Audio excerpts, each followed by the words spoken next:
It's a big day at the Academy of Extraordinary Abilities. A young man is distracted on his cell phone, playing a game and asking when they will surrender. In the game, he's extraordinary. This is Ning Feng, who continues his frantic gaming, saying that with such an advantage, it's impossible for him to lose. However, someone raises their hand and lands a hit right on his face. From the ground, he sees that it's Wang Yue. Angry, she asks him what he thinks he's doing, since the awakening exam is about to start.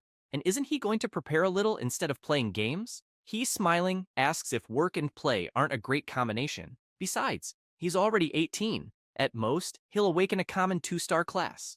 Ningfeng approaches Wang Yue and tries to take advantage, saying that she awakened a 5-star class at 16, so why should he try so hard? She could just carry him. She immediately grabs him by the neck and angrily shouts that there's no way she'll do that. The protagonist gets scared because she's about to start her lectures. Around them, the candidates for the exam watch, saying that she's the goddess Wang Yue, and she stood out in the last special training. More candidates gather, admiring her, as she awakened a 5-star class at 16, and the county has been waiting for a genius like her for a long time. But they are puzzled, wanting to know who that guy next to her is. One of the candidates replies that it's Ning Feng, known throughout the school as trash, and that he's about to turn 18 and still hasn't awakened. Wang Yue starts pulling him by the ear, dragging him to the exam entrance. The candidates, still watching, get angry that someone like her is hanging out with that idiot. This world is called Blue Star, a world where the game has merged with reality. As soon as you turn 16, everyone has the chance to awaken extraordinary abilities and become adventurers. This was the National Adventurer Awakening Exam of 2025, held at the number 7 high school in the city. One of the supervisors calls the attention of the second-year students, saying that he will explain the rules of the exam. After explaining the rules, he shouts that the next awakened one could be one of them. Disappointed with Wang Yue's actions, Feng wonders why she needs to make such a fuss, as this is his 3rd time taking the old exam. He's no longer a rookie. In one of the exam sections, the teacher Chi Wei explains that the called student should please go to the test area for the awakening, and that the students who successfully awaken can pick up a set of basic equipment for their class and prepare for the practical test. In line, the candidates start chatting about which class they want, but Feng remains bored until the teacher calls the next 3rd-year student Ning Feng. He steps forward, and all the candidates present start laughing at him. He greets the teacher, and she, smiling, tells him not to worry and to stay calm. In the test area, she asks Feng to place his hands on the crystal and relax his mind. He does, but nothing happens, leaving him worried that he might fail again. However, something catches his attention. The crystal begins to react, surprising everyone present. Chi Wei, looking at that reaction, thinks that if the stone reacted, it will definitely be a class awakening, and that blue light represents magic classes. She explains to Feng that upon awakening, they automatically learn initial skills, and that next, they will see how many stars the class will awaken. Feng is surprised as the system informs him that he has awakened 1 star, and that his learned skill is magic slime. This makes Chi Wei feel sorry for him since he only awakened 1 star. The candidates burst into laughter, telling him to leave quickly as he's embarrassing himself, and that trash is trash, so he couldn't be anything more than that. The teacher asks Feng what skill he has awakened, but he remains silent. This prompts the teacher to call him again, and he turns around, unsure of what to say. She imagines he was hit by something big, given how long he's been silent. Looking at him, she still feels sorry for him, as he's still just a 1 star. The teacher hands him the equipment and instructs him to change and proceed directly to the next phase. Seriously, he wonders if he heard correctly. Feng starts thinking about the system notifications at the moment he awakened. The system had detected that the host had completed the awakening and met the conditions for system activation. This left him even more intrigued about the system, especially since more notifications had arrived at that time, stating that the system was successfully activated and that the host had acquired it. The system further explained that the passive abilities, such as Dark Origin and Mysterious Gift, the passive ability Dark Origin ensures that he does not suffer the backlash of Dark Force when using curses, with exemption from costs when using prohibitions, and with the passive ability Mysterious Gift, he can unleash forbidden spells once a week without any consumption, but these details were only visible to the protagonist. This leaves him intrigued, wondering if the Dark Force is not the most malevolent in that world, and why Mysterious Gift? What could it have to do with him? As he's pondering this, another system notification appears, informing him that the magic slime ability has been detected and that the transformation would begin, making him worried about this transformation thing. Once again, the system notifies him that the transformation has been completed, and the magic slime ability has become Profane Earth Shield, leaving Feng confused. Feng becomes concerned, as this talk of Edtabdet darkening and also forbidden curse seemed quite ominous, especially with the practical test approaching. At the portal to the practical test, the teacher explains that 50 people will form a group and face the monsters in the Denchi Sanctuary, familiarizing themselves with the abilities they've just awakened. However, under no circumstances will the candidates be allowed to form teams with each other. They will not be permitted to attack one another, and drones will supervise the process. Chi Wei asks everyone to check their abilities as quickly as possible and assures them that no one will be able to see. Feng observes on his system that the ability is active and that the Profane Earth Shield, cursed magic, can invoke the dark force from another world to form a barrier capable of crushing any enemy that approaches. He becomes thoughtful about the cursed magic, because those words sounded quite dangerous. And if it's some kind of malevolent magic, he'll be in trouble if someone finds out. While thinking about this, everyone starts entering the portal, but intrigued by the information he had received about his abilities, he keeps asking the system for more explanations, which in turn provides him with nothing. Heading straight to the portal, already in the test area, everyone was already frantically battling, quite excited. Feng watches from a distance, noticing that more and more goblins are arriving. However, he remembers that the entire field is under drone surveillance, so he can't use that curse recklessly. But he also remembers that he doesn't have other means of attack, so he'll only be able to hide and wait for the opportunity. One of the drones starts hovering right above Feng. In the test supervision room, Captain Zhou, seeing those images, gets angry, saying that while others are killing monsters and leveling up, what the hell is that guy doing? Chi Wei, trying to be lenient about the situation,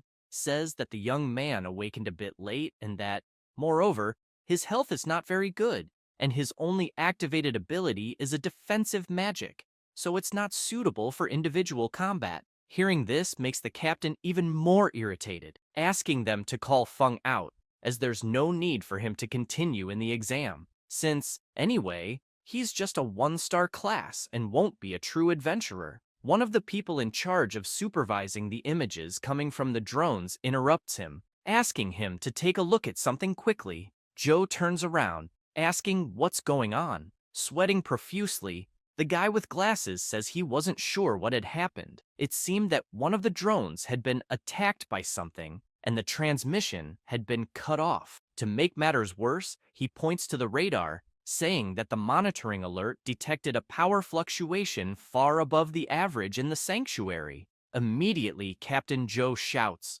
ordering someone to check what was going on. At the location where the drone was shot down, a young man was trembling all over, saying, "How can there be such strong monsters in the training field?" In front of him was a huge goblin, resembling Wolverine. The goblin wastes no time and shouts for his companions to rise and no longer allow themselves to be enslaved, commanding them to obey his orders. He shouts even louder that all those invaders should be buried there, driving his allies into a frenzy. While he was shouting, one of the drones approached, but the goblin immediately noticed and attacked, destroying it. The debris begins to fall into the forest, and one piece lands right on Feng's head, making him wonder why on earth a drone would fall on his head. But he soon notices something. and is surprised to see the vanguard goblin and the other goblins surrounding him. With a sinister look, the vanguard goblin laughs, saying that it seems there was an insect hiding there. Without wasting any time, the goblin leader orders the attack. Feng watches, wondering why so many monsters are gathering there, and judging by the size of the middle goblin, he's probably the leader. However, recalling that some drones were taken down, his expression changes, and he says that this would be a great chance to test if that curse is really real. Immediately feeling confident, he raises his hand, and an incredible energy begins to emanate from his body, scaring the monsters and worrying the goblin leader as well. With a sinister energy, he shouts his ability, Profane Earth Shield, causing several terrifying creatures to rise from the ground. Back in the supervisor's room, the guy with glasses informs Captain Joe that all transmissions have been lost, and that suddenly there was a leak of dark force in the sanctuary. It's suspected that a magic beast of king level or higher has appeared. Immediately, Captain Joe orders reinforcements to be called, and for all nearby civilians to be evacuated. This horrifies teacher Chi Wei as well, as she wonders how a magic beast of king level or higher, with the power to destroy an entire city, could appear on the day of the exam. Back at the battle with the protagonist, the goblin leader is terrified by what he's witnessing. As the protagonist is consumed by that ability, a strange dark power envelops him, making his creatures tear through the goblins. Feng begins to look at his hands, thinking that cursed magic works that way. At this moment, the goblins continue to be slaughtered by the creatures the protagonist conjured, and several system messages appear, notifying him that by killing the goblin soldiers, he gained several experience points. A dark energy begins to approach the goblin leader, leaving him frightened, as he says that the power of the dark force is simply incredible, and he wonders how that human obtained it. As that enormous power approaches, he tries to run, but he feels his movements becoming extremely slow. But it's too late. The power reaches him, and screaming, he begs it not to come near him. The energy engulfs him completely, making the system notified that the vanguard goblin has been obliterated, granting 6,000 experience points to the protagonist. Feng's status window appears, notifying that he is a mage class, and due to the experience gained in battle, he went from level 1 to level 10. Currently, he has 0 health, 8 strength, 8 agility, 20 spirit, and 12 resistance. This makes him happy as he leveled up easily, and in the practical exams of previous years, at best, they could only level up 1 or 2 levels. But then he becomes intrigued, thinking that the experience from common monsters is quite low, especially depending on that elite monster. Still deep in thought, he wonders how an elite monster could have appeared in the exam field. As he contemplates all this, various items begin to fall from the sky. Surprised, he realizes that it's the loot dropped by the elite monster. And even more impressively, all that equipment is of orange quality. Looking at the item Vanguard badge, he finds it strange because he's never seen an item that increases attributes. The item in question is consumable, has orange quality, and permanently increases the agility attribute by 10. Another item, the Shadow Claw of the Slayer, is also of orange quality, but requires level 20 to use.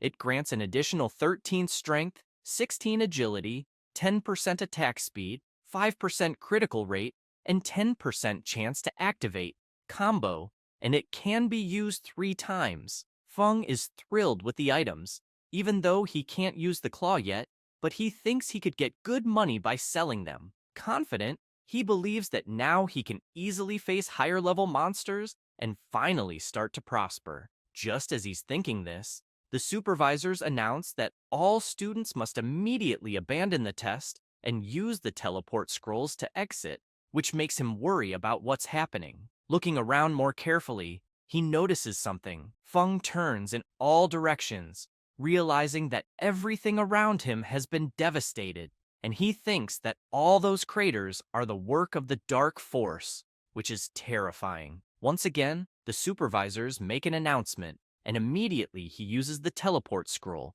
saying that it's better to get out of there quickly to avoid being discovered. One by one, the candidates start to return, And, finally, Feng as well. The supervisor immediately instructs them to leave the area and go home. Frustrated, Feng keeps thinking about magic beasts of king level or higher. Even if everyone there joined forces, they wouldn't be able to resist. Still worried, he wonders if the reinforcements arrived in time. However, he changes his reaction because, unbelievably, the source of dark energy disappeared. But this makes him suspicious, wondering if it's possible that the monster escaped from the sanctuary.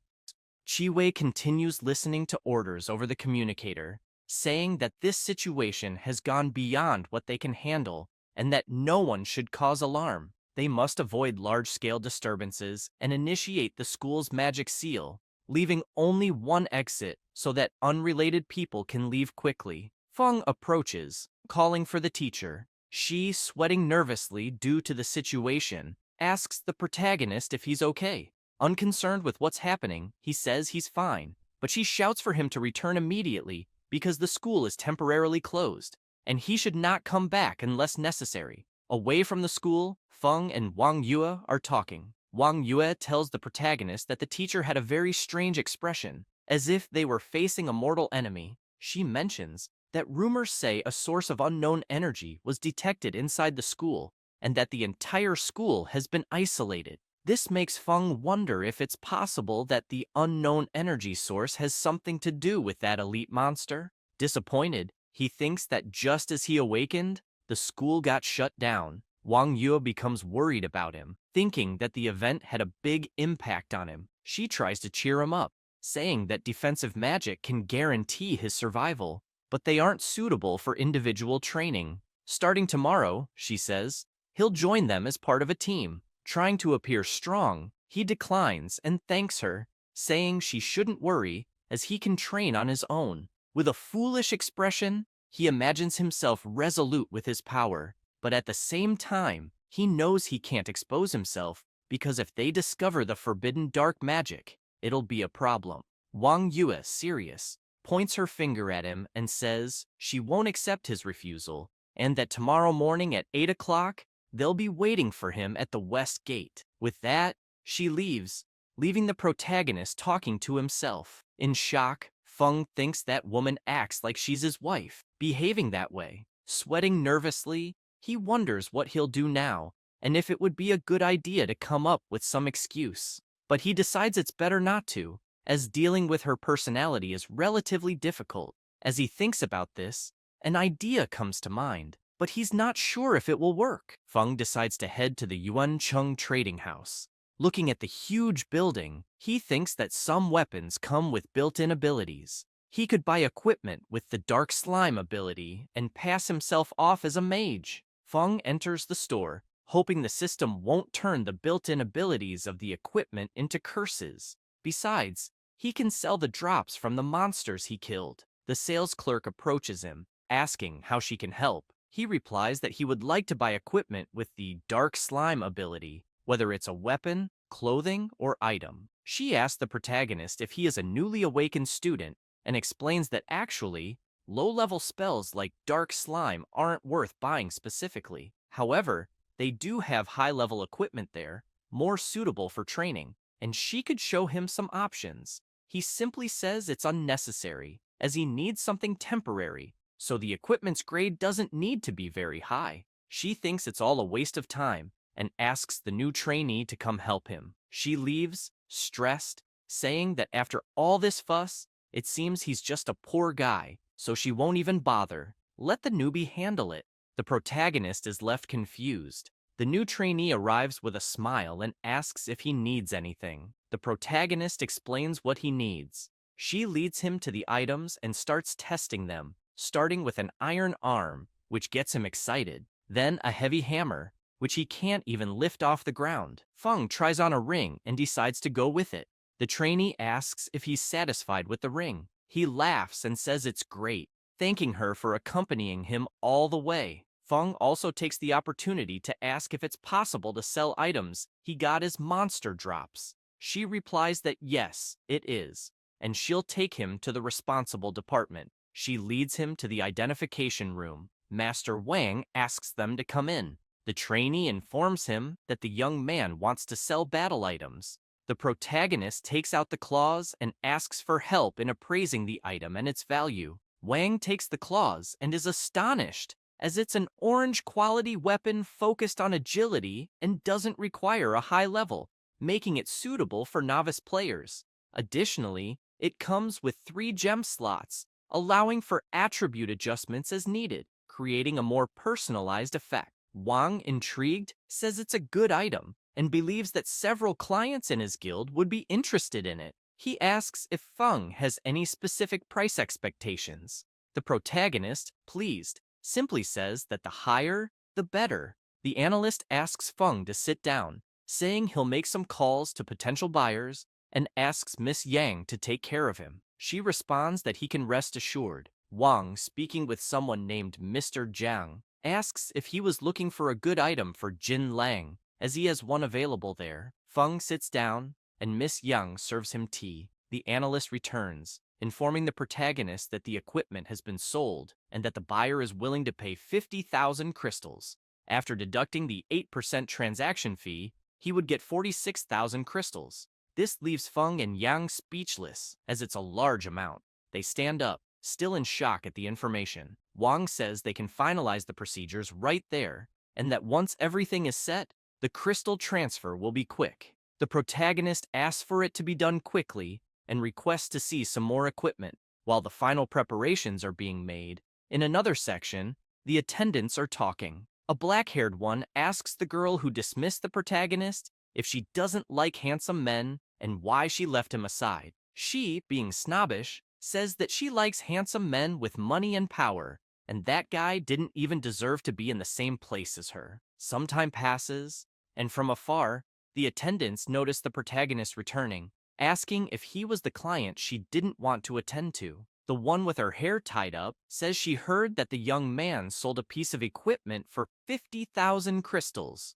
The black-haired one is shocked, saying that amount is equivalent to 3 months of her salary. Hearing all this leaves her stunned. She starts to regret it, wondering why she wasn't the one to help him. Outside, Miss Yang tells Feng that when he returns, he should just ask for her next time. With a smile on her face, she introduces herself, saying her name is Yang Xin. The next day, Feng, cheerful and whistling, walks to the meeting place set by Wang Yue, thinking that the night before, he tried out the spells embedded in the equipment, and apparently, they aren't affected by the system. This reassures him, as no one will notice. The protagonist arrives at the location and spots Wang Yue, immediately greeting her. However, other people greet her as well. They are the members of her guild: the mage, the shield warrior, the berserker warrior, and the cleric. She introduces them to Feng, but the mage and shield warrior give him dirty looks.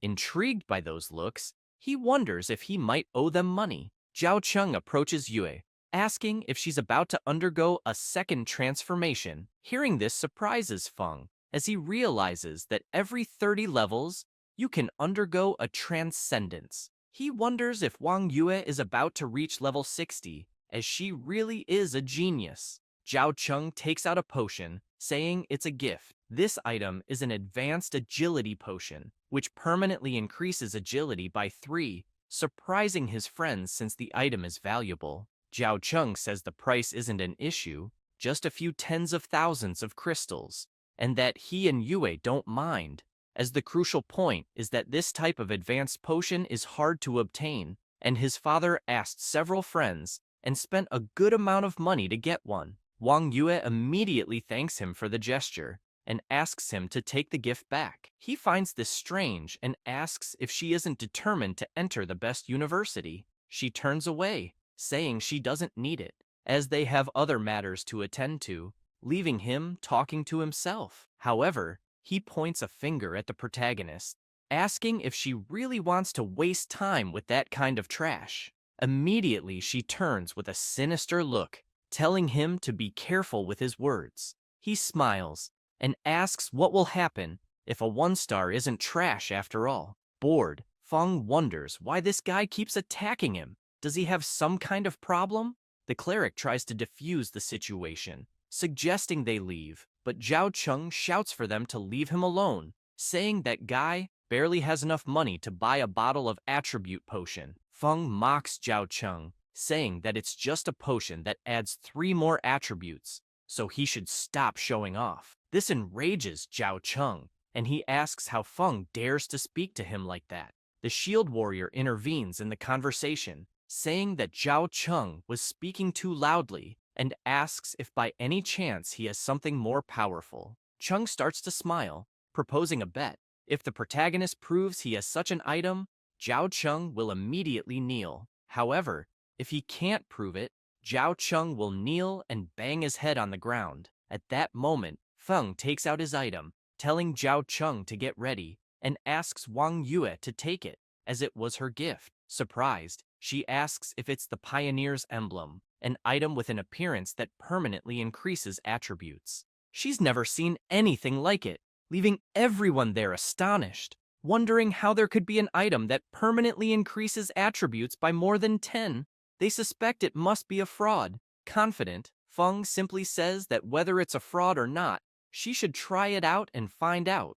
Looking at the item, she hesitates, unsure whether to take it or not, but the protagonist reassures her, telling her not to worry because he found the item at his house and that it was destined to be hers. He shouts for her to use it quickly, since everyone there is eager to see. She uses the item, and an energy begins to envelop her arm, leaving everyone surprised. Please, she says that her attributes have indeed increased, astonishing the cleric. Meanwhile, the shield warrior and Zhao Cheng can't believe it. Cheng suggests that the protagonist probably stole it. Smiling, Feng says he'd better keep his promise. Immediately, Zhao Cheng refuses, but Wang Yue asks if he isn't a man, and if he's going to back out. He looks around, hoping for someone to help him, but everyone is giving him dirty looks. Nervously, he begins to kneel, ending up on his knees before the protagonist. Feng, satisfied with this, tells Wang it's time to leave and says goodbye to everyone, saying they'll see each other around. She tries to apologize, but Feng interrupts her, asking her to stop because their relationship doesn't allow for that kind of thing. Smiling, he says that she really doesn't need to accompany him. He would prefer that she achieve the second transformation first and get into the best university, because with her by his side, he can't train efficiently. Concerned about Feng, she asks him not to get discouraged and hands him a book, saying it's for him. Not quite understanding what it is, he asks if it's a skill book. She replies that it is, and when he reaches the appropriate level, he should learn those skills. Feng asks if all of them are purple quality, and judging by the look of them, if they're all expensive. She responds that they don't come close to the value of the item he gave her. He smiles and closes the book, saying he'll accept it. Now, in the dungeon, sinister cemetery, zombies are emerging from their graves and attacking. But soon, 2 attacks are launched in their direction, hitting each one squarely in the head, scattering their remains everywhere. It was Wang Yue with her bow, making the protagonist happy because she had succeeded once again. But soon, he feels sad, thinking that the experience there is very low. However, he can't tell Wang Yue that he's already at level 10. At that moment, she notices her communicator ringing. She answers, and her friend informs her that she just received a message saying that the great boss, Fallen Necromancer, is about to appear. She also says that it's a rare opportunity and asks if Wang Yue is going. Zhao Cheng notices that the cleric is talking to Wang Yue and insists that she must go, because how else would they defeat the boss? He also adds that the Fallen Necromancer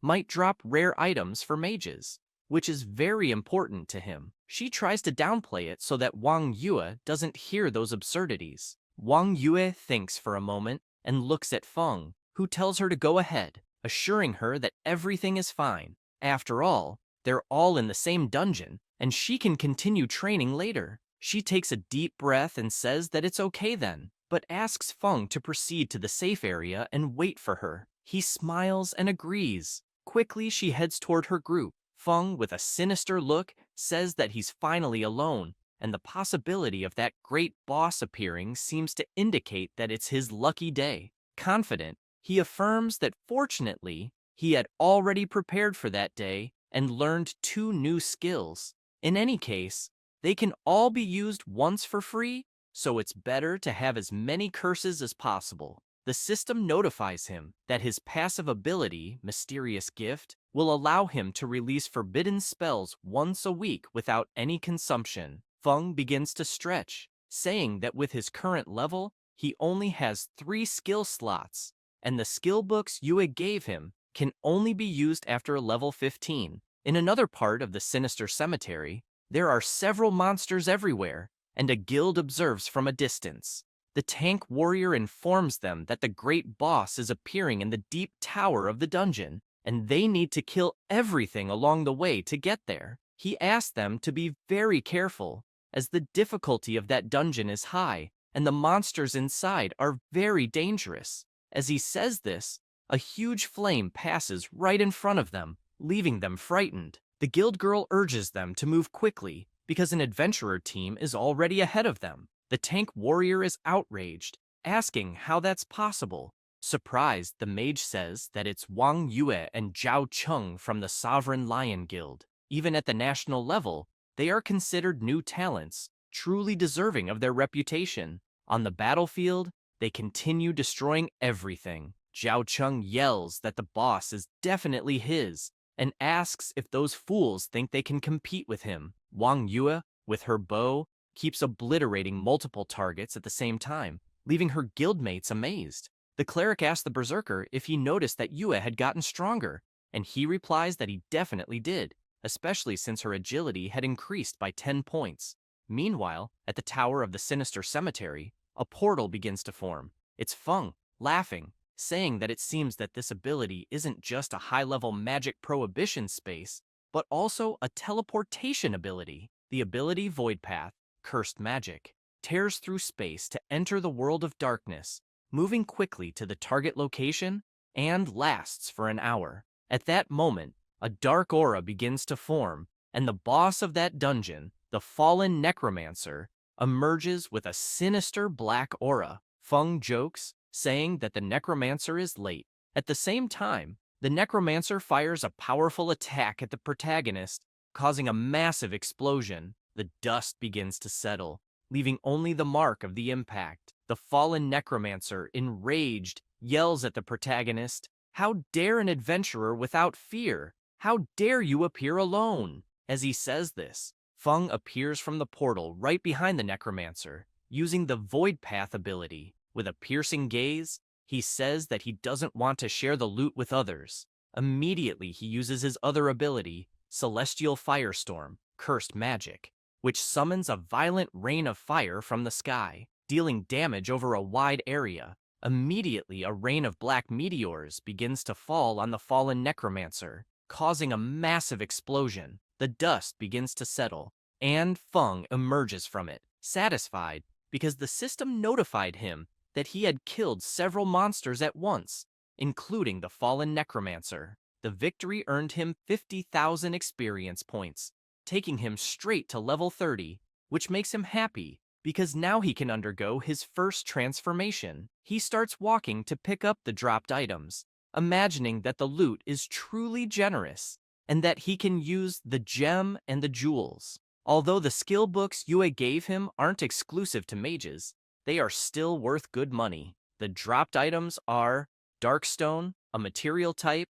which grants 20% more magic damage and 20% more life drain. Necromancer's Pendant, which grants 15 more strength, 20 more spirit, 100 more mental resistance, 100 more curse resistance, and immunity to toxins, and can be used 3 times. And finally, and most importantly, the Necromancer's Insignia, a consumable item that reduces 3 permanent life points, but gives 15 more spirit permanently. Feng immediately chooses to use the Necromancer's Insignia, thinking it's acceptable even if it reduces his life. The system notifies him that a special item, the Necromancer's Micro Recorder, has been detected. During the transition, it could unlock the hidden profession Necromancer Sorcerer, or activate the prerequisite mission for the hidden profession God of Universal Magic.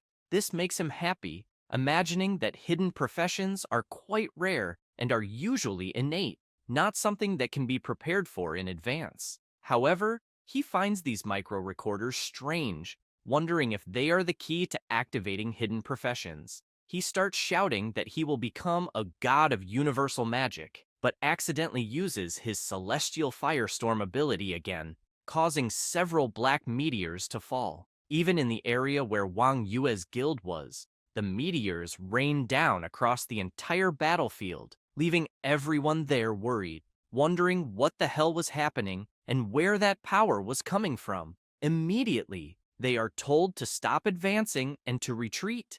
Zhao Cheng is outraged because he wanted to kill the boss, but Yue shouts, asking if he wants everyone there to die in such a dangerous situation. He starts sweating, thinking this is all a mess. She takes out her phone to notify Feng and sends him a message, telling him to leave because they have other things to deal with first. However, Feng had already left and was arriving at the Jintai Transformation Hall. Once inside, he notices that there aren't many people there. He turns around and realizes there is someone in the room. A woman greets him and asks if he came to take on the transformation mission. He replies that he did. She asks him to wait a moment as she needs to register some information first and begins asking for the protagonist's personal details. As she registers his information, she thinks to herself that he only managed to become a mage at 18. His qualifications are a bit lacking. She gets up and directs the protagonist,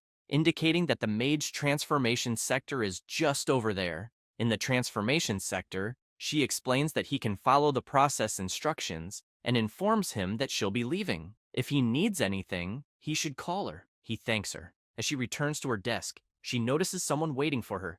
It's Captain Joe, looking worried. She asks if something happened, and he explains that they just investigated the area and that the sinister cemetery had suffered severe damage. The energy source is still unclear, but they estimate that the threat level might be higher than king level. Intrigued by the situation, she asks if there have been 2 king-level threats in just 2 days. Joe responds that yes, and that's why the higher leadership sent him there. Looking at her, he asks her to call in the Lone Shadow to take immediate action. In the transformation room, the system notifies Feng that there are 2 options to choose from. The first is Necromancer, first transformation mission. Obtain the mission item, Blood King's Rope, by entering the phantasmal realm, Labyrinth of No Illusions. The deadline is 3 days, and the difficulty is Class A. The second option is God of Universal Magic, first transformation mission. Prerequisite: obtain the mission item, Sacred Emblem, by entering the phantasmal realm,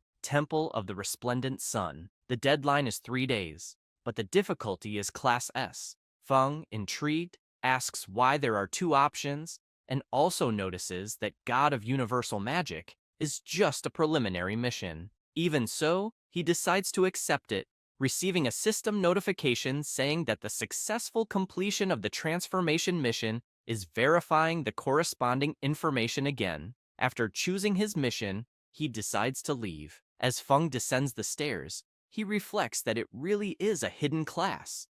Even Class S missions are available, and luckily the deadline is 3 days. Feng says goodbye to the girl, saying goodbye, but finds it strange because she wasn't the same woman who attended to him a short while ago. Back at the Tower of the Sinister Cemetery, someone is analyzing all that dark energy, while a man is surprised, saying that it's the first time he's seen someone from the Lone Shadow, and that even their attire is different.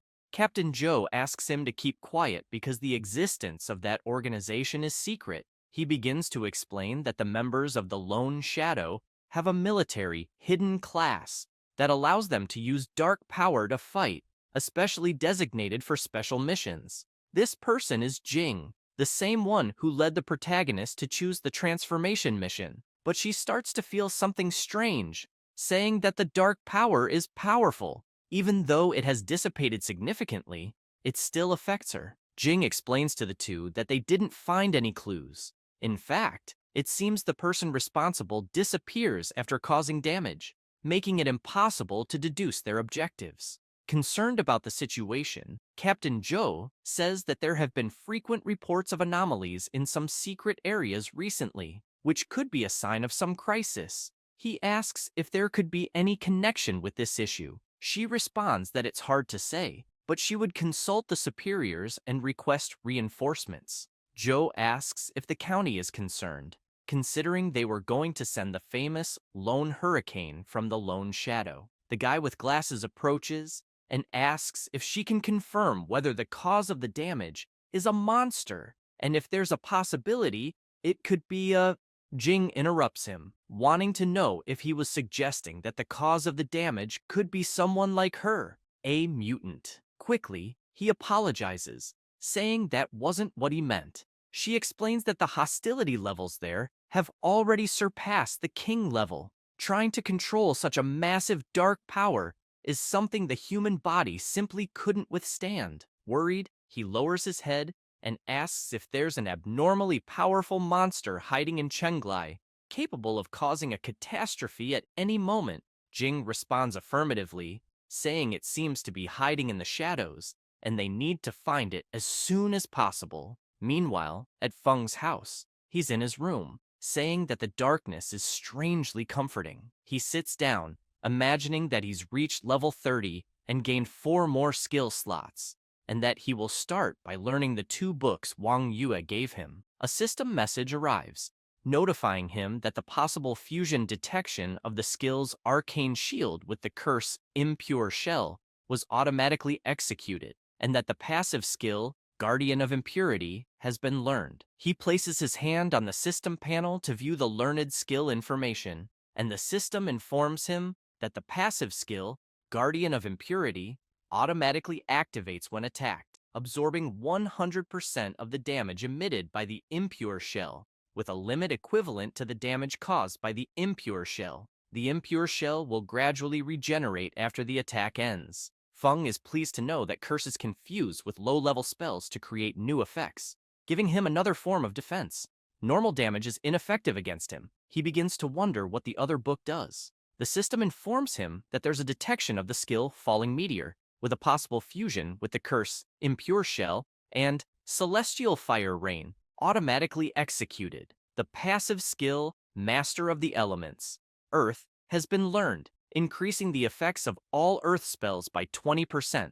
Looking at his skills in the system, he imagines that he still has 4 skill slots, so he decides to buy more books at the Yuan Cheng trade market. Day breaks, and the protagonist decides to head to the trade market. He enters and passes by a receptionist who notices him, thinking he's the same guy from before. She stops and greets him, but he says he's looking for Miss Yang Xin. She starts to flirt, saying that Xin is busy with another client and that today she would be the one to assist him. Feng says it's not necessary, as he'll look around by himself. This makes her furious, asking if the protagonist isn't a man and how he dares to refuse her offer. She runs after him, saying not to worry, that it's part of her job.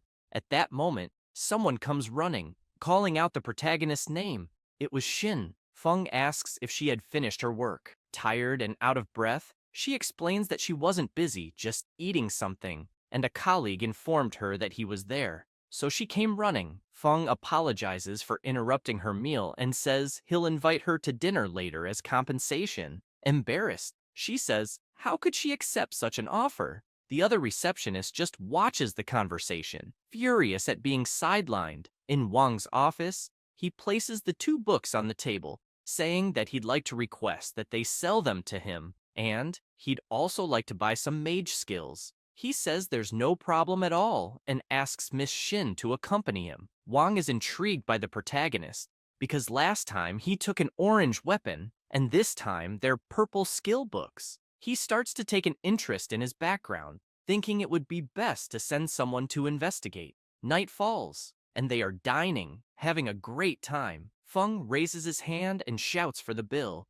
but she says she already paid, leaving him embarrassed. Asking if they hadn't agreed that the protagonist would pay, she smiles and says no, and that she has a reason for inviting him, so there's no need to worry. They stand up, and he, not understanding anything, asks what the reason could be. She laughs and says it's a secret. Feng says he owes her a dinner. Xin tells him not to worry about it, and that they'll talk later, as she needs to head somewhere else and will take a taxi. He responds that it's fine, and wishes her a safe trip.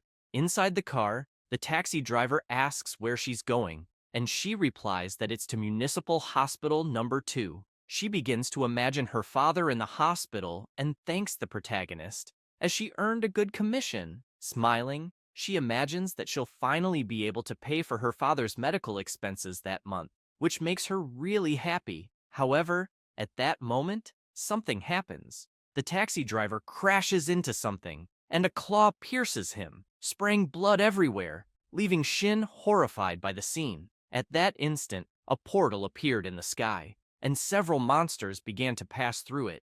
Immediately, she opens the car door and jumps out, falling hard to the ground, not realizing there was a monster on top of the car. Surprised by the event, she asks what is happening and why monsters appeared in the safe zone, but soon she notices there's a monster right behind her. From the portal, someone else emerges, emanating an incredible energy and giving a sinister smile. An explosion occurs, making the monster furious.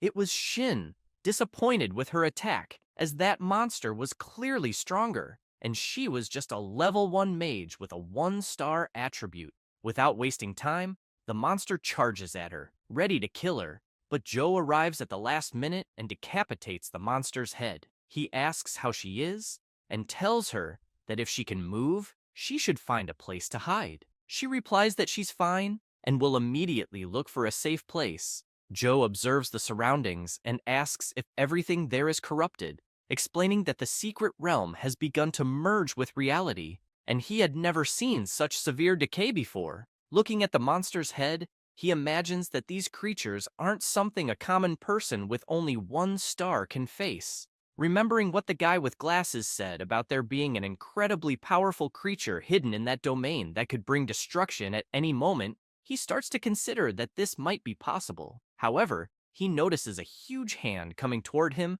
and dodges at the last minute. Joe finds the attack strange, wondering if it was a mutant. Then a sinister figure introduces himself, saying that he's not that kind of trash, but rather a guardian of darkness called the Spring Observer. Hearing this intrigues him, as he's never heard of the Spring Observer, but he figures it's best to leave that aside for now, since there are more pressing matters. Immediately, he charges at the Observer, striking with his sword, but the Observer counters with a powerful punch, sending Captain Joe flying. He starts to think this is really bad, as he realizes that the Observer has at least the power of the 3rd level. The Observer places his finger on the ground, and dark energy begins to overflow, declaring that this is his territory. With a sinister expression, he says that someone as weak as Joe would never be worthy of being his opponent, and he approaches Joe, landing a full-force blow, causing blood to splatter everywhere. With the impact, Joe is thrown far away. The Observer, laughing, shouts that he has indeed become stronger, and that stepping on this land feels like a continuous flow of power emerging. However, he hears a voice coming from his amulet,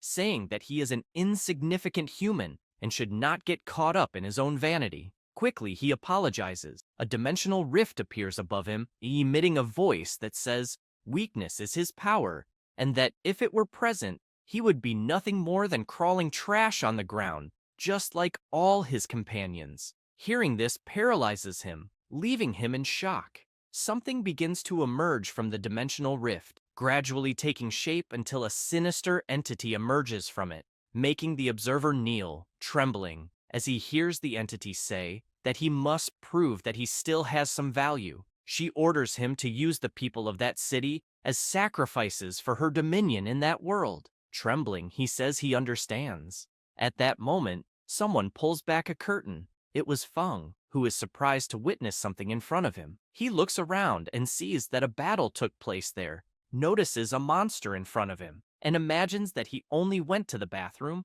and all of this happened. The monster turns, noticing the protagonist's presence, and leaps toward him. Some cracks begin to appear in the ground. Feng uses his new magic, Stone Thorn Walls, which hits the monster squarely. He explains that fortunately, he paid a lot of money for that weapon, with an additional purple skill, allowing him to take advantage of his type of magic. He opens the door, noticing that the Observer was carrying Captain Joe, and that the entire scene was corrupted.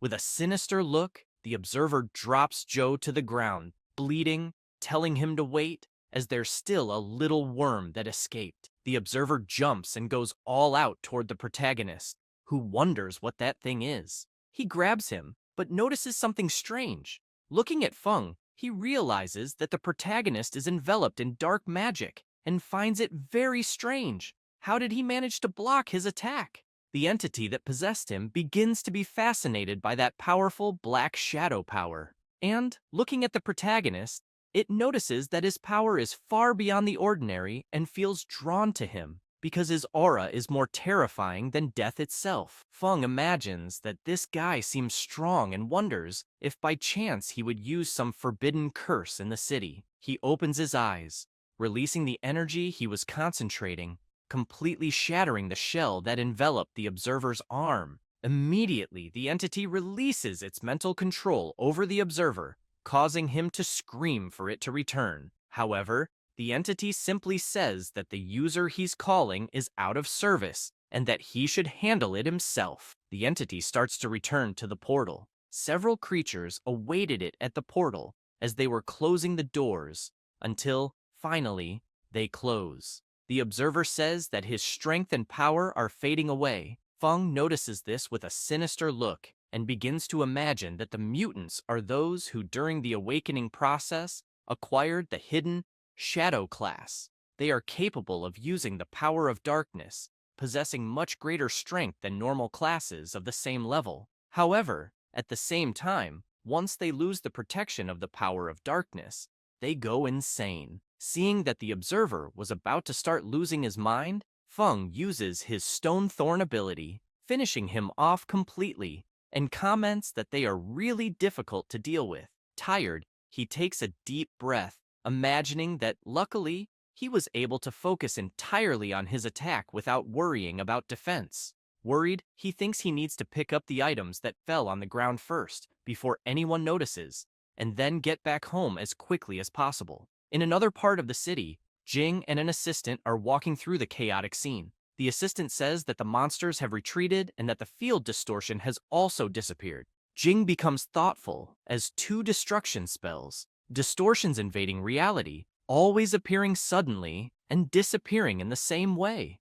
What could the enemies be planning? Jing asks her assistant about the other locations. She replies that, overall, they are safe, except for the squad to the south of the city, which suffered heavy casualties, and that their situation is still unknown. Jing remembers that the area to the south of the city is under Captain Zhou's responsibility and decides to go there to check it out. On site, Du-an is observing the body of the observer that the protagonist killed. Intrigued by it, he imagines that the observer lost everything he was carrying. Jing arrives at the scene, shouting for everyone to stay still, and asks who they are. Duna shows his identification, telling them not to worry, as he is a member of the Illusion Beyond the Clouds. She asks if Illusion Beyond the Clouds is that unofficial organization composed entirely of fighters. He responds, "That's exactly right."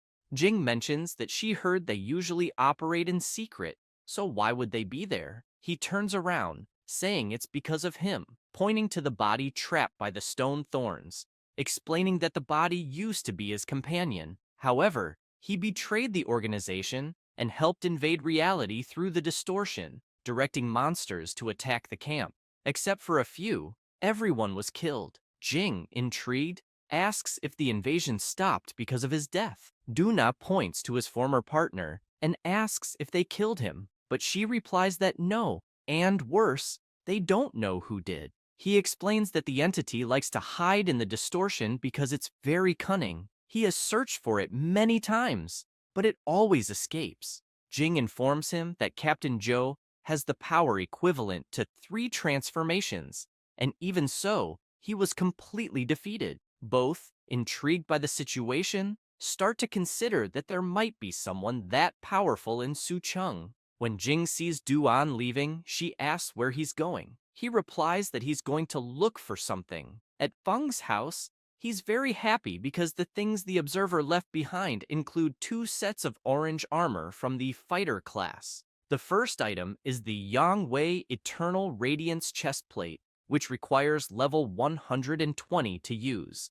The second is the Yangwei Eternal Radiance Pants, which also require level 120 to use. Feng wonders that he didn't see the observer using these items, so probably he didn't have the necessary level because if he did, the protagonist could only have defeated him using forbidden techniques. He picks up the pendant left behind and finds it strange because it has no specified quality and the information is marked as unknown. Intrigued, he starts fiddling with the pendant, wondering if some ancient god is hidden inside. However, through the pendant, someone was watching him from elsewhere. It was the distortion entity, saying that luckily it reacted quickly and closed the distortion in time, hoping it wasn't discovered. The entity watches Feng looking at the pendant, worried if someone is inside, which scares it. It screams to cut all connections to avoid revealing its location, leaving everyone there in fear. The entity begins to sweat coldly, saying it almost had a heart attack and wonders how the protagonist managed to detect it. The next day, at the city hospital, Captain Joe explains to Jing that it was that young fighter who saved them. He begins to recall what happened, saying that as soon as the enemy saw him, it immediately opened a rift in the distortion and fled. Jing comments that she can vaguely feel that his ability isn't below hers. The guy with glasses finds it strange because, even with that guy being so strong, he couldn't capture him. She says apparently that's true. Intrigued, she thinks that maybe he's just passing through, maybe hiding. In any case, the great mystery is certainly recorded, beyond the conventional magic marks from last night, and that they didn't find anything special on the battlefield. Joe says that if the great mystery was living there, he would feel much safer just imagining it. The guy with glasses says he has a somewhat exaggerated idea to share. Jing, thoughtful, asks what it might be. He asks if, in last night's battle, there were traces of the power of darkness. She responds that yes, because some ancient distortion monsters were present. He begins to speculate, saying it's a crazy idea and asks, what if, by chance, the great mystery is also a mutant? Because both destruction spells cause casualties on both sides. Before he can finish his explanation, Joe interrupts him, saying that's impossible and that he's overthinking it. Jing is left pondering all of this, considering if it could be possible. At that moment, the protagonist arrives to complete his mission, introducing himself and asking if it would be possible to do the class change mission there. Feng enters the place to carry out his mission and, looking around, starts questioning if that place is really the Temple of Solar Radiance. However, someone is watching him from afar. It was Du-an, but earlier at the trade market, Du-an had gone there, being introduced by the receptionist. Wang greets him, saying he heard that he was interested in buying a 4 transformations fighter armor set and asks if that's correct. The woman merely imagines that this guy is very handsome and has the level, so if she could stay by his side, she wouldn't have to worry about the future. Wang, smiling, says that coincidentally, they have an old client who just called, preparing to sell a 4-star fighter armor set. However, he only has 2 pieces at the moment, a chest plate and pants. Du-an becomes serious and asks where that person is. Wang explains that, unfortunately, this person won't be able to come in right now. Du-an begins to think that all this equipment and information corresponds to what he's been looking for. Although it hasn't been confirmed yet, it's highly likely to be the master's legacy. He asks Wang if he could tell him where this old client is, and says he would pay for that information. Wang doesn't know what to respond, worried about the situation he's in, and starts to imagine that it's a huge coincidence since the protagonist just said he's preparing to sell the set, and now this gentleman shows up asking for information, as if they're in cahoots. Wang explains that he remembers the protagonist saying he was going to the neighboring city to resolve some things, but that he'll call to confirm. Wang returns and realizes that Du-an had left and asks the receptionist if he really left. She responds that yes,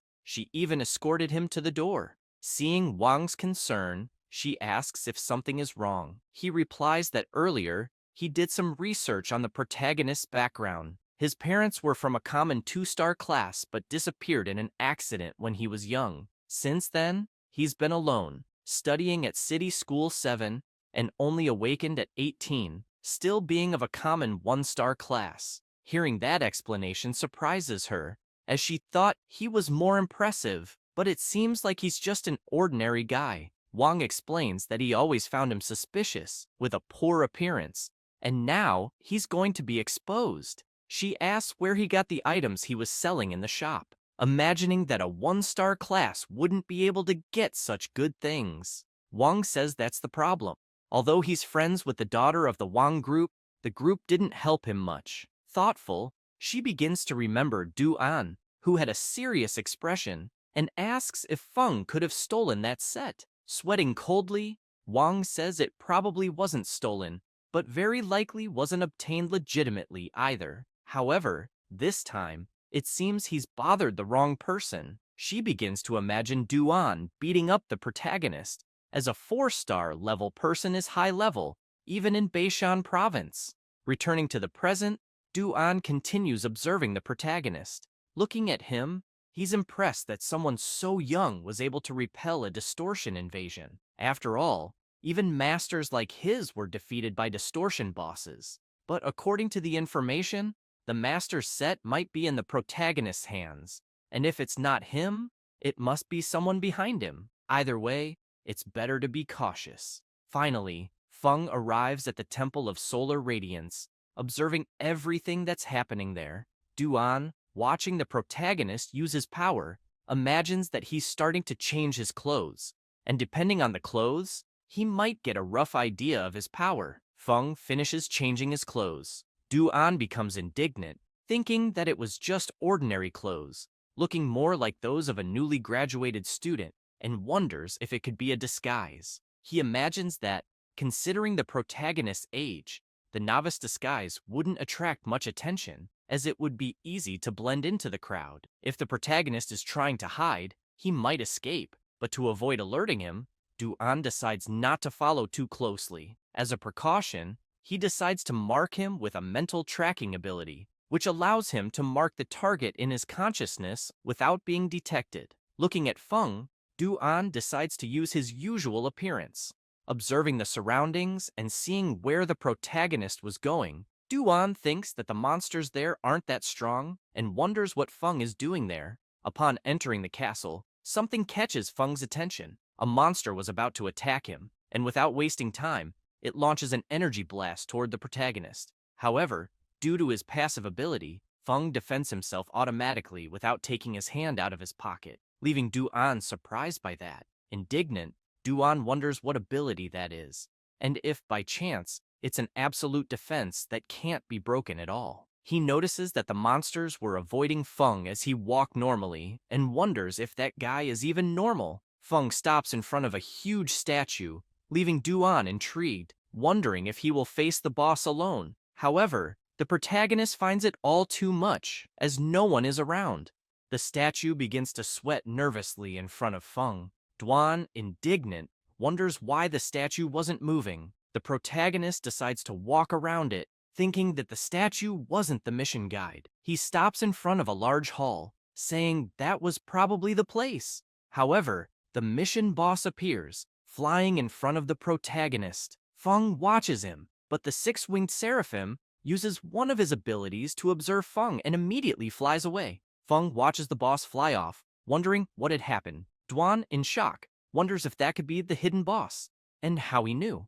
At that moment, the system notifies that the mission Almighty Magic of the First Class Change was to enter the Temple of Solar Light and obtain the mission item Sacred Emblem and defeat the temple's hidden boss, the six-winged seraphim. Feng reflects on the system's notification, but quickly changes his expression, saying that, being an S-level mission, who could handle that during their first-class change? However, the hidden boss, flying away in fear of the protagonist, says that the situation is terrible because he's in his own domain and still has to flee. The atmosphere is tense, with lightning and thunder all across the sky. The boss continues to flee at full speed from Feng, but, without wasting time, Feng raises his hand, using his lightning strike ability, summoning a sinister giant eye in the sky and calling forth a gigantic lightning storm, unleashing a celestial calamity. The lightning strikes down toward the six-winged seraphim,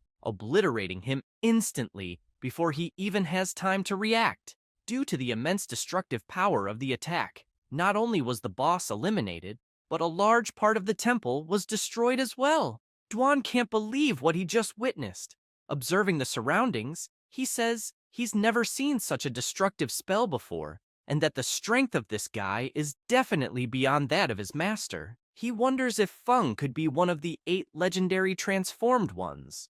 Amidst the dust, Feng is frustrated, thinking that until he completes his first transformation, he won't be able to level up, as he's losing a lot of experience. Looking at his hand, he says that at least he got the emblem and can return to complete the mission. The item in his hand is the Sacred Emblem, a consumable of legendary quality, granting a permanent increase of 8 spirit attribute points and a permanent 100% bonus to recovery effects. Feng grabs his scroll to teleport back, but Dwan comes running toward him, asking him to wait a moment. Feng turns around, feeling concerned, wondering if the guy had seen something. Dwan immediately stops, frightened, wondering why the protagonist looks so serious. Fearing what Feng might do, he asks him not to get angry, as he will explain everything. However, at that exact moment, they hear an alarm, both becoming concerned about what it could be. Feng raises his arm, asking them to leave first, saying they can talk more outside. Dwan agrees with him. Once outside, the protagonist asks if Dwan had been following him the whole time. Dwan apologizes, saying he had no other intentions and only wanted to confirm something, adding that Feng seems very young, as he doesn't fully trust his vision. Dwan begins to explain that, although his master was strong, he sacrificed his own life to temporarily seal the distortion, but unfortunately, the traitor escaped. Over the years, the traitor has been using humans as sacrifices, trying to undo the seal. Dwan had chased him for a long time, but without success. Feng reflects on that individual, realizing that he was in the 4th transformation, and if it weren't for him showing up on his own, Feng would never have noticed him. But in the end, his level is still too low, and if things continue like this, it's only a matter of time before he's discovered. Looking at the protagonist's sinister expression, Dwan begins to sweat nervously, wondering if Feng had suddenly gone silent to kill him later. Dwan thanks Feng for avenging his master and makes it clear that he is grateful for it, and that if Feng ever needs anything in the future, he should just call him. However, the protagonist remains intrigued, thinking that this guy is not weak and, on top of that, is a loner, and if he can build a good relationship with him, it might be useful in the future. Feng asks him not to tell anyone what happened during the mission, as he prefers to keep it a secret. Dwan assures him not to worry, as he will keep that secret. However, he wonders about the mysterious figure's incredible darkness magic, which didn't harm innocents. In addition, he repelled the invasion of the restricted territory and saved the entire city, and a person so strong and discreet, whatever the reason, deserved his respect. Watching the protagonist, he imagines he will have to stay a little longer in the city of Sucheng. At that moment, Feng's phone rings. He answers, and it's Professor Qi. She asks where he is. Feng replies that he's out of town but about to return, asking if she needs anything. She says there are a few things she wants to ask him when he gets back and that they can talk later. Feng is puzzled as to why she called so suddenly. Jing doesn't understand why the professor hung up so quickly. However, Qi Wei explains that judging by his tone, everything seemed fine, and he was already on his way back. She explains that a student who had awakened a few days ago suddenly reached the 1st transformation, and if it weren't for the coincidence of her investigating, he might have gone unnoticed. The professor says that the protagonist is a good person, as he studies a lot, and that she trusts he's not a bad guy. But Jing explains that she wasn't saying he's bad. However, a few things need to be clarified. She becomes serious, remembering the meeting she had, where the superiors were gathered, and one of them said that, based on preliminary information, they would continue investigating and hope to attract the attention of higher-ups. The old man, with a serious expression, asks if there's anything else to report. Ning remains silent for a few moments, but decides to ask if they think the two destruction spells in the city of Sucheng were caused by mutants. This leaves everyone deep in thought, and the old man replies that she herself is a mutant, so why is she asking that? He explains that mutants use the power of darkness, but must bear a corresponding price. The stronger the mutant, the greater the price they must pay, and they can lose their lives, sanity, or even transform into monsters. Even though it's a common price, if they're careless, mutants can meet a terrible fate, and a mutant equivalent to a king would be impossible. The guy with spiked hair says she's losing her mind, because a king-level mutant, only she could come up with such madness. And, mocking her, he asks if she likes telling stories. If so, she could write one. Jing makes it clear that she's just considering all possibilities. Whether he wants to listen or not is his problem. He smiles, saying that's fine, but he also makes it clear that his team is clearly a bunch of incompetents since they can't discover anything, and that if there really were a king-level mutant, he'd cut off his own head and let her use it as a ball. The old man gives a slight cough to get everyone's attention, saying that they sent an investigation team to the city of Sucheng, hoping they will actively cooperate, and if necessary, the investigation team will assist in all tasks. He also makes it clear that the request for reinforcements from the Lone Shadow was not approved. She becomes furious, asking if they don't trust her, but he quickly responds that it's not a matter of trust, asking her to be more patient. Jing stretches, remembering the meeting she had. However, her assistant bursts through the door, saying she has urgent news. She starts explaining that the Temple of Solar Light in Longbofu had been hit by destruction spells, and there were reports of injuries.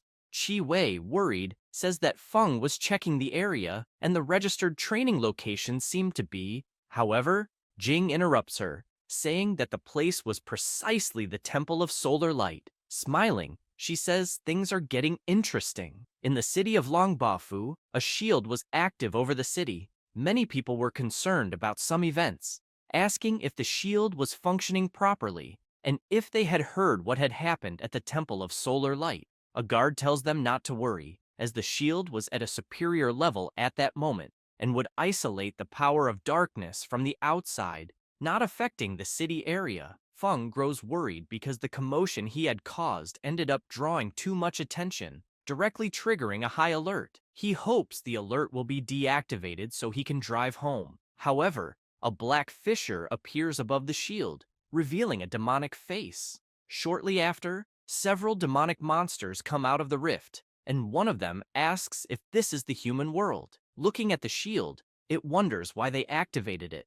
Another monster says he doesn't care because humans are fragile and always like to hide inside their shells. With that, a horde of monsters emerges from the rift, with the horned one saying it's a shame because the divine artifact can no longer stop them. He points his finger, ordering everyone to give them a surprise. As he says this, the monsters immediately begin to move. People are confused as the barrier starts to break, and several monsters are passing through it. The guard, looking up, doesn't understand what's happening. Another soldier, sweating profusely, asks how the monsters managed to break the shield. Quickly, the crowd starts to panic, pushing each other. Duan swiftly prepares for battle. Surprising Feng, he tells the protagonist that this could be another high-level invasion of the kingdom. Feng, shocked upon hearing this, asks if it was similar to what happened last night in the city of Sucheng. Duan asks if they should intervene. He asks the protagonist if he has a solution. Duan ponders the protagonist's question, thinking that he could easily handle the situation, so why was he asking for solutions? However, he assumes that the protagonist might be testing him. He asks Feng to stay calm, because he will take care of everything. Feng considers that there are many people around, and it would be better not to get involved. He asks Duan to handle the situation. They observe the chaos, with people running and screaming for help.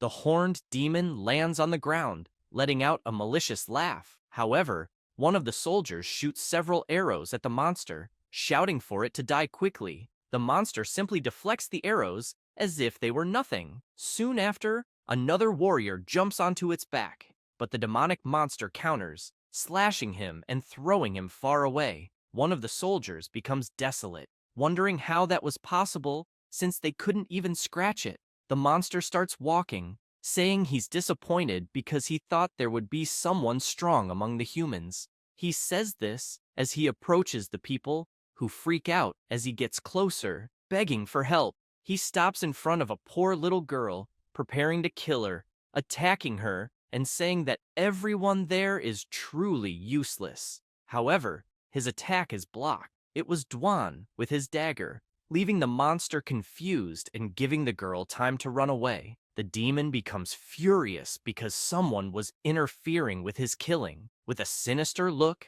Dwan makes it clear to Feng not to worry, as he would take care of the problem. The demon begins to laugh, saying that everyone is useless. He says this, but immediately receives an attack from Dwan, which throws him far away. The demon is shocked by the attack, as it managed to wound him, but soon he is terrified as he sees Dwan leaping toward him, eyes filled with bloodlust. Dwan unleashes countless blows on the demon, leaving him no time to do anything. People, upon seeing Dwan in action, are amazed, saying that guy is incredibly strong, and judging by his abilities, it's likely that he's at a high level, possibly from a 5-star hidden class.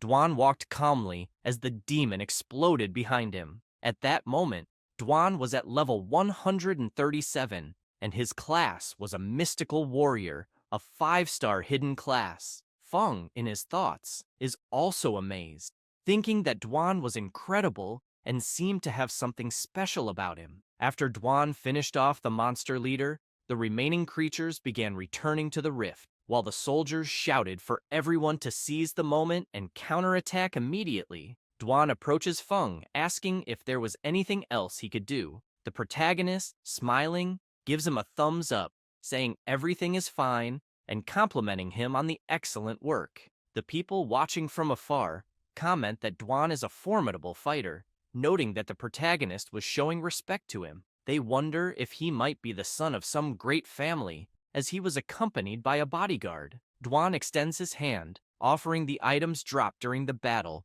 with the boss. Feng is pleased because they are of legendary quality, and even if he can't use them himself, selling them would easily bring in tens of thousands of crystals on the market. People start shouting, asking if they needed anything, saying they could help with anything. Feng imagines that the agility skill book False Entry would be perfect for Wang Yu, and the black shield would be good to sell later. A priest and a warrior approach the protagonist and Dwan, asking if they could have a moment of their time. Someone begins to thank them for saving the city of Longbofu. He introduces himself, saying his name is Mu Dongming, the mayor of Longbofu, and, finding it odd that they seem lost, asks if by any chance they aren't from around there. Feng sighs, saying that their intention was just to conduct some business, but they didn't expect to be stuck there, unable to leave temporarily, and, with an intense look, he asks if the mayor has any idea why they're stuck. The mayor starts to sweat nervously under the pressure Feng is giving off, asking if it was because of the alert. He immediately bows, apologizing,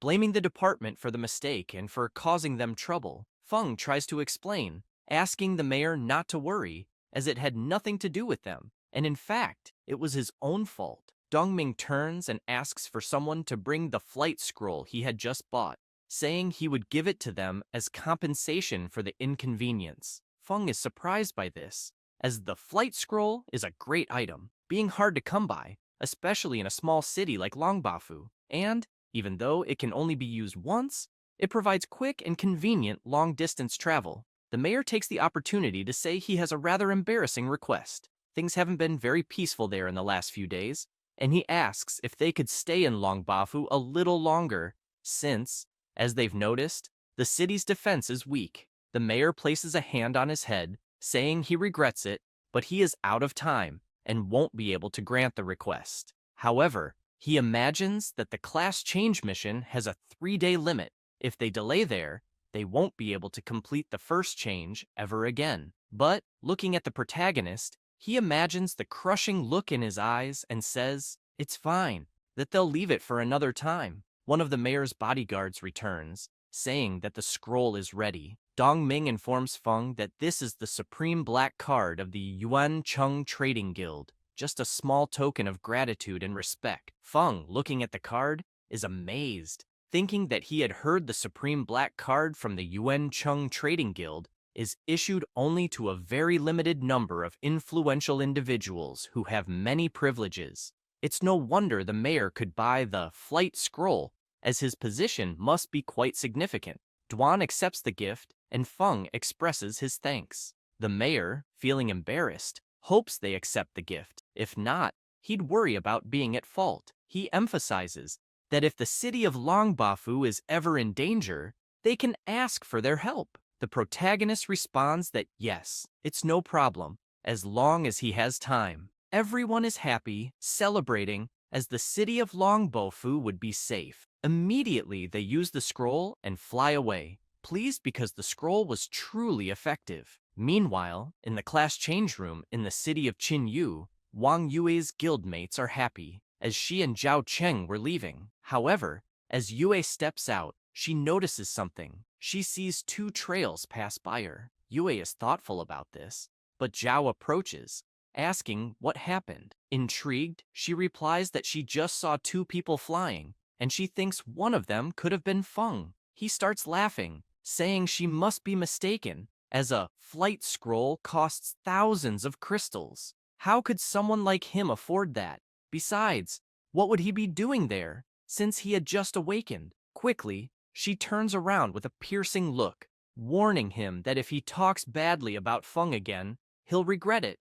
Zhao is shocked, wondering what's wrong with him compared to the protagonist. The rest of the group gathers, with the cleric asking them not to worry about those things. She also asks how the second change mission was going. Zhao responds that unfortunately, his was level A, as he couldn't get a level S mission. The berserker says that a level A mission is already very good, as only the lucky ones get a level S. The warrior, flattering Zhao, says that completing the second transformation at 18 already makes him a supernova, coveted by the top universities, and a level A mission is a rare opportunity. The cleric, happy, asks Wang Yue how her mission is going. However, she keeps her head down, not saying a word, leaving everyone worried about her. The berserker comments that Yue looks a bit off, asking if she had gotten a level C mission or lower. Zhao imagines that even the prodigy girl, so highly praised, has her bad days, as a low-level class change mission greatly affects attribute bonuses and skill unlocks. However, he beats his chest, asking her not to be sad because she can overcome all of it in the future, and if she can't, he will still be there to help. He says this, but in his thoughts, he imagines that falling behind with a level C task is a big setback. She approaches Zhao with a serious expression, asking if he wasn't upset about getting a level A mission, so why should she be sad for getting a level S? Hearing that leaves everyone impressed. The cleric asks why she didn't mention it before. Yue responds that her situation is different from the others because her mission unlocks a hidden class she had never seen before. Zhao is shocked, wondering how that could be possible, as classes are usually determined upon awakening. He's never even heard of unlocking a hidden class during a class change, thinking Yue must be mistaken. She starts remembering when she was at the class change field. The system notified her that class progression had detected that the player possessed the key item Vanguard emblem, which could advance the initial class Agile Shooter to Shadow of the Vanguard, and the class change mission would also change. In other words, the current class Agile Shooter advanced to the higher class Shadow of the Vanguard, asking if she wanted to advance or cancel. Intrigued, she wonders why that screen appeared and what it all meant. She's surprised to recall that the Vanguard emblem was a gift from Feng, as the item's effect was astonishing. Thinking back, she remembers how confident he was at that time, wondering if perhaps he knew about the power of that item. She immediately accepted the mission and thanked him for the gift. After explaining to her group what had happened during her mission selection, the cleric is outraged that she was so hasty. Zhao starts shouting, asking what Shadow of the Vanguard is, as he's never heard of it, and suggesting that perhaps the class change system was malfunctioning, and if she made the wrong choice, it could ruin her entire life. You had just asked them not to worry about her. The berserker says he's jealous, wondering how someone can have a 5-star hidden profession and still advance. The cleric mentions that she wishes she had a childhood friend like Feng. Zhao, hearing all of this, becomes furious, thinking that he also needs to send someone to find the emblem, and that, no matter the cost or danger, he must obtain it. At that moment, Feng grabs his sacred emblem, which permanently grants him an additional 5 life attribute points and 5 spirit attribute points, and it begins to shine intensely. Moving toward Feng's chest, the emblem completes its S-level mission. The system begins the class change. He starts to laugh, saying that not only did his attributes increase significantly, but new passive abilities were also added, and he wonders how far he can push his precise manipulation of forbidden spells.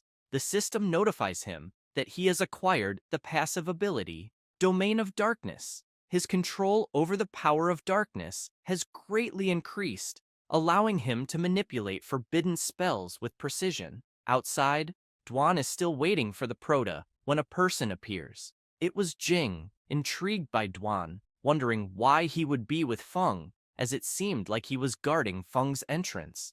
Looking at him, she thinks that, according to the investigation reports, he was young, but already possessed the power of the 4th change, and even on a national scale, he would be considered one of the strongest. However, according to the team, when they entered, the fighter was always behind Feng, maintaining a respectful posture. Jing tells Qi Wei that her student wasn't easy to deal with, leaving her surprised. As she sees them coming toward her, she says to the teacher that she'll leave the situation in her hands.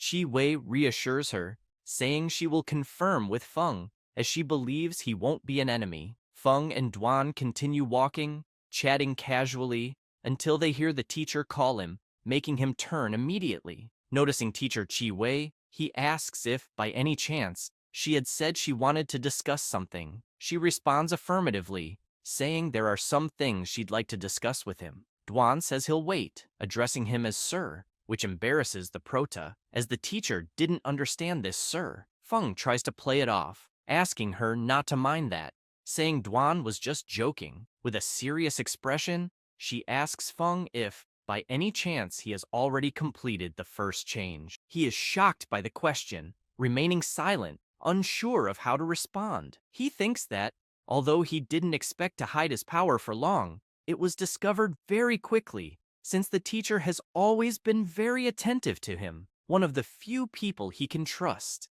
He thinks she won't harm him. Smiling, he replies that yes, and that explaining it would be complicated, so he preferred only a few people to know. She says there is still one rather strange issue she needs to confirm, asking if he has been affected by the power of darkness. Surprised by the question, he wants to know why she would ask that, thinking it couldn't be about the exposure of his status in the system. Qi Wei explains that he knows the world is undergoing strange changes, and that, moreover, the invasion of the secret world into reality is intensifying. Many people have been affected by the power of darkness and are turning into new Tentu mutants. Feng smiles, saying he understands, and asks her not to worry, as he is not a mutant. But he starts thinking that the mutants are closely monitored by the government, and he doesn't want to get involved with them in any way. She reveals an artifact, asking him to test it with her, requesting that Feng inject his energy into that crystal, as it will show the amount of power of darkness he has inside. The Prota is reluctant about the request. The teacher, looking at him, begins to imagine that Feng is hesitant about the request, making her suspicious. However, he laughs, saying it's the first time he's been in a situation like that, so he's a bit nervous. He says this and touches the crystal, injecting a bit of his energy, causing the crystal to explode into several pieces. Panicking over what had just happened, Qi Wei is outraged, questioning how the crystal could have broken. Feng asks the teacher what was happening. She starts trembling as she recalls the conversation she had with Jing, where Jing explained that it was a black crystal, highly sensitive to the power of darkness, as it is frequently used by the government to detect mutants. When there is power of darkness, the crystal starts to vibrate, and the stronger the vibrations, the greater the amount of power of darkness. Looking at the shattered crystal in her hand, she wonders what it means for it to explode like that. Feng begins to explain that he knows it's quite incredible for someone to awaken and change class immediately after, making things strange for him. But he comments that she's known him for a long time, asking her to at least believe in his character. Intrigued, she thinks about how that child lost his parents when he was still young, and also awakened later than others. And to maintain such an optimistic and positive mindset is already something quite rare. She explains that personally, she trusts him, but for protocol reasons, she will have to report what happened to the superiors, asking him to understand. Feng responds that he understands, but at the same time, he imagines that, although she says that, he doesn't know what the authorities' reaction will be. Under these unexpected circumstances, he can only leave the city of Qin Yu. She takes out an item that begins to shine, making the prota ask what it was. Chi Wei says it's a gift she prepared for him, congratulating him on successfully completing the first change. He accepts it gladly, thanking her for all the years she took care of him. Feng takes out an item, saying he had prepared a gift for her as well. The item is the Sacred Wings of legendary quality, which grants an additional 20 spirit points, 50% more health recovery and healing effects, as well as 100% more resistance to darkness. She is impressed by the quality of the item, as the no need to chant effect can save lives in critical moments. Chi Wei says she can't accept it, as it's too valuable, but Feng insists, saying it's just an item he got during the class change mission, asking her not to be shy and accept it. Feng hands over the item and turns to leave, saying his friend is waiting, and if she doesn't mind, he's going to go now. The teacher watches him from afar, thinking about the legendary gift she had just received from him. Chi Wei heads to the office of the adventurer's examiners to report what happened. After the teacher explains everything, Jing looks at the crystal, saying she has never seen a situation like that, asking if there's any possibility that the superiors might consider Feng a threat. Jing, tired, asks to let it go and end it there. The teacher is intrigued, asking Jing what she meant by end it there. Jing makes it clear that her student might be beyond what they understand at this point, and if he truly is a strong adventurer, they should try to recruit him as much as possible instead of investigating him and needlessly irritating him. Her advisor asks if they should report it.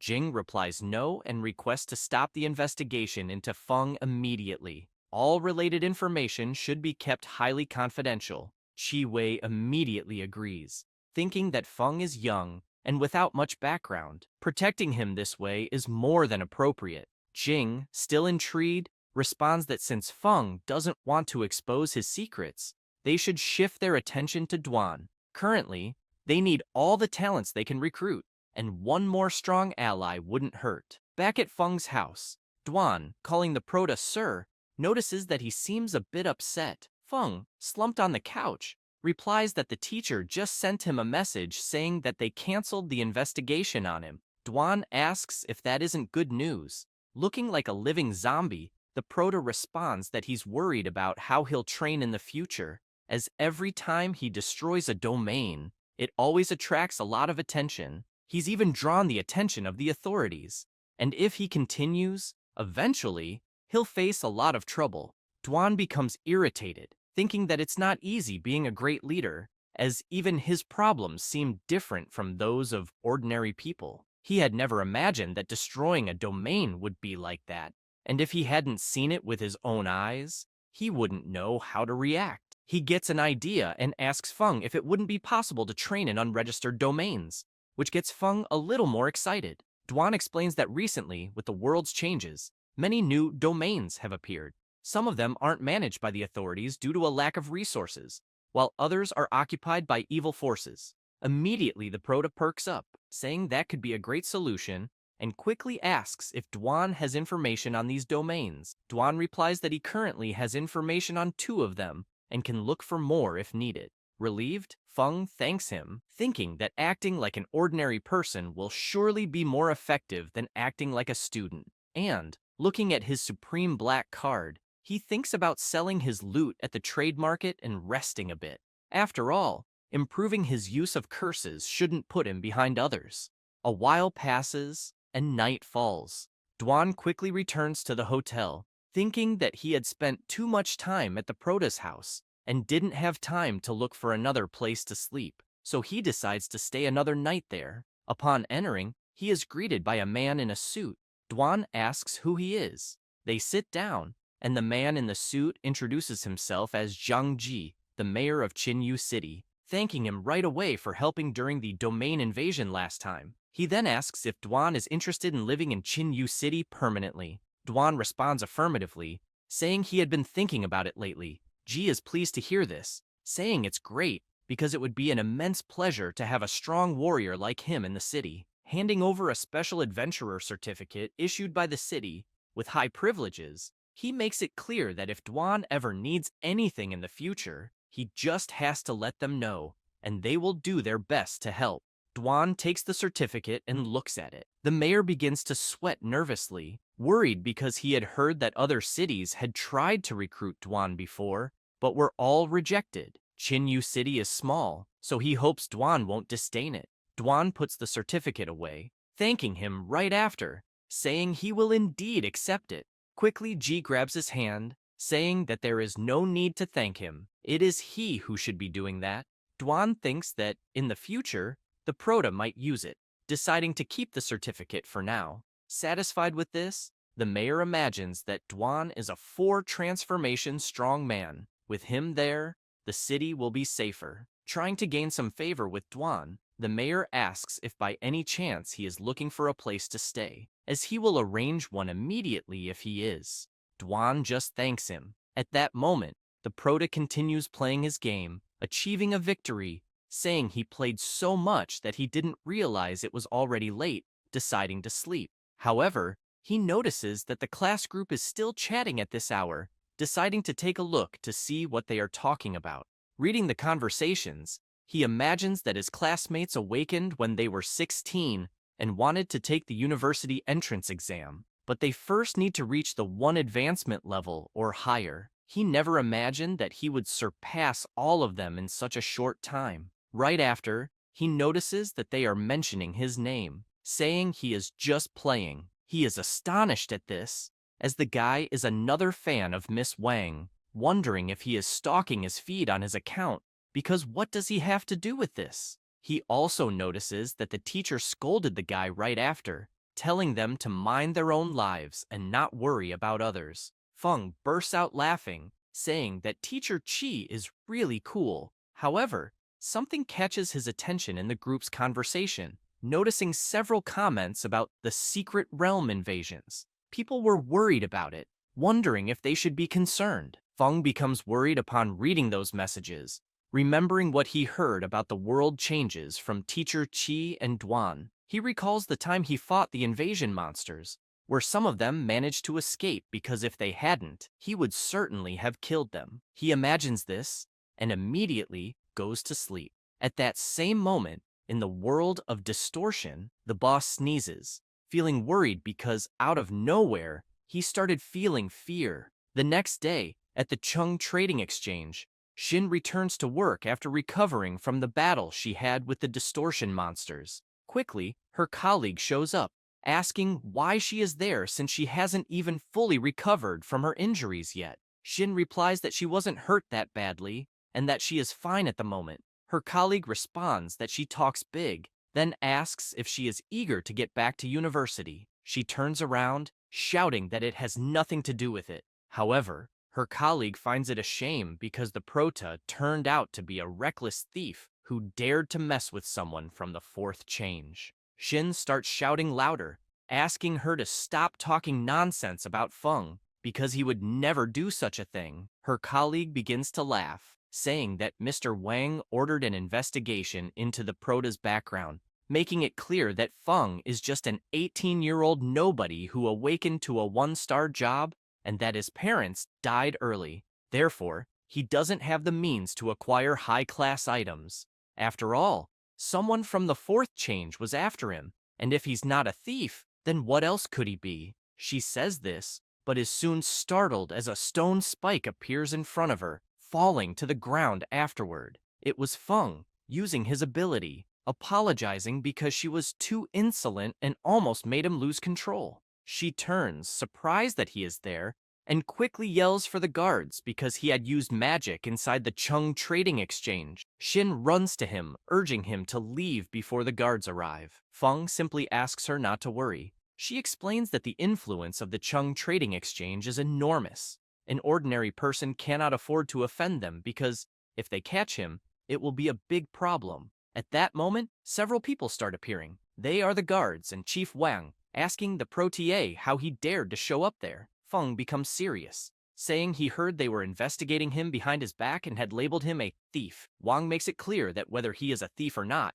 they will find out soon enough, ordering the guards to seize him, as he had no qualification to ask anything. Quickly, the prota takes out his black card, showing it to them, and asking if they treat all their clients this way at the trading exchange. Immediately, the guards freeze upon seeing the black card, leaving the young woman and Chief Wang stunned, questioning where the prota had gotten that supreme black card of the trading exchange, quickly assuming it was fake. Feng explains that it was a gift from Mr. Dong Ming. Wang yells at the prota, asking where he got it, as it was clearly a fake card. Feng puts the card away, telling them to investigate it since they are so good at that. The redhead, frightened, asks her boss what they should do at that moment. He quickly grabs his phone, asking her to keep an eye on the protege while he makes a call to verify. Outside, a crowd begins to gather, asking what was happening, as the guards had blocked the way. At that moment, Mr. Wang is talking to the mayor,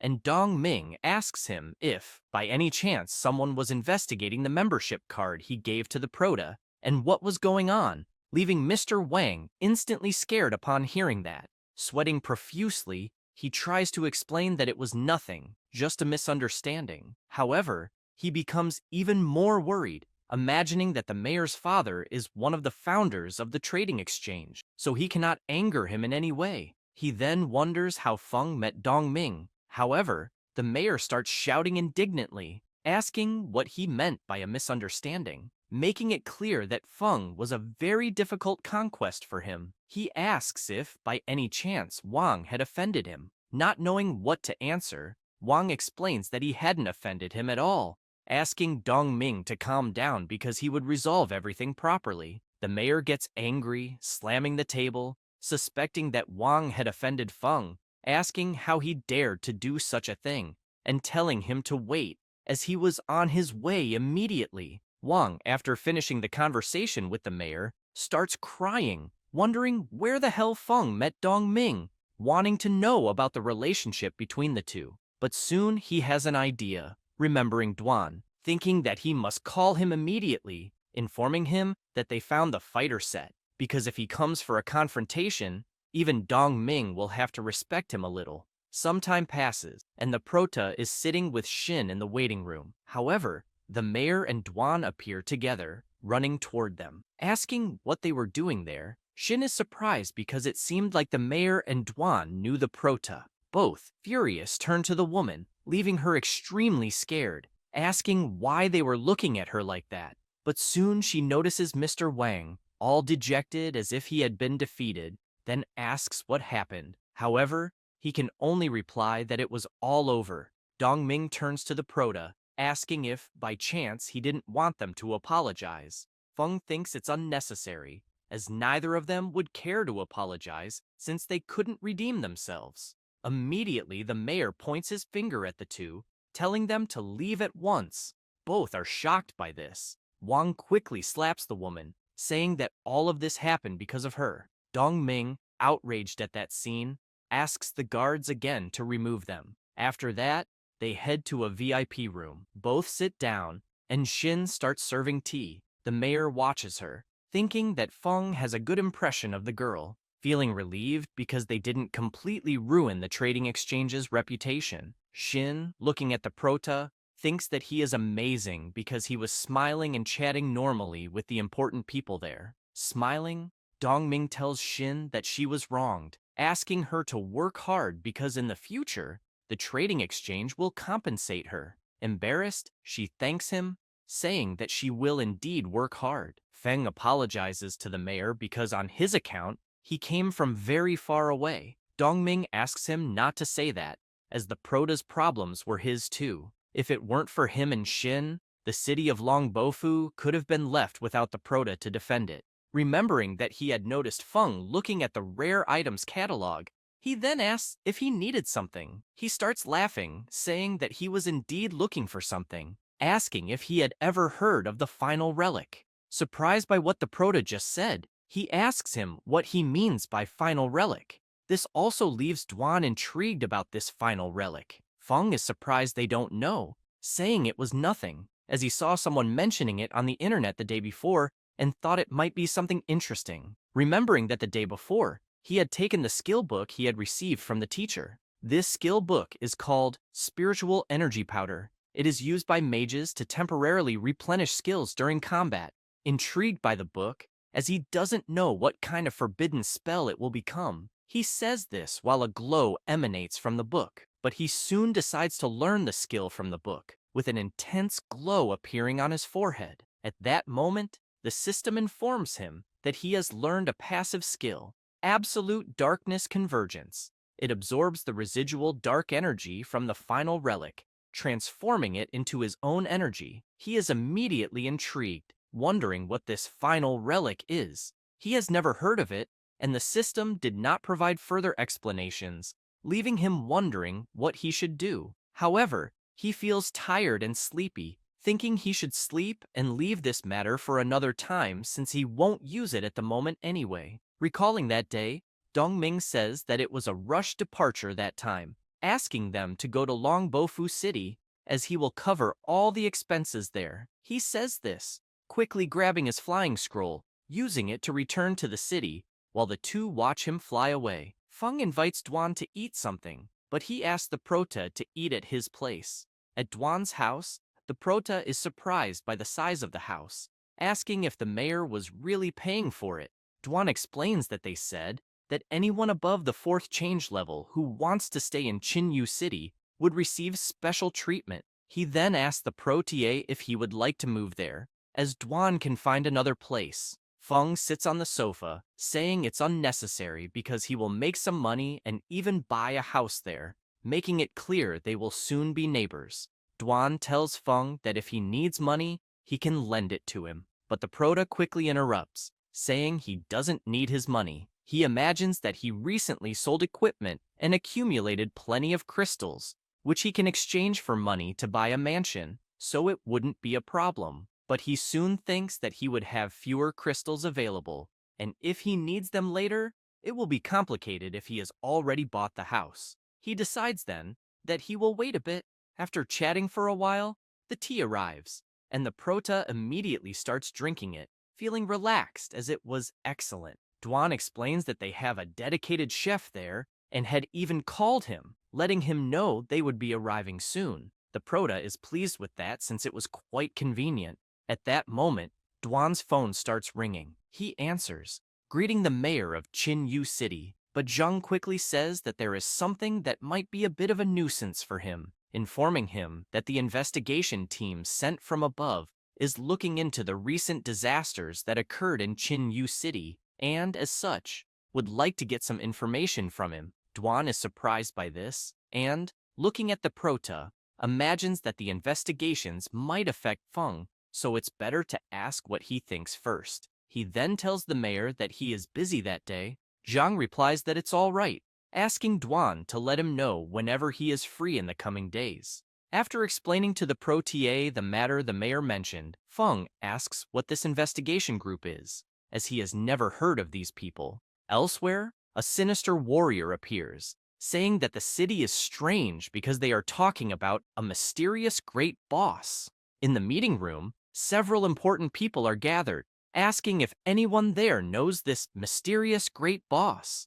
Jing responds that she doesn't. Bang Wei, intrigued, asks if they haven't heard anything, so why would there be rumors that the mysterious great boss had saved the city? She explains that it was mainly because the secret area invasion was suddenly halted at that time, and the mutants that were invading were also eliminated. Stressed, he asks if she is joking, because the danger level of the secret area invasion varies, and they can't use that as a basis before properly investigating. He makes it clear that, on the other hand, there was another accident in the secret area, with 2 attacks of king level or higher, asking what exactly the mysterious great boss had done. Jing lowers her head, thoughtful about what he just said. Chi Wei becomes worried because to protect Feng, Jing used her power and modified all the information that could be related to Feng, and with that, all the pressure of the incident fell on her.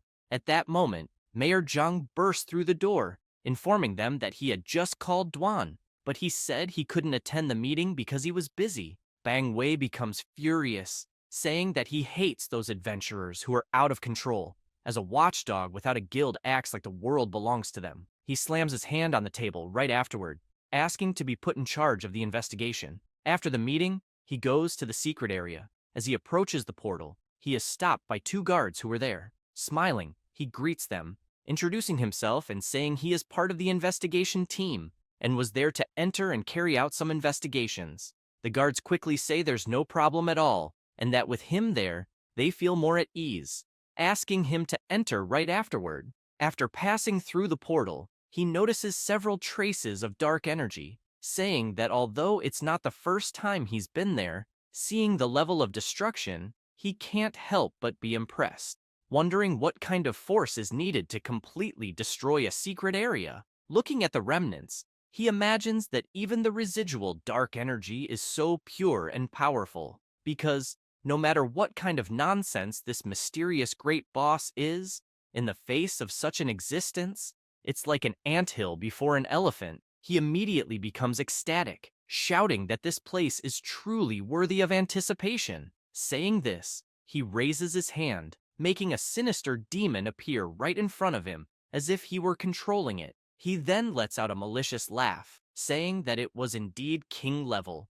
filled with powerful energy all around, craving it all for himself. At that very moment, in Duan's house, the Prote continues playing his game, complaining to the system. However, an alert pops up from the system, informing him that the final relic has been found, leaving the Prote surprised. He imagines that something seems to be happening, as a connection is forming with him through the aura. If he focuses carefully, the connection becomes clearer, allowing him to locate its position. Feng grabs his shirt, stands up and puts it on. Duan appears, asking where he is going. The Prote responds that he is going out for a while. He then rushes out, asking Duan to finish the game for him. Feng hails a taxi and, looking at the GPS, guesses that the energy is coming from near the sinister cemetery. He realizes, through their connection, that this thing is moving. At the entrance of the sinister cemetery, the guards spot the demon emerging from the portal,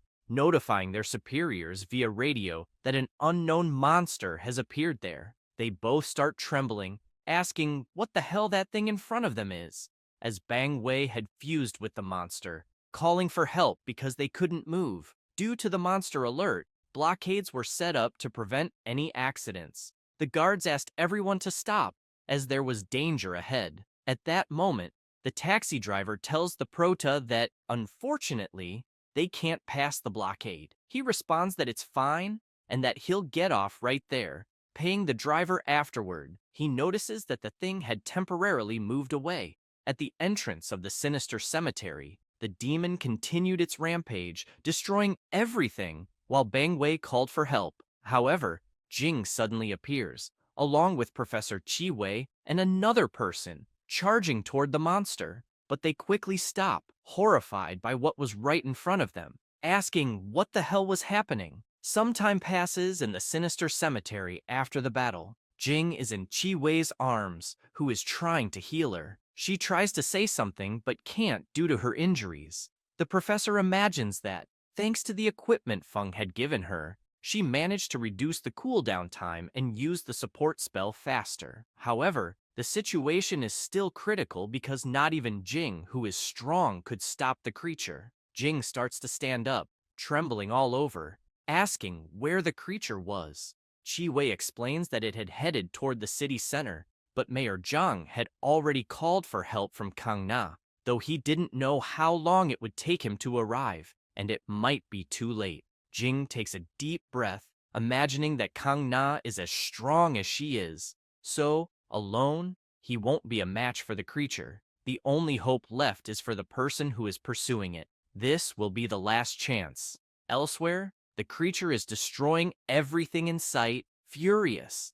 At that moment, Feng arrives, looking at the creature and realizing that the final relic had grown much larger. The demonic creature notices the Prota standing there, as if he were a beast. He wonders if he will have to use other forbidden spells to take it down first. However, while he is thinking, the creature wastes no time, jumping at him with all its might, striking toward his head.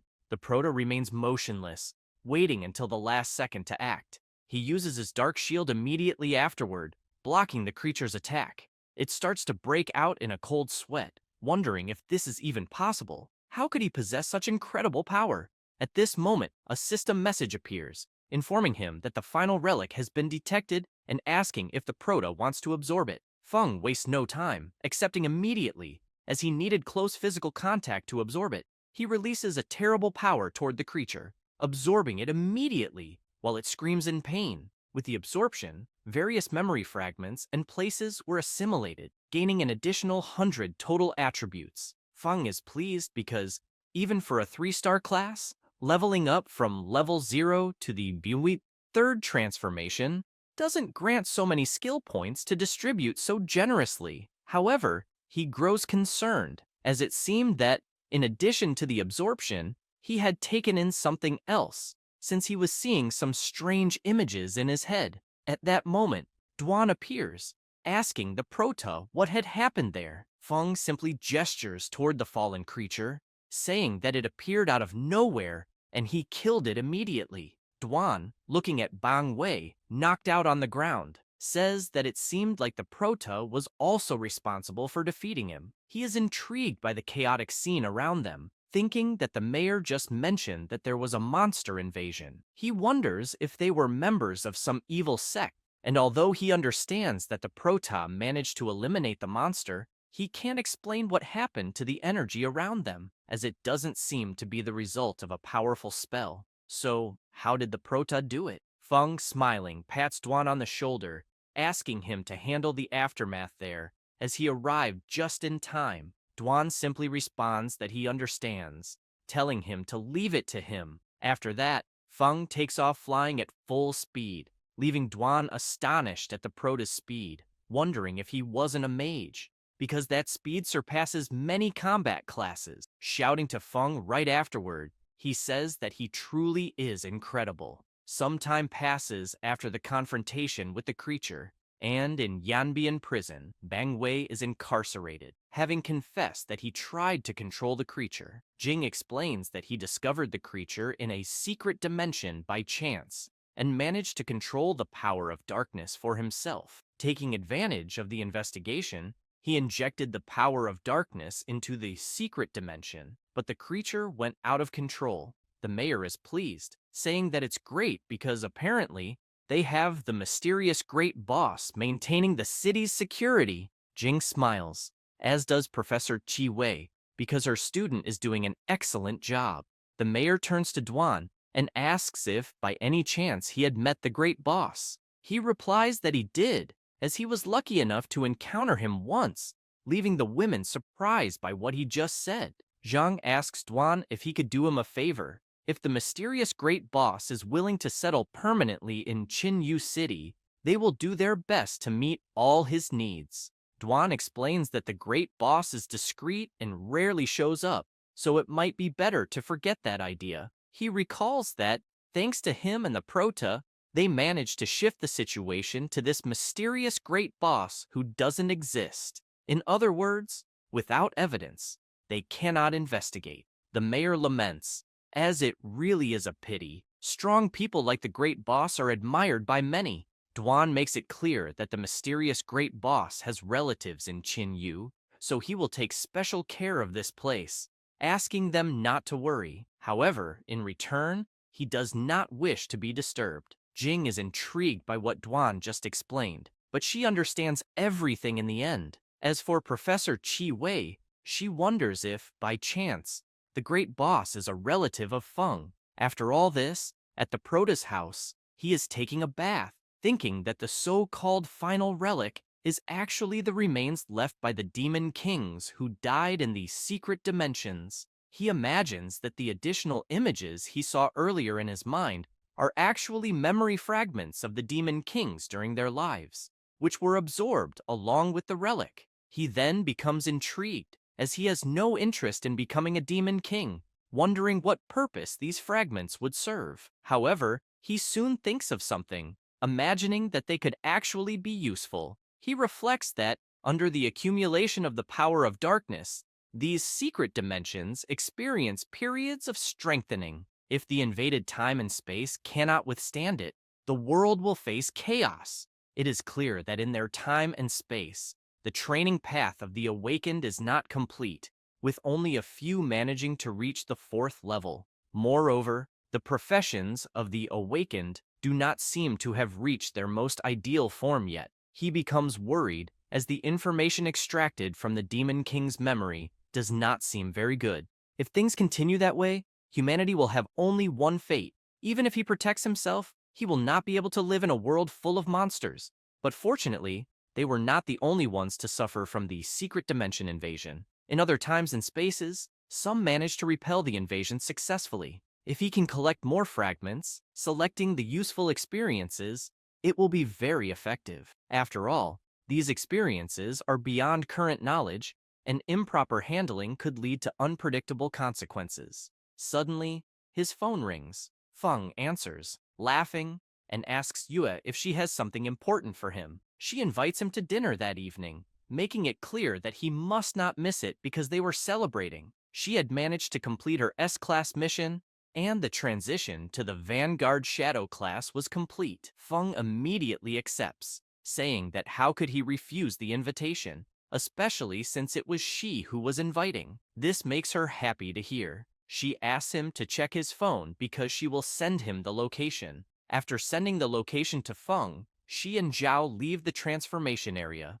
where their guild friends were waiting, bursting confetti right afterward, congratulating them for successfully advancing to the second level. The people around them are amazed because, at such a young age, they have already reached the second level. Zhao invites Yue to dinner, saying he has reserved a private room at the best restaurant in the city. However, she replies that she already has plans for the evening, asking them to have fun without her. She then announces that she will be the host at the event the following day, requesting everyone to be there. He asks her if they shouldn't rest first since they had worked hard during the transformation. Yue explains that it is something quite important and cannot be postponed. She says her goodbyes, while everyone watches her leave. Zhao gets irritated because they had barely reached the second level, and they were already having disagreements.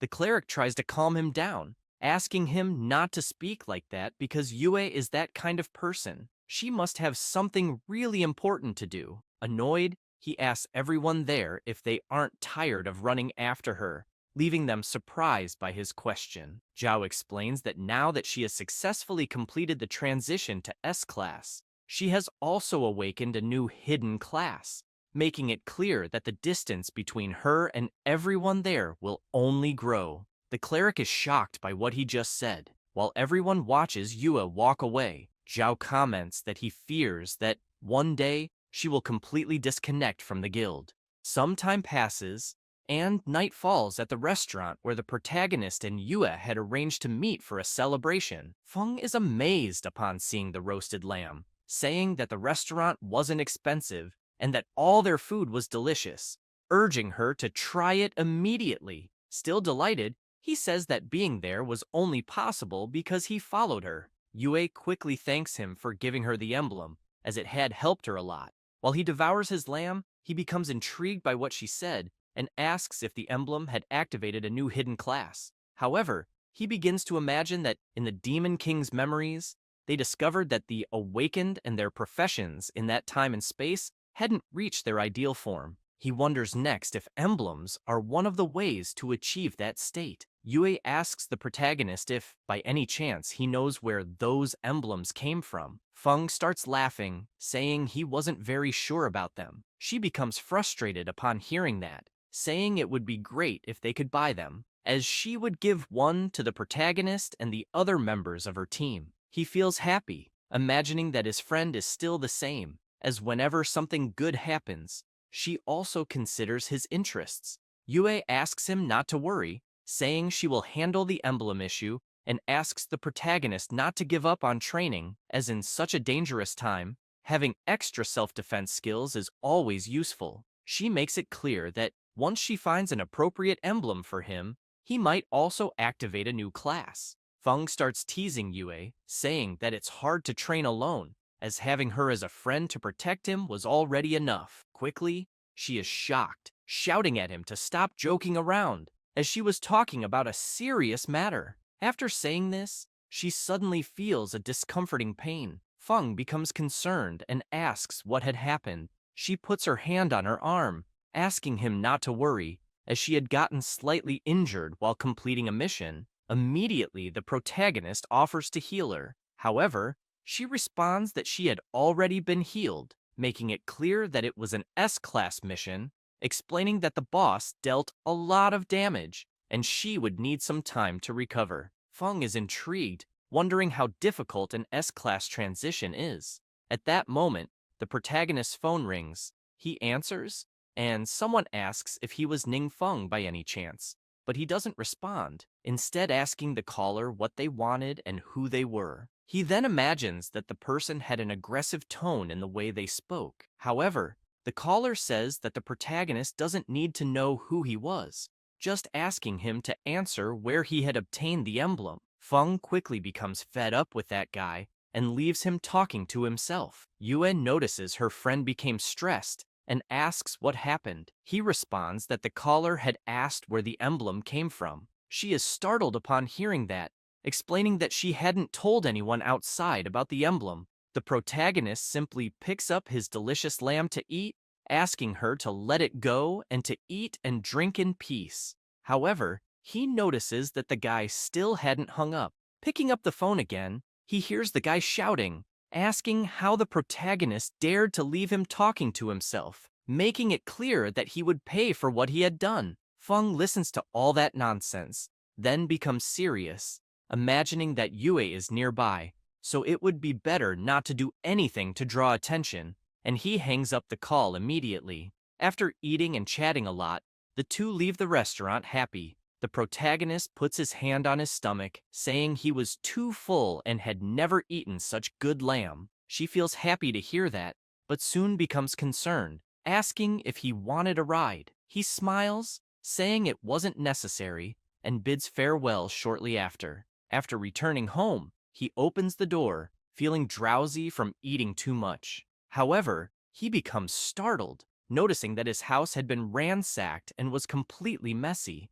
At that moment, someone calmly approaches, asking why Mr. Feng had taken so long. The protagonist quickly becomes serious, asking if it was him who had called earlier. The blonde guy starts laughing, saying yes, and that he had told the protagonist he would pay, making it clear that if he had answered honestly from the start, none of this would be happening. Feng then asks who had sent him. The blonde guy lets out a wicked laugh, asking the protagonist how a mere lowly awakened dared to speak in such a way, then asking if he hadn't had a teacher to teach him to show proper respect to the stronger ones. However, at that very moment, another guy sneaks up behind the protagonist, ready to attack him, but Feng quickly dodges and counterattacks with an elbow, hitting the guy square in the nose and making him drop his dagger. Feng adjusts himself as the other guy slides down the wall, knocked out.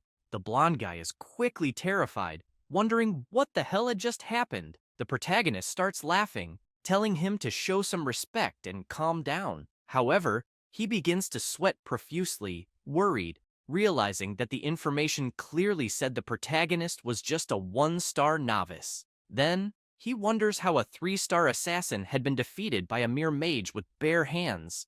While thinking about this, he grabs a shuriken and, looking closely at Feng, notices that he has more than 100 points in all stats, and both his reaction speed and range had received significant improvements, realizing that he could handle many situations easily without even using magic. He throws his shuriken at Feng right after, but Feng dodges with ease. Immediately after seeing the protagonist's reaction, the blonde guy runs, realizing the situation wasn't good and that it was better to retreat. He heads toward the balcony to escape and quickly jumps off. However, Feng grabs his leg, preventing him from escaping and slamming his face hard into the wall. After that, the protagonist orders them to clean up the mess they made. Then, shouting, he tells them they'll have to pay for the broken cabinet too.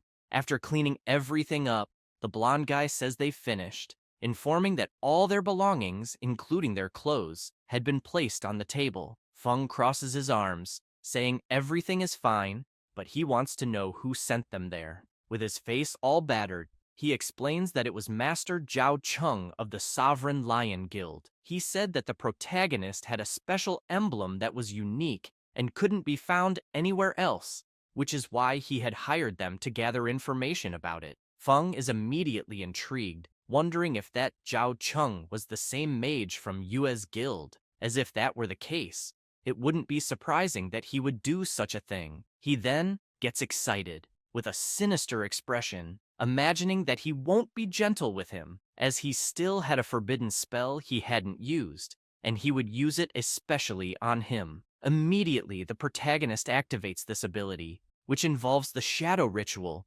using his mental strength to control the minds of his targets, briefly allowing him to transform into a powerful projection. Targeting the two thugs there, he makes them scream in pain. After that, elsewhere, Zhao Cheng and the shield warrior are walking and talking. The warrior asks Zhao about the emblem, and Zhao, with a serious look, replies that he had already sent someone to find Ning Feng, and if the protagonist didn't cooperate, he would make him experience a fate worse than death. The warrior is startled by the tone of voice his friend used, asking what would happen if Wang Yue found out. Zhao takes a deep breath, saying he couldn't worry about that. Sweating cold, the warrior says it was a shame the mission didn't go as planned. However, Zhao Cheng starts remembering the mission, in which, originally, he had let the shield warrior face the boss to diminish Yue's momentum, scare her a little, and then he would step in as the heroic savior. But he had never imagined that she would risk her own life and defeat the boss. Soon, he is startled, as someone had just appeared out of nowhere. Zhao, upon seeing it, was the guy he had sent to gather information on the Prota, gets angry, and immediately asks why he had shown up there silently, and if he had managed to get the information he had requested. However, the Prota, possessing the body of the blonde guy due to his ability, only asks if they were the ones who caused Yue's injury. Upon hearing that question, the two are surprised, but Zhao approaches, giving him a pat on the face and asking him not to interfere, then questioning if he had some sort of problem. At that moment, the Prota starts using his power, becoming furious, grabbing their necks with all his might and lifting them off the ground. He then makes it clear that they don't deserve to live in that world for having hurt Yue, but he won't let them die so easily. He says this, invoking black flames immediately afterwards, which quickly begin to engulf them. The Prota emphasizes what they had said earlier, something about a fate worse than death, telling them to enjoy the experience, burning them from the inside out until they turn to nothing but ashes.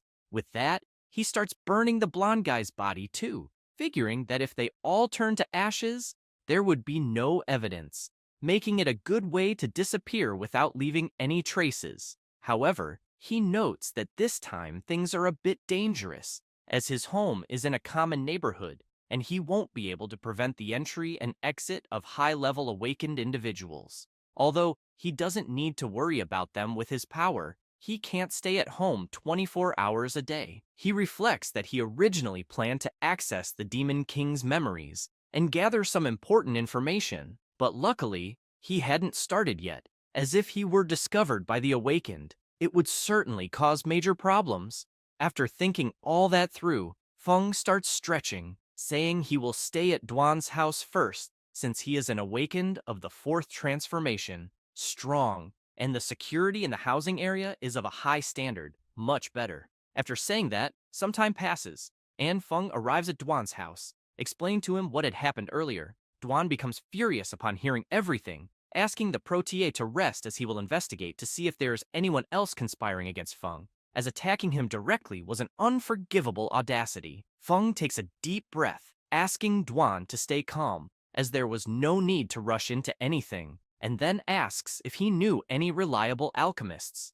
Duan is surprised by the prota's question, wanting to know what criteria he had for the alchemist. Feng explains that the alchemist needs to be high-level, trustworthy, preferably independent, and the fewer connections they have, the better. Duan becomes thoughtful, saying he knows a few alchemists of good level, but they have already joined large guilds. The prota replies that it wouldn't be very appropriate, remembering that in the memories he absorbed, the Demon King had already killed a few high-level alchemists, and the potions they had produced were significantly superior to the level of that world. Unfortunately, he didn't understand the specific details, only managing to copy the recipes left behind, needing to discuss them with a professional. He then imagines that alchemists who join large guilds usually have no choice, and the risk of information leaks is high. And, after the lesson he learned, he doesn't want to attract greedy flies anytime soon. After talking, Feng asks Duan if there is any opportunity to help him look, as he will also ask others. Some time passes, and Feng calls Yue, asking if she knew any alchemists. She replies yes, just one, but a reliable one. He is immediately surprised and asks if she was really serious. Yue confirms, explaining that it was their healer's brother, Shu Wei, a good alchemist, and that he was considering joining her guild. But Zhao Cheng and he didn't get along, so they couldn't negotiate. She then asks if the prota is interested because she can introduce them. Feng, after hearing Zhao's name again, imagines that his friend, unfortunately, had the bad luck of having him as a teammate, but at least he solved a big problem for her, and Zhao Cheng won't cause any more trouble. Yue, intrigued, asks the prota why the hell he is looking for an alchemist. He explains that he had found some recipes at home and wanted someone to help him understand them. She becomes suspicious, asking if he had found something at home again. Feng starts laughing, saying he has been doing a good cleaning in his house lately. Yue asks him to wait a moment, that she will arrange everything as quickly as possible. Some time passes, and the prota goes to the place where the alchemist is, introducing himself. The alchemist also introduces himself, saying his name is Shu Wei, asking Feng if he could show his recipes. Outside, Yue and her friend are upset because her friend wanted to get closer to the prota, but her brother kicked her out. Yue, smiling awkwardly, imagines it's because she's too loud. Meanwhile, the alchemist continues examining the recipes, then says that the ingredients are not special, but the preparation method he had never seen before, seeming quite complicated. Shu Wei asks Feng if, by any chance, he knows the effect of that potion. He replies that he heard it would increase experience by 100%. Immediately, the alchemist is surprised to hear that, explaining that common experience potions on the market can only increase experience by a maximum of 40%. And they're still quite expensive. He muses that if there really is a potion that boosts experience by 100%, 1- and 2-star awakened individuals would level up quickly. Feng smiles, saying probably yes, but he's not sure, and it's not easy to ask around, so he came there to clarify his doubts. Shu Wei turns to the prota, asking him to wait a moment because he's going to conduct an experiment upstairs. Time passes as the three continue talking, but soon they hear a strange noise. Everyone becomes concerned, wondering what is happening upstairs. Yue's friend starts climbing the stairs, saying she'll take a look to see what it is. After climbing, she notices something jumping in front of her, soon realizing it was the slime her brother used for experiments. Yue and Feng also go up to see what's happening, but a burst of flame shoots right in front of them, hitting the slime. Everyone is surprised by that, and quickly rush to the alchemist to see what it was, soon noticing the shot came from him, as he was delighted, saying the potion had really worked, leaving the girls completely confused. Shu Wei approaches the prota, saying he drank a little of the prepared potion and tested it on the slime, concluding that the experience indeed increases by 100%. Feng is pleased, imagining that if that recipe worked, the others will too. At that moment, the alchemist throws his fireball again, hitting the slime hard. His sister explains that Shu Wei loves his lab so much that he doesn't let her go upstairs, and now he's breaking everything on his own. Some time passes, and after the prota explains to the girls about the potion recipe, they become ecstatic, asking if it really increases experience by 100%. Feng nods, expressing that yes, it does. However, the alchemist asks the two to stay quiet because this is something that requires extreme confidentiality. Shu Wei turns, asking the prota what he plans to do next, because if he sells that, he'll definitely make an unimaginable fortune, since right now, everything is very dangerous, and no one will refuse something that increases strength. Feng reflects on that, but soon hears a message arriving on his phone. He asks for a moment, because he's going to check some information first, noticing next that it was a message from Chi Wei in the class group, informing that the school's plan was to take all the third-year students to a secret location in the neighboring city to train for next Monday's event. And, since space was limited, each class would have to use the location at different times and areas, asking everyone to prepare properly and cooperate actively. Noting also that after the teacher communicated this, everyone started sending worried messages, fearing that experience would be scarce. There wouldn't be space for everyone, and there wouldn't be any experience potions. Feng, after reading all those messages, becomes thoughtful, wondering what could be done in that situation. But he quickly has an idea, explaining that regarding the experience potions, he plans to use them first on his companions and then sell them to trade Shirin them after some time. Yue's friend quickly asks the prote if, by any chance, he considered her one of his companions. He responds that yes, he does. She gets super excited, saying that in the future, she and Yue will be his bodyguards. However, Feng remains thoughtful, imagining that such a sought-after item, once released on the market, will certainly cause a big impact, and consequently, profit opportunities will arise. People like Zhao Cheng, who are like greedy flies, will probably appear in large numbers.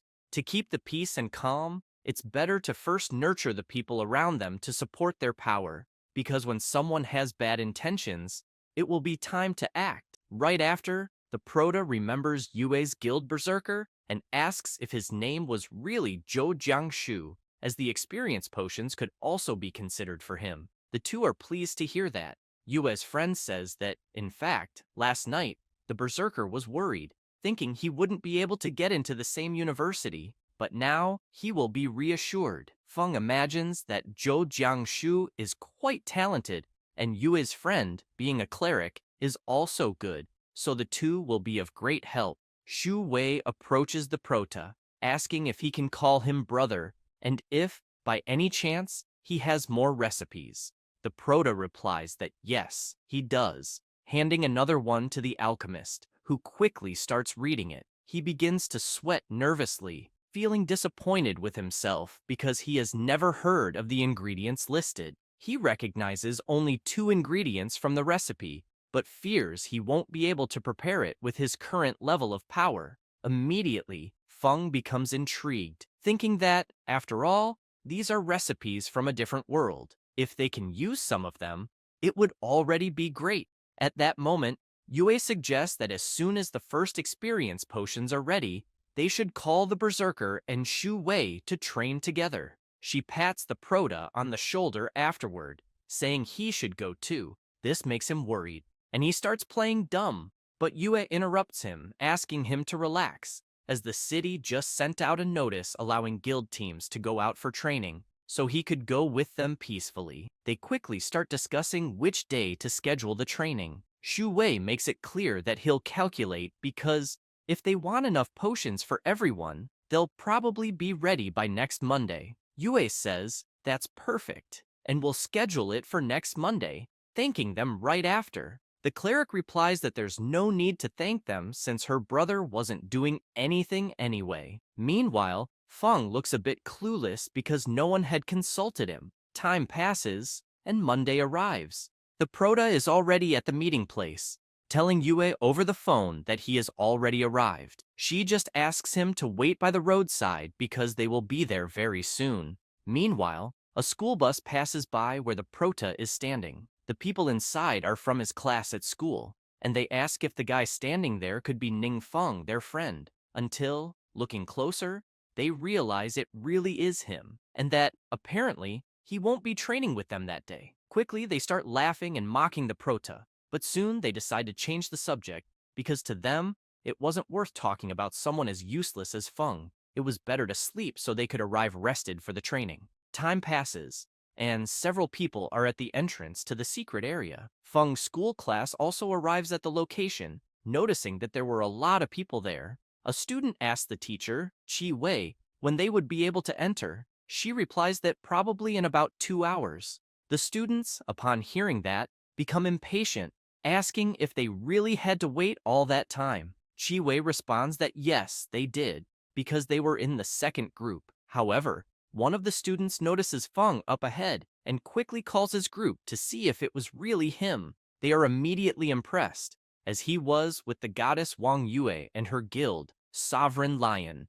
The student becomes even more indignant upon seeing Feng and his group entering the portal, and immediately asks Professor Chi Wei why they are entering without waiting in line. The professor, also impressed, explains to the student that Ning Feng is the leader of the Sovereign Lion Guild, so they are probably heading straight to the heart of the secret area, as there are fewer people there, which is different from her class. The student who had asked the professor becomes furious, saying that he should be the one standing beside the goddess Wang, while his friend next to him asks how Feng dared to proceed to the heart of the secret area, as any small monster there could easily kill him. At that moment, someone arrives, asking if by any chance they were talking about Wang Yue, who is ranked 5th in the national rookie rankings. Surprised and sweating, the student replies that they were indeed. The person who had appeared asking about Yue thanks the student and says, "That's great, because they are heading to the right place." Saying that, they head toward the portal, along with 2 other people. Feng's school students just watch them enter without having to wait in line. Once again, that student becomes furious, asking why those guys were also showing off. His classmate beside him asks if he didn't know who those people were. She explains that those 3, like Wang Yue, are all rising stars in the national rookie rankings. The girl in question is ranked 4th and is named Chang Muqiu. The big guy in 3rd place is Ji Qi, and in 2nd place, Gu Yunzhou. After that, Feng's group reaches the center of the secret area, and Shu Wei wastes no time. He throws an experience potion to Jiang Shu, who is ecstatic to learn that it's an experience potion with 100% boost. Quickly, the cleric slaps his head, asking him to lower his voice because people around them shouldn't know. He just apologizes, saying he got excited. Jiang Shu turns to the alchemist and asks if, by any chance, that potion is very valuable. Shu Wei explains that it's actually not that hard to make, as the ingredients aren't that rare, and even the manufacturing method isn't that complex. He clarifies that's why the recipe is so valuable. If they can increase experience with relatively low cost, no one will refuse. He even speculates that, with just that, Feng could become an honorary guest at any major guild. At that moment, the cleric becomes very happy, telling Feng that everyone there was benefiting from his presence. Jiang Shu pounds his chest and makes it clear to the Pro TA that whenever he needs anything in the future, he just has to ask. Feng laughs awkwardly, saying that they're all part of the same team and don't need to be so formal. Yue, watching from a distance, just observes them laughing, thinking that Feng's personality wasn't good for socializing, and that's why he always had few friends, especially after the failure of his awakening at 16. Yue, feeling upset, imagines that people at school mocked the prota, which made him even more withdrawn. Looking at the prota, she feels happy because it's rare to see him so happy talking, hoping he can recover from now on. Yue gives a slight cough to get everyone's attention and says she has something to say, asking everyone to listen. She explains that, at the moment, they don't have a tank or a magic DPS, so during the battle, they need to ensure maximum safety, making it clear to the prota that he doesn't need to take action so as not to draw attention from the monsters. Yue then shouts that she will attract the monsters and asks Jiang Shu to deal with them. She then asks Shu Ting to focus on buffs and protection, and Shu Wei will act with the potions according to the situation. Quickly, everyone shouts that it's okay. However, the prota feels frustrated, thinking that this will slow his progress significantly, but out of respect for everyone, he will cooperate. After all, leveling up with forbidden curses is much faster, but since he's not in a hurry and is just understanding everyone's abilities, he decides to go along with it. At that moment, Yue wastes no time, grabs her bow, and shoots an arrow, hitting the monsters and causing a huge explosion. Drawing their attention, they charge straight at her. Shu Ting grabs her staff and uses her ability, buffing the berserker, who quickly prepares his attack and delivers a powerful strike to the ground, sending it toward the approaching monsters. Shu Wei doesn't miss the opportunity and throws experience potions, hitting the monsters. He gets excited right after, as the experience is increasing rapidly, and if it continues like this, he will soon be able to make a new potion. Shu Ting and Jiang Shu celebrate, knowing they could also reach the second stage before the entrance exam and get into the top universities with Yue. However, they hear a strange noise coming from the cave, and Jiang Shu immediately asks who it is. Gu Yunzhou, letting out a sinister laugh, apologizes, saying he didn't mean to laugh, but he couldn't help himself after hearing that someone who hasn't even reached the second stage was already talking about getting into a prestigious university before the exam. He says this while accompanied by his friends. Shu Ting and the Berserker are surprised, asking if they were really the top ranked in the national rookie rankings. Yunzhou, laughing, is pleased to know that their reputation isn't bad, as they were recognized quickly. This leaves the Berserker and the Cleric puzzled, wondering why on earth they would be there since they are from the area near Qinyu. At that moment, Wang Yue arrives, asking the people from the national ranking if they wanted something, as they were busy training. Yunzhou approaches with his friends, saying he wanted to speak specifically with Yue, then asks if she's interested in joining their team. Upon hearing this, Shu Ting and the Berserker are shocked by the question. However, Yue immediately declines, saying she already has her own team. Yunzhou, indignant at the refusal, responds that he knew, but points out that her team includes a mage named Zhao Cheng, who is ranked 14th in the national rookie rankings. And, if he were interested, he could also join their team, even though Zhao Cheng is a bit lower in the rankings, but he would consider it a favor for her. Annoyed, Yue asks if she hadn't been clear enough, as she already said she didn't want to join any more guilds. He becomes frustrated, asking her not to reject the offer so quickly, because in places like Qinyu, the news can be a bit delayed. Yunzhou explains that due to frequent changes in the secret area, the monsters are becoming more difficult to deal with, and top universities are raising their admission standards. This year, they are admitting only elite teams or individuals with favorable conditions, and there are very few spots available. Smiling, he makes it clear to Yue that she would be missing out on a rare opportunity because new talents in the rankings are reshuffling their teams, and they are no exception. He explains that the reason they chose to invite her is precisely because of her team. After saying this, Yunzhou changes his expression completely, asking Yue not to forget that she was destined to become someone very powerful. And, looking to the side, Yunzhou hints that her friends aren't, leaving them outraged by the insinuation. Yunzhou, with a sinister laugh, says that weakness is the greatest sin. Immediately, Yue begins summoning her bow, as she didn't like his words at all. However, he asks her not to get worked up, making it clear that she is a ranged DPS, and it wouldn't be good for her to start a fight at close range. Shu Ting, scared, goes up to Yue and puts her hand on her shoulder, asking her to let it go and suggesting they find another place to train. She says this, and all of Yue's guild silently turn and decide to head elsewhere. However, the prota stands still, thinking that Yunzhou is really irritating, and, since Yue recently awakened a new class, wonders if she can defeat him. While he's thinking, GK stomps the ground hard, catching Feng's attention. Looking at the prota, GK asks if by any chance he is Zhao Cheng. Feng replies that he is not.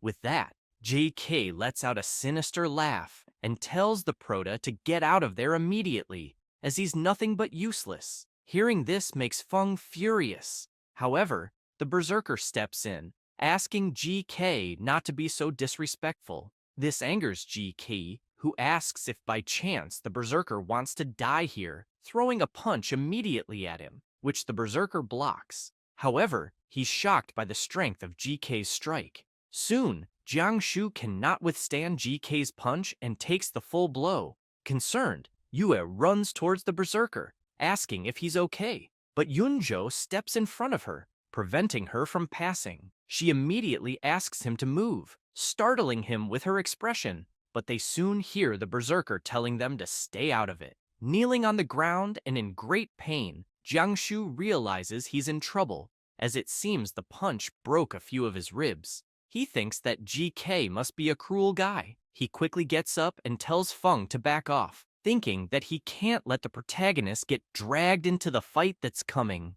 GK, standing near the berserker, simply says that it's all useless, which enrages Jiangshu. He starts focusing his power into his fists, but is surprised by GK's speed, realizing he's about to take another hit and has no chance to block or dodge. At the same time, Yue and Shu Ting prepare themselves, but it's already too late. The blow is about to land on the berserker's face, when suddenly, a hand appears, blocking GK's punch. It's the protagonist, easily stopping the attack, leaving everyone shocked. GK becomes frustrated, even more so when he realizes he can't move, wondering why someone dressed like a useless mage has such a powerful aura. Feng wastes no time, grabs GK's fist, and pulls him with great force, causing GK to scream in pain. Feng throws him far away as if he were nothing, smashing him into several rocks, which all collapse on top of GK, burying him. At the same time, Feng turns around, gives a sinister smile, and calls him useless. Immediately, Yunzhou runs to help his friend, but doesn't notice Yue preparing her bow, and he gets shot right in the middle of his butt. He starts hopping around in pain, unable to believe he just got shot in the butt. Shu Ting bursts out laughing, finding the attack truly hilarious. Muqiu is terrified by the sight of Yunzhou, then becomes frightened as she realizes that a mage defeated an unarmed berserker and that an archer hit the tank at close range. She wonders if perhaps this is a dream, since Gu Yunzhou and GK are part of the elite new talent rankings. At that moment, the prota is breathing deeply as he wanted to be discreet, and he gets frustrated because he didn't want any complications. He turns to Shu Ting, asking her to stop being shocked and go ahead and heal the berserker. She says yes, and immediately starts healing Jiangshu. While she's healing him, the prota asks the berserker how he plans to deal with GK. Jiangshu replies that he doesn't know, but he'll follow the prota's orders. Hearing this surprises Feng, making him realize that his friend's opinions of him seem to be changing. He then asks the berserker to go to GK and take his equipment, telling Jiangshu to see it as compensation for GK having annoyed him. Yunzhou becomes outraged at what he just heard, asking how they dare to do such a thing, as it's clearly theft. Before he finishes speaking, he's startled by an attack that suddenly appears right in front of him. It's the prota, with a sinister expression, asking Yunzhou if, by any chance, he was saying something. Quickly, Yunzhou changes his expression, saying that actually, he also has equipment that could be useful to the prota, and, if it would calm things down, he could take it without any problems. The prota gives him a hug, saying that at least Yunzhou knows when to give in, as he personally doesn't like problems. And he makes it clear that if by chance Yunzhou dreams of planning revenge in the future, they will regret it. Terrified, Yunzhou promises that they won't do anything, as they aren't reckless. At that moment, Muqiu approaches, asking for her equipment to be accepted as well, and hands it over to the cleric. The prota, seeing this, says that she seems to be a smart girl. Then, he asked them to continue training in another area, leaving Muchiu embarrassed since she was without her equipment. Immediately, everyone from Yue's guild gets excited, saying it was a great idea. After that, while walking through the secret area, Yue tells the Prota that she was thinking of taking him for training but never imagined that he would be so strong. He starts laughing ironically, saying that she already knew he had changed classes recently but didn't want to draw too much attention because that would be problematic. Yue gets frustrated with the Prota's attitude, saying that she will just let it go and won't ask any more questions, as he's always like this, never saying anything. The Prota, still laughing ironically, makes it clear to Yue that she always understands him better than anyone. Quickly, she puts her hand on the Prota's shoulder, surprising him. And, very happy, she makes it clear to him that, regardless of everything, she was very happy for him. Feng simply smiles and thanks her afterwards. At that moment, Shu Ting and Jiang Shu approach the Prota, asking if by any chance he had already decided which university he would attend and which guild he was interested in joining. He simply replies that he hadn't thought about either question yet.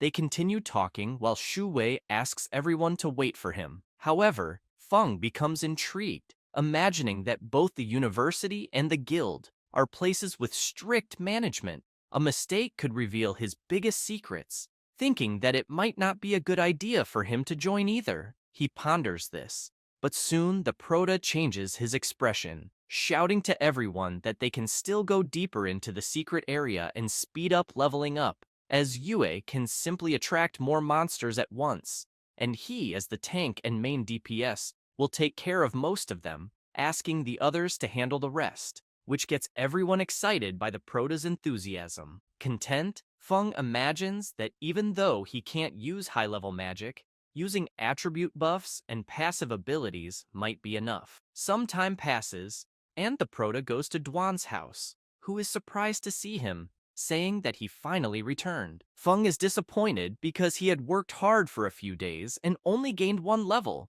and if it weren't for the new experience potions, his progress would have been even slower since he got used to killing high-level monsters with forbidden spells. Feng sits down, thinking that usually people like Yue who start as novices can reach level 60 in 2 years until they complete the second transformation. He then considers entering a local university. However, he quickly changes his mind, saying that he doesn't want to think too much about the matter and will relax and be lazy for a few days because if he gets stronger and still has to work as hard as the others, what would be the point of becoming stronger? After saying that, the Proteus starts to relax, playing video games with Duan, sleeping over and over again, and going out to eat with Duan, until, while eating, the Prota hears his phone ring. Realizing it's Shin, he asks if she wanted something. She informs him that there will be an auction soon, and she heard that there will be good items there, and that the new Master Tang would like to know if he was interested in attending. Feng asks her if this Master Tang is the one replacing Wang. She answers yes. Bored, the Prota responds that he hasn't had much to do lately, so it would be a good idea to take a look. She makes it clear to the Prota that she will wait for him with Master Tang to bring the list of items for him to review. He says that's fine, and goes back to eating his food, imagining that the service there had improved, and he wonders if this Master Tang is much better at dealing with people than the previous one. Some time passes, and Feng, along with Duan, goes to the meeting. Master Tang Yikai introduces himself, saying he is an appraiser from the Sukin branch of the Yucheng Trade Exchange. The Prota stands up and extends his hand, addressing him as Master Tang. But Yikai, embarrassed, steps back, saying that the Prota doesn't need to be so formal since he's new there, asking the Prota to treat him like an ordinary person. However, Master Tang is thinking that before he arrived, Mayor Dongming made sure he knew to treat the Prota very well, and in Mayor Ming's opinion, even if the entire market focused on him, there would be no problem. He turns and asks Miss Shin to bring the auction item list to show Feng. Quickly, she hands the list to the Prota, and he starts looking through it, becoming thoughtful, realizing that there were only a few pieces of equipment and potions suitable for mages.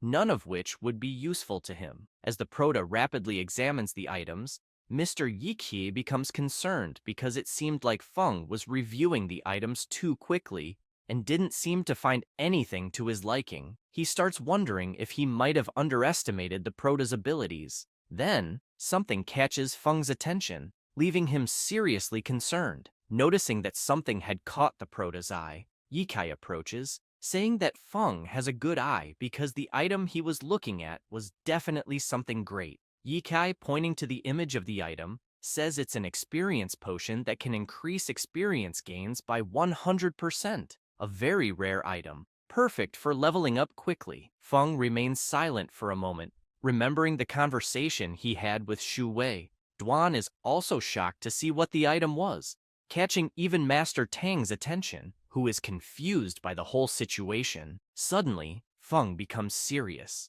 asking Yikai where they obtained that item. Feeling awkward with the question, Yikai responds that the item itself comes from the Blue Sharp Guild, then asks if something had happened to make the Prota so serious. Feng becomes intrigued, thinking that the Blue Sharp Guild is one of the 7 major guilds in the country with significant power. He then speculates that Shu Wei either secretly sold the potion formula to them, or they did something against Shu Wei. Feng turns and asks Yikai if the guild had mentioned where the potion came from. Yikai says he had only heard that they discovered a new instance called Trial of the Gods, which can only be faced individually, and that the instance seemed to be divided into several layers, with a corresponding reward given for every 10 layers completed. With that, the formula was one of the rewards obtained upon completing the instance. Intrigued, Duan says it's the first time he's heard of this instance,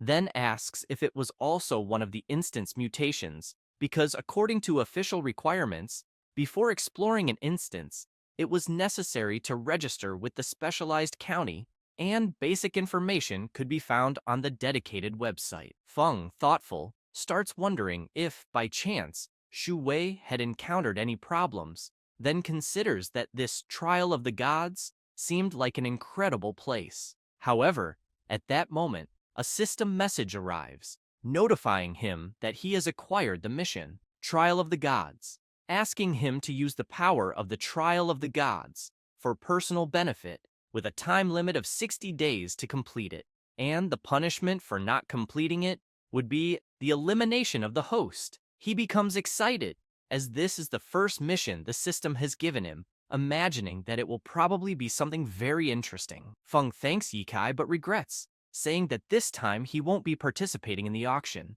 Yikai simply says there's no need to thank him, but makes it clear to Feng that if he needs anything in the future, he can seek him out anytime. However, he is worried, thinking that the experience potions were already the most highlighted items in the auction, and many guilds were eyeing them. He never imagined that Feng wouldn't be interested in them. At that moment, Duan asks Feng to stay there, as he would quickly check the information on this instance. But the Prota says he will go with him too, as he's interested in finding out. Some time passes, and Duan is researching like crazy about this instance, until he finds something and says that he needs the corresponding login authorization. But then he remembers the special badge that Mayor Zhang had given him. After using the badge, Duan informs the Pro-TA that he got it. Feng, looking at it, says that it looked like a tower. Duan explains that the Blue Sharp Guild has exclusive authorization, meaning they have official permission to manage it on their own, and without the guild's permission,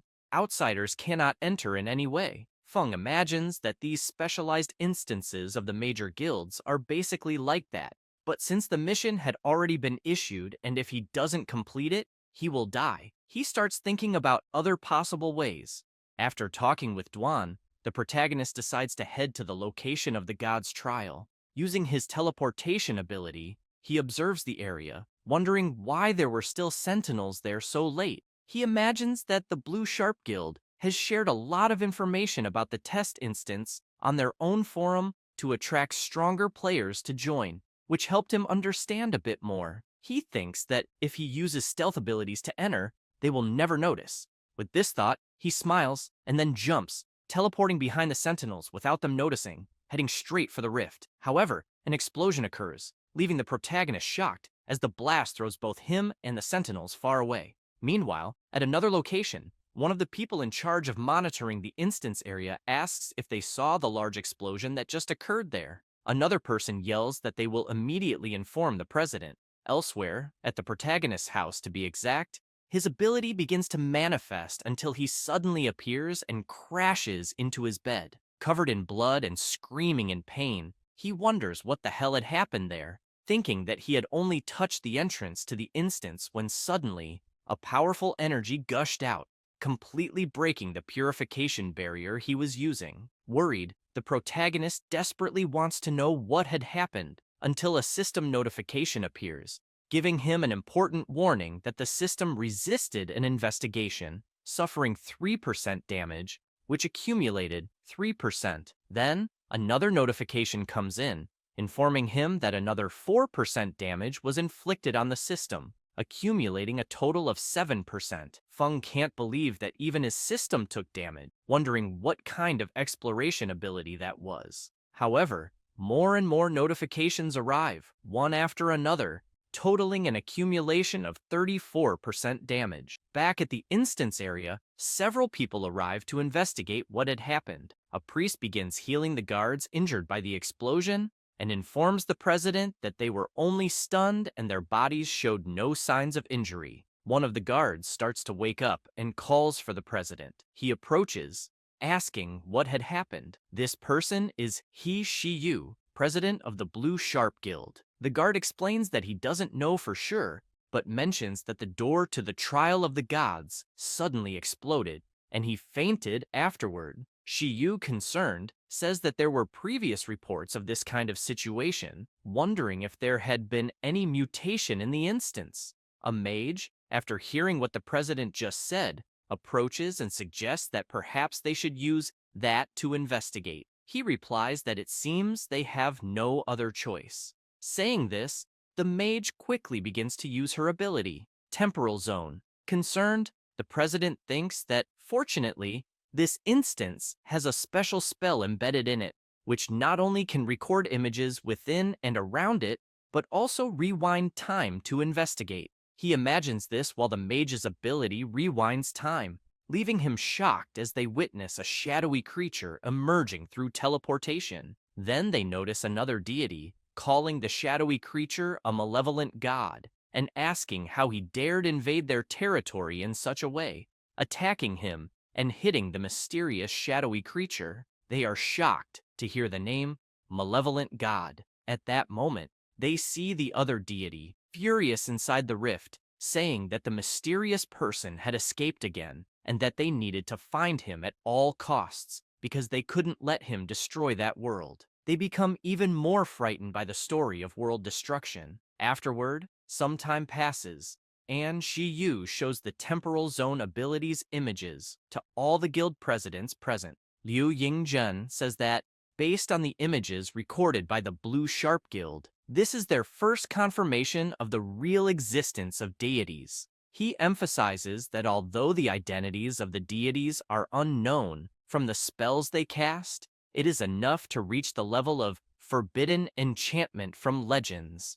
Arca, president of the Endless Guild, tells Shiyu that he remembers them reporting that by overcoming the trial, they could gain the recognition and gifts of the deities, then asks if this was really true. Shiyu responds that there was indeed this kind of benefit in the instance, but they never imagined that a literal deity would appear. At that moment, Yu Linghua, the person in charge of the Aurora Guild, makes it clear that the key problem is those forbidden enchantment spells, which can destroy a deity, and that's not good news. Luo Yuening, the unofficial president of the Hope Guild, says that if the deity plans to destroy the world, they probably won't be able to handle it. Wang Bo, president of the Dawn Guild, says that since they could obtain the god's gift by overcoming the trial, he wonders if there might be a way to deal with the deity using these forbidden enchantments. Zhang Yanchuan, the unofficial president of the Burning Flame Guild, smiles,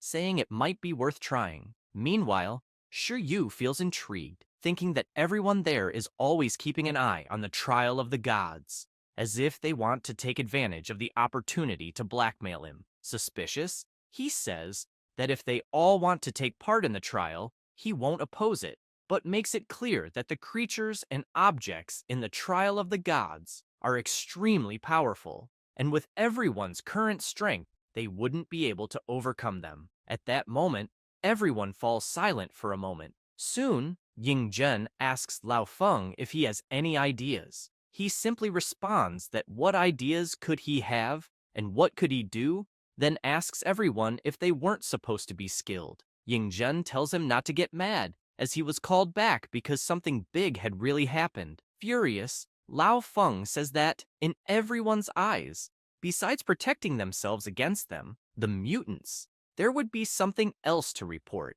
as he heard that his apprentice had reported an anomaly in Qin Yu, and no one cared. Even so, they formed an investigation group. Curious, he still asks what had happened, since the investigation led nowhere and caused a big problem. And, if it hadn't been for the mysterious big boss in Qin Yu, they would all be guilty of harming innocent people. Ying Zhen, unable to even look at the former leader of the Lone Shadow, asks him to calm down because his head was on fire again. Yuening, looking at Lao Feng, thinks that she had heard that due to the price of the dark power, he was getting worse and had already retired, never expecting to see him there again. Ying Zhen, with a serious look, tells old Feng that he would personally like to ask his apprentice to show the investigation video they had just watched to the mysterious Big Master of Qin Yu, and that perhaps, with the great power of the Big Master, he might know something. Sarcastically, Lao Feng asks if they had only remembered his apprentice now. Ying Zhen responds that he has 2 crates of good wine and will send them to him, and that the commendation for his apprentice's merits will also be approved soon. At that moment, Lao Feng is startled to see how serious Ying Zhen is. Meanwhile, at Duan's house, the protagonist is pensive, looking at his system, imagining that the mission hadn't ended yet, and a new one had already appeared. The mission's name is Don't Worry, it's something small. The goal is to reach the 2nd transformation and complete the system's repair. The deadline is 60 days, and the penalty for not completing the mission is the elimination of the host. He is stunned by the mission's name, thinking that his system might be damaged, but doesn't seem too worried. The protagonist gets out of bed and starts walking, wondering if he had made a mistake. Upon arriving in the living room, he notices several people there, along with Duan. Lao Feng stands up and asks the protagonist if, by any chance, he is Ning Feng. Feng responds that he is, and asks the old man who he is. Duan introduces him, explaining that he is the former head of the Lone Shadow and the current director of the Adventurer Management Department. He then introduces Miss Jing, saying that she is Mr. Lao Feng's disciple and is responsible for the Lone Shadow in their province.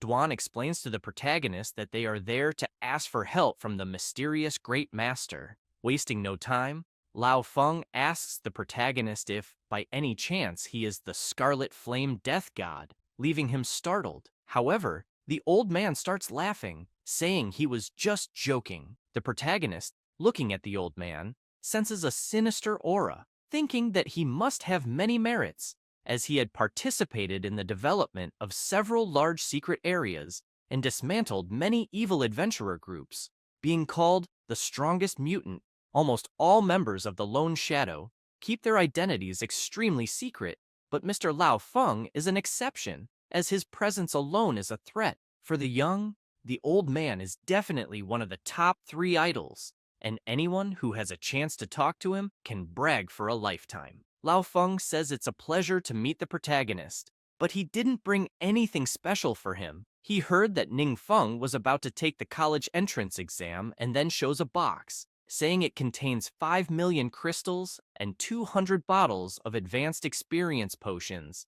as an official gift for the protagonist, wishing him academic success. Feng can't believe the amount the old man just mentioned. However, the protagonist goes straight to the point, asking why they were there. Jing quickly explains that they were mainly there to ask the mysterious Great Master to watch a video, and since they were there, they could watch it together. She then activates the device, showing the video of what happened at the trial of the gods. where the deity was furious with this so-called malevolent god. Feng is shocked to be called a malevolent god. Surprised, he wonders how a common student like him could be a malevolent god, until the protagonist remembers his mission, telling him not to worry, as it was something small. He gets furious with his system, thinking that none of this was small at all, and considers that his system might be intentionally trying to deceive him. However, he tries to calm down, realizing he couldn't panic at all, as no one knew it was him who went to that place,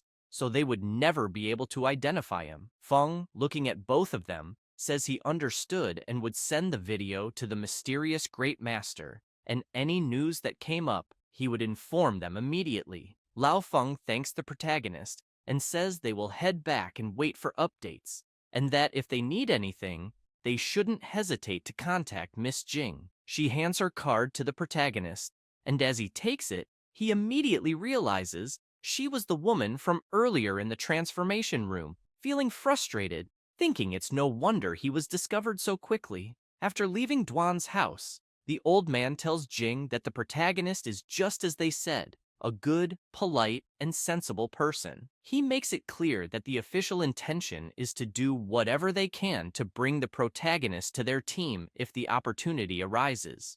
Jing, suspicious, asks her master if by chance he thinks Ning Feng and the mysterious Great Master could be the same person. He simply asks her if it would matter, then clarifies that Ning Feng wants them to believe he is a student. Thus, he is a student, and that's better for everyone. And giving 5 million crystals to a student, regardless of who they are, is an unquestionable gesture. After all, if the student becomes the mysterious Great Master, no one knows how they'll treat him in the future. Lao Feng also explains that the enemies are getting stronger, but since Shi Yu had mentioned in the meeting that everyone wanted the gift of the gods, but they weren't qualified to acquire it, the best thing everyone can do is wait for the mysterious Great Master to become their greatest support.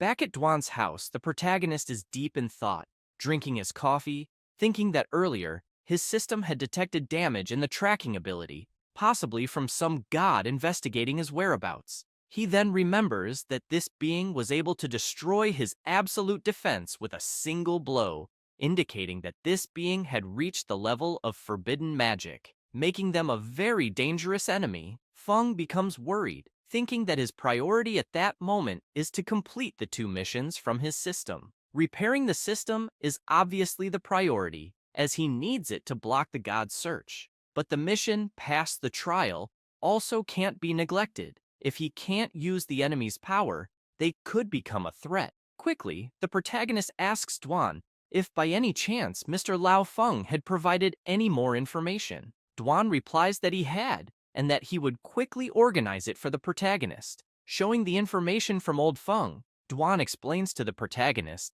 that the internal structure of the secret trial realm seems to be a tower, divided into several floors. Since it hasn't been fully explored, the exact number of floors is unknown. He then highlights that the monsters inside are very powerful, much stronger than those in other secret realms. Currently, the maximum record is 42 floors, set by the president of the Blue Sharp Guild, He Shi Yu. The protagonist becomes concerned, as he still doesn't understand how the mechanisms of the Paparis secret trial realm work. If he triggers another forbidden magic of the gods, his identity as the malevolent god would be revealed. And since his mission doesn't specify that he has to proceed himself, he wonders if he could send someone else in his place. Feng asks Duan if he has seen the video of Shi Yu going through the floors. Duan responds that yes, he had seen it.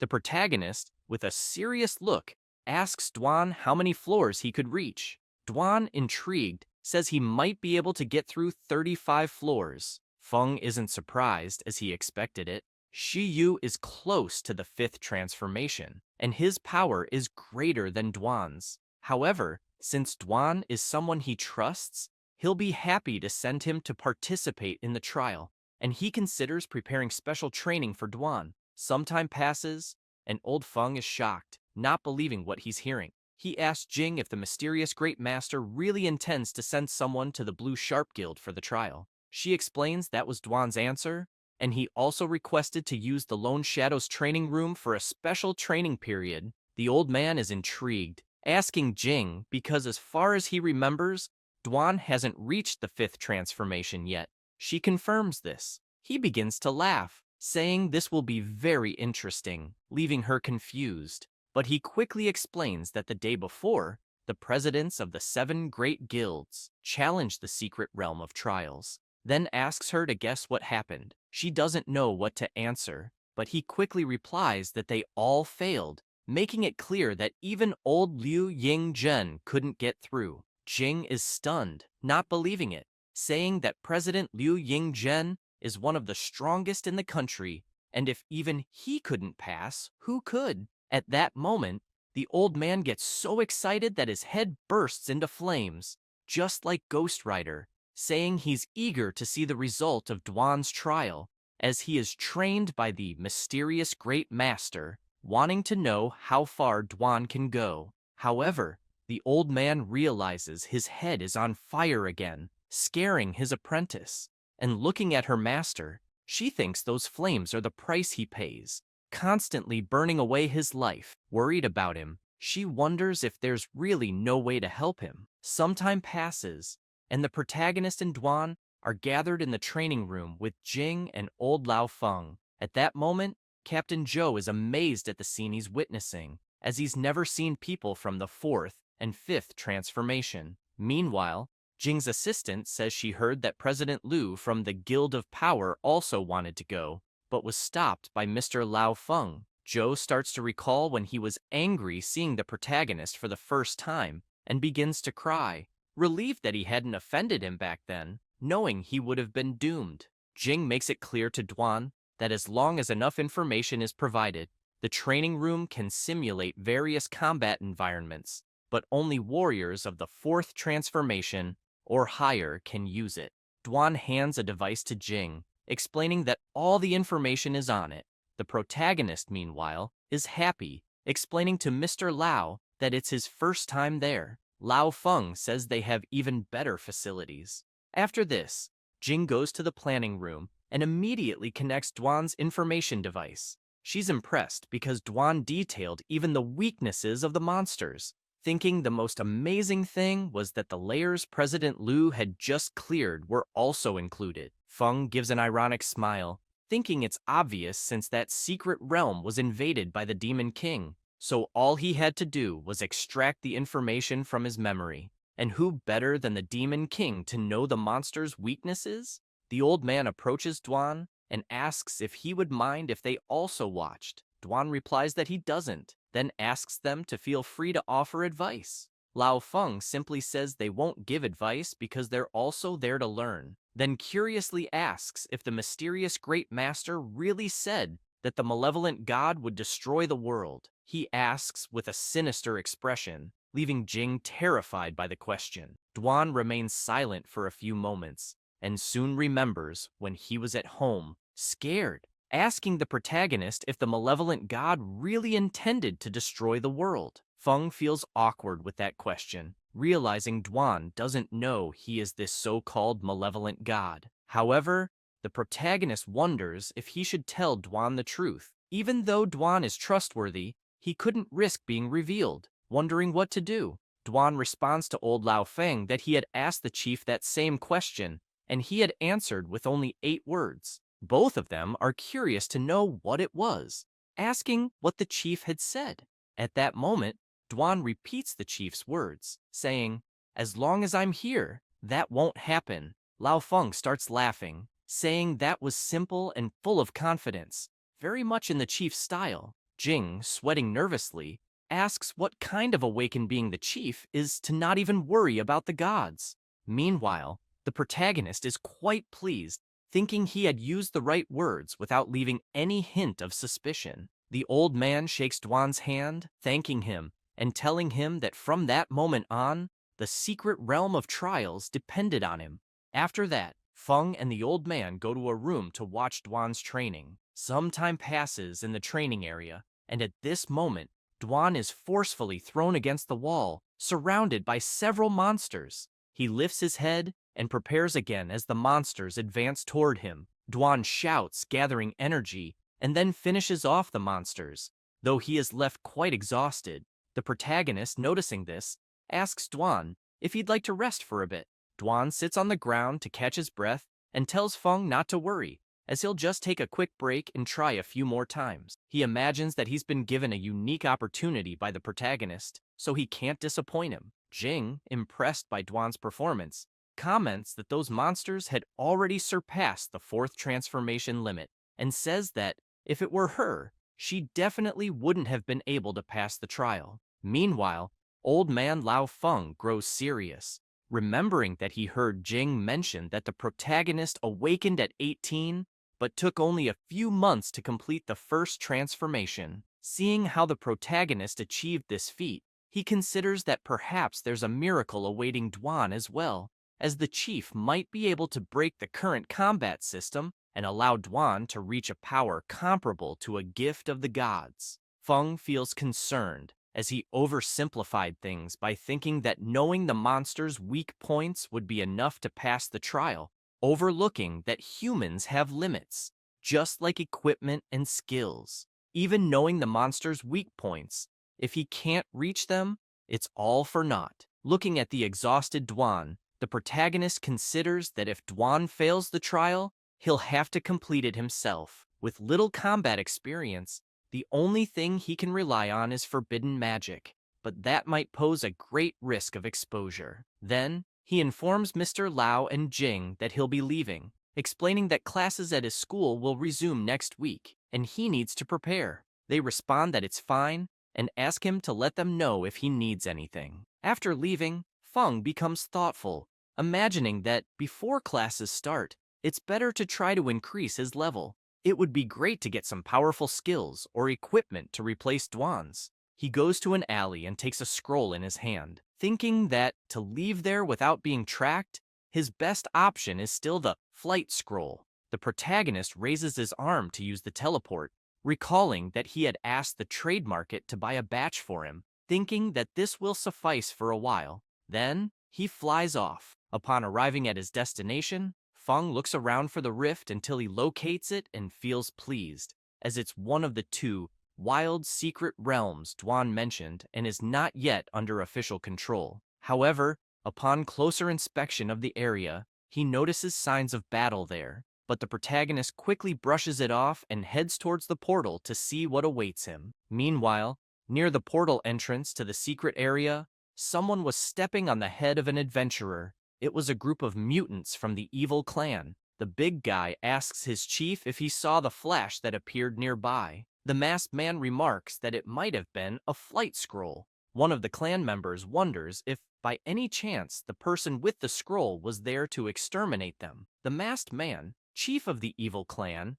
laughs and comments that this person is simply coming to their death, because in truth, the more of them that come, the more sacrifices there will be for the great Demon King. He then clarifies that, thanks to them, the Demon King had already gathered enough power, and because of this, the Demon King will rise again. At that moment, everyone begins to celebrate the return of the king, as that day had finally come. However, one of the adventurers' bodies had a communication device, and an adventurer on the other side heard the entire conversation of the evil clan. She immediately becomes worried, wanting to know more about this resurgence of the Demon King and what this secret realm invasion means. She wastes no time and goes to her superior to report, mentioning that the mutants from the evil clan said the mountain sanctuary would face a secret realm invasion that day. Everyone quickly becomes worried,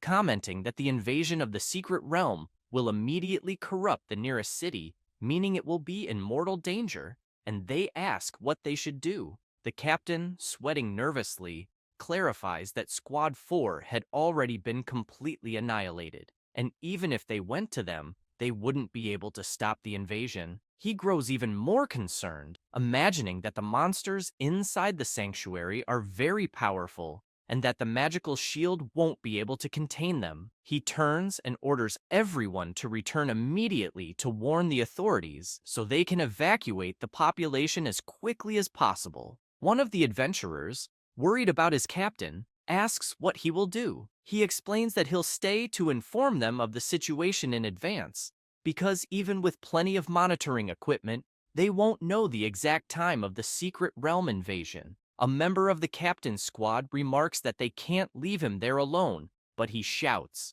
urging them not to waste time and to hurry to alert the authorities about evacuating the population. Following the captain's orders, they rush away, saddened by leaving their captain alone against the evil clan. He looks up, frustrated, wondering why the invasion had to happen on that day. He takes out his phone and calls his daughter, saying there might be an emergency drill later and that she shouldn't be afraid, asking her to listen to her mom. His daughter shouts, asking where he is, and he explains that he's working, very busy, and called just to inform her about the possible emergency drill. Then, he hangs up, feeling genuinely sad because something very bad was going to happen later. However, he notices his daughter calling back. He answers with a smile, asking what she wanted. She shouts, questioning why he hung up, as she still had something to say. He asks what she wanted to tell him. At that moment, a dark energy echoes nearby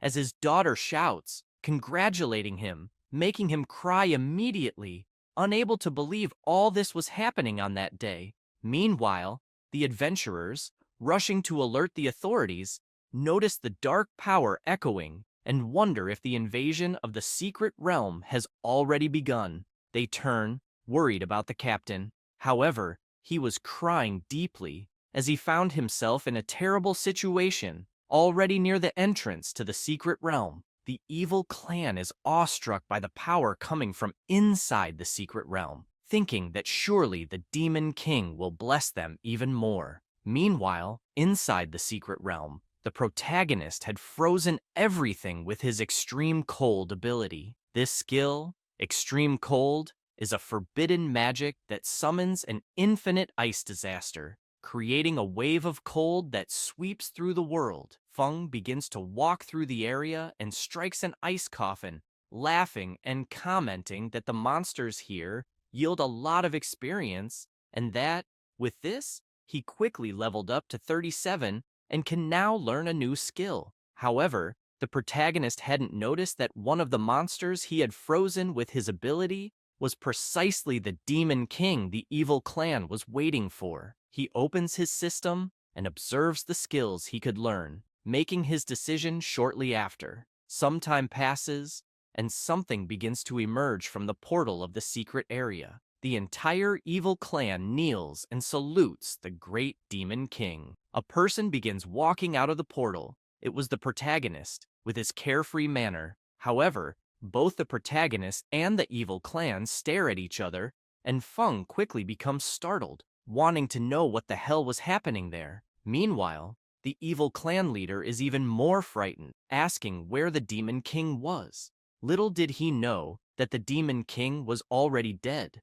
completely frozen. The clan leader observes Feng and, seeing that the protagonist doesn't recognize them, dismisses the idea that Feng could be an incarnation of the Demon King, let alone a blessed one. He's intrigued, noticing that all of Feng's equipment is that of a beginner. So, how could he dare to appear there alone? Then he recalls the flight scroll from earlier, wondering if Feng is an opportunist trying to ally with the Demon King, but got terrified by the powerful dark energy and got lost. Thinking this, he shouts, asking the protagonist if he was there to join the Demon King. Feng, not understanding a thing, simply replies no and says it's none of their business.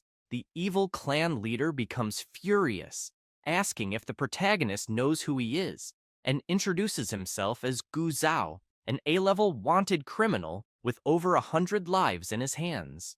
At that moment, Feng couldn't care less about the leader and, with a menacing aura, makes it clear to everyone there that if they want to fight, then fight. Otherwise, they should leave immediately. Hearing this makes the leader even more furious, along with the other clan members, who start shouting that the protagonist will pay with his life for his arrogance. However, they all stop shouting, terrified, as they try to understand why the area is suddenly darkening. They soon notice a terrifying malevolent face looming above them, leaving them horrified, wondering what the hell it was. Feng, immersed in his ability, has a sinister expression, eager to test his new forbidden spell, and tells everyone to enjoy the show. This ability, Abominable Vision, is forbidden magic that plunges enemies into a realm of illusion, capable of revealing all the enemy's weak points and using them to inflict brutal torture.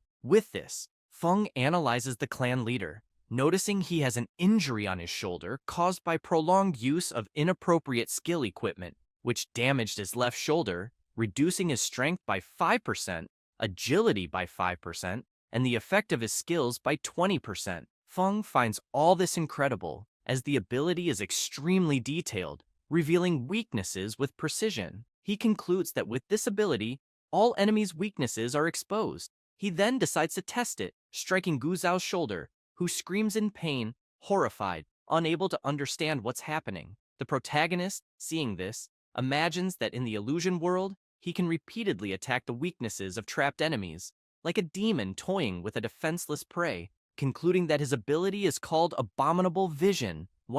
For this reason, he thinks that, even if the ability is very sadistic, he'll be able to exploit the enemy's weaknesses effectively. After the battle, some time passes. The captain is talking on his cell phone, mentioning that some time had passed and there were still no signs of the secret realm invasion on the mountain, adding that he'll go there to check. He clarifies that it's no problem because, if something goes wrong, he can try to escape, and whether he dies at the foot of the mountain or at the top makes no difference. Saying this, he runs toward the mountain base. Upon arrival, he's incredulous, wanting to know what happened there, noting that Gu Zhao, the Blade of Silence, an A-level wanted criminal, and his henchmen were completely eliminated. After the captain informs his squad members, the girl is surprised, as 4 teams of adventurers had sacrificed themselves to hunt Gu Zhao, and now he was dead. Another adventurer asks the captain about the situation inside the secret realm. Inside the secret realm, the captain is even more surprised, reporting that it seemed a massive ice storm had frozen everything, leaving no monster alive. The adventurer, concerned, quickly shouts, asking about the secret realm's boss, but hears the captain say that the Demon King had been destroyed, even surprising the girl. The captain explains that when he saw the boss frozen, he wanted to check if he was truly dead, and as he approached, the ice coffin where the Demon King was frozen suddenly fell. The adventurer, still concerned about the situation, asks if the Demon King was truly dead or not. The captain explains that no item had dropped, and he didn't receive any experience, concluding that the boss was already dead. The adventurer, still confused, asks if, by chance, the secret realm invasion might still happen. The captain kneels next to the Demon King's body, observing it, and thinking that, given the current situation, it's out of the question. He reflects on this, while the Demon King remains silent, terrified by the protagonist's power. After that, the protagonist returns to Duan's house and, noticing he wasn't there, immediately calls him, asking if he was still in the training room and telling him to come back and rest a bit. After Duan returns, he is frustrated, telling the protagonist he's stuck at level 45, explaining that his abilities aren't enough and that he feels he's disappointed him. Feng smiles and tells Duan not to worry, asking him to rest for a few days, explaining that the primary objective was for him to understand the situation in the Sanctuary of Trials. He adds that next week he'll arrange a grueling training session for him. Duan feels relieved, seeing that the protagonist hasn't given up on him, and excitedly asks what the protagonist would like for dinner, offering to prepare it immediately. But before the protagonist can respond, Duan runs off, thrilled by the upcoming intense training. Feng just watches his friend's enthusiasm. Afterward, he sits down, feeling cheerful, as he plans to take advantage of the break to play a bit. While gaming, he notices a message from Old Man Lao Feng. In the message, Lao asks if they could level up together, requesting an invite to the game, mentioning that he's great as a tank. Feng can't believe it, wondering if someone hacked the old man's account. But then another message arrives.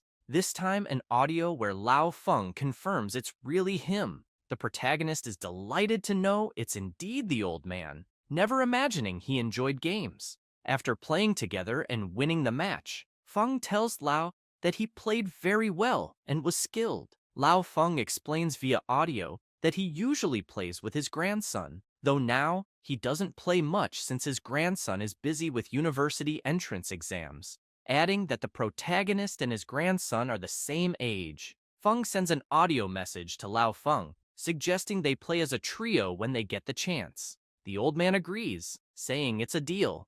The protagonist smiles, thinking that Lao Feng is an honorable person with a high position in the authorities, and imagines that a relationship with him could make things much easier in the future. Lao Feng also tells the protagonist that soon, 3 major universities will organize a training camp to select excellent students for participation. In the end, they will be chosen for admission based on performance and receive abundant training resources. He adds that there are still 2 spots available and asks if the protagonist would be interested in one. Feng reflects on the audio, realizing that at first, he thought possessing a forbidden spell would be enough, not caring much about university. However, if he has to face the so-called gods without any combat experience, he might be at a significant disadvantage. Thinking this, he promptly responds to Lao Feng, saying he's interested. Lao Feng says he'll reserve both spots for the protagonist, and mentions that if he has a teammate, he can register them as well. The protagonist thanks Lao Feng for his kindness. Lao Feng looks at his grandson's portrait, thinking that they are very similar and might even become good friends. Time passes, and classes resume at Chinyu City's No. 7 high school. In the 3rd year, Class 2, the students mention that this year, neither the common universities nor the top ones raised their standards for the combat course. They also heard that many university students failed the assessments, leading to delayed graduations or transfers to non-combat courses.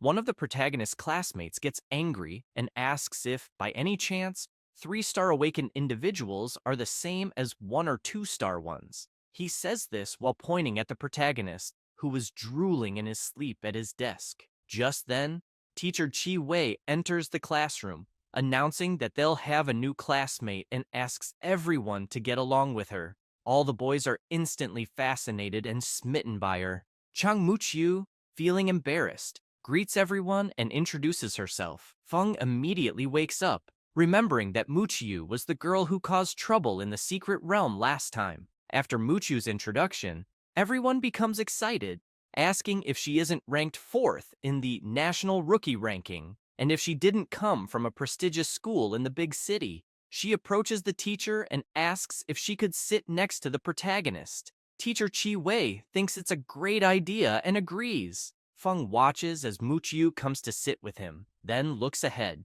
noticing everyone was furious with him. Meanwhile, in the principal's office, Zhang is furious, asking Principal Fang what trick he used to pull Chang Muqiu from his school. Fang tries to calm him, asking Zhang not to get too worked up, claiming he knows nothing about it. Stressed, Zhang points out that not only did Muqiu leave, but she also took the training camp spots, explaining that this could impact his school's approval rate. Fang, slightly embarrassed, considers that this year, the training camp has only 4 slots across the entire province, and 2 have gone to his school. He then muses that, with Chang Muqiu's addition, they might gain another slot.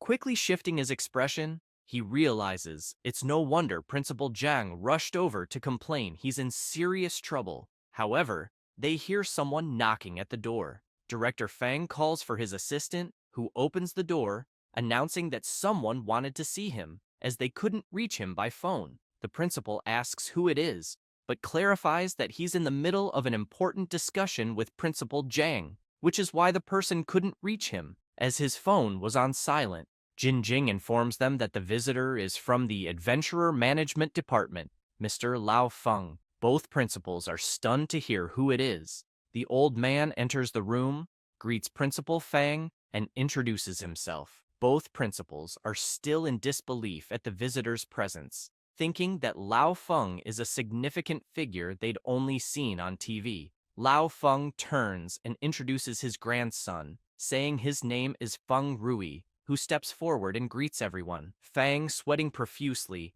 asks if there's anything he can help the old man with. Lao Feng smiles, placing a hand on his grandson's shoulder, and mentions that he'd like to ask a favor, explaining that his grandson plans to transfer to this school. They're immediately shocked by what they've just heard, and Fang starts recalling that Feng Rui is ranked 12th on the national rookie list, with the profession of Blood Knight from the Dark class. Fang also remembers hearing that Feng Rui was concerned about his uncontrolled dark power and, for this reason, hadn't shown his full potential. Otherwise, he could have ranked among the top 5. Director Zhang, frustrated, watches Fang, wondering why the old man's grandson would choose such an unknown school, especially since everyone on the new stars list has guaranteed spots in training camps. He then considers that this might mean Director Fang's school will get an extra spot. The old man continues explaining that their department has 2 spots for the training camps,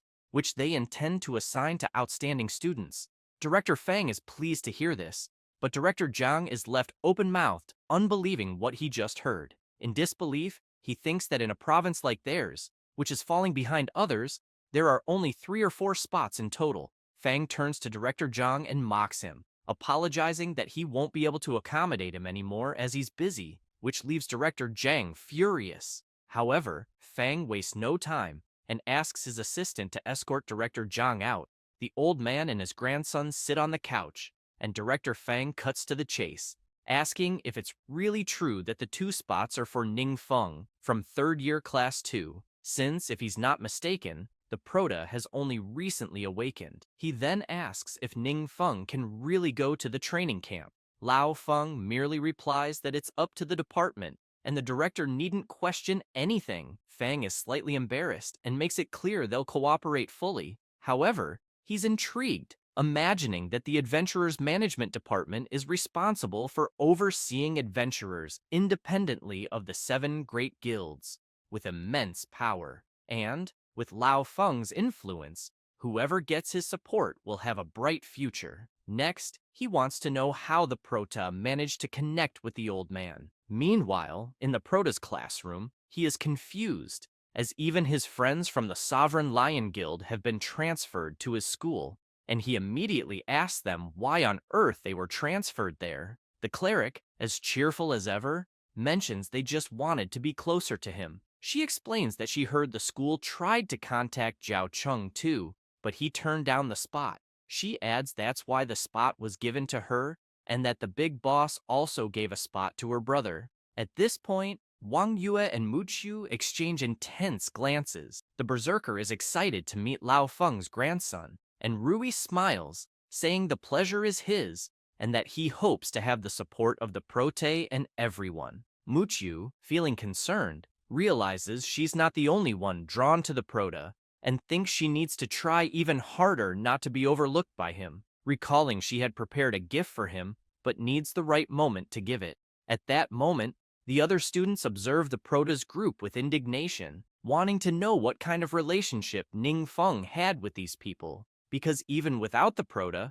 this group was impressive for any high school in the country, and everyone really wanted to be talking with them. The protagonist feels pleased, thinking things suddenly got a lot more exciting, but he soon grows curious, wondering why Zhao Cheng turned down the spot and why no one seems to care about his disappearance. Meanwhile, at Zhao Cheng's house, his father sits pensively, and one of his guards reports there's still no news of the young master, asking if they really shouldn't contact the police. He takes a deep breath and says he's already contacted an experienced investigator to help with the case, and that they should have news soon, requesting they wait a bit longer. When asked about the situation at the school, the guard explains that he managed to secure an extended leave for the young master, stating he would be attending a special training. The director thought it would be a waste to give up the spot at the training camp, but didn't ask many questions.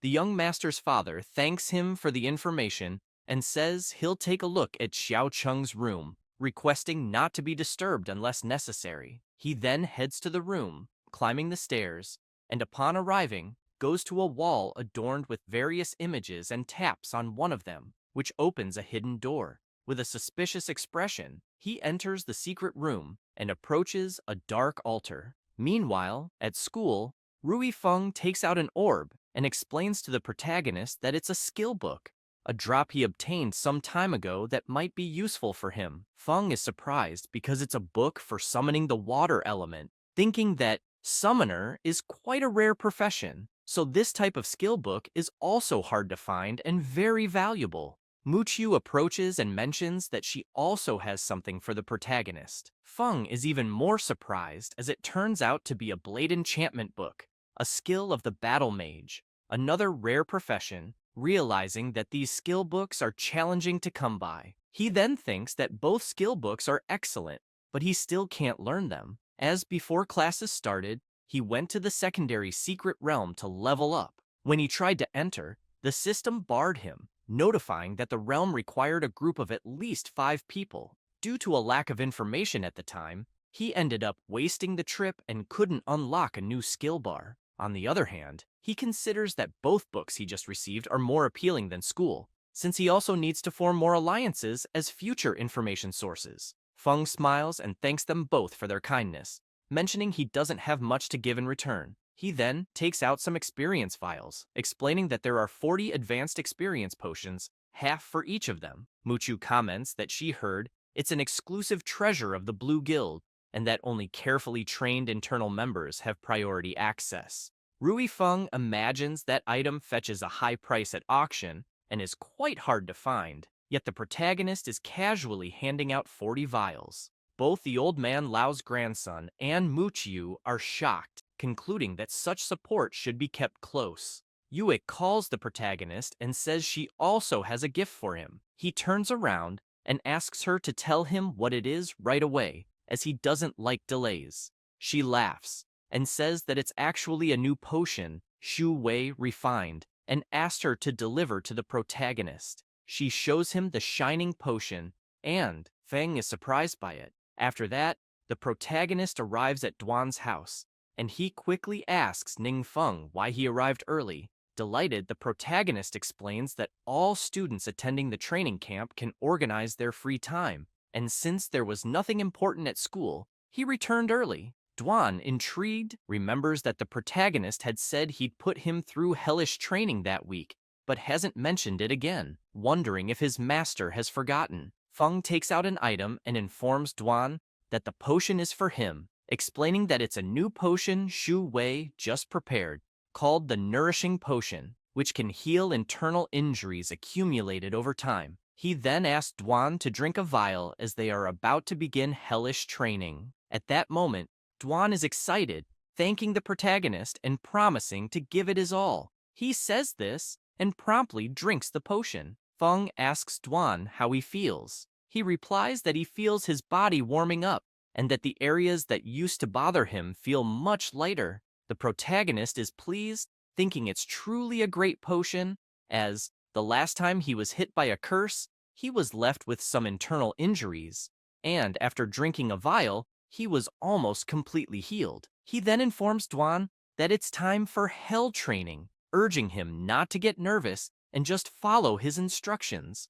Duan, excited, shouts that he understands and can't wait to start. Feng asks him to let him know immediately if, at any moment, he feels he can't go on. The protagonist begins observing Duan, making him nervous, and then Feng uses his skill Abominable Vision. He can see all of Duan's weak points, noticing that his lung injury is in recovery, and wonders if it's the effect of the nutrient potion. He also notes that after Duan used the skill Energy Overload, he accumulated internal injuries, resulting in lung damage, a 2% loss in strength and stamina, and an 11% reduction in skill effectiveness. Feng makes it clear to Duan that he will first show him his weak points and then conduct specific training to address them. Duan, listening attentively to the protagonist, thanks him for the guidance. Feng explains that the energy overload skill isn't suitable for him as it causes lung damage. He further explains that the combination of skills was incorrect. Star Capture and Star Charge don't connect well, even though Duan usually relies on this combination. Duan is incredulous, realizing that his master truly has a sharp eye, having identified his issues so quickly. After that, the protagonist shouts, announcing the start of hell training, and Duan quickly prepares himself. Without wasting time, Feng strikes with his skill but changes direction just above Duan, who is startled. He quickly understands the protagonist's intentions, but it's too late. As he takes a direct hit, Duan kneels, hearing Feng ask how he's doing, and he promptly responds that he's fine and can still continue the training. Intrigued, the protagonist recalls that, thanks to those test subjects, he was able to familiarize himself with using his skill without impairing Duan's consciousness, bearing in mind that pain cannot be avoided. Duan stands up, feeling some pain, and thinks that his boss is likely the only person in this world who can make him stronger, and that he certainly won't waste such an opportunity. Then he gets ready and asks the protagonist to continue. After training for a while, Duan finds himself back in the training field. At that moment, a demon is furious with him, and he just stands, waiting for an opening. The demon attacks. He dodges effortlessly, leaping onto the demon, spinning in the air while concentrating energy in his dagger. Then, he drives the dagger into the demon's back, which roars in pain. With this, Duan easily finishes the demon, and brimming with excitement, smiles and asks for the next stage. The old man and Jing are surprised, and she comments that there are no more stages, as all the monster information he had provided was used up. At that moment, Duan takes a deep breath and falls to the ground. Overwhelmed with happiness, he begins to cry, commenting that thanks to his master's training, he was able to finish the monsters in the training field. Lao Feng can't believe it, remarking that in just half a month, he was able to elevate a fourth transformation warrior to such a high level, calling it simply a miracle, and noting that the agency will definitely need to maintain a good relationship with the great, mysterious boss. Saying this, his head starts to feel hot, and Jing, noticing, quickly calls his attention. He starts laughing, asking her not to worry, explaining that reaching his age as a transformer is already a blessing. Jing, intrigued, imagines that Mr. Feng sent his grandson to study in the city of Qinyu with the intent of passing the torch. Still worried about the old man, she asks if perhaps the great boss has a way to ease the price of the dark power. Lao Feng, thoughtful at Jing's question, observes Duan lying on the ground and comments that they'll discuss it later, because first, they need to take Duan to participate in the Realm of Challenge. After this, at the Sharp Blue Guild, Lao Feng and Duan arrive and are soon welcomed by Liu Yingzhen, who introduces himself and mentions he's the leader of the Xianyu Guild. He adds that everyone behind him are presidents of the 7 great guilds, and that it's a pleasure to meet him. Duan imagines that all the presidents present are either fifth transformation warriors or close to it, and that not even his master could gather them all for a reception. He also considers that the divine apparition incident really left everyone disoriented, and that the only person capable of staying calm before the divinity is his master, which is why he's worthy of his title. Shiyu imagines that Ying Zhen has just surpassed the fifth transformation, and wonders why he's making such a fuss to welcome a fourth transformation warrior. Observing the others present, he feels stressed, thinking that all those old foxes are just using this opportunity in the secret realm to benefit themselves and make connections. After that, everyone heads straight to the portal. Upon entering, Shiyu comments to Duan that everyone admires the presence of a strong person there and hopes he can use the opportunity to show his strength in the secret realm. Duan, not paying much attention to Shiyu, replies that he certainly will. At this moment, Duan sets up his phone on a tripod towards the battlefield so the protagonist can watch everything. Everyone stands in front of the phone, wanting to know if it's true that the great mysterious boss would be watching them. Meanwhile, at Duan's house, Feng is quite relaxed until he notices that the battle has begun there and comments on Duan's impressive speed. Saying this, Duan continues delivering several fast attacks. All the guild leaders are impressed. Yingzhen remarks that Duan's abilities are truly incredible and that his speed has multiplied several times. Shiyu asks if Duan is really only in the fourth transformation. Still observing Duan's movements, he shouts that he has already surpassed President Liu. At that moment, Duan stands before a massive demon, but he isn't phased and quickly finishes the demon without much trouble. With that, he receives a notification from the system congratulating him for successfully completing the trial. Everyone is in disbelief that he actually did it. Duan, astonished, looks up and sees a very bright light. The system informs him that he received the blessing of the gods, a reward for the first completion, granting him a forbidden spell from the gods. Immediately, all the leaders are shocked to learn that the blessing of the gods is actually a forbidden spell. Shiyu, frustrated, realizes that the blessing of the gods is a reward for the first completion and wonders if, after someone completes the trial, there's no more chance to obtain it, since as it's his secret realm, the reward should belong to him. Meanwhile, the system scans Duan's body and informs him that his profession level isn't advanced enough to learn the forbidden spell. Duan, upon learning this, is surprised, as is the old man, who wonders what it means. Feng, watching this through his phone, thinks back to the memories of the Demon King, which showed that professions in that world haven't yet reached their ideal form, considering that this might be why he couldn't receive the reward. At that moment, the system informs that the reward has been adjusted to Emblem of Divine Grace. Duan is confused by this notice, wanting to know the reason for the sudden change. After this, the system informs Duan that he has 3 different paths for his profession's progression, and that his profession belongs to the Strength category, blessed by the primordial Holy Spirit of the 12 gods. He wastes no time and selects the sword path symbol, and with that, the system presents 3 options. The first is the professional path, Spiritual Sword Master, where the master controls the sword with life energy, being decisive and deadly, capable of unleashing uncommon force against powerful enemies.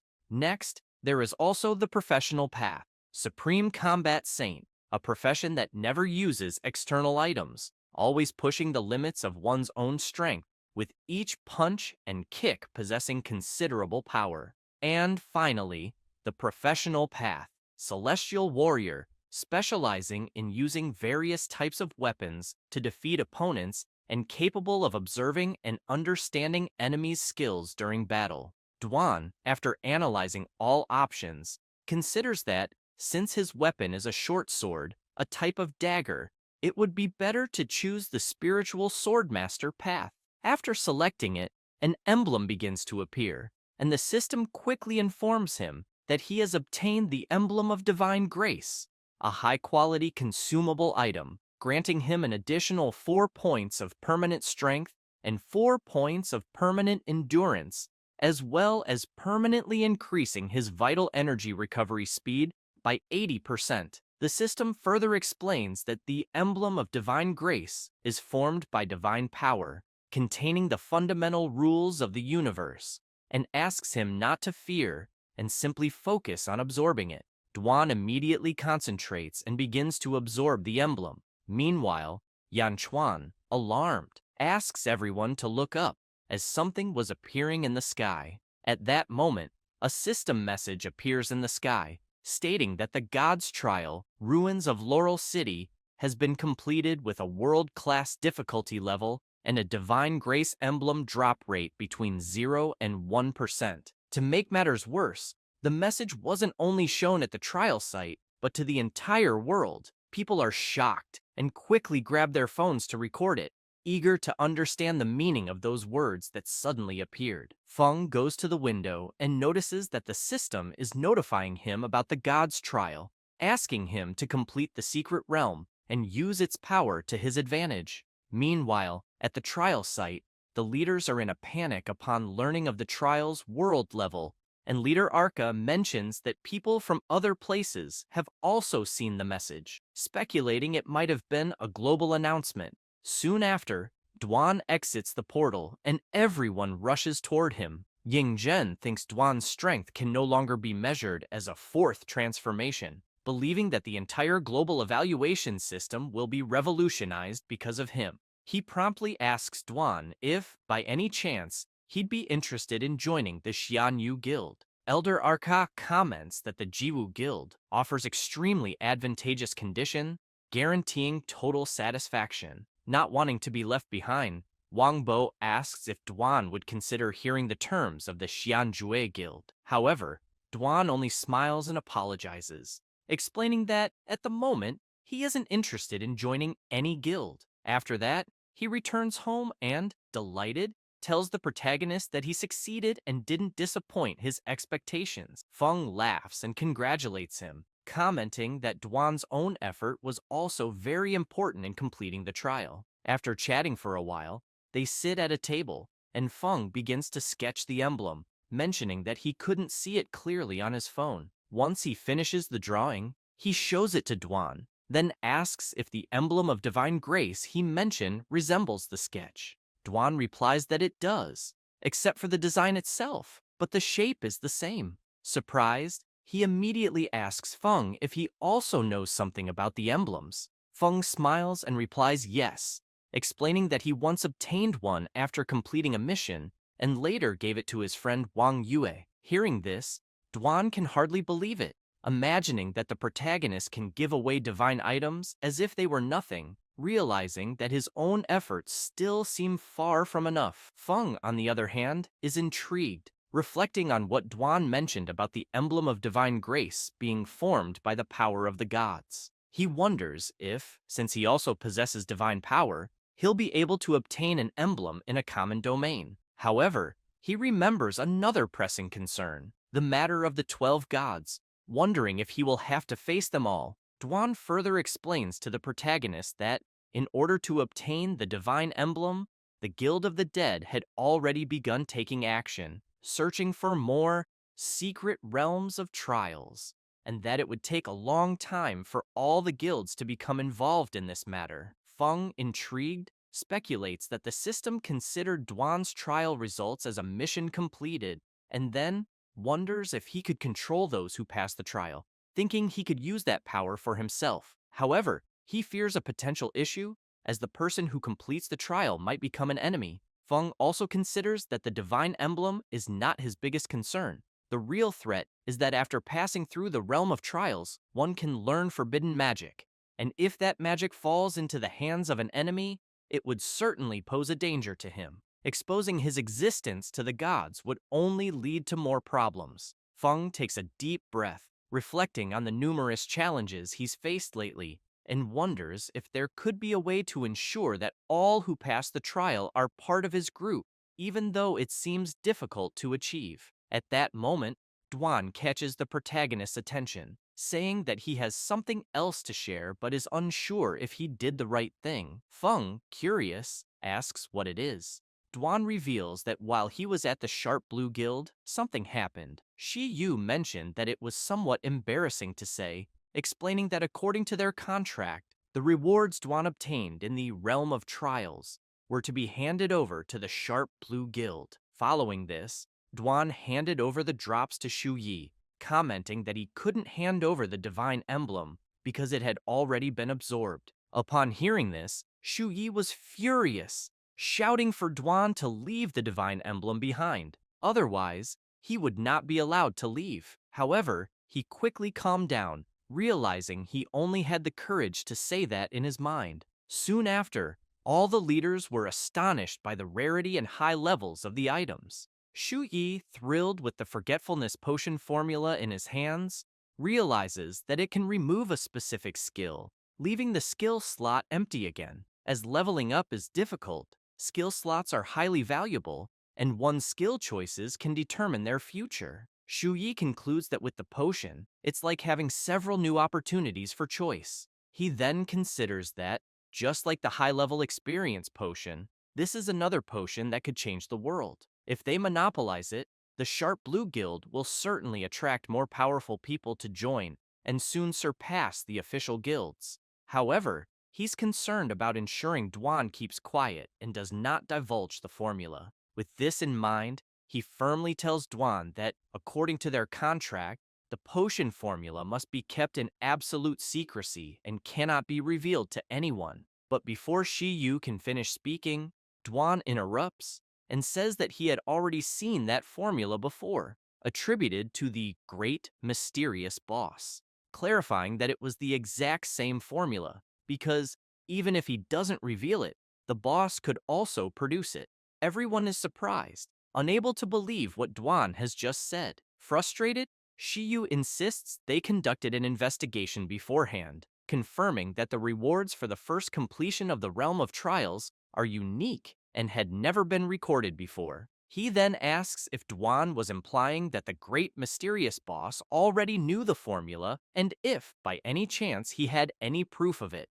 Dwan lowers his head, deep in thought. Meanwhile, Shiyu feels triumphant, thinking he has caught Dwan in a lie, warning him not to use the great mysterious boss to intimidate him, as nothing that belongs to him can be taken away. Dwan takes a deep breath and replies that he doesn't need to prove anything to the boss. He then adds that, in fact, the high-level experience potion they had in their possession was also known to the boss, who had already produced it long before. Hearing this, Shiyu is left stunned. Desperate, he insists that it's absolutely impossible for the great mysterious boss to know anything about the Realm of Trials. All the guild leaders are perplexed, wondering if Dwan's incredible power comes from using those potions. At this moment, Yingjun notices the elderly Lao Feng smiling openly and shouts, asking why he was smiling so broadly. Lao Feng casually replies that he remembered something that made him very happy.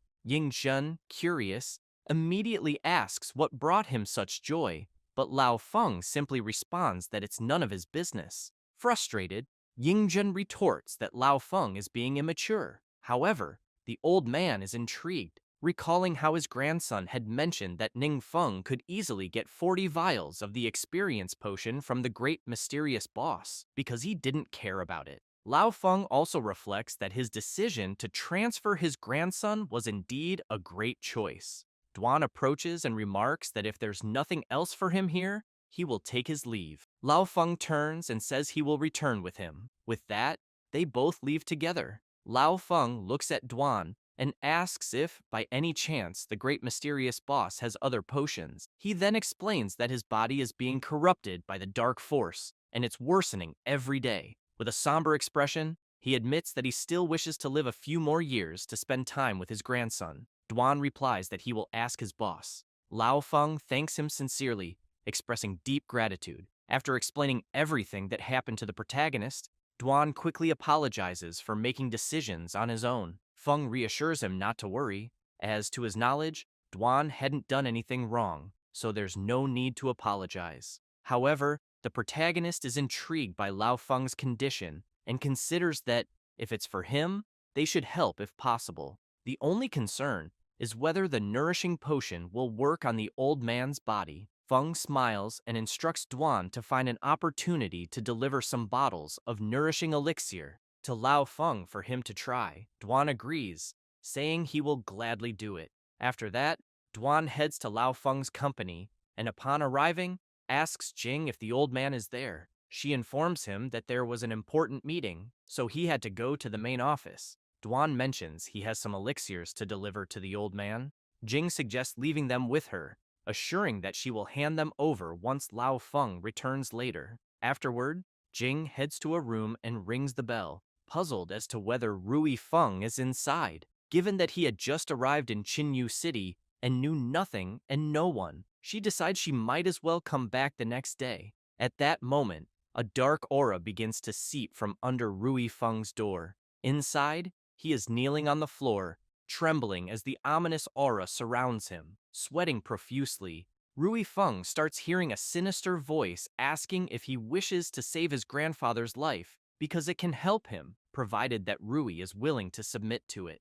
Taking a deep breath, Rui shouts that he is the grandson of the great Lao Feng, demanding to know how the voice dares to betray humans by making demonic deals. The voice grows even louder in his mind, laughing as it declares that humans are weak creatures bound by strange rules, asking how long he will resist. It taunts that it hopes he will still speak this way when his grandfather dies before his eyes. Later, in the training field, Rui Feng sits alone in the stands, lost in thought about what the voice in his head had said. Suddenly, the protagonist appears, wondering why he seems so restless. Ning Feng then takes out his phone and asks Lao Feng's grandson if he would like to play the game Three Kingdoms to cheer up.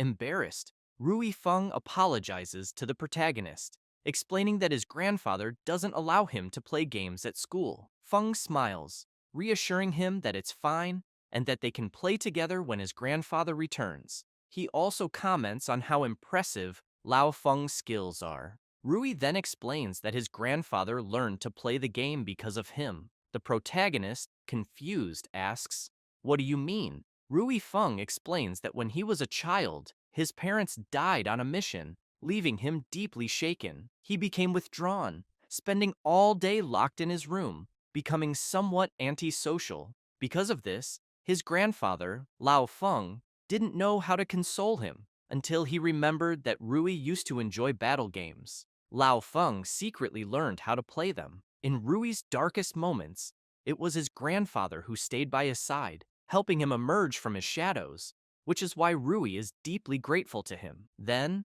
Rui smiles and apologizes to the protagonist for suddenly sharing all of this. Meanwhile, in a meeting room where Lao Feng is gathered with several others, one of them explains that the person on the screen is Peng He, a 4-star professional who is in his third transformation. 8 years ago, he was imprisoned for maliciously injuring someone in the Secret Land and sentenced to 15 years. However, 6 years ago, during his sentence, he mysteriously vanished from prison. He then introduces another individual, Gu Ying, also a 4-star professional in his third transformation. Previously, a variant under his supervision had mysteriously disappeared from his home 5 years ago. After introducing both, they start playing a recording. The Four Eyes individual explains that a few days ago, both of them suddenly reappeared in Peng He's old house in Xingyuan City and brutally murdered two elderly adventurers and their families,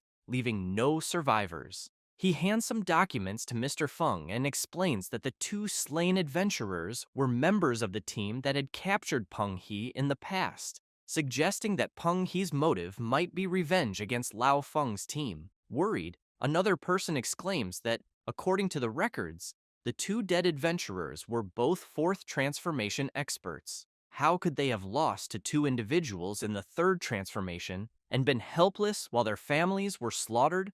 The Four Eyes reveals that one of the adventurers' homes had surveillance cameras, which captured the battle scene. He then plays the footage, where an adventurer faces one of the assassins and without hesitation, strikes with his sword. However, Ying effortlessly dodges and with a dagger in one hand, stabs the adventurer. Witnessing this leaves everyone there concerned and incredulous. To make matters worse, Ying delivers several additional blows, piercing the adventurer's entire body, giving him no chance to counterattack. Nervously sweating, the person next to the old man comments that it's clear Ying has already surpassed the power of the fifth transformation. Lao Feng, seeing this, is also apprehensive, remarking that in a direct confrontation, he would probably not be a match for Ying. After all, this person had disappeared for years while still in the third transformation, making him wonder what Ying had done and endured to reach such a level of power. Meanwhile, at the Chung household, Mr. Cheng is restless. The door suddenly opens, and Ying and Peng He enter. Cold sweat dripping, Chung comments that they've worked hard and asks if they've found any clues about his son's whereabouts. Peng He replies that they haven't discovered anything about the young master's disappearance, but while searching, they sensed an extremely powerful dark force. Shocked, Mr. Chung asks what that implies. Peng He explains that lower-level favored ones can only use the dark force with the blessing of a demon lord, mentioning the man who previously died in Chinyu City, who was merely a pawn for a certain demon lord. With a sinister smile, Peng He clarifies that true favored ones, like themselves, are personally summoned and trained by the demon lord, meaning they lose contact with the outside world and undergo training in the secret realm for a long period. He then elaborates that the young master's situation bears some resemblance to theirs in the past, so he suspects that the young master may have caught the attention of a demon lord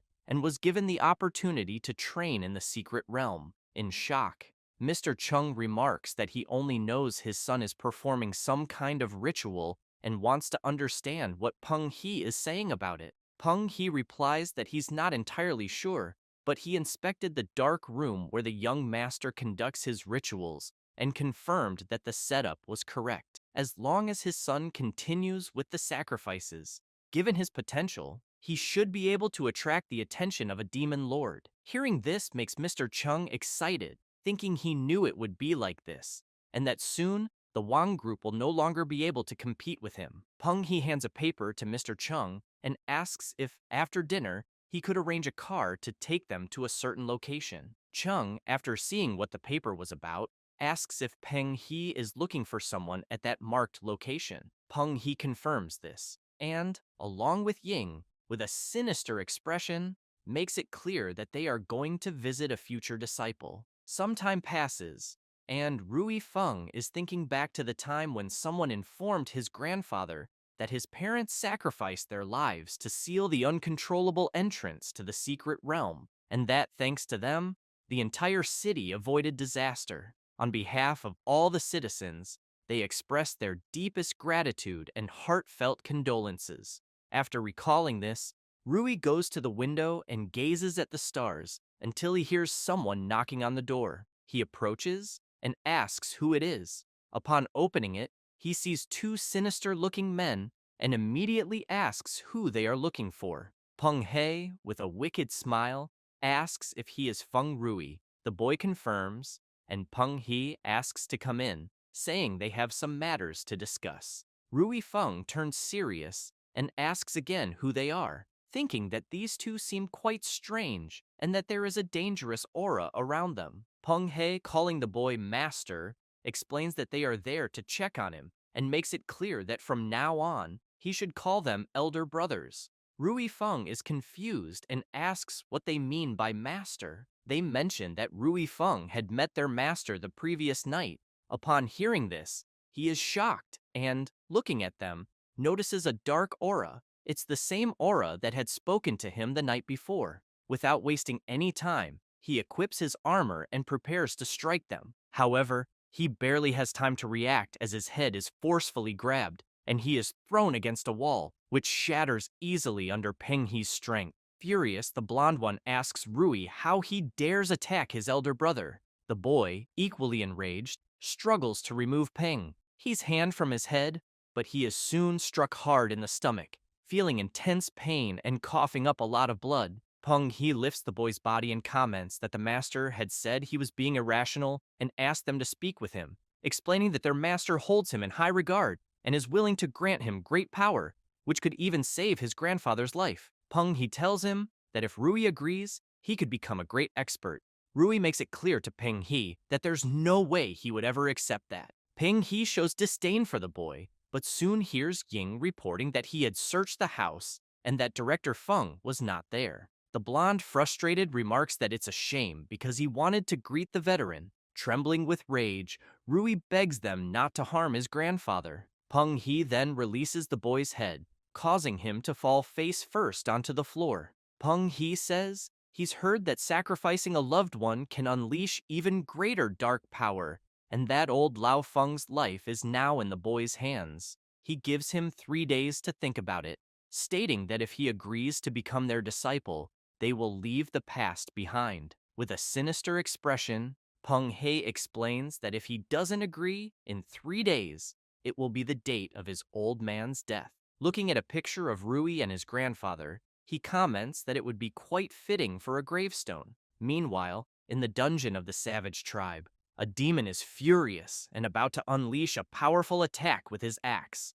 The protagonist, brimming with confidence, awaits the demon's attack and then uses his staff to effortlessly obliterate the monster, leaving no trace behind. Feng is frustrated, as he currently can't find a suitable place to level up, so he's left with no choice but to gather practical experience in regular dungeons. Just then, He notices his system prompting him not to worry about the mission, assuring him it's a piece of cake. The system then instructs him to reach the second transformation and complete the repair, giving him 43 days out of a maximum of 60 to do so. The penalty for failure would be the host's death. Feng realizes that at this pace, he'll have to focus on the nearby dungeons to complete the mission. Just as he's pondering this, his phone rings. He answers, asking Duan what he wants. His apprentice informs him that old Lao Feng wanted him to ask the protagonist something. Feng, intrigued, notices Duan's slightly hesitant tone, but quickly tells him to spit it out. Duan reveals that old Lao Feng wants to have the great mysterious master as his own master. Later, at the city's second hospital, the protagonist visits Rui Feng, who thanks him for making the effort to come. Feng gets straight to the point, asking how he's feeling. Rui explains that his body is fine, but he needs to be monitored to check if the dark power is under control, so he'll have to stay in the hospital for a few more days. He mentions that this is the special ward for mutants, and that he's never seen anything like it before. The protagonist laughs and comments that no normal person would ever be admitted there. Meanwhile, at the hospital reception, Lao Feng shows photos of Peng He and Ying, explaining that these two are extremely dangerous and pose a serious threat to public safety. The country has placed great importance on the case, but so far, there's no viable solution. Lao Feng then reveals that he held a glimmer of hope,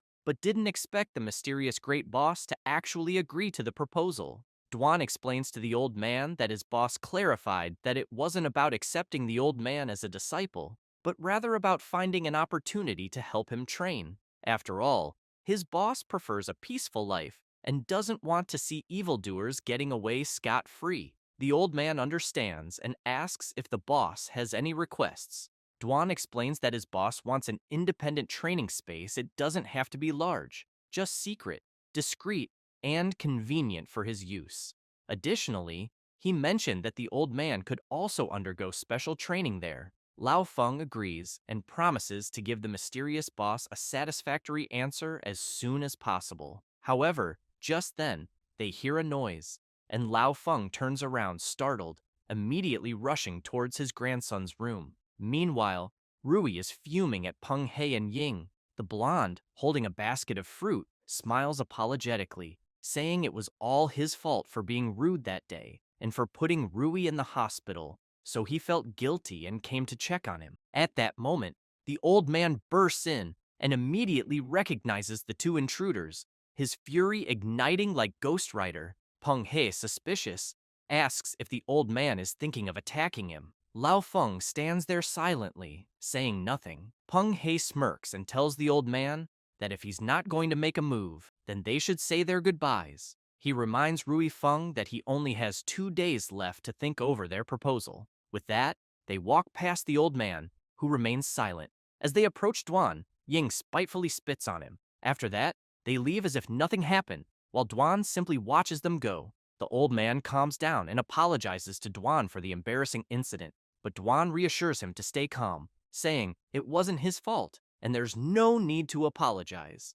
Meanwhile, the protagonist is excited about the basket of fruit Peng He left behind and quickly asks Rui Feng if he'd like some, noting that they look fresh and shouldn't go to waste. After that, on the same day, Peng He, Ying, and Zhao Qing's father are enjoying themselves, drinking with a few women. The blonde man comments that he heard Miss Wang Yue from the wine group is quite interesting. Mr. Chung laughs and says that his son originally planned to use her as a sacrifice, then makes it clear to Peng He that if he wanted her, he was welcome to take her. Peng He starts laughing, but at the same time, the wall behind him suddenly shatters.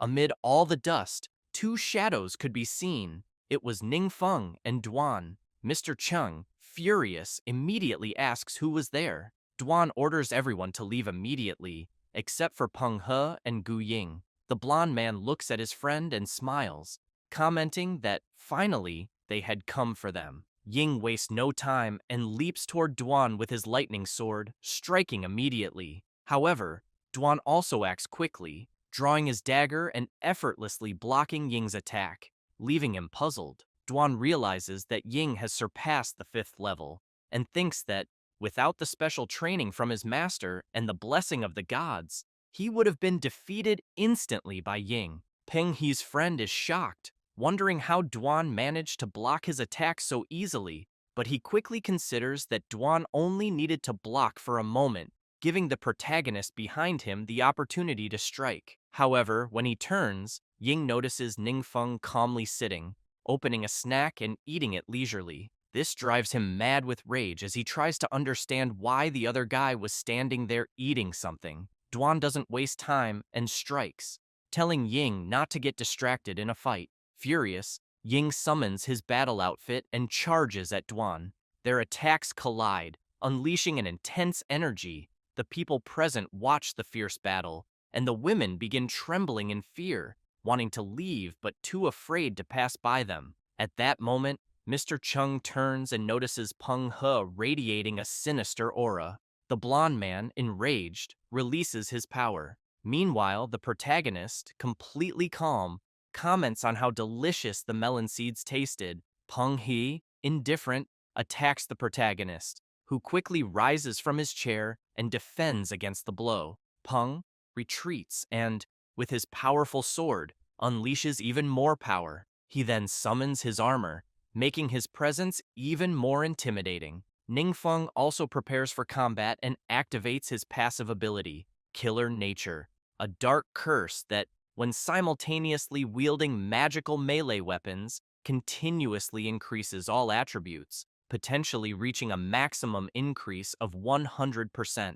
Peng He, seeing the protagonist's aura, wonders if Ningfeng might be a battle mage, and how such a powerful battle mage could exist. Then, the blonde man notices a crack forming on the ground beneath him and leaps back, dodging the protagonist's blackthorn attack. However, he is startled to realize that Ningfeng is attacking from behind, and that the first attack was merely a distraction. Peng He manages to block the attack at the last second, but quickly thinks the protagonist's techniques aren't that impressive, making him seem like an inexperienced novice. He changes his mind though, suspecting Ningfeng is doing this on purpose, and that there must be some kind of trick, prompting him to stay even more alert. With this in mind, Peng He, furious, delivers another powerful blow toward the protagonist, who merely waits attentively. He defends against the first attack, the second, and the third, and upon noticing an opening, strikes at the blonde man's neck.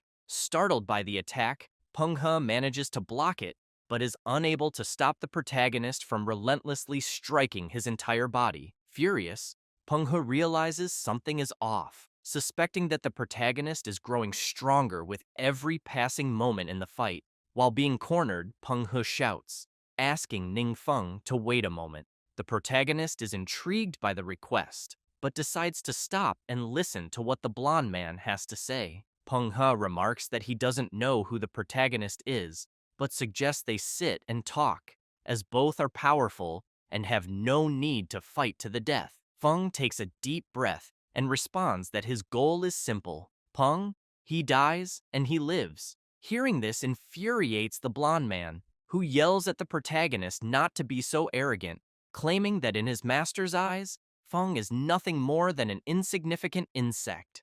This piques Feng's curiosity, and he asks who Peng He's master is, wondering if it might be the demon king of the secret realm. Peng He confirms this and explains that his master is a force no one in the world can comprehend. He makes it clear that not only human adventurers, but even demon kings from secret realms, countless of them, have fallen to his master's hands. Moreover, he reveals that his master's favorite pastime is using the bones of powerful enemies to craft exquisite ornaments. Fascinated by the blonde man's story, Feng asks again if his master really killed demon kings and collected their remains.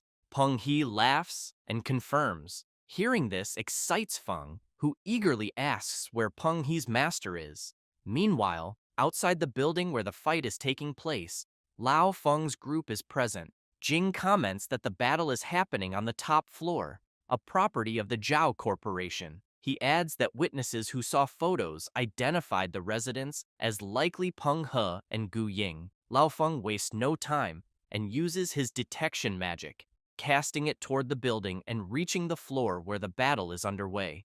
The old man observes the scene and soon notices the protagonist fighting Peng He. He confirms that it really is Peng He and notes that he doesn't seem to be doing well. He also explains that the other man, wearing a mask, has visible magic and must be using some kind of camouflage magic. The blonde man begins to sweat as the protagonist pressures him. As the battle continues, Ning Feng's attributes increase, reaching 60%. The old man, observing the fight, is impressed, thinking the protagonist's techniques are simple and direct, yet he manages to dominate his opponent with sheer attributes alone. He wonders where such a powerful warrior could have come from. When all of the protagonist's attributes reach 80%, he suddenly faces a massive demonic mouth that swallows him whole. Peng, he has transformed into a terrifyingly colossal monster, and, in his mind, reflects that he never imagined anyone could force him to use this technique. However, he is aware that this technique comes with a certain cost. The old man, witnessing the scene, is astonished, unable to believe the intensity of the battle. Meanwhile, Duan continues fighting furiously against Ying, who asks if he isn't worried about his partner being devoured. Duan calmly replies that Ying doesn't need to concern himself with his master because he isn't qualified to do so. He says this and slashes Ying, who is startled, unable to dodge Duan's quick attack. Duan then makes it clear that Ying, apparently, is also unqualified. Worried about the attack he just received, Ying begins screaming in pain. Peng He hears something and quickly turns, noticing it's Mr. Zhao, shouting that he is amazing and that these small fry weren't even opponents for him. Without mercy, Peng He slices Mr. Zhao's body in half, leaving the women nearby trembling with fear, unable to believe what they just witnessed. Furious, Peng He comments that Mr. Zhao was the one who was useless. Releasing even more power, he declares that since he had transformed, he might as well devour some stronger enemies. He says this while looking at Lao Feng's observation orb, which terrifies the old man upon realizing he's been discovered. Peng, he smiles, but moments later an explosion occurs. A massive power erupts from within Peng He, leaving him utterly confused as to what's happening. Then, the protagonist emerges from within the blonde man, who collapses to his knees, his stomach completely ruptured. Meanwhile, Ning Feng walks calmly, shrouded in his terrifying aura. Feng remarks that he has been using that ability for a long time, but still isn't sufficiently familiar with real combat. Seeing his partner's broken body on the ground, Ying screams in concern, but fails to notice Duan preparing to strike. Duan then delivers a blow that pierces Ying's body, causing blood to gush out from the devastating attack. Taking advantage of the opportunity, the women flee in desperation. Feng approaches Ying and tells him not to die just yet, as there is something he wants to know. Time passes, and in the secret realm of the Blood Mist Valley, a servant reports to his master that intruders have been sighted at the entrance to the secret realm. The Demon King orders him to inform everyone to stay away from the enemy, as he suspects they have come specifically for him. Confused, the servant asks for clarification. The Demon King extends his hand, revealing a shattered gem, and explains that the soul artifacts of Peng He and Gu Ying have been destroyed, meaning both are dead. However, before Gu Ying died, he activated his soul artifact. Because of this, the Demon King explains that he managed to vaguely hear a few words. He recounts that the words he heard were someone asking Ying where his master was, and that Ying revealed his master was in the secret realm of Mount Yuzu, and that he would take revenge. He says this, and then orders his servant that he himself will handle the enemy, as if the adversary was capable of killing Peng He and Gu Ying. Then his servant would stand no chance. Frustrated, the servant acknowledges the order. The Demon King, observing his servant's worry, reflects that, although his subordinates are loyal, they can only rely on his power, as only special races like humans can level up on their own and gain more power through sacrifice. Then, One of the skulls on his armor begins to react. Picking it up in his hand, he recalls that many years ago, he was just a regular demon king who stumbled upon the legacy of a high-ranking demon king. Through it, he not only gained immense power, but also learned how to control humans. With the help of these teachings, he repeatedly defeated his enemies, turning them into trophies. He says this while raising the skull of the ancient high-ranking demon king. However, he is suddenly struck by a massive electric shock delivered by the protagonist, who wanted to understand what kind of realm he was in, as the heavy mist prevented him from seeing anything. He had used his ability Descent of the Thunder God, which summons a massive thunderstorm that unleashes the power of celestial tribulation. Feng was also bored, as he hadn't encountered any monsters there yet. Suddenly, a system message notifies him that the legacy of the end has been detected. The protagonist becomes excited at the notification, remarking that it seems his system isn't damaged. He says this and begins walking, commenting that judging by the aura's source, the path is that way. After walking a bit, he grows excited, commenting that he has found what he was looking for and that it is in the hand of the black statue. However, he doesn't realize that the black statue is actually the Demon King, now charred from his attack.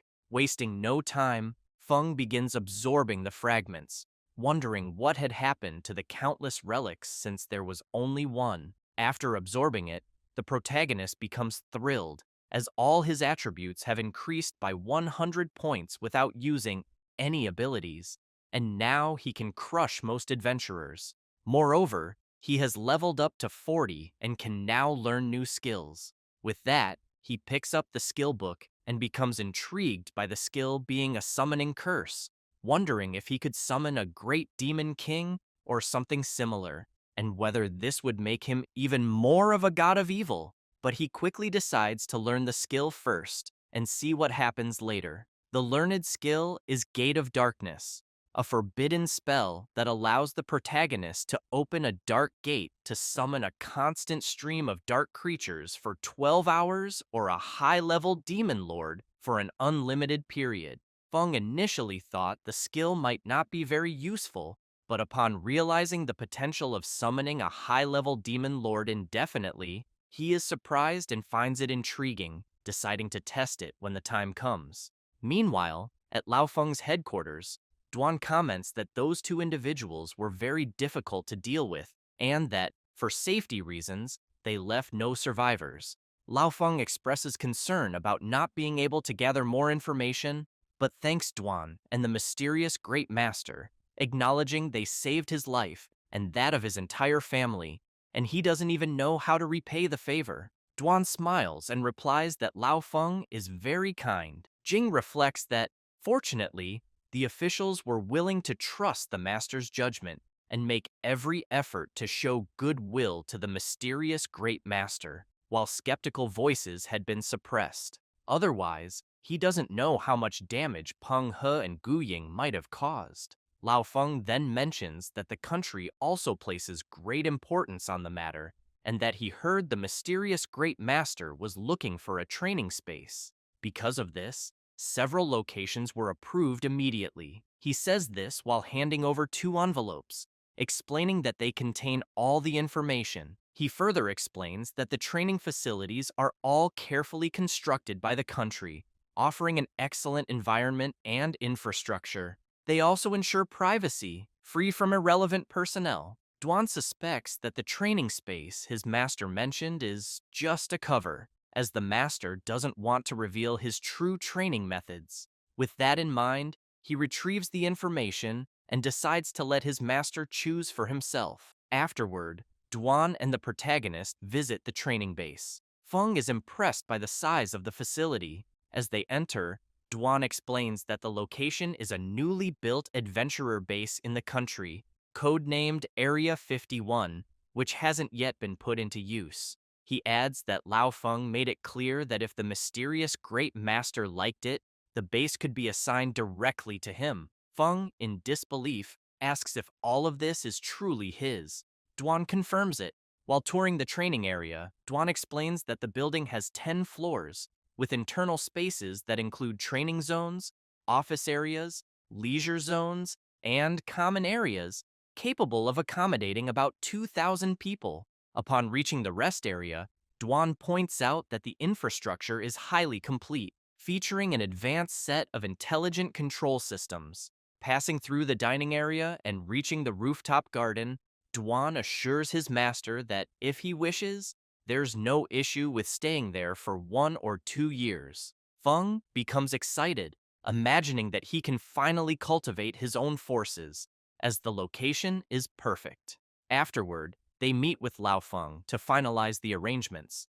The old man laughs, commenting that it was expected for the mysterious Great Master to choose Base 51, as he also finds the place excellent. He emphasizes that since the protagonist has saved Chinyu City twice, Longbow City once, and eliminated the two main threats, Peng He and Gu Ying, the country is willing to provide strong support for heroes like him. For this reason, the base will not charge any fees, and he only needs to sign the documents to confirm everything. Feng smiles, thinking he hadn't expected the officials to be so friendly. While signing, Duan mentions that his master doesn't like dealing with mundane matters, so the base management will be entrusted to him and Ning Feng. Lao Feng adds that if the Great Master has any intention of forming a guild, he can also assist with that matter. Then, Duan asks Mr. Feng if there's a way to access all kinds of information readily without having to create a guild. He explains to the old man that his master isn't very skilled with things like the internet.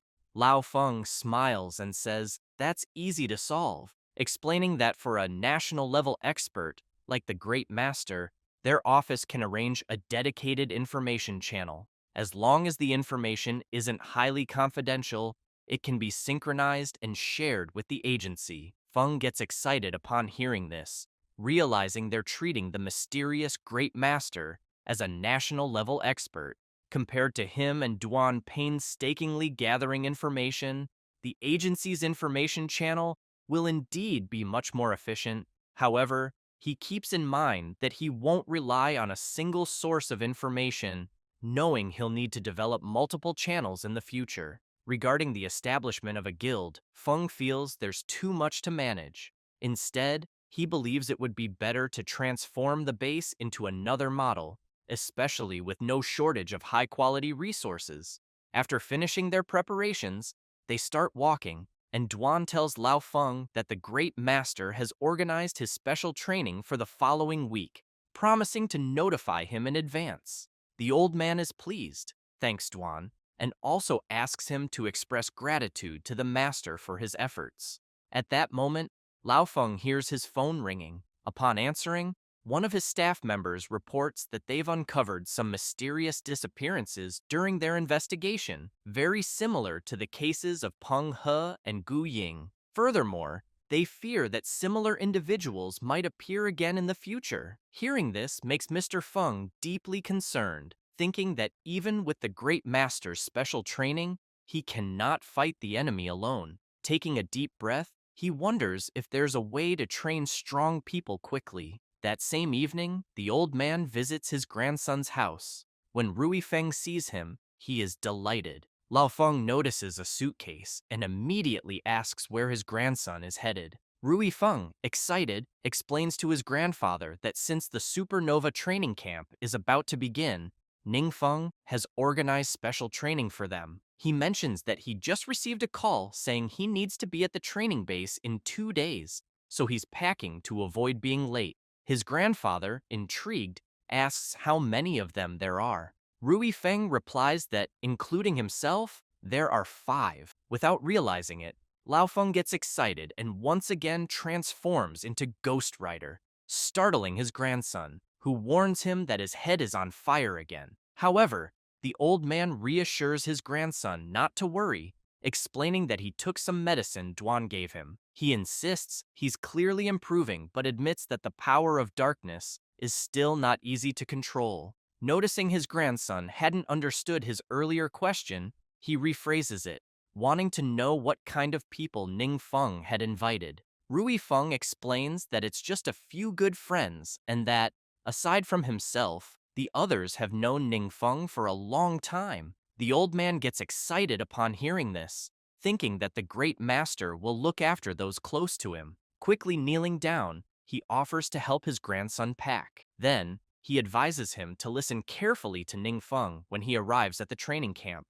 as it's a rare opportunity that shouldn't be wasted. He also tells his grandson to control his pace and not forget to call when he's ready to form a team for ranked matches. Rui Feng is left confused by his grandfather's sudden flurry of excitement. After that, at the training base, Wang Yue's group arrives, and she quickly becomes intrigued, commenting that this seems to be the place Ningfeng mentioned, but there is nothing there except forests. Soon, they notice something strange, and are immediately teleported to where the Proto and Lord Laofeng's grandson are. Everyone greets each other, and is amazed by the place, noting that even the main bases of the 7 great guilds are nothing compared to this location. The blonde girl quickly wants to know how the Proto found such a place. He smiles and explains that it belongs to one of his older friends and that he borrowed it. Wang Yue thinks to herself that she has never heard Ningfeng mention them before, and that he has become increasingly mysterious since his awakening. Next, the Proto introduces Duan, saying that he will be the one in charge of them during training. Everyone immediately greets Duan. He turns to the group and announces that he will lead them to the training room.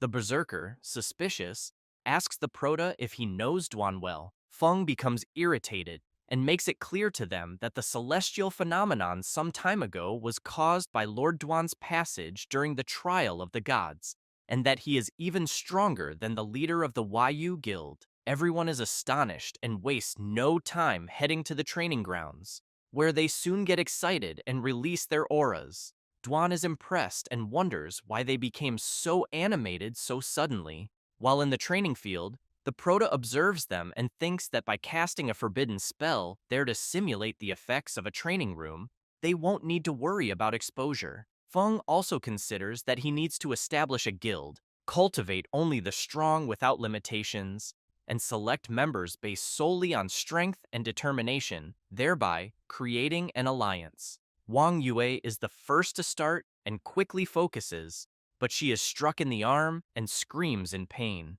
She feels a sense of dread and oppression, everything seeming very real, and realizes that if this weren't training, it would definitely break someone's will. She wonders if her friend Ning Feng endured such a cruel trial to become stronger. Jiangshu also feels the power, and reflects that neither he nor the cleric are supernovas, and they never dared hope to surpass others' talent through hard work. However, he knows the Proto has shown them there is hope. Rui Feng thinks that he cannot rely on his grandfather's protection forever, and therefore also wants to protect the people he cares about. Meanwhile, Xu Wei remains silent, saying nothing. Ningfeng smiles and says they are all doing very well. After a while, everyone is exhausted, commenting that it feels as if they have been tortured for centuries and are nearly dead from the training. Duan enters the room and declares that it is enough for the day. He asks everyone to rest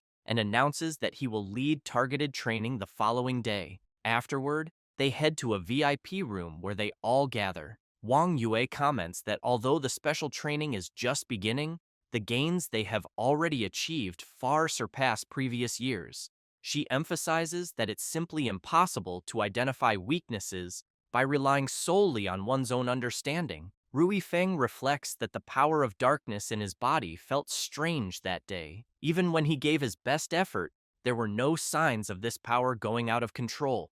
At that moment, Xiaoting begins to cry, and the Proto asks what is wrong with her. Wang Yue explains that it's due to the stressful situation she and Jiangshu are experiencing. Since there are more spots for their school to participate in the supernova training camp, skepticism has been spreading online. The Proto is intrigued by this and picks up his phone, saying he will check if it's true because he can't believe something like this exists. The blonde girl shows Ningfeng her phone, and soon, everyone sees various toxic comments about the school, Xiaoting, and Jiangshu. The Proto notices a different comment and remarks that it seems someone is defending them. They then discover that the person protecting them is Chang Mukyu. Ningfeng comments that he can't believe it's really her, as she replied to every comment from people mocking them. The blonde girl is astonished and remarks that she never imagined Mukyu would be willing to defend them. Xiaoting wipes her tears and asks everyone to stop worrying and reading the messages. She explains that she was nervous about securing a spot in the training camp and feared embarrassing Ningfeng. However, thanks to the special training earlier, she didn't feel nervous at all and cried out of joy. Feng laughs, asks everyone to train peacefully, and announces that in a few days, he will give everyone another gift. Wang Yue is intrigued by something he saw on the phone and asks the proto what it is. He simply replies that it's a secret, leaving his friend furious. Night falls. In his room, Ningfeng reflects. He recalls that the memories of the Demon King he absorbed last time brought information about him, the evil god. He discovers that, in fact, there are 7 evil gods born of darkness, who are the common beliefs of monsters in the secret world. However, he, the evil god, does not belong to these 7. On the contrary, he holds the title of one of the 12 lords, the Almighty God of Law. Alongside 11 other gods, he led their families to destroy a legitimate evil god, ensuring that all dark entities dared not invade the world of light again. Unexpectedly, the Almighty God of Dharma, free from the threat of darkness, began to study the power of darkness and became obsessed with it. Fortunately, the other 11 gods noticed this in time and fought against the Almighty God of Dharma, who managed to escape and became an evil god. Feng reflects that this legend circulates in the world of light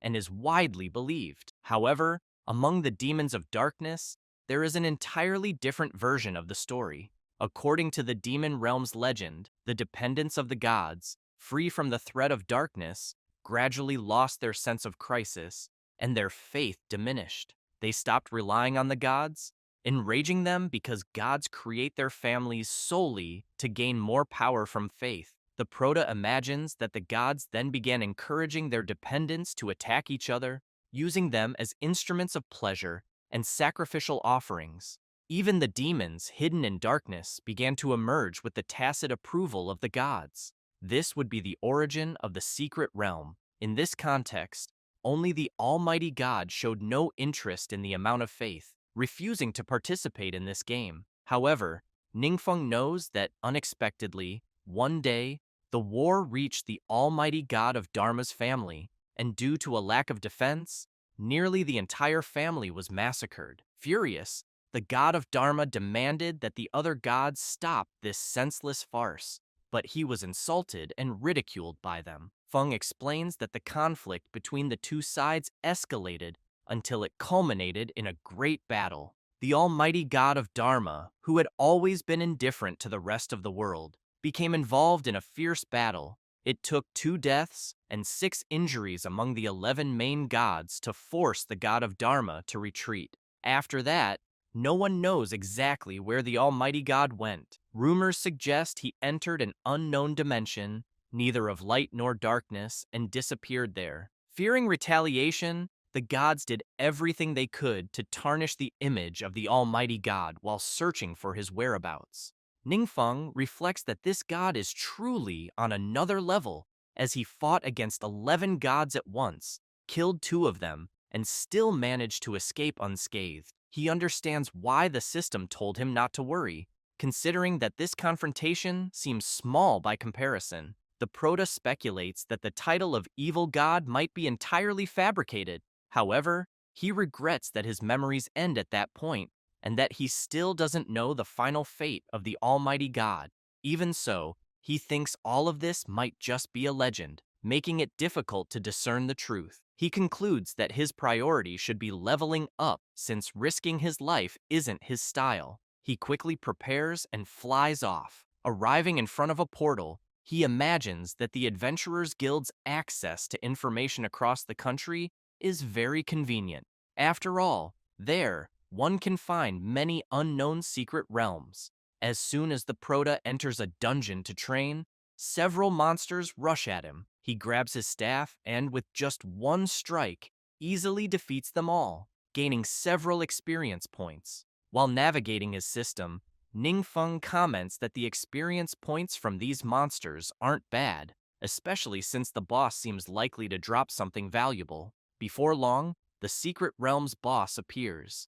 Excited, Ningfeng leaps and strikes the armored bull's forehead with his sword. Due to the monster's tough armor, his sword breaks. Observing the destroyed weapon, he reflects that his real level isn't very high and that the weapons he can use aren't as good as those wielded by 4th or 5th level adventurers.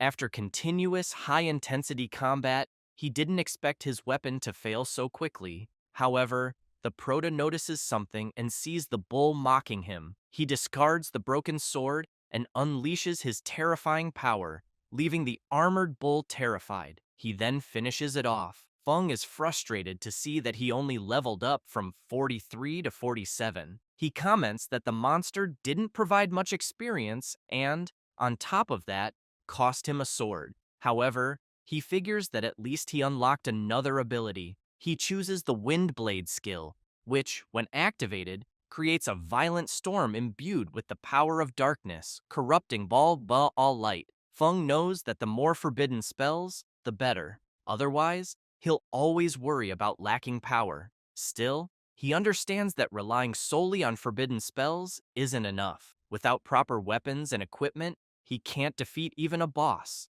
let alone a god. Turning around, he wonders where to find the next secret realm. He decides to head to the nearest city to buy some new weapons, just in case. Upon arriving, he visits a shop. A saleswoman quickly approaches him and informs him that all the legendary quality long swords in the shop are there. Ningfeng asks if there are only 7, but says it doesn't matter. He orders all of them and asks for their price. The saleswoman is stunned, trying to figure out who he could be. After all, he's so young, yet not only does he possess the shop's supreme black card, but he's also buying 7 legendary quality long swords at once. She also notes that Heaven's Vault, with the highest stats, is among them, but he looks at them as if they were a pile of common, low-level equipment. At that moment, someone knocks on the door, and the saleswoman asks them to come in. Another saleswoman enters, asking for her colleague's help, but she responds that she's attending to an important guest and that everything else can wait. The other saleswoman returns to inform the other client that her manager is busy, leaving him indignant, wanting to know why someone else should take priority. They decide to investigate who it is. It turns out to be Gu Yunzhou, accompanied by his friends.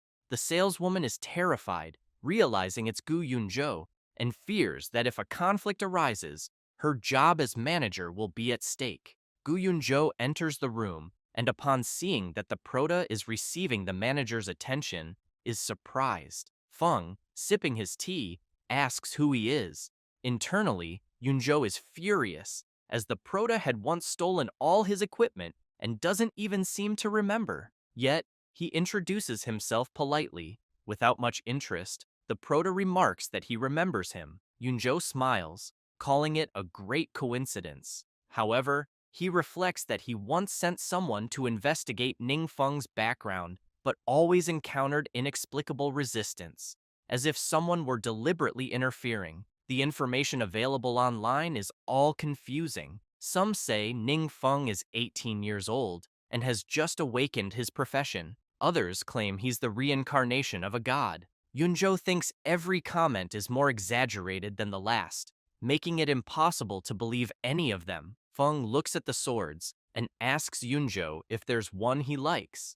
Yunzhou laughs and says he was just joking, then tells the Prota to use whatever he wants. The people around are surprised to see one of the national supernovas being friendly, as he's known for looking down on everyone. Yunzhou then comments that he's leaving and tells the Prota to take his time choosing. He heads to the bathroom, furious, and imagines how humiliating that encounter was, and that he needs to do something to deal with his anger. He takes out his phone and starts posting about the Prota in the community, suggesting that there's something suspicious about Ningfeng and calling for a full investigation. Shortly after, he sees Chang Mukyu defending Ningfeng, stating that she doesn't understand what Yunzhou is insinuating. Yunzhou becomes even angrier, realizing it's his old friend, and remarks that he can't believe even she is defending the trash Ningfeng. He then resolves to find the secret realm of judgment and take revenge on the Proto.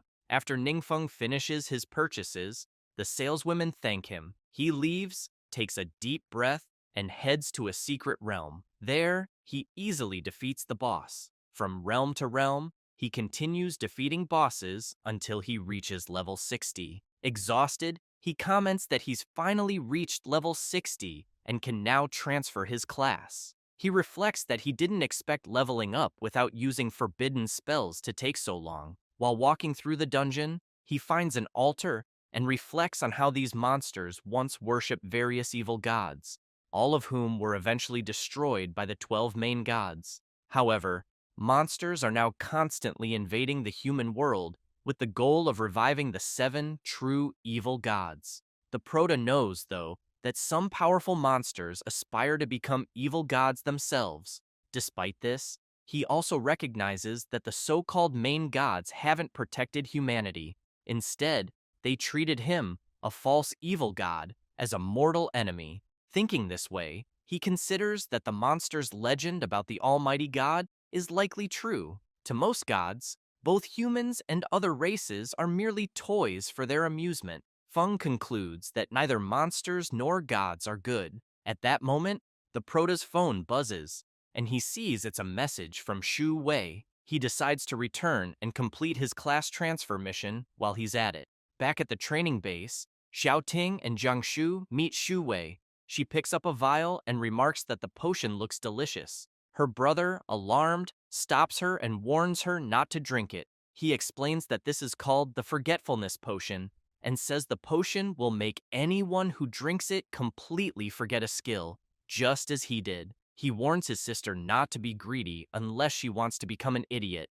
Both are startled by the explanation. Wang Yue asks the Proto if the potion is the gift he mentioned earlier. Ningfeng replies that it's related to the potion, but that the gift is something else. He then reveals several rare skill books. Everyone is amazed to see that they are legendary quality skills. The Proto explains that the skills are Shadowless Arrow for the Archer, Link Healing for the Priest, Giant Strength for the Berserker, and Heavy Barrier for the Shield Warrior. Each person picks a skill and comments that epic skills can only be bought on the market, and this is the first time they've seen legendary ones. Wang Yue asks the Proto if the skills were dropped in a dungeon. He smiles, confirms, and explains that they came from the highest difficulty dungeons, suggesting that she can challenge them once she levels up.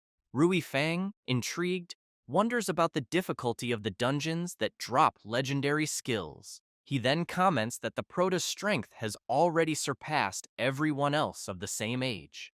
Ningfeng, excited, asks why everyone is still standing around and reminds them that there's only 1 week left until the training camp. He urges them to hurry and get familiar with their new skills. As they walk to the training room, Rui Fang notices his grandfather talking to Duan and curiously asks what he's doing there. The rest of the group is surprised since it's the first time they're seeing the legendary Lao Feng, and they immediately want to confirm if it's really him. Wang Yue reflects that, although she spent a few days with Rui Fang, she can't help but feel thrilled to meet such a grand figure as Lao Feng, something she never even dared to dream of in the past. The old man observes the group before him and wonders if these young people are the Proto's friends. He reflects that, being guided by such a young master, their future is boundless. Ningfeng thinks that this day marks the beginning of a new week, and that Lao Feng is here for special training. He feels relieved that there are multiple training rooms, allowing everyone to rotate efficiently.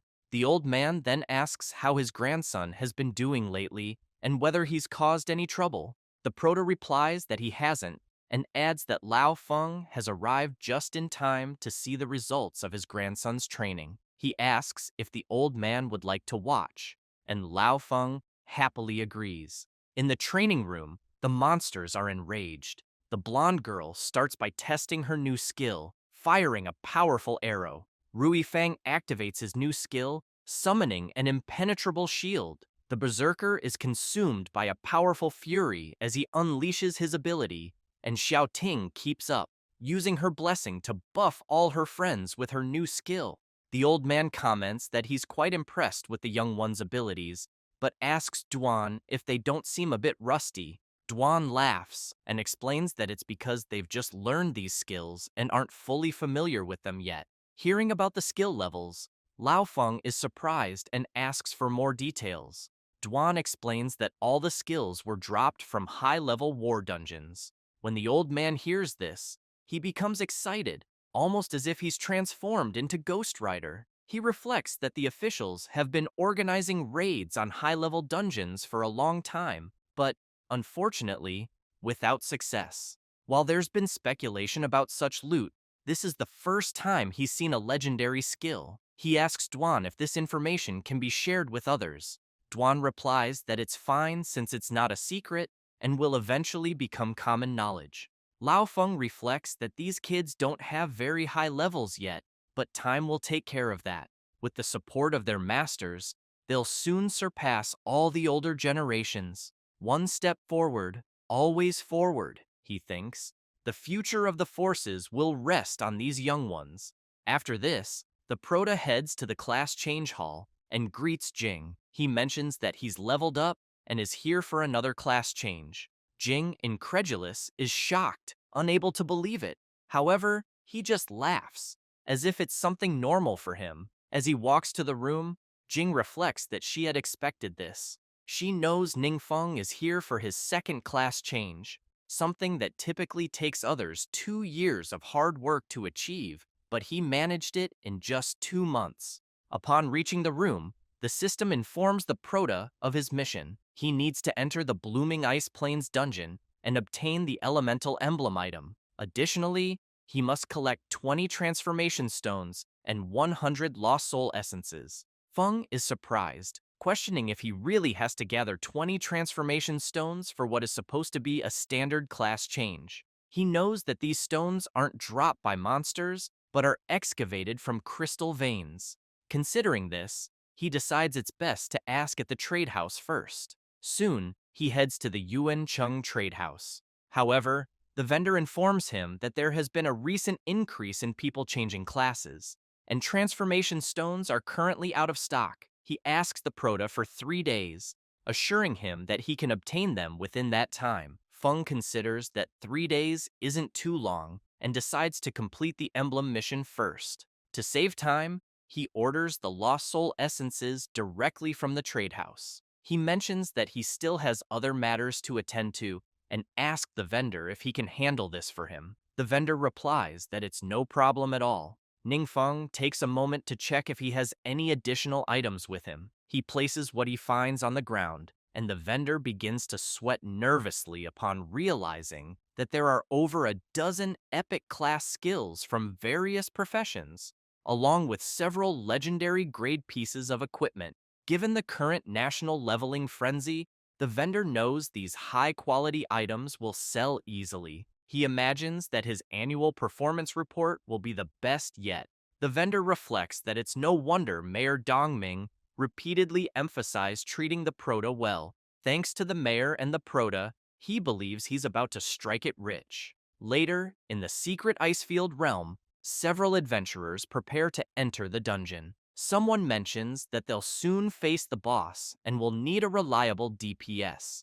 The Prota appears, and one person apologizes to him, explaining that they need to consult their superiors before allowing him to enter. Feng responds that it's fine. The adventurer calls their captain, explaining that a young man wants to enter the secret realm alone. The captain becomes furious, asking if this is some kind of joke. He scolds the subordinate, reminding him that the government recently issued a regulation stating that entry into the secret realm must be conducted in teams led by official guilds, with a minimum of 5 members. Individual entries are strictly prohibited. The soldier replies that he understands, but informs the captain that the Prota possesses a special license issued by the administration, authorizing him to challenge the secret realm alone. The captain, shocked, takes the license to verify its authenticity. He then approaches the Prota, thanks him for his cooperation, and confirms that he is authorized to proceed. Feng begins walking toward the portal entrance, as the captain asks his colleague about the prota's background. The soldier mentions that the license was issued very close to the time the new regulation was published, almost as if it had been prepared specifically for him. The soldier then suggests that perhaps the prota is a special commissioner sent from above to inspect their work. Hearing this, the captain becomes extremely nervous. Shortly after, the soldier apologizes, saying he was just joking. However, the captain shouts, ordering everyone to cooperate with the prota and treat him as if he were indeed a special commissioner. He also demands they check for any issues and resolve them immediately. After crossing the portal, Ningfeng reflects that he was fortunate to have mentioned this to Lord Laofeng beforehand, which secured him the special permission to enter the secret realm alone. After walking a bit inside the dungeon, he stops before a bridge with a warning sign. He observes the sign, leaps off the cliff, and uses his skill to create several black spikes, allowing him to descend safely. Upon reaching the ground, Ningfeng looks up and remarks that the height seems even greater from below than he imagined. However, something soon catches his attention. He sees an ice demon approaching him. Excited, he wonders if this could already be the dungeon's hidden boss. Without hesitation, he unleashes his power and challenges the monster, urging it to begin quickly so he can finish as soon as possible. But the demon recognizes him and asks if he truly is who he appears to be. Ningfeng is confused. The boss explains that, though blind, it can still feel the prota's overwhelming presence. It reveals that even if Ningfeng doesn't recognize it, it is one of his faithful followers. Intrigued, Ningfeng begins to reflect on what the boss is saying, wondering if it has mistaken him for someone else. Being called Lord by a hidden boss makes Ningfeng question whether he's emitting divine evil vibrations. Curious, he asks the boss how he ended up in that state. The creature apologizes, explaining that it cannot say for certain. It reveals that they were attacked by followers of other deities and suffered heavy losses. The boss also shares that it was killed by the enemy during the battle, but doesn't know when only that it suddenly appeared there. Strange whispers constantly echoed in its mind, a cruel mental torment that awakened an uncontrollable murderous intent within. It was only when the prota appeared that it suddenly regained its senses. At that moment, Ningfeng starts recalling that the followers of the Almighty God were attacked. He wonders if this title might be connected to the god. The demon, frightened, asks the prota if he is there to rescue it. Ningfeng, unsure how to respond, observes the boss and notices that it has suddenly become dejected. The prota says he's sorry and explains that he may not be the lord the boss speaks of, as he is merely a student who accepted the mission to kill it. The ice demon listens to this, becomes awestruck, and quickly asks if the prota has come to help it end the suffering it is enduring. Ningfeng smiles awkwardly and comments that he doesn't know. The ice boss addresses the prota as Sir and says he doesn't know what happened to him, as it seems he too has lost some memories. He assures that he won't mistake him for anyone else, even if the prota isn't the Divine Lord. Then, the boss shouts to the prota that he must be someone very close to the esteemed Almighty God. Ningfeng is startled by this and remarks that it means his profession is being a mighty god. The boss laughs and says he knew he couldn't be wrong. He then asks the prota to continue and do what he came to do.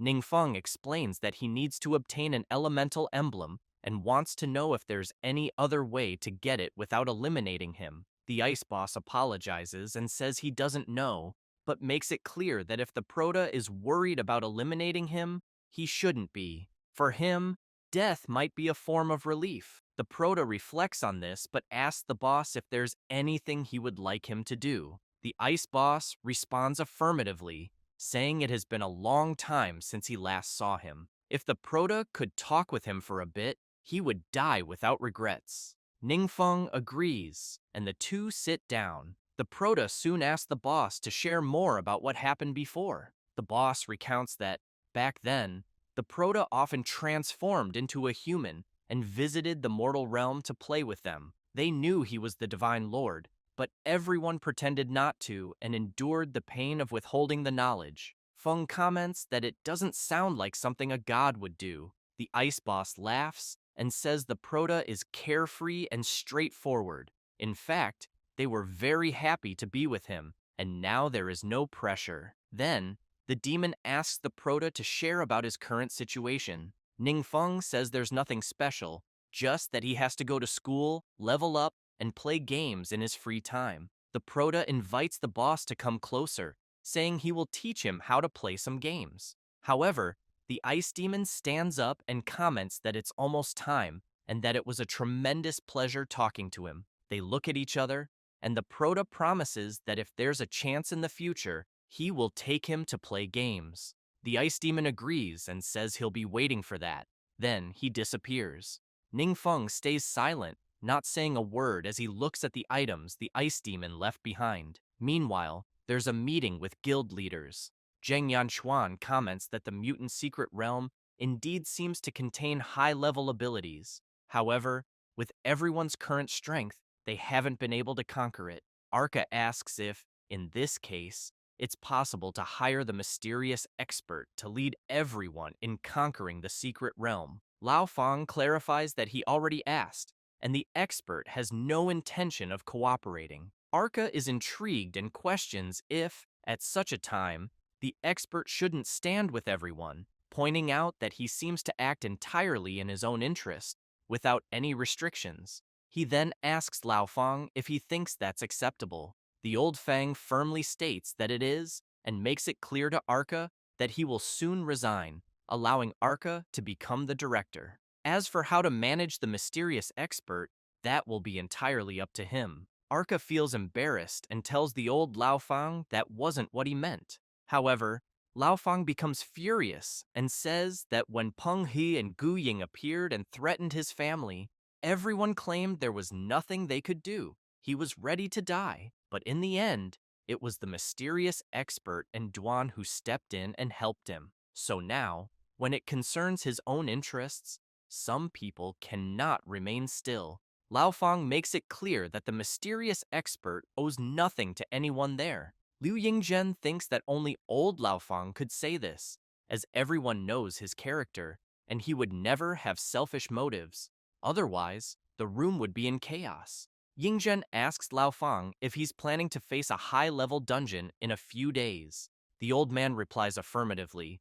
Yingzhen quickly gets serious and asks Lao Fang to save him a spot on the team. At the same time, Yu Linghua makes it clear that if they need a healer, she'll be ready. Zheng Yanchuan raises his hand and tells old Fang that if he needs anything or anyone, he's available. Lao Fang recalls that the expert's training is truly grueling and that his old body had to rest for 2 entire days before recovering. However, he knows that the progress is evident and that he's now a completely different person. Yingzhen, seeing how his friend reacted, thinks it's just as he said. The old man has no selfish motives, and even if he had a fleeting thought, it would be reflected in his fiery demeanor. Later, in the class change room, the Prota completes the mission for his second transformation and acquires the passive skill Mystic Barrier, granting immunity to all detection abilities. He ponders that the memories he gained from the remnants of the end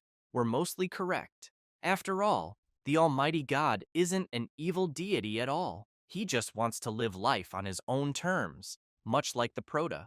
Ningfeng also remembers being told that his aura is exactly the same as the Almighty God's. He wonders if this could be due to the system, and, if so, what exactly the connection is between the system and the Almighty God. Additionally, why did someone who had already passed away become a hidden boss in the secret realm? He then picks up the pendant he received, seeing that it's a legendary quality accessory. It grants plus 12 spirit, plus 15% casting speed, and 5% spell critical rate. It also has additional effects such as solid ice wall and ice thorn explosion. The Supernova Training Cap exam is divided into high school and university sections, bringing together nearly all the most outstanding young adventurers in the country. Among them, the high school section includes a total of 180 participants. comprising 32 five-star professionals ranked in this year's supernova list and 148 four-star professionals selected from various regions. People comment that not only are the directors of the three top universities present, but also representatives of the 7 major guilds and the Adventurer Management Bureau. It's an event of truly unprecedented scale. They also remark that those who perform well might be directly recruited by high-profile individuals and enjoy resources made available at the signing party. The individual could also join the organization of the influential figure after graduation, starting at least as a captain. Others say they'd like to at least greet these big names to leave an impression. Otherwise, with so many people present, the influential figures won't remember them. Someone notices a person heading over to talk to the big names and points it out to the group. Another person asks if they dare compare themselves to the one going to greet the big names, as that person is Shixiang, ranked first on this year's supernova list.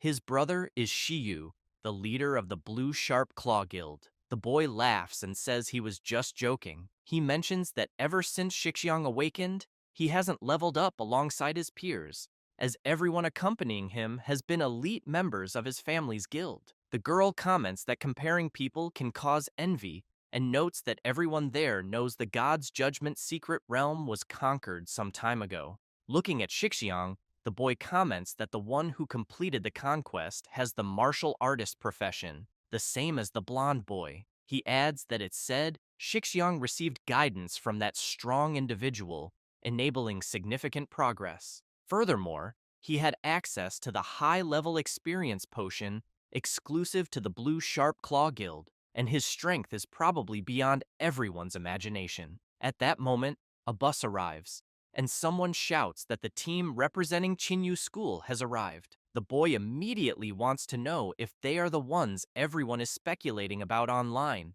Ningfeng descends alongside his director, and finally, his team. The students are impressed with the Chinyu School team, commenting that their auras are very strong and that they look like an experienced group.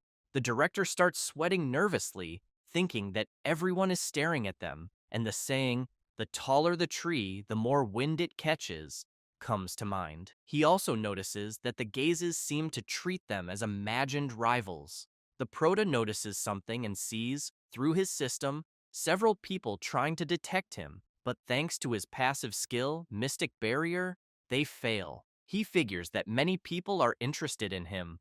A young man is surprised and comments that the Prota's level is impressive, as he can't detect him, wondering if he might be above the second transformation. A girl remarks that the Prota is a high school student and that she doesn't recall seeing him on the supernova list. Mr. Arca becomes worried, as he's also trying to detect the Prota, but cannot. Yu Linghua is shocked and immediately wants to know if the young man in front of them is really Ningfeng, and if his level might even surpass old Lao Feng's. Shuyi wonders if Duan gave the Prota some item that blocks detection. Shixiang reflects that the moment Ningfeng arrived, he caught everyone's attention, and he questions how strong he might truly be. The blonde boy recalls watching Duan's video about the secret realm conquest and simulating it repeatedly with the strong members of his guild. He remembers that Duan's strength exceeded his imagination, making it impossible to replicate.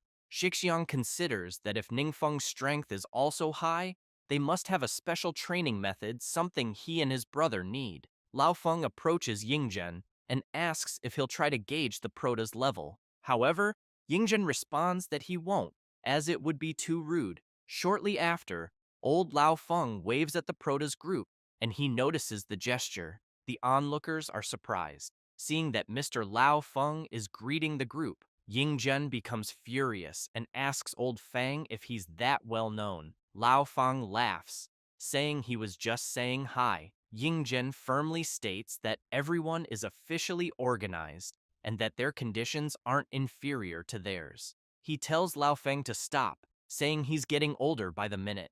In the exam organization room, one of the organizers asks team leaders to bring their team members forward to register in order. While the Prota fills out the document, the organizer shouts, instructing team leaders and students to head to the designated location after completing their registration and wait for a unified introduction to the training camp preparations. Later, in the auditorium, someone announces, "As you all know, secret realms have undergone unprecedented changes in recent years. To adapt to these changes as quickly as possible and find new directions for human development, we must cultivate and select more elites." The speaker emphasizes that the training camp has drawn widespread attention from all quarters. Director Zhang asks Director Fang if Ningfeng is the school's secret weapon and why he's being so secretive, not allowing others to verify the prota's level. Director Fang laughs and comments that it's classified. He also reflects that ever since Chang Mukyu transferred from their school to Qinyu, Director Zhang has constantly been asking about updates. However, thanks to his rigorous defense, Zhang hasn't been able to get any information. Fang thinks Zhang doesn't sympathize with him and speaks sarcastically, but decides not to argue since he considers himself magnanimous. Zhang laughs and comments that many directors present today are eager to witness firsthand the quality of education at Qinyu 7 High. After all, it's a prestigious school that attracts supernovas. At that moment, all the directors look at Director Fang, urging him not to disappoint them. Fang, however, recalls that some time ago, Wang Yue and the others underwent special training, but unfortunately, he doesn't know the results of that training. Even so, he imagines that Wang Yue, Rui Fang, and Chang Mukyu don't need to worry they are, after all, the top-ranked students on the supernova list. Looking at Ningfeng, however, he's uncertain whether he and the others can survive such a rigorous test. A woman explains that the training camp adopts a free team formation format with a standard team size of 5 members. In the end, everyone's results will be evaluated based on a combination of individual and team points.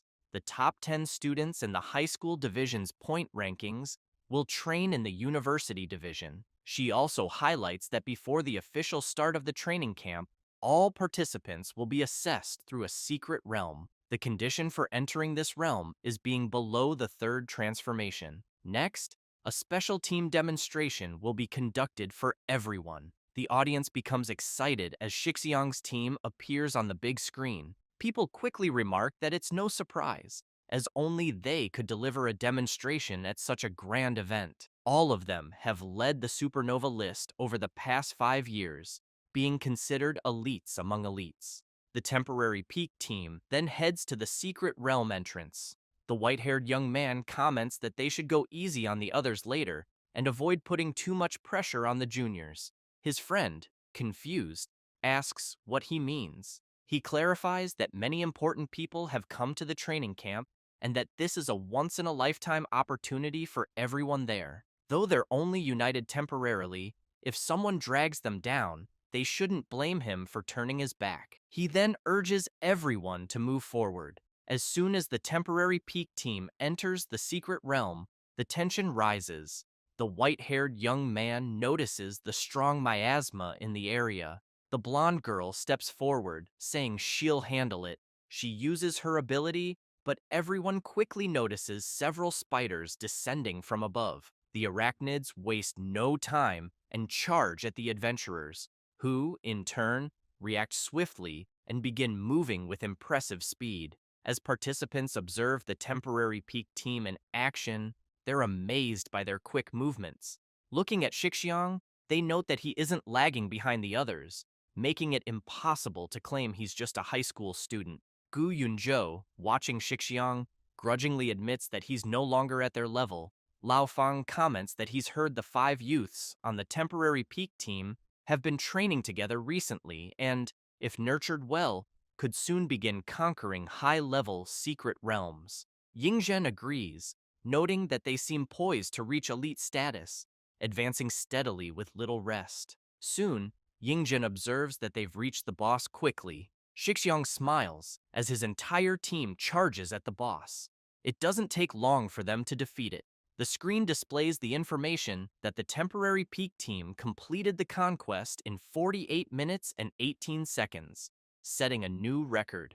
Other participants comment that this outcome was expected from the five, and lament that they wish they could be on that list too. Someone approaches the prota and asks if he's really Ningfeng. The person introduces herself as Kei Yuchen and mentions that Mayor Dongming is her uncle. Wang Yue is impressed upon seeing her and remarks that she's one of the top 5 members of the temporary peak team. Yuchen explains that her uncle often mentions the prota and that she came over to greet him. Others notice the interaction and wonder why someone of Yuchen's stature, a top student at Beijing Qing University, is talking to someone from the high school division. Yuchen then points out that the granddaughter of the Yuancheng Commerce founder is present and expresses her pleasure at meeting everyone. She adds that during the training camp, if anyone needs anything, they can ask her directly, and she'll ensure the trading company sends it immediately. Ningfeng laughs and comments that she's very kind.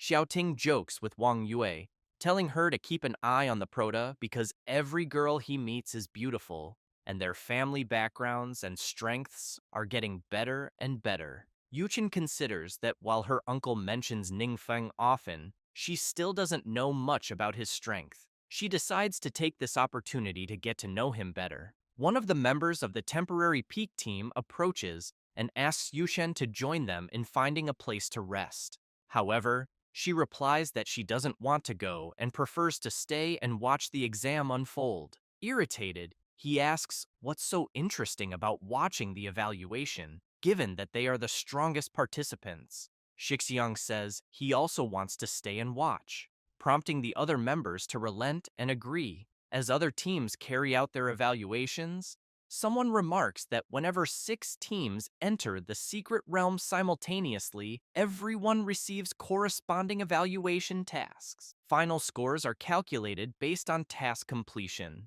At this point, it's clear that the teams are struggling with the evaluation. Director Fang shouts that the secret realm is too difficult for high school students and fears that, at this rate, there won't be a single team in the high school division able to pass. He adds that since Shixiang, no team has made it onto the leaderboard. They can't even reach the boss and are already struggling with the small fry. How can they even dream of making it to the leaderboard? Fang reflects that student morale is dropping and many are clearly underperforming. This cannot continue. One of the temporary peak team members yawns and comments to his friend that he already said there's nothing interesting to watch because everyone is too weak. The Prota's team approaches. He greets the instructor and says they're up next and are here to receive their evaluation task. After entering the secret realm, Iron Jaw Swamp, they open the system to check their objectives. Ningfeng quickly comments that teams are generally divided into 4 categories based on their functions. Assault teams, the main combat force, responsible for conquering new secret realms or acting as the vanguard against powerful enemies. Research teams conduct studies in secret realms, uncovering knowledge that benefits humanity. Guard teams protect controlled secret realms or provide cover for non-combatants in emergencies. Support teams enhance battlefield strength, applying buffs and offering emergency healing to sustain combat and reduce casualties. Ningfeng mentions that each type of team has 10 specific tasks, plus a main task. Wang Yue asks the prota which type of task he wants to choose. Ningfeng replies that they'll go with research. She responds that it was expected from the top student in the theoretical class. Ningfeng reflects that his primary reason is that there are still many things he doesn't understand, such as gods, families, and world levels. Choosing research is the best way to combine practical training with gaining knowledge. Xianting becomes excited and says everyone should pick research, adding that it's fine since they have a big shot leading the team. Rui and Jiangshu agree, saying they have no objections. The blonde girl asks everyone to wait and comments that at the end of Research Task 1, there are 2 live captures. If they have to handle the specimens while fighting the boss, it could become very troublesome. The system informs them that Research Tasks 1 through 10 are worth 10 points and require capturing a terrifying crab from the deep swamp alive and meeting research criteria. Ningfeng smiles and says it's fine since they can simply fight the boss first. Meanwhile, the directors, initially disheartened, are suddenly alerted when someone shouts for everyone to look at the screen. They're astonished by the speed of one team's progress. Students comment that it seems to be the group from Chinyu 7th High School and wonder how that's even possible. The members of the temporary peak team are surprised, commenting that the Protoss team's advancement speed is simply absurd and obviously several times faster than theirs.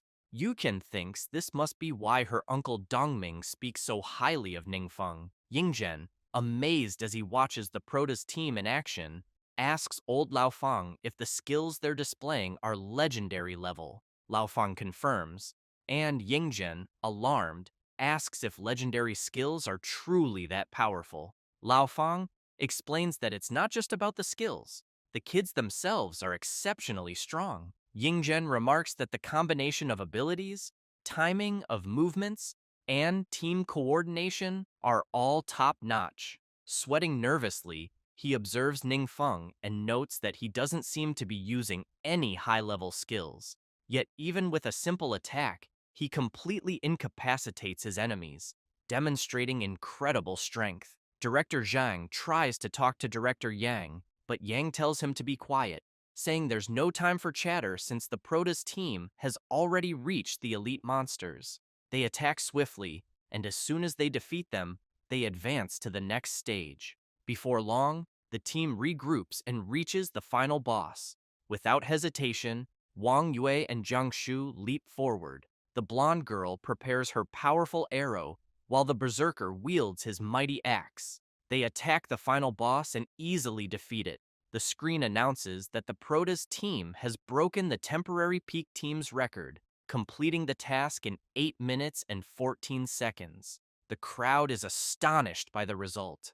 Ningfeng asks everyone if they completed their missions. They all smile and shout that they did. The Proto then calls for everyone to leave and report back. Upon exiting, they find everyone else waiting for them and are confused. Chang Mukyu starts clapping, followed by Yunzhou and his friend. Soon, everyone is applauding and cheering for them. Mukyu comments that they're good people and get along well at school. Yunzhou tries to be friendly and tells the crowd that when someone was bad-mouthing Ningfeng online, he argued with every one of them. He adds that he can't stand injustice and hates even more when people resort to dirty tricks behind others' backs. The organizers, seeing this, laugh and remark that the students' morale has skyrocketed. They observe that this is the charm of the strong, reminiscent of Yingzhen and Laofeng in their prime. At that moment, the megaphone announces that the high school division evaluation has concluded. Students start shouting, saying the top 10 rankings are about to be announced, though they know there's little suspense. They figure that Chinyu School has already claimed half the spots, and with Shixiang included, only 4 spots remain. The organizers begin calling names: Shixiang, Yunzhou, Li Qi, and Chang Muqiu. The crowd is confused not to hear Ningfeng's name. Yunzhou asks the teacher if Ningfeng and the others weren't selected. The teacher explains that they don't take up the regular student slots. He reveals that the organizing committee decided to grant them the status of teaching assistants.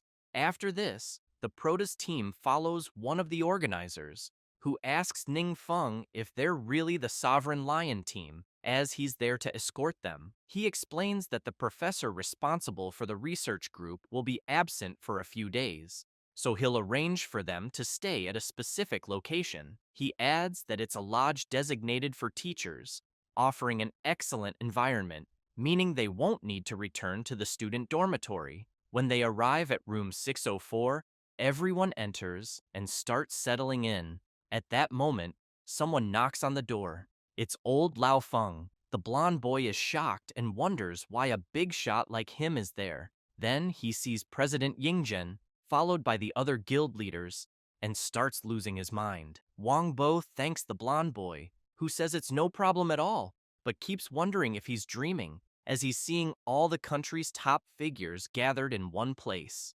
Deng Yuanhu grabs everyone's attention and introduces himself as the director of Beijing University. He then asks the prota if he's interested in studying at his university. Tongxi follows, introducing herself as the director of Western Union University, explaining that her university has the best research team in the country and inviting the prota to join them. Next, Wu Chen introduces himself as the director of Chongwu University, mentioning that Qinyu, the prota's city, is closest to his university.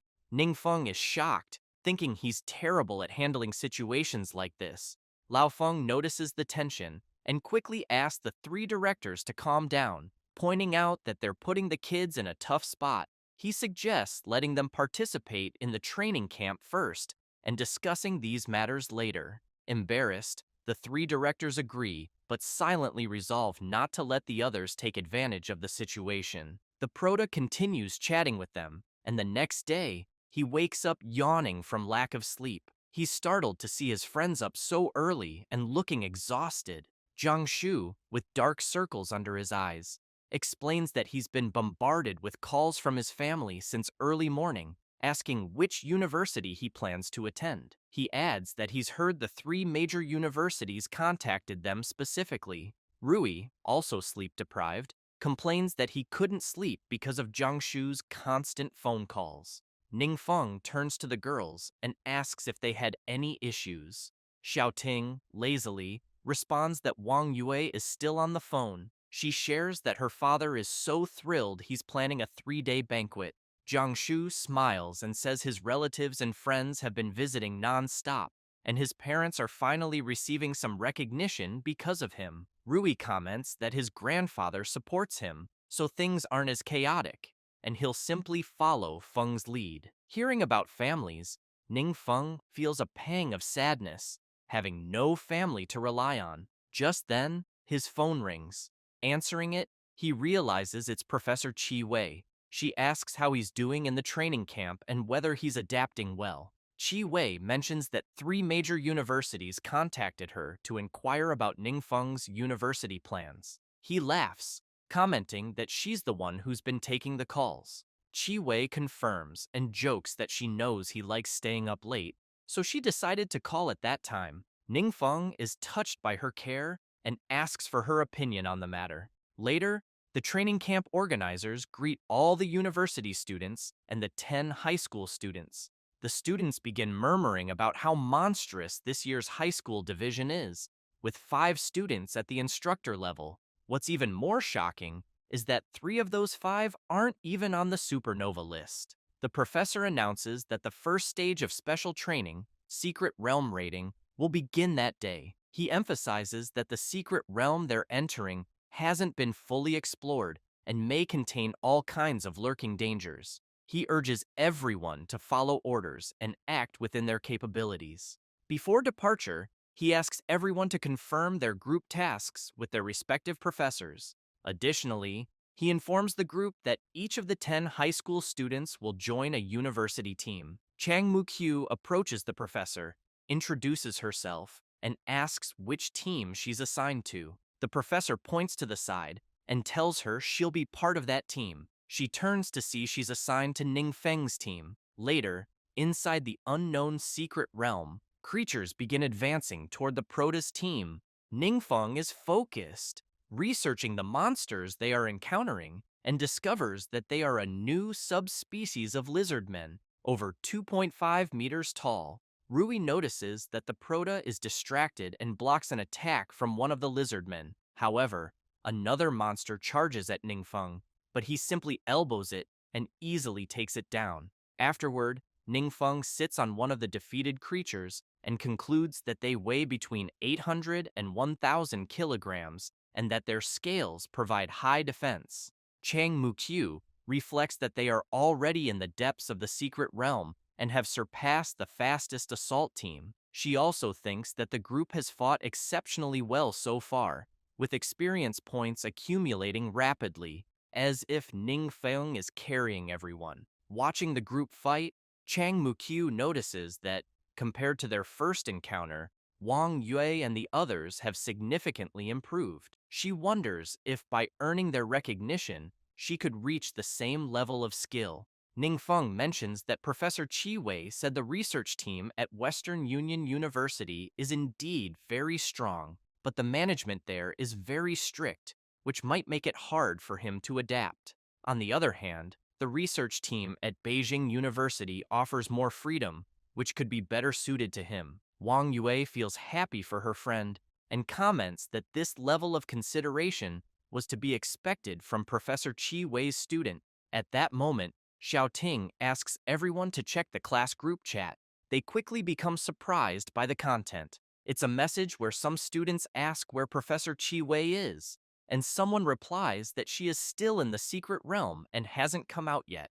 The proto notices an audio message and clicks to listen. A student screams desperately, saying the entrance is also changing and pleading for someone to quickly rescue the people in the secret realm. Meanwhile, chaos breaks out in the city. An adventurer reports through the communicator that the training secret realm has suddenly changed. The monsters' levels have drastically increased, and almost 100 people are still trapped inside. He also mentions that the magical fluctuations at the entrance are highly chaotic, making entry impossible. At that moment, several students appear, running in panic. The adventurer gets startled and tells one of the students not to run there. The boy points toward the realm and screams, saying his teacher is still trapped in the secret realm and pleading with the captain to save her quickly. The adventurer hesitates and shouts back, saying there's no way to save her. He asks the boy if he has seen how the secret realm has become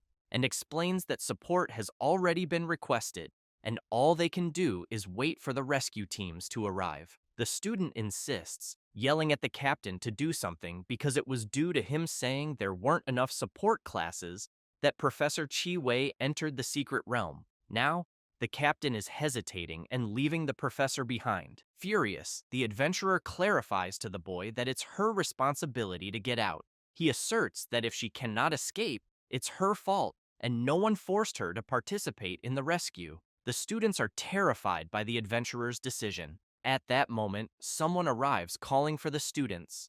They soon realize it's Ningfeng. The proto wants to know where his professor is. Zhang Luo comments that she is still trapped in the secret realm and that the school organized everyone to train there. But the secret realm suddenly changed. Zhou Nana starts crying and says many people are still trapped inside, adding that Professor Chi Wei barely managed to protect them to escape. She also mentions that the guard team said there weren't enough people and they needed to recruit volunteers to help with the rescue. The adventurer becomes even more furious and shouts, telling the girl not to talk, as if her teacher had been killed because of him. He keeps complaining. Furious, the proto wastes no time and smashes the adventurer's head to the ground. One of the guards sees this and immediately gets ready, asking Ningfeng what he is doing. However, a hand rests on the guard's shoulder, asking him not to move. It's Jiang Shu, who gives the guard a serious look. Ningfeng drags the adventurer's body. Another adventurer sees this and starts sweating nervously, wondering who will stop the proto from acting further. At this moment, Ningfeng notices a man standing in front of him. Two adventurers appear. The proto realizes it's the vice president of the ERA Guild and immediately wonders why he is there and if he came to help with support. If so, that would be great because someone has finally arrived to assist. The adventurer reports to Ningfeng that the students have been accommodated and fled. Then he asks how the situation is. The proto replies that it's still unclear. The adventurer asks if he needs more people, but the proto responds no, saying they can handle the situation themselves. The proto continues carrying the adventurer's unconscious body, and the vice president of the ERA Guild asks what's wrong with the man on the ground. Ningfeng explains that the man lying there came out of the secret realm and that they need him to show the way. As they reach the portal to the realm's entrance, the guards shout, saying they cannot enter because the secret realm is closed. Lu Ping immediately takes out his identification, introduces himself as the vice president of the ERA Guild, and declares that he has the authority to handle emergencies, asking them to cooperate. The guards are impressed and think Lu Ping is a powerful man from the 7 great guilds. The vice president quickly requests entry, and Ning Feng thinks that Lu Ping seems to be a highly respected person. So they head straight into the secret realm. Upon entering, they immediately receive notifications that their attributes have been reduced.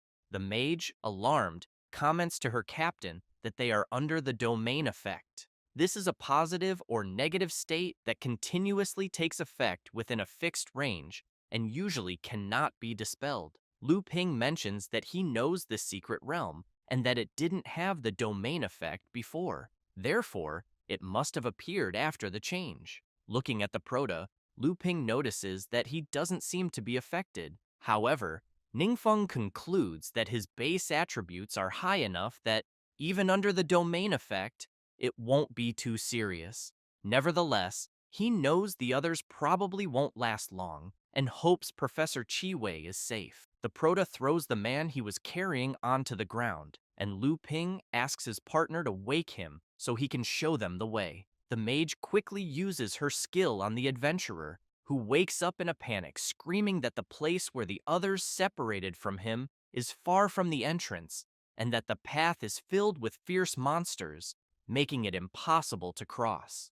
Ningfeng firmly tells the adventurer that his bad luck was running into him. He then orders him to lead the way to his professor, warning that otherwise he won't let him leave. Meanwhile, elsewhere in the secret realm, someone is inside a cave, looking at several paths and wondering which to take. Along one of these paths, several monsters begin to appear. One of the adventurers notices this and becomes frightened. Alongside him are several others, injured and exhausted. Professor Chi Wei is trying to heal some of them with her skill. One severely injured adventurer pleads with her to rest a bit, as she's been using her abilities for too long. She responds that she's fine and will rest later, as his wound cannot wait. A girl begins to cry, thanking the professor from the bottom of her heart. Another adventurer overhears and wonders what the point is of saving these people anyway, since they're all rank 3 or lower adventurers who, even united, wouldn't stand a chance against the monsters. After healing the adventurer, he attempts to stand and comments that he's feeling better. Another adventurer, worried, remarks that a lot of time has passed and wonders if someone will come to rescue them. A third tries to reassure him, saying they will definitely come. At that moment, a wall breaks apart and a monster bursts through, terrifying everyone. The monster wastes no time and charges at them. The girl is frozen in fear, but her father jumps in front of the monster, grabbing it and blocking its attack. She screams for him, while he urges everyone to leave immediately, saying he will hold the monster off for as long as he can. At that moment, more monsters appear and start pursuing them. One of the monsters leaps toward the girl, who remains paralyzed in fear. Suddenly, a magical shield forms, protecting her and the professor. Chi Wei is astonished, as is the man the Proto dragged into the secret realm. This was the work of Ning Feng, who arrived just in time with his team, Lu Ping, and his partner. The mage and Xiao Ting quickly use their skills to heal the injured. The Proto and the professor remain silent, watching the little girl sob over her father's body. The mage informs Lu Ping that, including the dead, there are only about 20 people here, and that the others haven't been found. At that moment, everyone feels an intense tremor. Soon, a massive creature emerges from the depths of the dark cave. Jiang Shu wastes no time and strikes the creature, but something strange happens.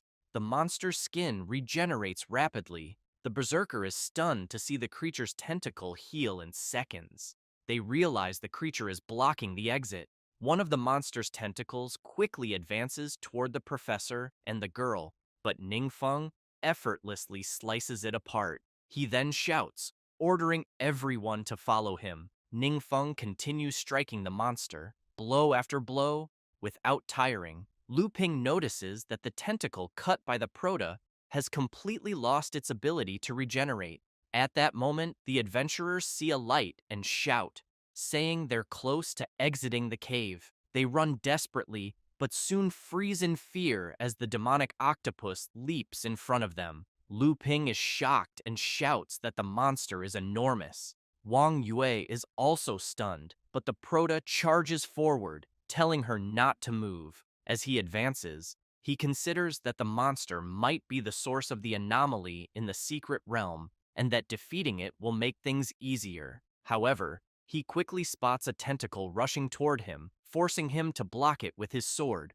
which breaks as a result. Lu Ping remarks that the monster's attack damaged the Prota's sword. Ning Feng grabs another blade, focusing intensely and unleashing a massive power through it. He resumes cutting the creature's tentacles, further enraging it. Then, he uses his ice explosion ability, creating multiple icy spikes that pierce the giant octopus. Without pausing, he continues attacking ferociously until delivering a powerful strike with his sword, causing a massive explosion and defeating the creature. Shortly after, various drops begin to fall around the Prota. Outside the secret realm, several troops are already mobilized, waiting for them. Support teams comfort the adventurers emerging from the dungeon, reassuring them that the worst is over. Others weep as they see their fallen comrades. Lu Ping comments to the Prota that, thanks to him, the secret realm is back under control. Otherwise, the disaster would have been much worse. At that moment, Ningfeng notices something and sees his professor looking somber. He picks up one of the drops and offers it to her, asking her to accept it. It's a healing emblem, a legendary consumable item that permanently increases physical and mental attributes by 5 each, and boosts healing effects by 50%. Both she and Lu Ping are astounded by the item. The vice president of the ERA Guild shouts, asking if it's the legendary divine mark. Ning Feng explains that the monster dropped it.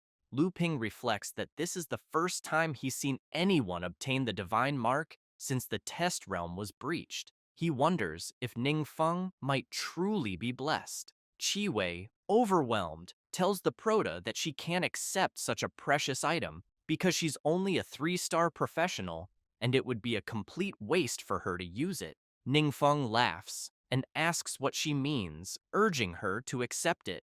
The professor then absorbs the item. The Prota thinks to himself that he'll need to arrange a special training session for the professor soon so she can develop more self-defense skills. However, he also knows that the training field strictly prohibits licenses and that it'll take over 2 months to complete the program. He then asks Professor Lu Ping if he can take an afternoon off during the weekend. The professor quickly agrees, adding that if the Prota wants to rest, he can take a few extra days off as well. Ningfeng chuckles, saying that won't be necessary, but notes that despite everyone calling Professor Lu Ping a smiling tiger and irrational, he's not so hard to talk to. The professor turns and says there are just a few more details to wrap up before they can leave. At that moment, a crowd approaches, eager to know which one of them defeated the giant monster. Lu Ping smiles and points to the Prota, saying it was him.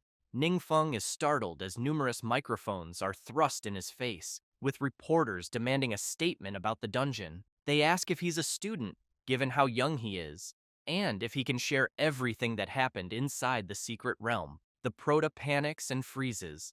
Rui Fang, noticing his friend's state, remarks that he seems quite nervous. Wang Yue smiles and explains that Ningfeng is not good at speaking in formal situations, especially during interviews. She adds that, as a child, the Prota always avoided school interviews whenever he could. Watching him now, all embarrassed, she feels confident he will get used to such situations in time. Later, in the teacher's apartment as Horin at the training camp, the Prota lies down, still flustered by the unexpected interview earlier. Suddenly, he remembers something important. He retrieves his skill book, which he recently acquired, and discovers the skill Soul Guardian, allowing the user to block a fatal attack. However, the skill has a very long cooldown. Ningfeng is thrilled with the skill, knowing it could save lives, but he wonders what kind of forbidden spell it could evolve into. He then absorbs another skill, this time a passive one called Immortal Catastrophe, which grants him 1 resurrection opportunity for every 1 million faith power points accumulated. Currently, He has 4,243 faith power points out of a maximum of 2 million. For each world level he advances, the maximum faith power he can store increases by an additional million points. He finds this intriguing and speculates that it might be something inherited by gods from their vassals. However, he knows the ability to resurrect will be crucial for him. He also knows how to improve his world level, but still needs to figure out how to gather faith power. Finally, Ningfeng smiles, thinking that perhaps Duan can help him with this.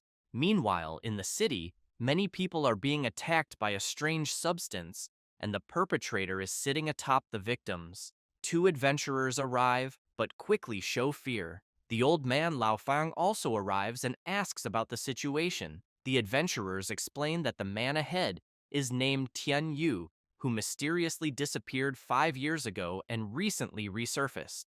They report that he suddenly attacked someone during a conflict, affecting more than 10 pedestrians and 8 security guards. Based on a preliminary assessment, they say his strength clearly exceeds that of someone in the fifth transformation. Lao Fang steps forward and comments that Tian Yu resembles Peng He and Gu Ying. The old man approaches Tian Yu, who immediately becomes excited upon realizing he's facing the infamous Lao Fang. He declares that Lao Fang has been his idol since school days, and that it's an immense honor to meet him in person. Just then, Lao Fang's phone rings, and he calmly answers it. Tian Yu grows furious, accusing the old man of not taking the situation seriously by answering a call at such a crucial moment. While continuing the phone conversation, Lao Fang asks the person on the other end if they are looking for him. He then says he'll come as soon as he finishes something first. Tian Yu, now enraged, prepares to attack and questions how Lao Fang dares to ignore him so blatantly. He launches his attack, creating a clawed hand laced with venom that rushes toward Lao Fang. Lao Fang ends the call calmly and unleashes his ability Flaming Serpent Frenzy, obliterating Tian Yu's attack with ease. Tian Yu is shocked to see his attack dispelled so effortlessly. Lao Fang reflects that the young man before him is as strong as Gu Ying, but reminds himself that after his special training, he is no longer the same. Besides, he can't keep Duan waiting and needs to finish the fight quickly. Tian Yu, furious, equips his magical set and unleashes his power, as does Lao Fang. The adventurers watching from afar see their auras clashing and comment that both are incredibly powerful, clearly exceeding the fifth transformation. Tian Yu is struck by a counterattack and is stunned, believing that, as a disciple of the Demon King, he shouldn't lose to someone like Lao Fang. However, he suddenly notices something. A massive fireball, resembling a flaming spirit bomb, is heading straight for him. Lao Fang calmly watches as his attack hits Tian Yu head-on. Afterward, Lao Fang turns to the two adventurers,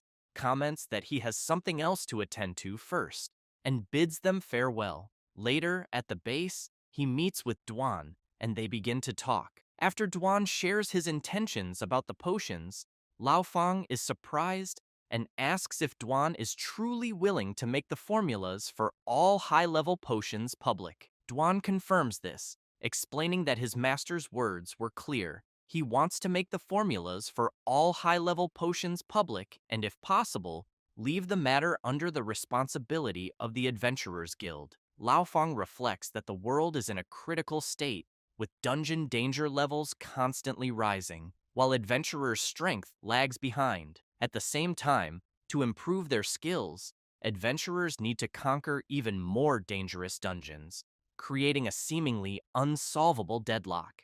The old man thinks that high-level potions are so important that they could completely change the existing energy system, becoming a crucial strategic resource. He also considers that the mysterious Grand Master must have conducted a rigorous assessment before entrusting them with this matter. With this in mind, Lao Fang thanks Duan for his trust and remarks that what he just said carries significant weight for the Adventurers Guild. He then asks Duan if there are any other requirements related to this matter. Duan replies that his master only mentioned what he had said and, as far as he knows, there are no other conditions. Lao Fang becomes enthusiastic and emphasizes that focusing solely on contributions rather than benefits, this demonstrates the mindset of a truly great person. To him, in the eyes of the mysterious Grand Master, empowering more people is more important than anything else. Duan reflects on his master and tells the old man that this is precisely what his master believes. That's why he deeply admires him, because even when something seems insignificant, it always ends up becoming a heroic act that saves many lives. Lao Fang notes that while the master is noble and selfless, one cannot take advantage of his kindness. He adds that he will report what they discuss to their partners later and develop an appropriate plan to avoid placing the entire burden on the master. Later, at the Blue Blade Guild, an adventurer reports to Shiyu that high-level experience potions and memory-erasing potions have been found for sale on the black market. Although the packaging is different from those produced by their guild, the effects are identical. Shiyu's advisor clarifies that all high-level potions in the Blue Blade Guild are personally produced by him and supervised by the guild master. He points out that the use of these potions is also strictly limited within the guild, making leaks nearly impossible. Shiyu grows serious and comments that, worldwide, besides himself, the only person who knows how to refine high-level potions is the so-called mysterious Grand Chief. He wonders whether the potions were leaked by him to the black market. He then instructs the adventurer to send someone immediately to investigate. The adventurer, intrigued, asks if they will actually investigate the Grand Chief. Shiyu becomes irritated and yells no, clarifying that they are only to investigate the black market. Meanwhile, in the teacher's dormitory, Ningfeng and Wang Yue are walking. She teases the Proto, asking if he wants to watch the video of the interview he gave. Embarrassed, he replies that he doesn't need to. The blonde shows him the comments and remarks that the interview wasn't so bad after all, as many viewers praised him. Ningfeng sees that several people were asking if he needs a spokesperson, and that, to them, someone who can fight and save lives is a true hero. However, the Proto notices that his faith power has recently been growing rapidly and suspects it might be related to the interview videos, as people feel grateful toward him. He considers that he will need to adapt to future interviews. As they step outside, people immediately recognize the Proto and greet him warmly. Wang Yue reflects that ever since Ningfeng demonstrated his strength, people have begun respecting him more, and no one dares to speak ill of him anymore. Currently, even the senior students call him Instructor Ning. As he walks, several students shout, addressing him as instructor, and wherever he goes, people follow. Everyone looks at him and comments that they wish they could be like him, an impressive person, and that they would love to have even half of his strength. Meanwhile, in Chinyu City, Captain Zhou is surprised to see that the city has also gained fame thanks to Ningfeng. Mayor Zhang takes a deep breath, visibly sweating. Captain Zhou notices and asks why he is still sighing like that. Jing excuses herself briefly to take an important call. The mayor, deeply worried, explains that while he knows Ningfeng is heading to college, he fears that the mysterious Grand Chief might leave as well. He shares that Duan contacted him a few days ago and mentioned wanting to return the mansion arranged for him, since the mysterious Grand Chief rarely stays in Chinyu City nowadays. Zhang also fears that without the protection of such a strong individual, Chinyu City might return to its previous state, plagued by two secret realm anomalies and a realm invasion. Just thinking about it, he says, makes it hard to sleep. At that moment, Captain Zhou notices Jing looking apprehensive after her call and immediately asks what happened. She explains that she was on the phone with her master, who told her that the mysterious Grand Master is willing to train her in a special program. The mayor, thrilled, shouts to Jing, saying they will be counting on her from now on. Zhou jokes that dinner will be on her tonight and asks her to take care of him in the future. Embarrassed, Jing asks what on earth they're talking about.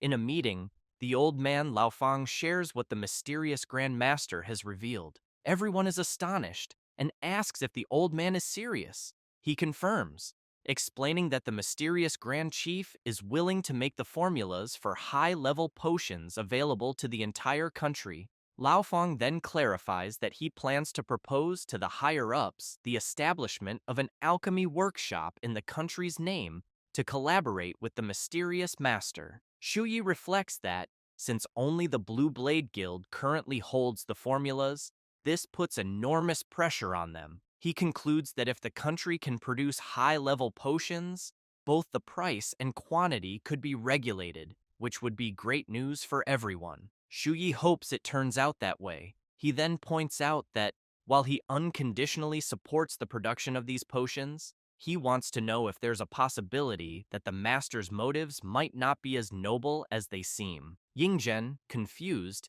asks Shuyi to clarify. Shuyi explains that the high-level potions found on the black market have effects identical to those of the Blue Blade Guild, differing only in their packaging. He emphasizes that he has meticulously checked, and no potions are missing from the guild. Regarding potions consigned to the auction house, the quantity is small, and all were released with tracking spells, with no cases of resale identified on the black market. He then shouts, demanding to know where these potions are coming from. Shuyi also reminds everyone that, on the day they completed the trial realm, young Duan mentioned that the mysterious Grand Master already knew the formulas for high-level potions. At that point, Mr. Arca remarks that a vast underground trade network, like the black market, always operates outside the law, and many shady deals take place there. He fears that these high-level potions may have already fallen into dangerous hands without their knowledge. Whether or not this was the mysterious Grand Master's intention, he says, it is effectively aiding the enemy. Lao Feng acknowledges that such a possibility exists and states that he will send someone to investigate immediately. However, he notes that Jing needs to complete her special training first and will only be sent afterward. Additionally, it will be necessary to inform the mysterious Grand Master. Arca, intrigued by the situation, remarks that he has previously stated that it is absurd for a powerful individual to act entirely according to their own interests without any restrictions. He makes it clear that, regardless of how director Lao Feng handles this, the Endless Guild will also send people to cooperate with the Blue Blade Guild in the investigation. He emphasizes that if it is discovered that these high-level potions are indeed connected to the mysterious Grand Chief, he expects director Lao Feng to handle the matter impartially and refrain from saying things like, "I'll do whatever I want." Lao Feng assures Arca not to worry and declares that if it is confirmed that the case is related to the mysterious Grand Chief, he will take full responsibility. Meanwhile, within a certain secret realm, the Prota's team is gathered. Xiaotian comments that his brother is extremely strict about potion management and that all received and dispatched potions are meticulously recorded. He asserts that no anomalies or leaks have been detected. Rui Fang adds that the potions from his family are managed by him and his grandfather, and they frequently review everything together to prevent mistakes. Ning Feng, concerned, reflects that he never gave much importance to potions and didn't expect everyone else to value them so highly. However, he acknowledges that thanks to such diligence, it's possible to confirm the whereabouts of the potions. Ning Feng then remarks to the group that since the potions neither belong to them nor to the Blue Blade Guild, he wants to understand how they ended up on the black market. He wonders aloud whether there might be other people who know the formulas for these potions. Meanwhile, in the black market, people are conversing and conducting business while someone lurks nearby. A hooded man comments that he never expected the 7 great guilds to send investigators over a single potion vial. He tells them not to worry, as he knows that the people from that lower world have no awareness of their existence, having tested it in front of them himself. Then, surprised, he remarks that apparently another guest has arrived to buy a potion. The mage comments that this place is truly cursed and extremely difficult to find. The bald warrior tells his master that the mage and the swordsman are there to buy some high-level experience potions. However, The mage makes it clear that they are not there to purchase potions, but rather to investigate a certain someone. She then explains that about a week ago, a young assassin dressed in white came there to buy potions from the hooded man and never returned. She then asks the mysterious person if he knows where this assassin ended up. One of the henchmen tells his master that it seems these people have come to cause trouble. At that moment, the hooded man reveals himself and without hesitation launches his tentacles, capturing both the swordsman and the mage by the mouth. He then pulls them closer and pierces them with a paralyzing substance, rendering them unconscious instantly. The bald man, frightened, immediately apologizes to his master and says that those people deceived him, as he truly believed they were there only to buy potions. The evil being tells the warrior not to worry and explains that he specifically chose that place to deal with such situations since disappearances in the black market rarely attract attention. Then, the demon throws the adventurers to the ground and orders his henchmen to take them downstairs. In the underground level, several adventurers' bodies can be seen being stored in a certain retention substance. The bald man throws the adventurers' bodies on the ground, while the demon lord comments that the current number of individuals is sufficient. He then tells everyone to rest for a while, as when the next batch of warriors awakens, they will initiate a new plan. He continues by saying that, back then, they became the new masters of the world. The demon lord releases his power and warns his subordinates that he cannot stay outside for long, so he must return at that moment. Saying this, he flies away at full speed and soon reaches a mansion where he possesses one of the elders of the Blue Sharp Guild, who immediately displays a sinister smile. A few days later, the Prota is talking to Dwan over the phone and asks him about any leads he has found. While lurking in the black market, Dwan reports that several individuals received high-level potions from that market, but the sellers have since disappeared. He suspects they may have been informed about something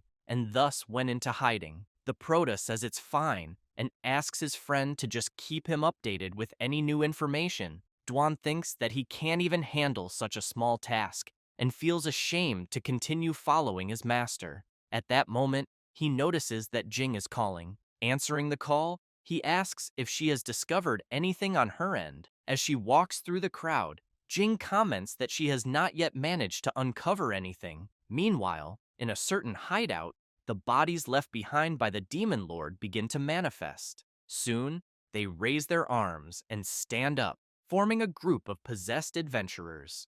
The next day, at school, the Prota's class is gathered, eating during the break. One of the students, very surprised, thinks that Assistant Ning Feng has a very powerful presence and a personality free of arrogance. He realizes that after spending a few days together, everyone has become more familiar with one another. The Prota, while observing the people around him, keeps in mind that the place is filled with the country's finest young talents.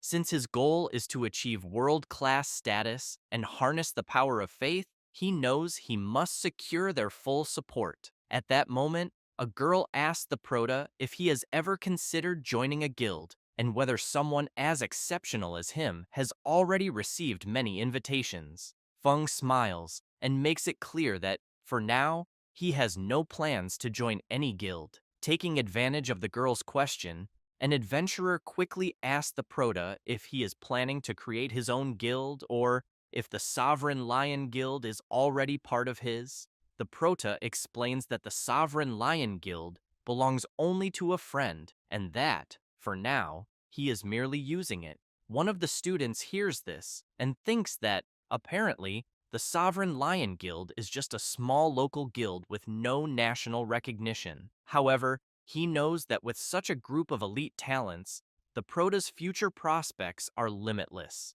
He then calls Assistant Wang Yue and mentions that he would like to apply to join the Sovereign Lion Guild, wanting to know if there are any specific requirements. She immediately becomes embarrassed. Soon after, other students comment that they are about to graduate from university that year and would also like to join the Sovereign Lion Guild. After finishing their meal, the Prota's group starts walking, and the cleric laughs.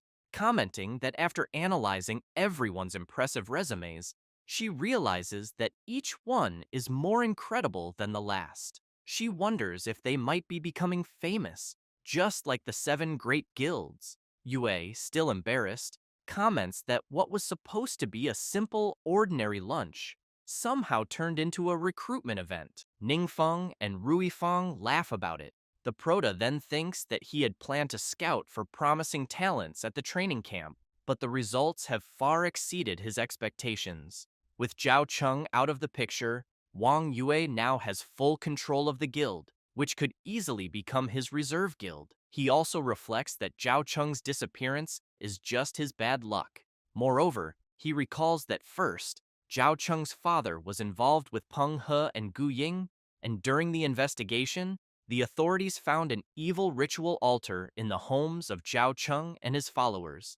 The authorities have already issued search warrants for Zhao Cheng and his accomplice, and Yue has already removed them from the guild, which saved him a lot of trouble. At that moment, Ningfeng hears his phone ringing and sees that Duan is sending messages about several strange things. His subordinate comments that Jing found the location from the photo in a building in the black market. There, they discovered equipment for potion making, along with some high-level experience potions. The packaging is identical to the ones found by the Blue Sharp Guild, leading them to suspect that the potions leaked from that place. The Prota is surprised by this and thinks that it couldn't be anything else. At the location where Duan sent the photos from, Jing comments that they detected traces of dark power and wonders if this could be the work of some unusual mutant. Duan arrives and says that's not the case. He explains that such a phenomenon has never been found before because it involves parasitic demons. Duan recalls what his master once said, that monsters usually cannot survive for long outside their secret realms. Then, he explains that the parasitic demon is special. He further clarifies that they need to parasitize other life forms to reproduce and completely take over the host's mind and body. Without specific methods, it is almost impossible to distinguish between a normal life form and one that has been parasitized. Duan also mentions that, at the stage they are observing, the parasitic demons are still very weak and need to remain hidden. Moreover, the holes in the ground are parasitic nests where the demons hatched. Jing, frightened, asks if that means they have already hatched. Duan replies that yes, the parasitic demons there have likely already hatched and are far away. Jing begins to sweat coldly and comments that this means an unknown number of parasitic demons have already infiltrated the human world. Duan, also deeply concerned, makes it clear that this isn't even the main issue. Meanwhile, at the headquarters of the Blue Sharp Guild, Shiyu, disappointed, comments that many days have passed and they still haven't discovered anything. At that moment, Elder Huang, possessed by the parasitic demon, arrives, and Shiyu immediately questions him about whether something has happened. Huang smiles and then releases his tentacles, which rapidly lunge at Shiyu and Elder Arca. After being restrained, Shiyu is terrified and questions what the hell Huang really is. Without wasting time, the parasitic demon, controlling Huang's body, injects its toxin, which quickly takes effect, causing both of them to kneel. Huang then lets out a terrifying, diabolical laugh. The healer comments that he thought Shiyu was there alone and never expected the old man Arca to be present as well, which turned out to be a very pleasant surprise, as 2 fifth transformation powers are more than enough to greatly enhance his strength. Huang then leaves, saying that being able to help him propagate his race will be the greatest honor that these inferior creatures could ever have. Meanwhile, at the parasitic demon's hideout, Duan is explaining to Jing that the Prota mentioned that a small number of parasitic demons is not particularly powerful, but they have a unique ability called Swarm. As their numbers increase, they receive an overall boost, and each one's strength rises significantly. At the same time, the king responsible for feeding the parasitic demons gains an even greater boost than the common individuals. Jing asks if these parasitic demons were hiding in the black market, silently accumulating power. Duan confirms and adds that, After all, human potions have no effect on them, so it's likely that the potions were merely bait to attract hosts. Jing becomes even more alarmed and asks what they will do about it. Duan explains that the Proto mentioned that once the power of the parasitic demons reaches a certain level, instruments or spells for detecting dark power will reveal anomalies. Additionally, if they want to eliminate the parasitic demons, they will need divine artifacts. Jing, confused, asks Duan to explain divine artifacts. He explains that they are objects granted by the gods or blessed by divine beings. She acknowledges the information and says she will report to her superior immediately, as well as find a way to obtain a divine artifact as soon as possible. However, in her mind, she has no idea where to find a divine artifact, but she is sure her master will have a lead that will allow her to locate one. After Duan explains the situation, the Prota is perplexed about where to find a divine artifact. He quickly recalls that in the memory of the previous Demon King, there were indeed some details about parasitic demons, which is why he knows a little about them. After all, parasitic demons coexist with their hosts, and when they suffer serious damage, they transfer those injuries to their hosts, allowing them to share the burden. This is their survival advantage. He knows that only divine artifacts can suppress this characteristic of the parasitic demons and achieve a precise separation. However, after thinking it through, the Prota concludes that, apparently, nothing in that world seems to meet these conditions. He also realizes that parasitic demons operate in secrecy and, if left unchecked, will cause massive destruction. He wonders how he will be able to eliminate them. At that moment, the Prota's phone rings. Ning Feng immediately asks Duan what the problem is. Duan reports that there has been a massive surge in dark power at the Blue Sharp Guild, just as he had mentioned. Duan also states that everyone in the guild has lost contact, including President Shiyu, and, furthermore, some adventurers with strange behavior are gathering at the Blue Sharp Guild. Ningfeng quickly grabs his coat and tells Duan not to let anyone get close to avoid danger, saying that he will check out the situation himself. Later, at the Blue Sharp Guild headquarters, Huang comments that, finally, they no longer need to remain hidden. He says this as he observes all the parasitized adventurers standing before him. Arca and Shuyi, now possessed, scream to their leader that all the clan members have gathered. At that moment, Huang senses a strange presence and turns to see what it is. Everyone watches as someone approaches. It's the Prota, standing before all the parasitic demons.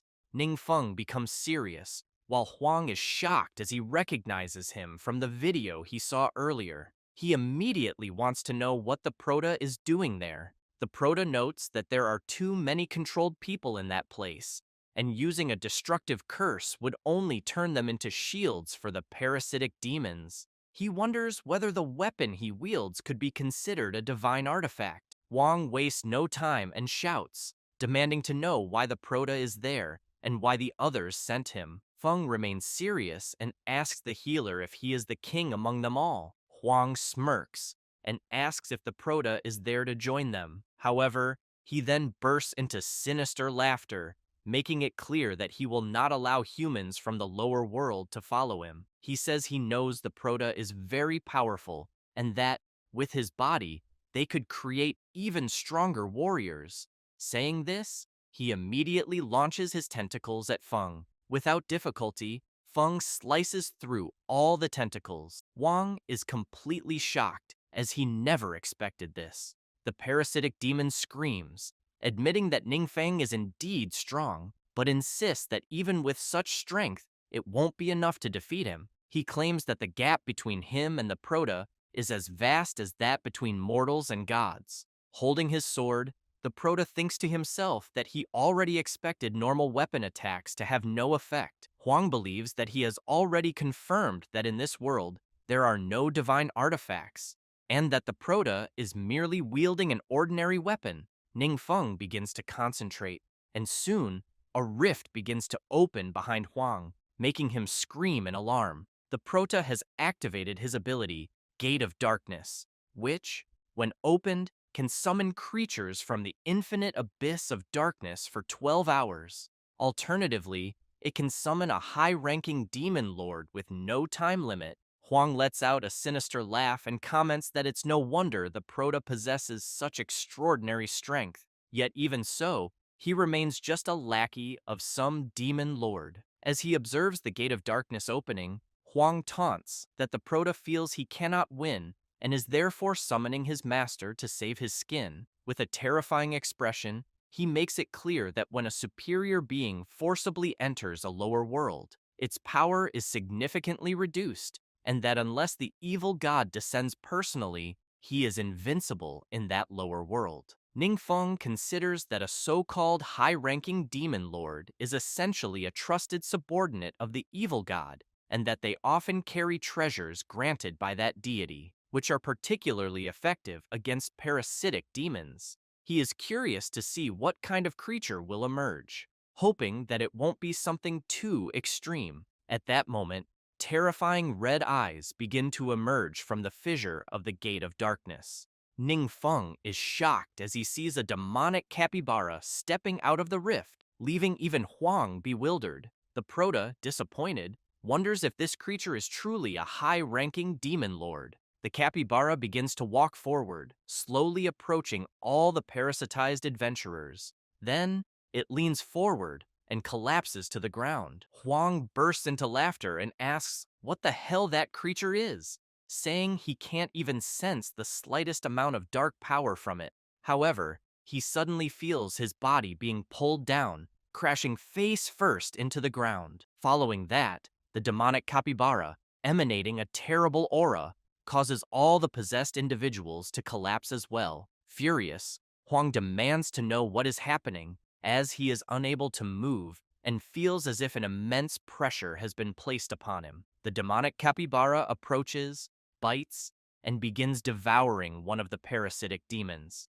The Prota thinks that this creature just swallowed the parasitic demon hiding in the shadows, and from the looks of it, this seems even more practical than a gift from the gods. Huang starts screaming, saying that this is impossible, that he thought at most it would be a demon lord. He then demands to know what kind of terrible creature the Prota has summoned. The Prota mocks Huang, asking if he wasn't just saying that he was invincible in the lower world. Huang, bleeding and terrified, quickly backtracks, saying that wasn't true, that he was just boasting, and begs the Prota not to take him seriously. Ningfeng steps forward and asks Huang to help him record a research video. The Prota starts recording and asks the parasitic demon to explain how it infiltrated their world. The parasitic demon reveals that, previously, Huang and his team had intruded into its secret realm. It took advantage of the opportunity while Huang was distracted to parasitize him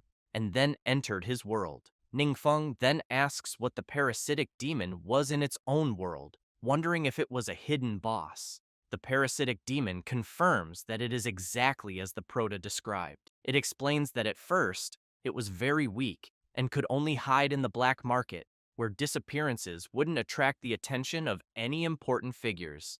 However, as its power grew, it was able to skip the incubation stage and directly control humans through larvae, which is why it dared to target the Blue Sharp Guild. Later, the Prota sends the video to the guild leaders' assembly, where they watch the full recording. Yingzhen quickly comments that, since they don't have the necessary security measures, they cannot confine or preserve the parasitic demon. He fears they will have to rely on Ningfeng to handle the matter. And though it is difficult to admit, as a lower world, they are completely powerless against such monsters that continue to emerge. Yanchuan remarks that if Ningfeng hadn't intervened, the Blue Sharp Guild would have been completely destroyed. Wang Bo, visibly shaken, adds that not only that, but even the 7 great guilds, or possibly the entire world, would have been doomed, and there would have been nothing they could do to stop it.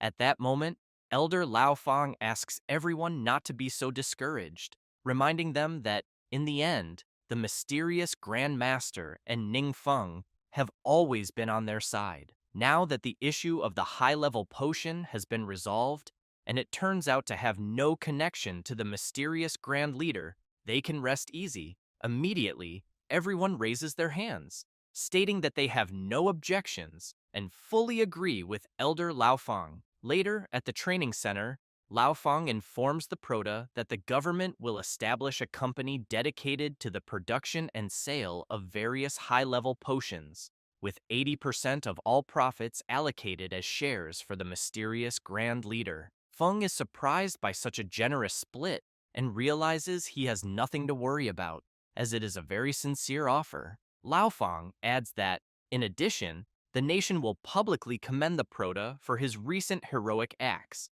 with the ceremony set to take place during the closing of the training camp. Moreover, many reporters have requested interviews with the Proto.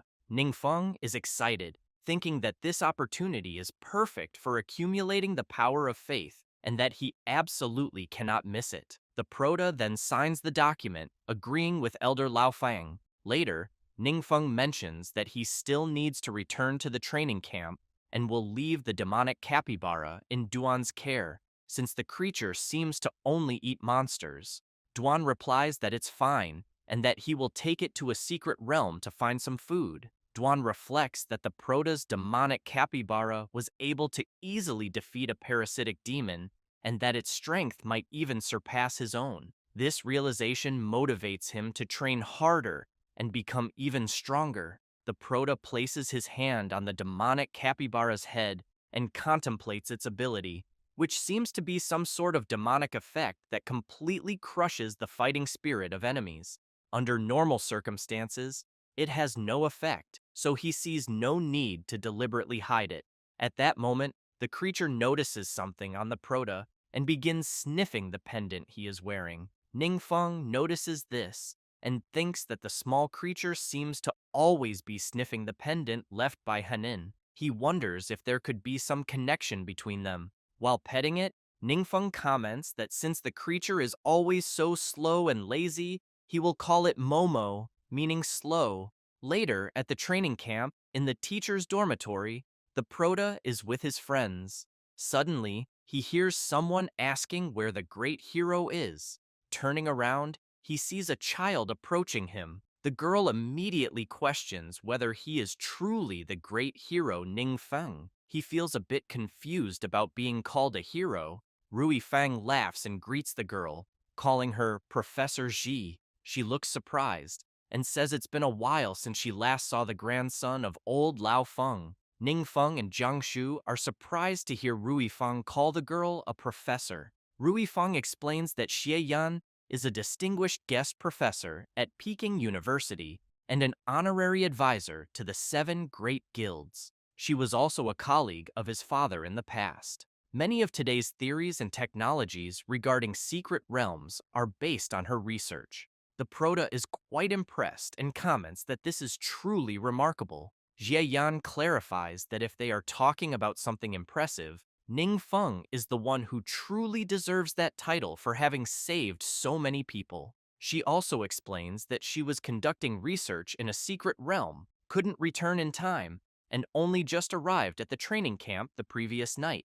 Having already heard about the Proto's heroic deeds, she rushed over to see what the great hero is really like. Ning Feng, feeling embarrassed, comments that she flatters him too much. At the same time, he recalls having seen her name in the camp's presentation. He remembers that Xie Yan is the head of his research group and had assumed she would be an elderly professor. However, he never expected her to have such an enthusiastic personality. Xie Yan takes the Proto's hand and asks if he has already had breakfast, immediately inviting him to join them. She then presents the food and explains that all the dishes are delicious delicacies she personally prepared using monster materials. After trying the food, everyone comments that it is truly delicious and that they didn't expect it to taste so good. Zhang Shu is surprised, noting that Professor Li didn't wake them up that day. Rui Fang is also curious, as the professor usually wakes up much earlier. Meanwhile, Professor Li looks exhausted, thinking that as soon as Professor Jie Yan returned, she put them to work all night. However, he knows that she deliberately didn't summon the Proto and his friends, claiming that Ningfeng deserves proper rest since he is a hero. Thinking about the Proto, Professor Li concludes that the treatment between them is absolutely unfair. Xie Yan, laughing, comments that she watched the evaluation exam video and praises the Prota's performance, saying it was perfect for someone his age. Yue tells the professor that she might not know this, but Ningfeng is the best student in their class and has always been number one in theoretical performance. Jie Yan approaches the Prota and comments that it has been a long time since she has seen someone with such a solid theoretical foundation who also knows how to fight. Coincidentally, she brought some special items from the secret realm and tells him he can take a look. The Prota is surprised and asks what she means by special items. Later, they arrive at the research lab, where Professor Li is working. Shi Yan asks the Prota if it's his first time in a research laboratory, and then apologizes for the mess, explaining that it is just a temporary facility. The professors there are immediately surprised to see Jie Yan, but she asks them to continue their work and explains that she is just showing the place to the Prota and his friends. Lee is shocked and thinks that the Prota's group clearly consists of just a few teaching assistants, yet they are receiving attention from the higher-ups. As Professor Lee handles some crystals, everyone gathers around him, making him feel a bit uncomfortable. Then, the Prota's pendant begins to glow, and he quickly notices a faint energy fluctuation coming from Hanan's pendant, questioning what could have influenced it. Jie Yan turns around and asks the Prota to take a close look at the crystals, asking what he thinks they are. Ningfeng, surprised, examines them and says that, judging by the repaired sections on the side, they appear to be fragments of something made by humans, possibly pieces of a wall or sculpture. Yi Yan confirms and explains that, based on previous discoveries, secret realms normally contain only their own ecosystems or monster civilizations. However, she emphasizes that this particular secret realm appears to hold traces of a lost civilization. Feng, even more intrigued, asks the professor to explain further. She reveals that the pieces he is looking at were found in the valley of the secret realm, but because the monsters there are extremely powerful, they have been unable to venture too far and could only bring back those fragments. However, she suspects that an entire buried city may lie within the valley. Ningfeng begins to wonder if Professor Jie Yan has discovered the world where Hanan once lived and what the chances of that could be. The Prota points to the items and asks the professor if he can take a closer look. She grants him permission. As he picks up one of the items and analyzes it, the Prota senses energy fluctuations coming from the crystal in his hand, and Hanan's pendant seems to be absorbing its essence. He immediately wonders if there is truly a connection between them. Si Yan then asks the Prota what he thinks. He replies that it is still difficult to say, but suggests that they will need to explore the secret realm themselves to uncover more information. She agrees and says she will make the necessary arrangements immediately. Sometime later, inside the secret realm, Jie Yan introduces her research team, stating that they will fully cooperate with the Prota and his friends while they are there. The researchers quickly become excited and express that it is a great honor to meet Ningfeng, making it clear that if he needs anything, all he has to do is ask. Rui Fang observes that Professor Xi's team consists of top-tier academics, the kind of people who would be professors at any university. Seeing them show such respect for someone is rare, making her wonder how the Prota managed to gain their recognition so effortlessly. Chang Mukyu, feeling a bit uncertain, questions whether he is truly qualified to participate in such an important project. Wang Yue reassures her friend that they are all part of the same team, so it is only natural that they will work together. Suddenly, Ziyan shouts for everyone to move forward. As they enter deeper into the secret realm and begin analyzing the environment, something starts moving toward them at incredible speed. Out of nowhere, a giant assassin worm bursts from the ground. Si Yan is startled, but the berserker swiftly slices the creature in half with ease. The Prota calmly tells the professor not to worry and urges everyone to keep moving forward. Jie Yan's team is shocked to see that the terrifying assassin worm was defeated with a single blow. Meanwhile, Zhang Shu, standing near the hole where the worm emerged, calls out to Professor Ji and comments that he has found something. Inside the hole, they can see constructed structures. Quickly, everyone descends to investigate. Ziyan observes the ruins and comments that they appear to be traces left behind by a lost civilization. She then questions whether the original inhabitants may have been exterminated by the monsters that now occupy the area. Ningfeng considers Jie Yan's hypothesis plausible, recalling that the Judgment Secret Realm, once managed by the Blue Sharp Guild, was originally a world with its own civilization. At that moment, the Prota's pendant begins reacting again. Turning around, he notices another crystal nearby. Ningfeng realizes that it is another fragment similar to the previous one, and that it generates magical fluctuations whenever it is near Hanan's pendant. Once again, he wonders if more fragments like these could be hidden deep within the ruins. Suddenly, someone informs Professor Jie Yan that they have detected a strong fluctuation of dark power ahead. Upon arriving at the source of the fluctuation, everyone is met with the sight of enormous crystals reacting with incredible intensity. Xi Yan shouts, stating that the dark power is emanating from the top of the platform they are seeing. Ningfeng notes that the sensation he is feeling is very similar to that of the magic circle used to summon the evil god, yet even more oppressive than anything he has ever encountered before. Suddenly, a being with a monstrous aura appears, accompanied by several terrifying creatures.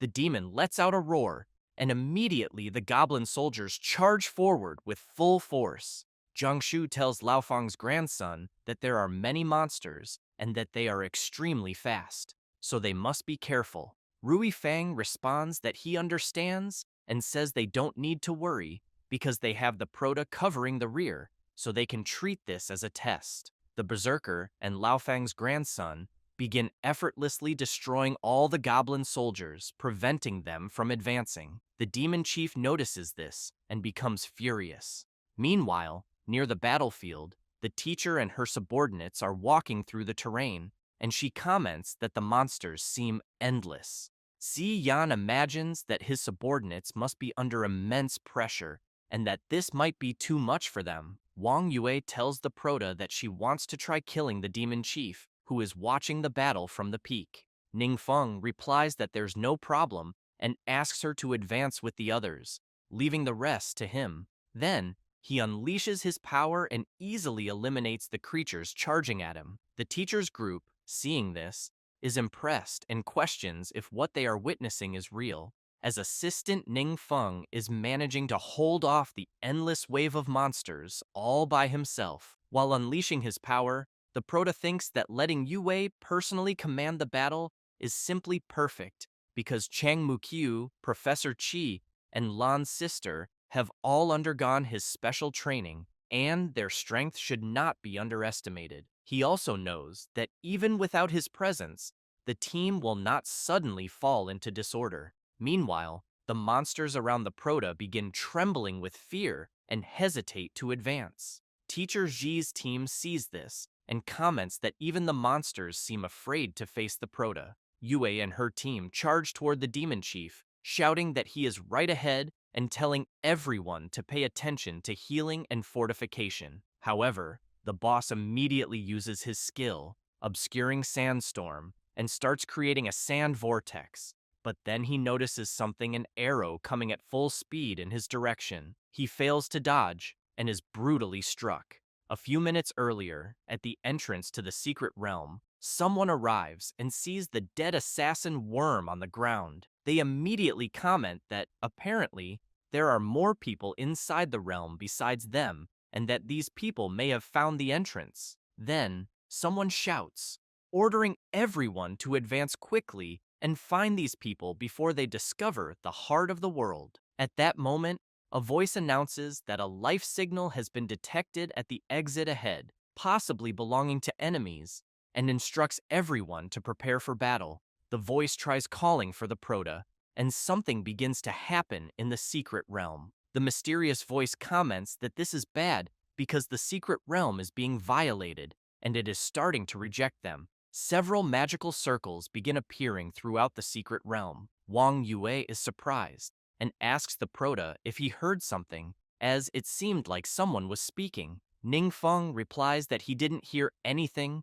but thinks that just moments ago, Hanyan's pendant was absorbing energy from the crystal, and he was completely focused on it. Xie Yan tells Wang Yue that he also thinks he heard a voice, and that it seemed to be coming from the direction they just entered. However, he mentions that there are guards outside the secret realm and that no one should have been allowed to enter. Rui Fang asks the Proto if they should take a look at the situation. The Proto becomes serious and says they will all check together. After everyone gathers, the teacher crouches down and uses her ability, revealing several footprints on the ground. Si Yan explains that the footprints they are seeing do not belong to their group, and that, apparently, someone has indeed invaded the realm. However, he wants to know why the footprints disappear near the exit. Upon reaching a new area, Ziyan comments that the footprints first appeared in the region where they are now, and that the intruder may have entered through the hole created by the assassin worm or used some form of teleportation. Moreover, judging by the slain corpses there, it is highly likely that this was the work of the intruders.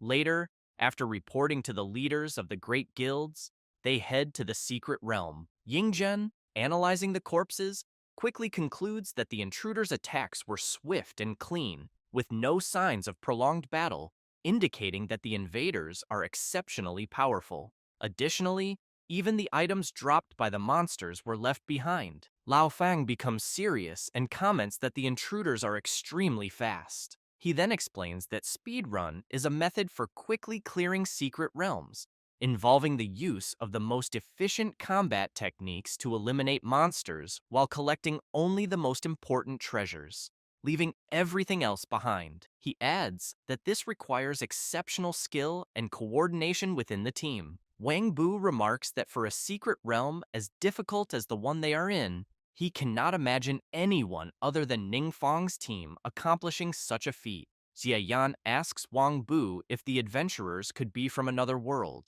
He looks confused and asks her to clarify.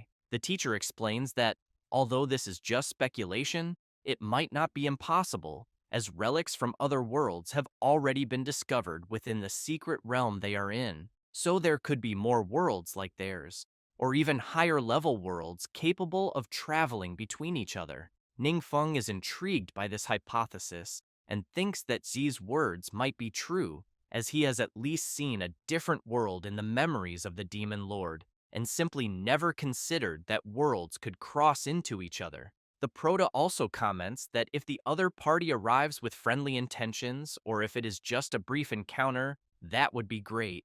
Xie Yan comments that if they have malicious intentions, then they will have to face new enemies in addition to the monsters that already exist. Furthermore, the teacher points out that the sudden disappearance of the intruders was suspicious, and that she has no idea what their goal was or whether they will return. Wang Bu becomes nervous and comments that, unfortunately, one problem is appearing after another. Yingzhen and Lao Fang exchange glances, and then approach Wang Yue, saying they would like to ask her opinion on something. Yingzhen asks if the Sovereign Lion Guild would be interested in replacing the Blue Sharp Guild as one of the 7 major guilds. Wang Yue is quite surprised by the request from the president of the Power Guild. He takes a deep breath and states that he is not ashamed to admit it, but he knows that due to the recent incident with the parasitic demons, both the Blue Sharp Guild and the New Era Guild have faced serious problems.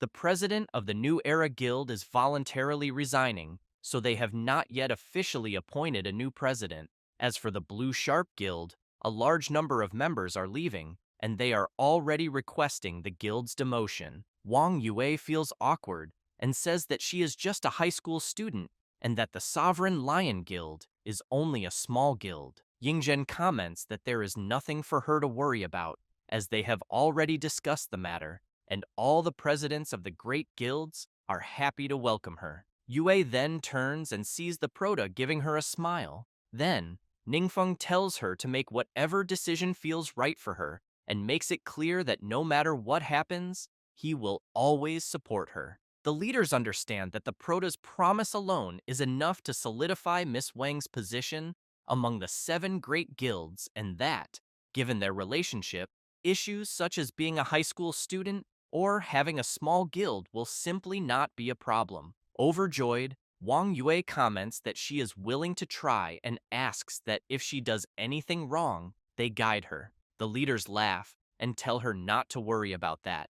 Jiang Shu quietly comments to the cleric that he is confused as he went on a mission in the secret realm and suddenly ended up becoming part of one of the 7 great guilds. Ningfeng smiles and thinks that his friend's entry into the 7 great guilds has also greatly advanced his power-building plan, and that, thinking about it, he feels a sense of accomplishment. At that moment, the Proto hears someone calling him Master. He is startled and confused about what it could be. He then turns to his friend and the others present and notices that no one else seems to react to the voice he heard. He wonders if he is the only one who can hear it echoing in his head. Looking at his necklace, he considers that it might be Hanyan's voice. After settling the pending matters, the leaders of the great guilds ask everyone on the teacher's team to speed up their work process and warn that no one should act alone, as they do not know if the intruders will reappear. They instruct everyone to remain on high alert and to report anything unusual immediately to Z or Assistant Professor Ningfeng. One of the team members asks if this Assistant Ningfeng is the hero who was recently interviewed. Another member confirms and comments that having such a strong figure in command provides a sense of security. Meanwhile, inside a tent, the Proto is with teacher Jie Yan. He notes that the necklace has stopped absorbing energy from the crystal, but does not know why. However, he is relieved that the crystal has not changed in appearance. Otherwise, it would certainly attract attention. As for the voice he heard, he wonders if he was just imagining things. At that moment, the voice calls out to him again. In his thoughts, Ningfeng asks the voice if it is Hanyan. The voice responds affirmatively, calls the Proto Master, and says that it is truly Hanyan, adding that he is very happy to be able to speak with him again. The Proto asks the demon to calm down and explain what is happening. Hanyan says that he is not sure either, but it seems that he suddenly regained his consciousness. Ningfeng asks if this has anything to do with the necklace he left behind, which has been absorbing the energy of the crystal. Hanyan explains that the heart of the world is the core of a world, formed through the fusion of the universe's laws. Even if a world faces a calamity, as long as the heart of the world remains untouched, it will slowly restore itself. However, if the heart of the world is destroyed, the world will face complete obliteration. He continues explaining that the power within the heart of the world is actually the source of the gods' power. In the past, the gods used the heart of the world to revive their trusted followers. However, Hanyan then apologizes to the Proto, saying that his memory still seems incomplete and that, no matter how hard he tries, he simply cannot remember. The Proto smiles and tells Hanyan that it is fine, asking him to take all the time he needs to recover. However, he soon grows serious, worried that Hanyan's inability to recall everything is concerning. He wonders if this resurrection method might have serious side effects. At that moment, the research team arrives and reports to teacher Xie Yan that they have nearly completed the excavation and that the abandoned buildings contain nothing of value. Meanwhile, the leaders are conversing with Wang Yue.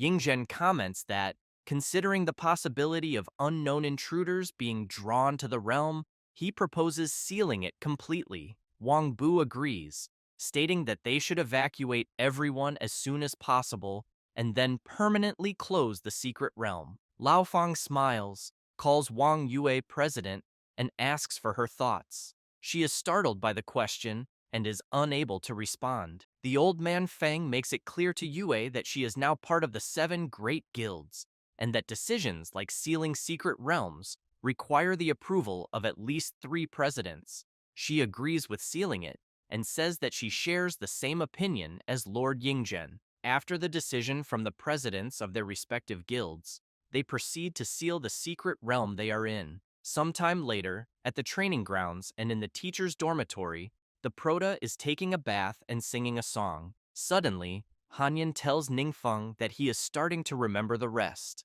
This startles the Prota. As he leaves the bathroom and dries himself, Ningfeng asks the demon what he remembered. Hanyan explains that long ago, the gods used the heart of the world to revive their loyal followers. However, since the heart of the world contains dark power, the gods, through their connections with their resurrected followers, suffered a terrible backlash, potentially turning into evil gods. In the end, the gods had no choice but to personally execute their resurrected followers. Hanyan then becomes distressed and comments that he is not afraid of dying, but he cannot allow himself to become a burden to the Prota. Ningfeng imagines himself telling Hanyan that he is already an evil god, but he reflects that if he were to say that, Hanyan would be even more devastated. Hanyan asks the Prota if he is feeling any discomfort or anything unusual. The Prota replies that apparently he is not. Then, a system message arrives, informing him of his new passive ability, Origin of Darkness, which makes him immune to the backlash of dark power and exempts him from all costs when casting forbidden spells. After learning this, the Prota asks Hanyan if his resurrection has any effect on him or if it has impacted the Prota in any way. Hanyan responds that he is not entirely sure. Ningfeng smiles and says that now that Hanyan has been revived, he should simply continue living, and that if any problems arise, they will deal with them together when the time comes. The ice demon comments that the way the Prota speaks is exactly how he used to speak before, but insists that he does not want to be a burden. Ningfeng calls Hanyan's name and says that there is something he has been thinking about, something he feels he should share. The ice demon immediately asks the Prota if he is an evil god. The Prota explains that the legend is somewhat like that and says that the gods call him an evil god. Moreover, every spell he casts automatically transforms into a forbidden black curse. Hanyan responds that the Prota is not an evil god and asserts that the true culprits are the gods. He states that, because of their selfish desires, their subordinates and clan members died in senseless wars. Then, he becomes serious and says that no one cares about their lives and that the Prota only fought for justice on their behalf. He adds that, regardless of whether the gods support the Prota or not, he will stand firmly by his side, even if it costs him his life. Ningfeng gets excited upon hearing this and quickly thanks Hanyan for the trust, emphasizing that he will do everything in his power to protect everyone from further harm. The ice demon starts crying with happiness and tells his master that he is very happy to be by his side. The Prota feels embarrassed and asks his friend not to cry. After lying down on his bed, Ningfeng still feels intrigued and thinks that he is quite confused about everything. He wonders what exactly the concept of world level is.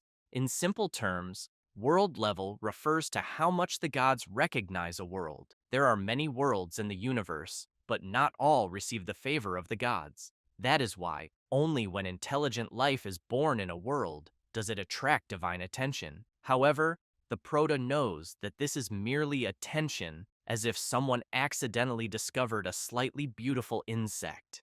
Only by passing the gods' tests can a world gain their favor and receive greater civilization and power. In summary, the more tests that are overcome, the greater the gods' favor and the higher the world level. Hanyan comments that, based on what his master said, the strongest in the world they live in are only around level 150, even with the best equipment and legendary level skills. He adds that this really shows that the world level is quite low, practically without any divine favor. Ningfeng asks his friend if it is really that bad. Hanyan tries to cheer up his master and says that with him there, their future can only improve. Regarding his master's equipment, Hanyan also mentions that he has a suggestion about it. He explains that the equipment in their world is quite outdated and does not meet the needs. Therefore, the Proto needs to quickly upgrade to divine grade equipment. Ningfeng, surprised to learn about the divine grade,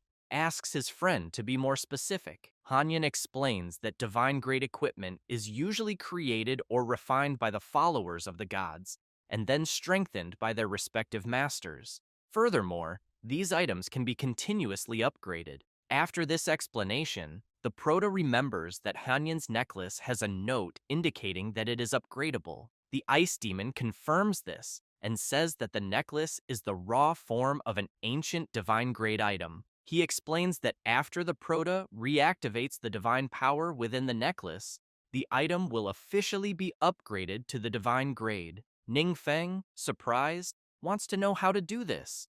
Hanyan asks him to place his hand on the necklace and, through his will, draw the rune that represents divine power. The Proto immediately picks up the necklace and draws the rune that represents divine power. Soon, a reaction begins to occur. Ningfeng is surprised and comments that it seems to actually work. Hanyan responds that it is obvious and says that the Proto is a lord god. He explains that runes derived from the essence of the world can only be activated and used by true gods, and that, outside of this parameter, not even the gods' chosen agents can accomplish such a feat. Hanyan thinks that his master always seems uncertain about his identity, but now he may feel more at ease about it. At that moment, the system notifies the Proto about the item he just upgraded, granting him an additional 1,200 points in the mental attribute, as well as a 100% increase in casting speed, 100% in mana regeneration, 50% in magic resistance, and 20% in spell critical hit rate. At the moment, the item ignores durability loss, and the user gains the water element in their normal attacks, with a 20% chance of inflicting the freezing effect.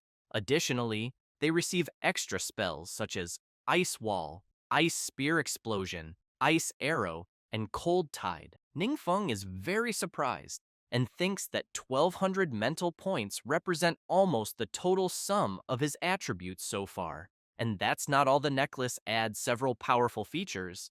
Hanyan, however, comments that it is truly a pity that the item is only of legendary quality, because once he finds suitable materials, he will be able to help him improve it even further. As for the remaining components of the set, the Proto will need to find the rest of the followers to complete it. As the night passes, the Proto comments to his friend that he always makes him realize how much he still knows nothing. Hanyan responds that it is an honor for him to be consulted about his master's doubts.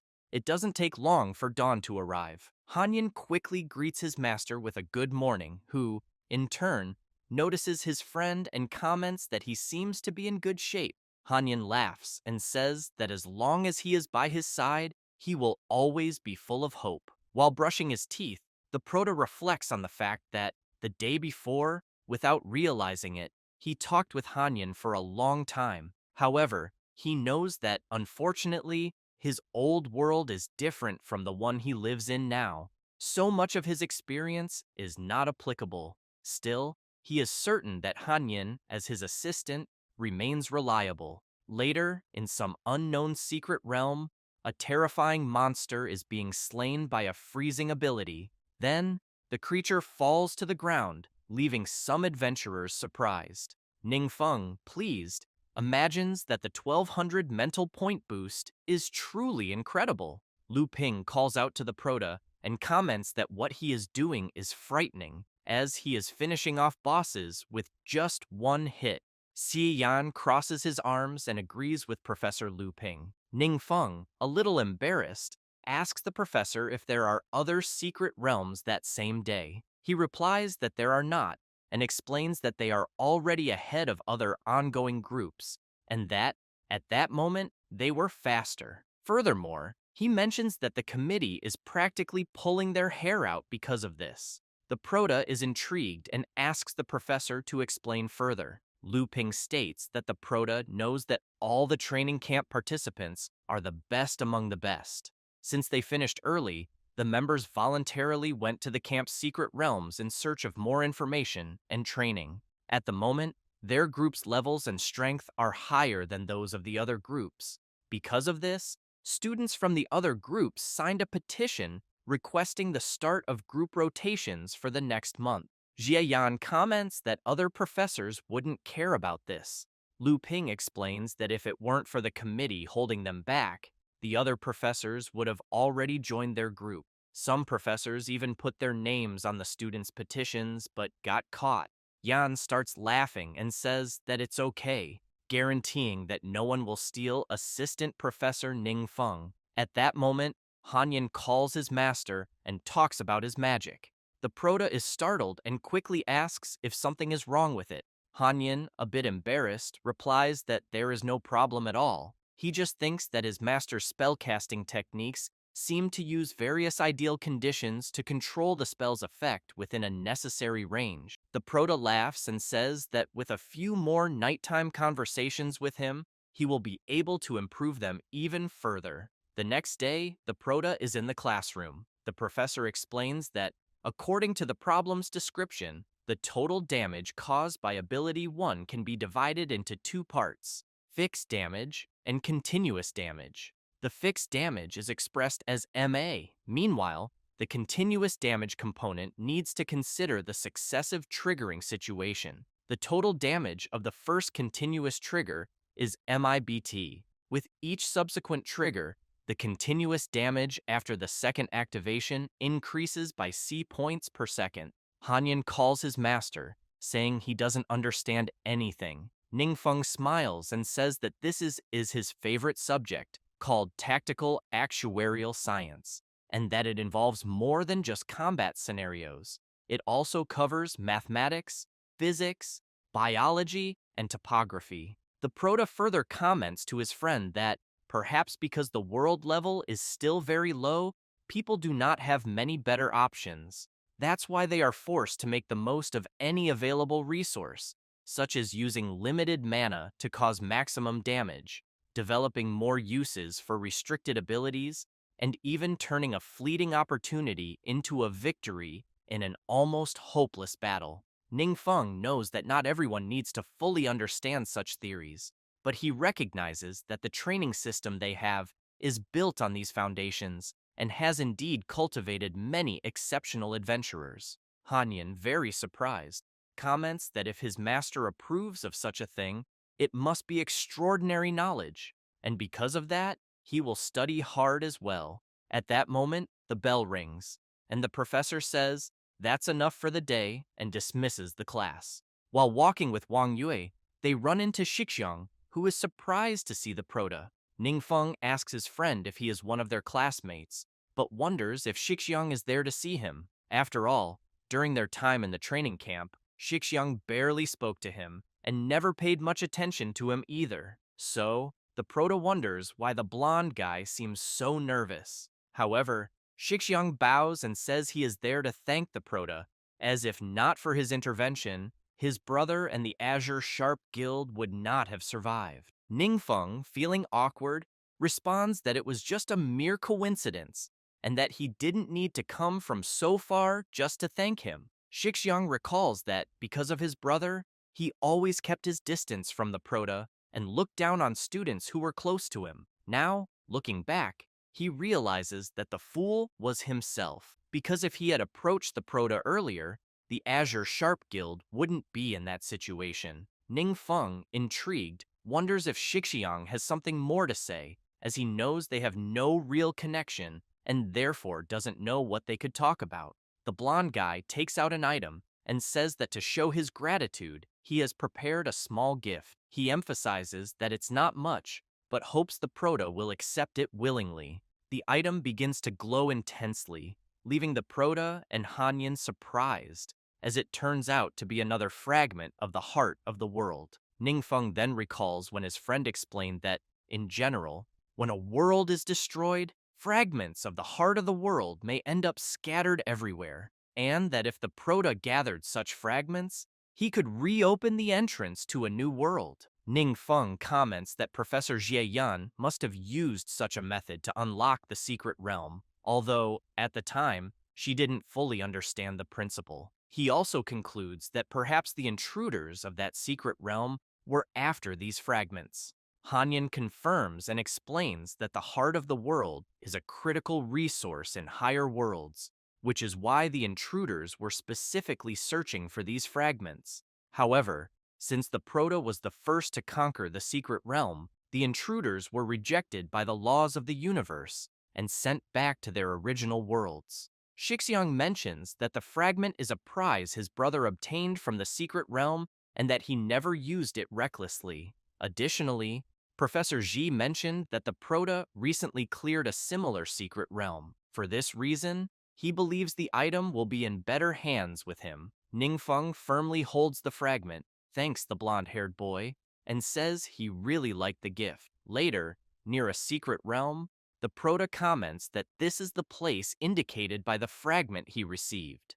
Si Yan is surprised and exclaims, saying that Ningfeng figured out how to use the fragment so quickly. She also states that if she finds something similar in the future, she will contact him immediately. Ningfeng smiles, thinking that this is exactly what he wants to hear. At that moment, Hanyan makes it clear to his master that his condition is still unstable and that he needs to absorb more energy from the heart of the world. However, as long as his master is not affected by the power of darkness, there is nothing to worry about. As they pass through the portal, the Proto keeps in mind that the sooner he helps Hanyan regain his full strength, the more support he will have in the future. As soon as they enter the secret realm, everyone is amazed by the breathtaking landscape. They soon begin to wonder if this place is truly a secret realm, as the scenery is magnificent. Hanyan is intrigued and asks his master what is happening, as it seems that the place has not been destroyed at all. Ningfeng immediately asks his friend if this is the first time he has seen something like this. Hanyan replies that yes, exactly. As they walk through the realm, they arrive at a massive wall, stop before it, and soon everyone wonders if this place is truly a city inhabited by humans. A cleric soon questions her friend whether they could be just ordinary humans. Yue responds that they might have been teleported there. Hanyan comments to her master that this cannot be possible since a fragment of the world's heart should only lead to its corresponding world unless everything they are seeing is merely an illusion. After the protagonist approaches the gate, a guard immediately asks him to stop and questions where he is coming from. Ningfeng feels embarrassed and says nothing. The guard becomes serious and asks if they are, by any chance, adventurers from another world. The protagonist is intrigued by the guard's question and promptly asks how he knew that. The guard replies that, judging by their clothing and hesitant answers, it was an easy guess. Si Yan steps forward and questions the guard whether more adventurers from other worlds often come there. He responds that, from time to time, yes, but notes that there are not many brats like her. The teacher becomes furious at being called a brat and immediately yells, saying she is not a child. Then, the guard steps aside and tells them they are free to explore the city, but makes it clear that it is best not to cause any trouble because otherwise, he cannot guarantee that everyone will return alive. The guard also asks the protagonist to keep an eye on the child with him and not let her wander around alone. Si Yan becomes even more furious at this. As they walk, the protagonist looks around and comments that this world has its own adventurers, which explains why they are not surprised by the appearance of other adventurers. Soon, they reach a huge statue and decide to read what is inscribed on it. On the statue's plaque, it is written that this is a sculpture of Arlita the Brave, daughter of the heavens and guardian of the empire. The protagonist is intrigued and comments to Hanyan that something is strange because he has clearly never seen such writings on the plaque before. However, he can read them normally. The ice demon explains that this is a connection established by the world's heart, which also proves that they were not transported to another place. Xie Yan, still reading the plaque, highlights that it also details the deeds of the hero represented in the statue. The context states that in the year 1537 of the stellar calendar, the demonic tide emerged, advancing mercilessly. The world was engulfed in darkness and fear, but at the end of days, with impending despair, Only Arlita the Brave traversed the dark times. Unstoppable, demons fell beneath her blade, and light returned to the land. Songs of joy filled the air. Arlita's heroic deeds were carved in stone so that future generations would remember. Her glory shines through the ages, never fading with time. Yue comments that the world they are in was indeed attacked by monsters, but thanks to the person represented in the statue who fought alone, the invaders were defeated and peace was restored. The teacher remarks that it seems so since that is what is written on the plaque. The cleric, impressed by the heroine who defeated an entire army of monsters alone, comments that it is something incredible and worthy of a true hero. Meanwhile, the berserker wonders if the adventurers of that world are really that powerful. At that moment, Ruifang looks at a tree and asks everyone to wait a minute.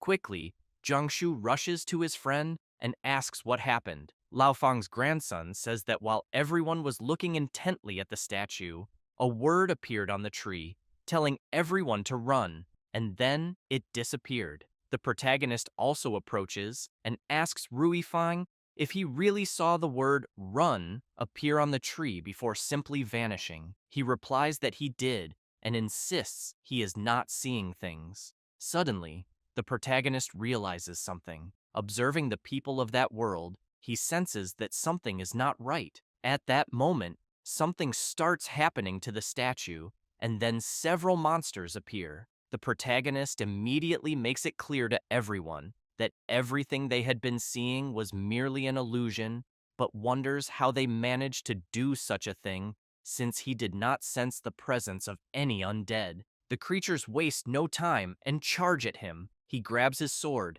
and without much difficulty slices them in half. Jiangshu blocks one of the undead's attacks, but is soon shocked to see his axe shatter. He realizes that this monster is no ordinary enemy and fears he might not be able to handle it.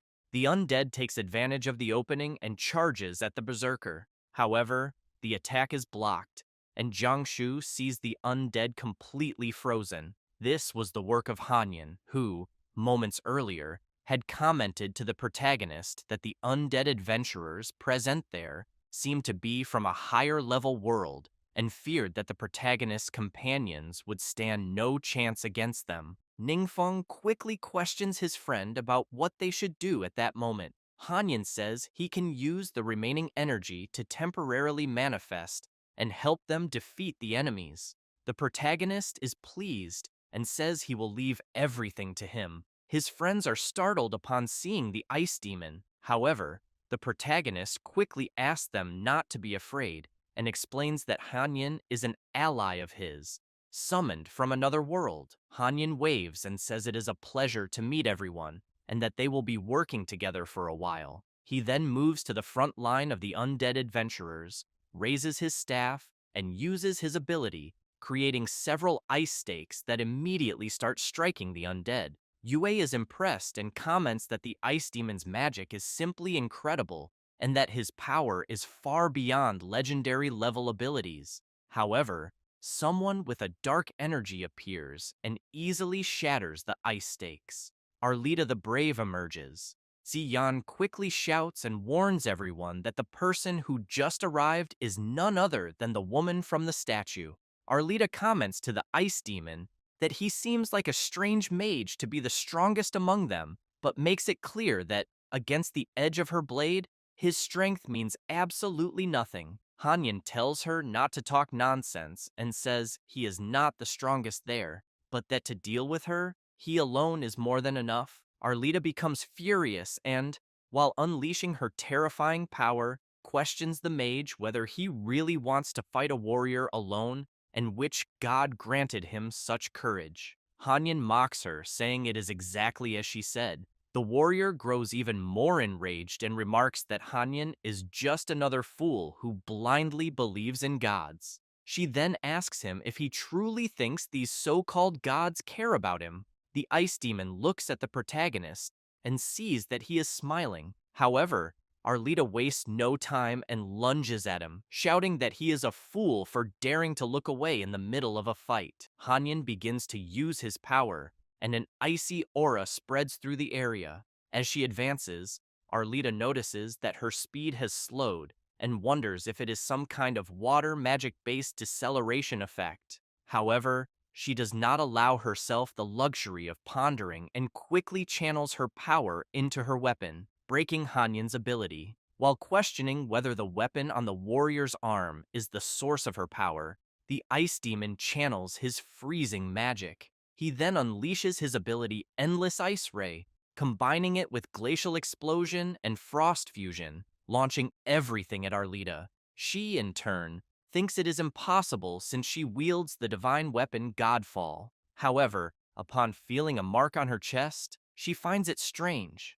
Hanyan snaps his fingers and an explosion begins to erupt from within the warrior outward, causing her to scream in pain. Her divine equipment then falls to the ground. Both Wang Yue and Xie Yan are left speechless, utterly shocked, thinking that the protagonist's friend's attack was simply terrifying. Hanyan approaches the weapon left behind by the warrior and thinks that such equipment is indeed very powerful, but he realizes that it was clear she was still not fully capable of controlling it. The moment he touches Godfall, an energy begins to emanate from it, and Hanyan immediately becomes alarmed, wanting to know what is happening with the weapon. Then, Hanyan disappears. Inside the divine weapon, Arlita laughs and calls the mage an idiot, saying that he has no idea how terrible Divine Doom is, as it will absorb his power and help her be reborn. Arlita believes that as long as Divine Doom exists, she will be immortal. Ningfeng, realizing that his friend has disappeared, becomes serious and calls out for Hanyan. However, Hanyan asks his master to remain calm, says that he is fine, and explains that the warrior's weapon suddenly absorbed his energy, which is why he could no longer maintain his physical form. The protagonist says he understands and decides to take a closer look at this so-called divine weapon. After picking it up, he observes it carefully. As the protagonist holds the weapon, Arlita is pleased, thinking that everyone there seems to be fools, as they are simply offering their energies to the divine weapon, meaning she no longer needs to absorb energy from the undead. Ningfeng begins communicating with the warrior through telepathy and immediately questions her happiness. Arlita is both surprised and confused, quickly asking the protagonist if he can actually see her. She also notices that her divine weapon is no longer absorbing any energy and is constantly trembling, as if it is extremely afraid of the protagonist. Ningfeng recalls that the moment he touched the divine weapon, a system screen appeared before him, asking if he wanted to initiate absorption. The protagonist smiles, thinking that he did not expect such a weapon to actually be one of the remnants of the end. However, he knows that things are not yet clear, so he should not rush into absorbing it. He then asks Arlita to explain what is really going on. Meanwhile, Jie Yan asks Yue what might be happening in the battle where Ningfeng is.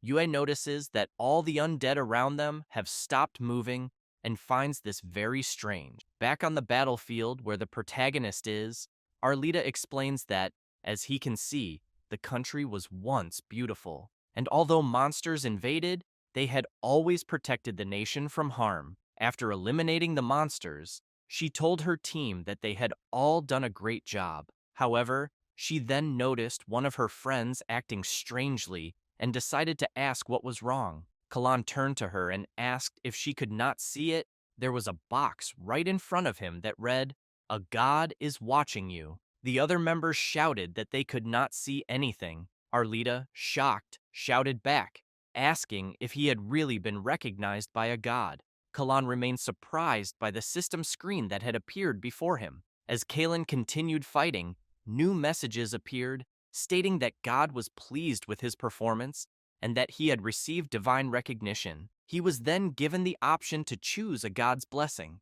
Soon, everyone was astonished to see Kalen start floating and emitting an overwhelmingly strong aura. The blonde warrior reassured his friend that he would always take care of them from alongside the gods. One of the warriors in Arlita's team tried to console her, telling her not to be sad and explaining that Kalon had ascended to the gods, who might now watch over the country more closely. Moreover, if they kept working hard, they too might earn the gods' attention. Arlita smiled and agreed with her friend. However, sometime later, the country had fallen into complete chaos, with countless demonic creatures spread across the entire kingdom. Arlita's team struggled desperately to resist these monsters and continue protecting the realm. As she cried in frustration, she questioned why the monster attacks seemed to be growing stronger and why the gods did nothing. Why had Kalon not returned? Had they been forgotten? A frightened mage asked his friend if they were going to die there,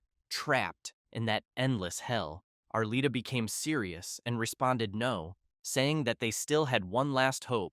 After saying this, she went to a certain place and stood before the divine weapon. After hearing her story, the protagonist immediately asks if she used the cursed weapon to repel the invading monsters, and whether the weapon also cursed the entire country. She replies yes, and explains that after defeating the monsters, she used the power of darkness to restore the country to its former state. However, she did not expect that, little by little, the darkness would consume her consciousness, transforming the country into a secret, terrifying kingdom.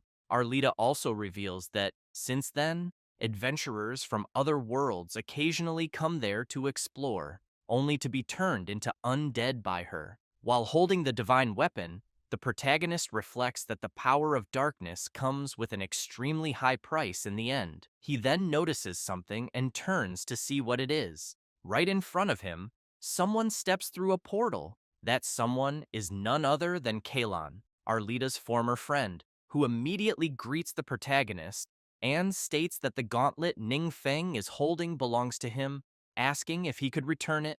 Arlita, realizing it is her old friend, is surprised and wonders if it could really be him. Ning Feng smiles and makes it clear to Kalon that the gauntlet he is now holding belongs to him. The blonde warrior laughs and says that it seems there has been a misunderstanding. He emphasizes that the weapon was left there intentionally by him for a refinement ritual. Both Ningfeng and Arlita are intrigued, wondering what in the world this refinement ritual that Kalen mentioned could be. The blonde remains silent for a brief moment. Then, radiating a terrifying aura, he asks the protagonist if he is deaf, stating that he has already made it clear that the gauntlet belongs to him. He then asks if the protagonist is planning to become material for his refinement process. At this moment, Hanyan senses Kalen's aura and comments that the power he is feeling is, without a doubt, the true essence of the Holy Spirit. Arlita kneels and pleads with the protagonist to allow her to uncover the truth behind all of this and asks if he can help her. Ningfeng smiles and asks why Arlita does not do it herself. The warrior is confused by the protagonist's question. Meanwhile, Kalan simply observes the protagonist, intrigued to see him smiling. Ningfeng then makes it clear to Arlita that he possesses an ability that can grant her a temporary physical form, but warns her that, in the end, she will completely dissipate, leaving nothing behind. Arlita shouts that she is not afraid and begs the protagonist to grant her a body, stating that she is willing to endure any consequence. Ningfeng then asks her to lift her head and uses his ability Dark Ritual, Soul Seizure, which employs spiritual power to control the target's mind, transforming them into a temporary but powerful clone. As the effect of the ability manifests, Arlita gains a physical body, leaving even Kalon startled. Arlita begins examining her own body and comments that the power of darkness is truly impressive. Ningfeng explains to the warrior that he will not control her mind and that she will have full control over her own body. She turns and thanks the protagonist. Kalon, still shocked, demands to know how his old friends suddenly reappeared.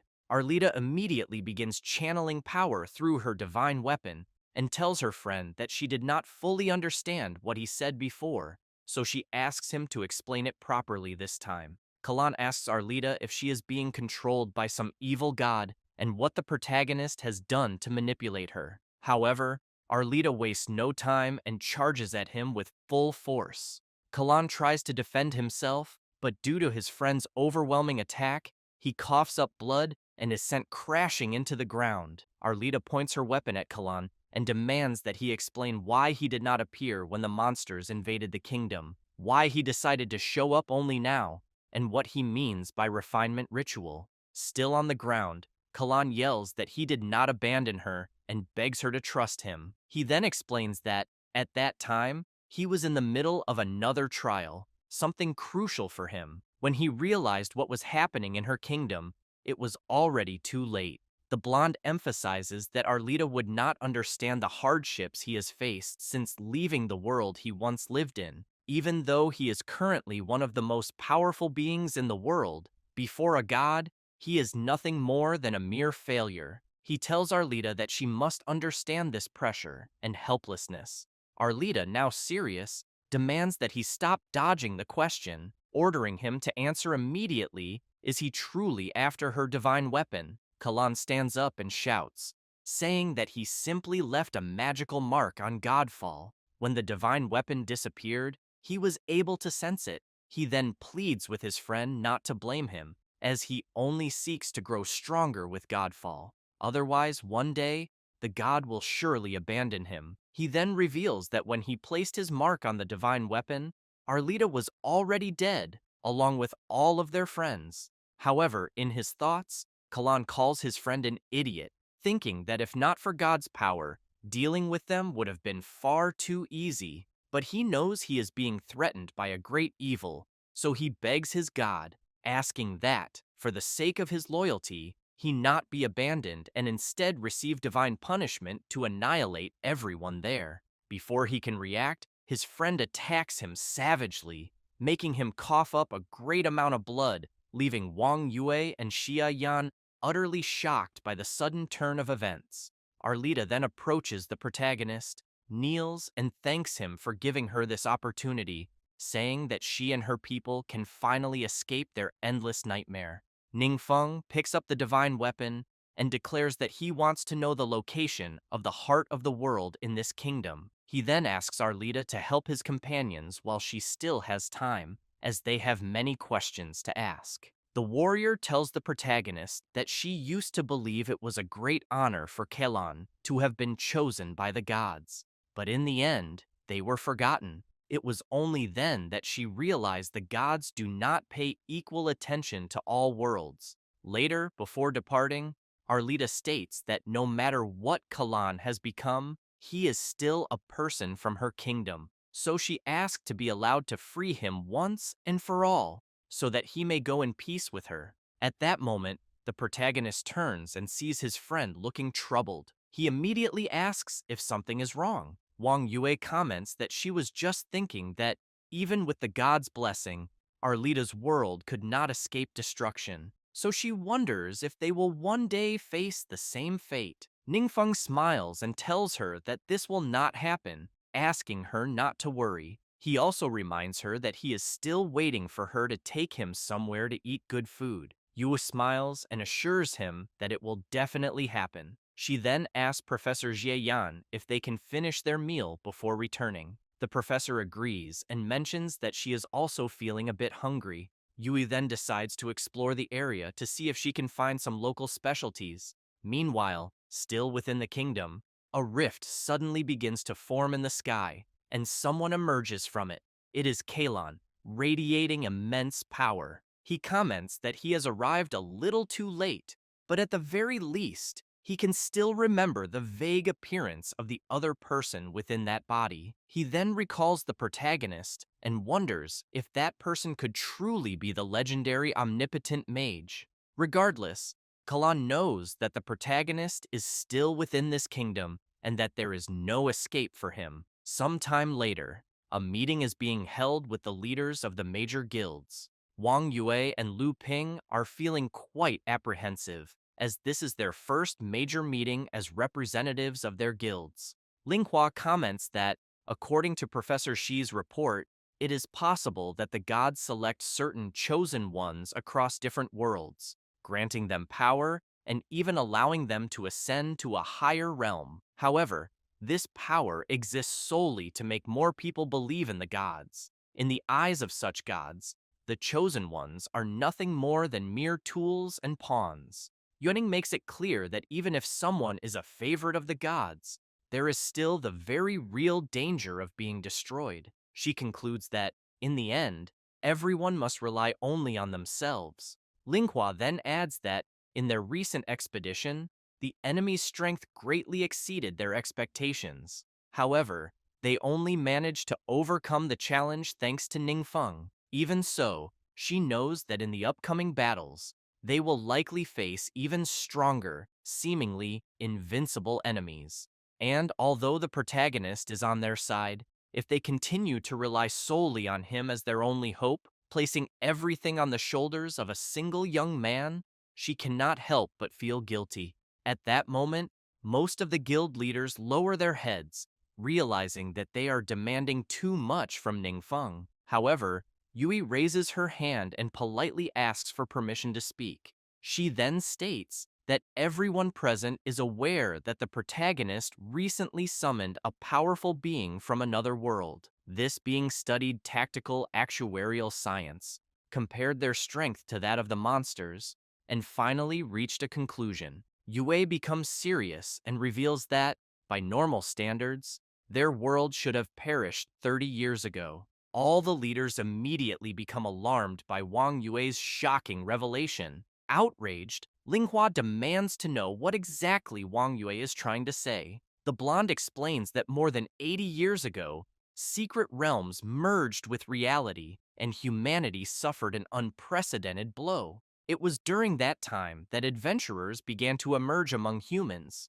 However, Wang Yue makes it clear that even then, humans were at a huge disadvantage against the monsters, and that it was only thanks to countless sacrifices and the efforts of their predecessor, including everyone presents, that humanity has survived until now. She further explains that this person from another world stated that the monsters they faced long ago have already surpassed what the world could withstand. The fact that they have not yet perished and are still fighting is already a miracle. Wang Yue declares that she still believes that as long as there is a chance, they can keep this miracle alive. She adds that their world has been protected by generations of heroes for 80 years, and that now it is their turn to protect it. After finishing, she sits down, feeling embarrassed, and quickly asks if she said something wrong. All the leaders begin applauding her, declaring that Wang Yue has the spirit of a true heroine.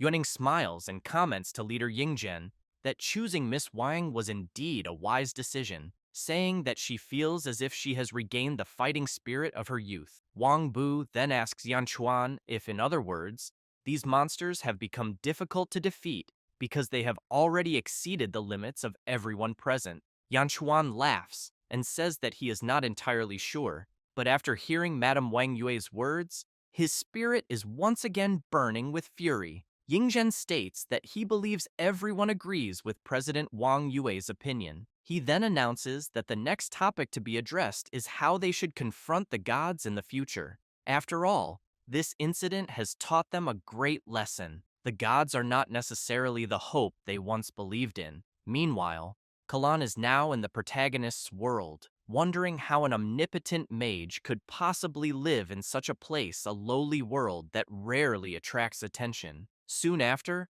Kalon realizes that he can sense the presence of the secret realm of judgment within this world. He then decides that he needs a place to stay, and that this location will be perfect for establishing his sanctuary. Meanwhile, at the Blue Sharp Guild, Shixiang is thinking that the guild his brother carefully built collapsed overnight.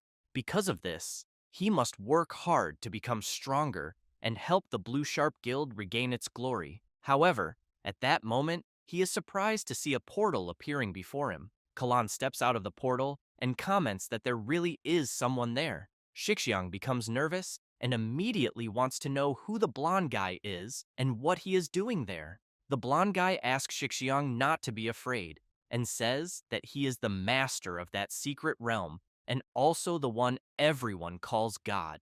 The adventurer is intrigued by this and remembers that in that secret realm, it was not allowed for two people to enter at the same time. Looking at Kalon, he sees a sinister aura in the form of a god. He then comments that he has seen such a god in a video and that he can even control the power within that realm. Knowing this, he kneels and asks Kalon if he is there because he heard his prayers.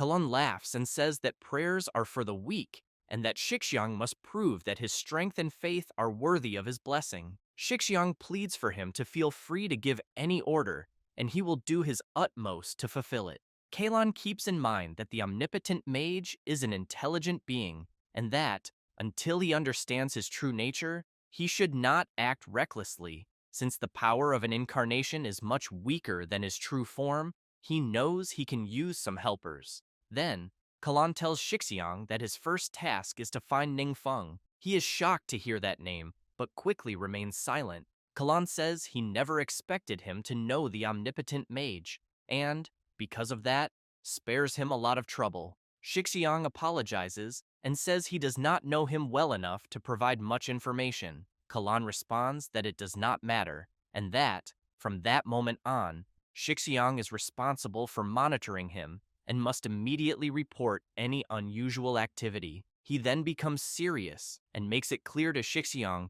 to remember not to alert the mage, as that person's true identity could be that of an evil god who has destroyed countless worlds. The adventurer is surprised by such information and becomes thoughtful. However, Kalen knows that when he sensed an intrusion into the secret realm of judgment, he initiated a search in the divine realm, but was obstructed by a strange force. He believes it was the omnipotent mage hiding his trackers. He then asks Shixiang who completed the test in that world. He replies that it was a friend of this so-called evil god.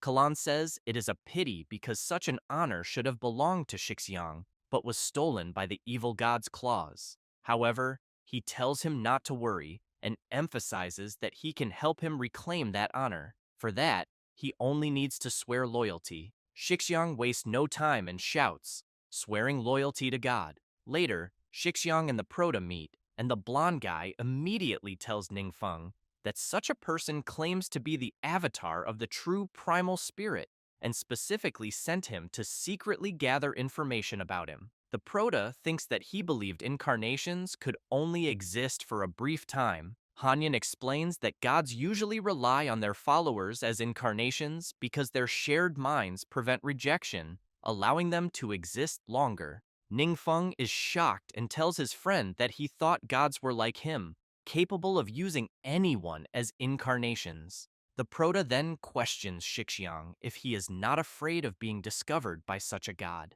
He replies that he tested him a few times and that he does not seem omniscient unless he is pretending. Still, he tells the Proto that he must remain vigilant. Hanyan tells the Proto that new followers like Shixiang, who have weak faith, will begin to appear and that their connection is not reliable but also not easily exposed. Ningfeng grabs Shixiang, smiles, and thanks him for informing him about such an important matter. The blonde guy feels embarrassed and makes it clear to the Proto that he is the benefactor of the world, so there is no problem in doing this for him. However, he thinks that even when facing a god, the Proto did not show any panic, which makes his identity truly remarkable. To be honest with himself, he knows that his brother investigated a lot about the Proto before, and finds it hard to believe that such a person could be the evil god. The Proto thinks that, since he has confirmed his identity, he actually feels a bit at peace, and he knows that since these gods have come looking for him, he must see this through to the end. After returning home, Ningfeng talks to the ice demon and says that Shixiang can stay close to the true essence of the Holy Spirit for now, but he knows that the longer he does so, the more dangerous it will become. Hanyan tells the Proto that, in reality, they have a great advantage over the other deities of that world. Ningfeng is intrigued and asks him to clarify. Then, the ice demon explains that when higher beings enter a lower realm, their power is limited by the laws of the universe, and not even the deities can defy that. To increase their influence in the world, they must expand their worshippers. However, the Proto is different from them because he exists in the world he is in and can exert his full power. And as long as the god's followers do not grow stronger,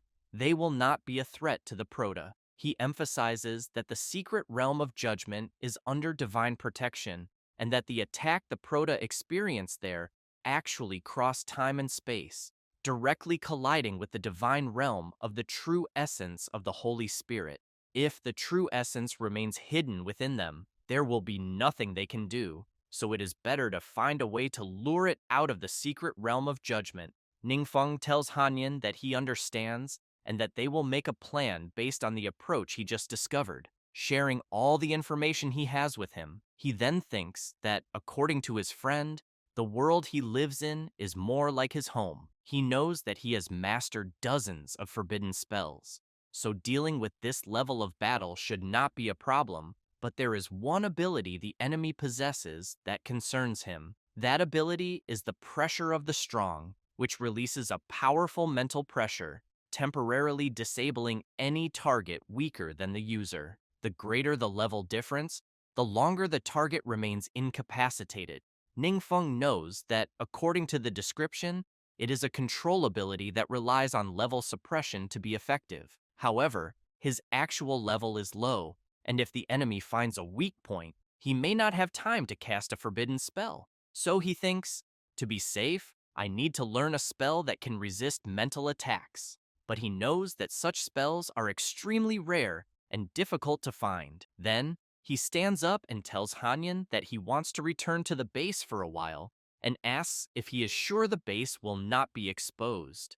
The ice demon walks over to the capybara, pets it, and tells Duan that such a creature is a demon from the dark world, known as the chaotic terror beast. He explains that this creature can create a powerful chaotic field around itself, blocking all forms of detection. Duan is surprised by the information and then says that it is quite terrifying. Hanyan responds that yes, affirming that the creature is a high-level demon lord with power surpassing most realm bosses and capable of easily destroying that world. Duan becomes even more frightened upon hearing this. However, Hanyan takes an item and asks Duan not to worry, because since the creature was subdued by the Proto, it has remained very stable, to the point that its aura of dark power has disappeared. He then throws the item over the beast's head and says that his tribe used to have many hot springs, so the creature enjoys it when he helps it bathe.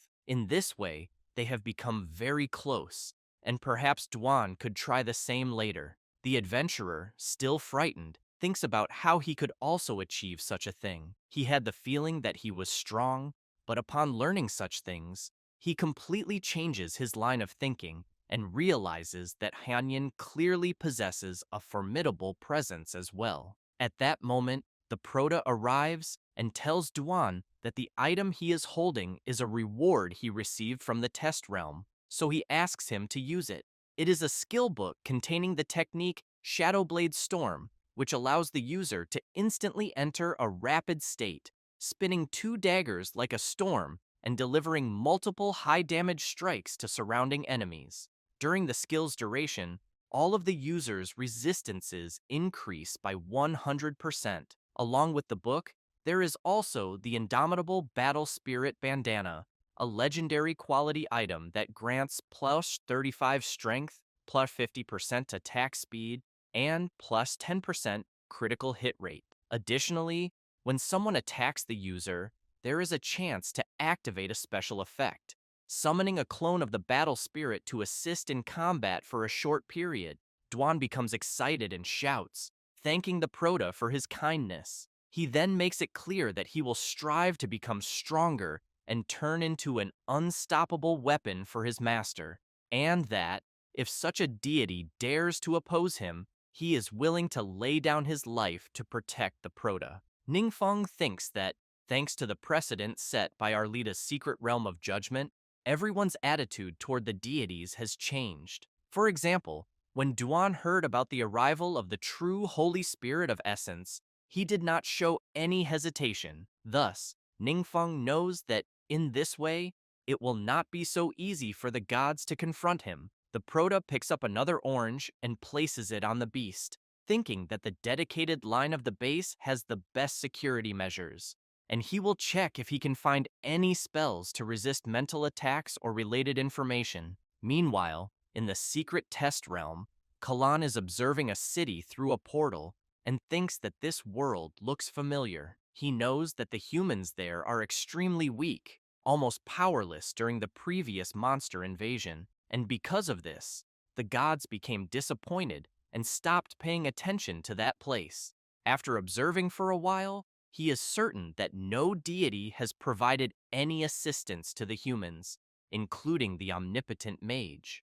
And he knows that this means humanity in that world has some unique characteristic that gives it the ability to resist the monsters. He then smiles and says that this is quite interesting. He wonders if the omnipotent mage has also seen potential there and plans to develop this world as his own domain. But Kalon knows he will not allow him to get what he wants.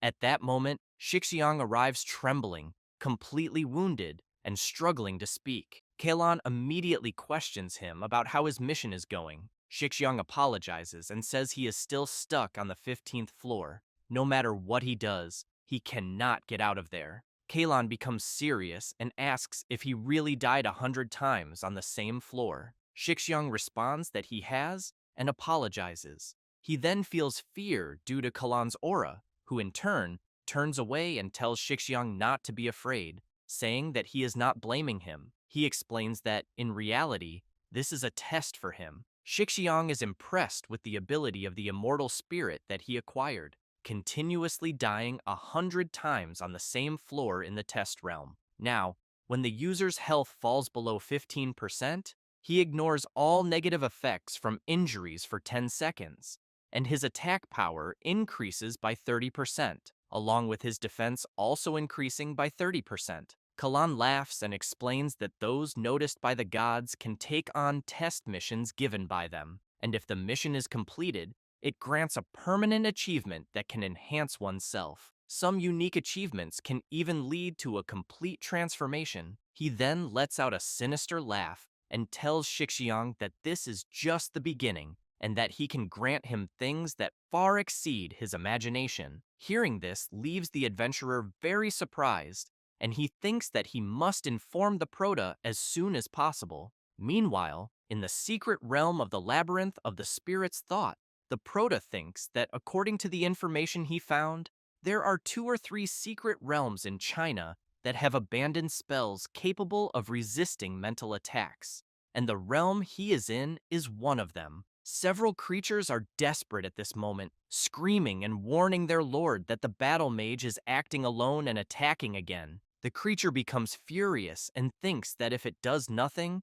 this person will really believe they can intimidate him. Ningfeng grips his sword tightly and as he walks, releases his terrifying aura. The enraged monster screams, calling the Prota to face him. However, as he jumps, he falls to his knees and immediately begs Ningfeng to let him go. The Prota is disappointed by such an action and wonders if this could be a new type of mental attack. The desperate creature responds that it is not, pleading not to be attacked and just to be allowed to speak. Then, it begins to cry and explains that the Prota's mental attribute is so high that, as a mere low-level demon king, its attacks have no effect. Moreover, when others attack it, they still form a team and need at least 2 hours. Ningfeng apologizes and says he only wants to obtain a skill book. The creature responds that it cannot control what it will drop and then asks the Prota what will happen if it gets depressed, and this affects the drop rate. Ningfeng feels awkward and wonders if he mentally collapsed a mind attack boss. After returning, he thinks that this is like searching for a needle in a haystack and that it will not work. He then remembers that, in the end, there is only one skill book for mages, and when activated, teammates using magic flow within a certain range are blessed with a magical aura. Additionally, after each skill release, there is a 35% chance of restoring a certain proportion of mana. Keeping this in mind, the Prota thinks that it is time to level up as quickly as possible and that he will learn the skill. When activated, the Divine Scroll Apocalypse ability allows designated believers to receive the blessings of the gods, breaking their limits and greatly increasing their strength. While observing the system screen with his new ability, the Prota comments that not only can he see all his believers, but he can also choose how to bless them and visualize the effects of the blessing. Then, Hanyin begins to be enveloped by a dark aura, which quickly transforms him into a sinister creature. The Prota is quite surprised and thinks that his friend definitely does not want to transform into this ghostly appearance. So he starts clicking frantically on the options, saying that Shadow Protection, Grace Alliance, and Sacred Artifact Awakening are not useful for now, until he is surprised to see the Judgment Conquest option. Hanyin explains that Test Conquest is a power possessed by all deities, used to activate the hidden potential within the target's body. He also mentions that the Prota had once said that conquest itself is part of the cosmic rules, and that the role of deities is more like that of a guide. Therefore, deities generally grant achievements to the people they favor, even if they are not their believers. So he wants to know if the Prota's conquests would not directly infuse his divine power into them. The Prota replies that they would and asks what Hanyin's plans are, as when he visualized the test conquest at that moment, he saw something in Chang Mu-Q's information bar, Lucky Magic, a skill that accumulates 100 luck points for teammates, granting an additional 5 points in the luck attribute. Additionally, after using a luck-based skill, the target receives an additional state in which enemies have a 30% increased chance of dropping rare items upon death. Hanyin is surprised and asks his master if he can really see achievements from other professions. Ningfeng is also surprised and asks if there is something wrong with that. Hanyin explains that, generally, deities can only see achievements related to their own careers. The Prota wants to know if by any chance this happens because of his system. The Ice Demon responds that it is possible. After all, he still does not know the true nature of the system. Ningfeng smiles and says that it is fine since they can study it slowly. He knows that the main priority is to help Chang Mu-Q obtain this achievement, which might be useful. After some time, in the secret realm of the Red Moon Demon Cave, Mu-Q levels up and is impressed. The Prota smiles and says he will explain it later, and that, for now, they need to prepare for a quick boss run. The creatures inform their master that the adventurers from before are acting like madmen and attacking again. The boss starts crying and begs them to just hurry up and try to stop them. Faced with several drops, the Prota gets excited and thinks that the skill book he was looking for has finally appeared.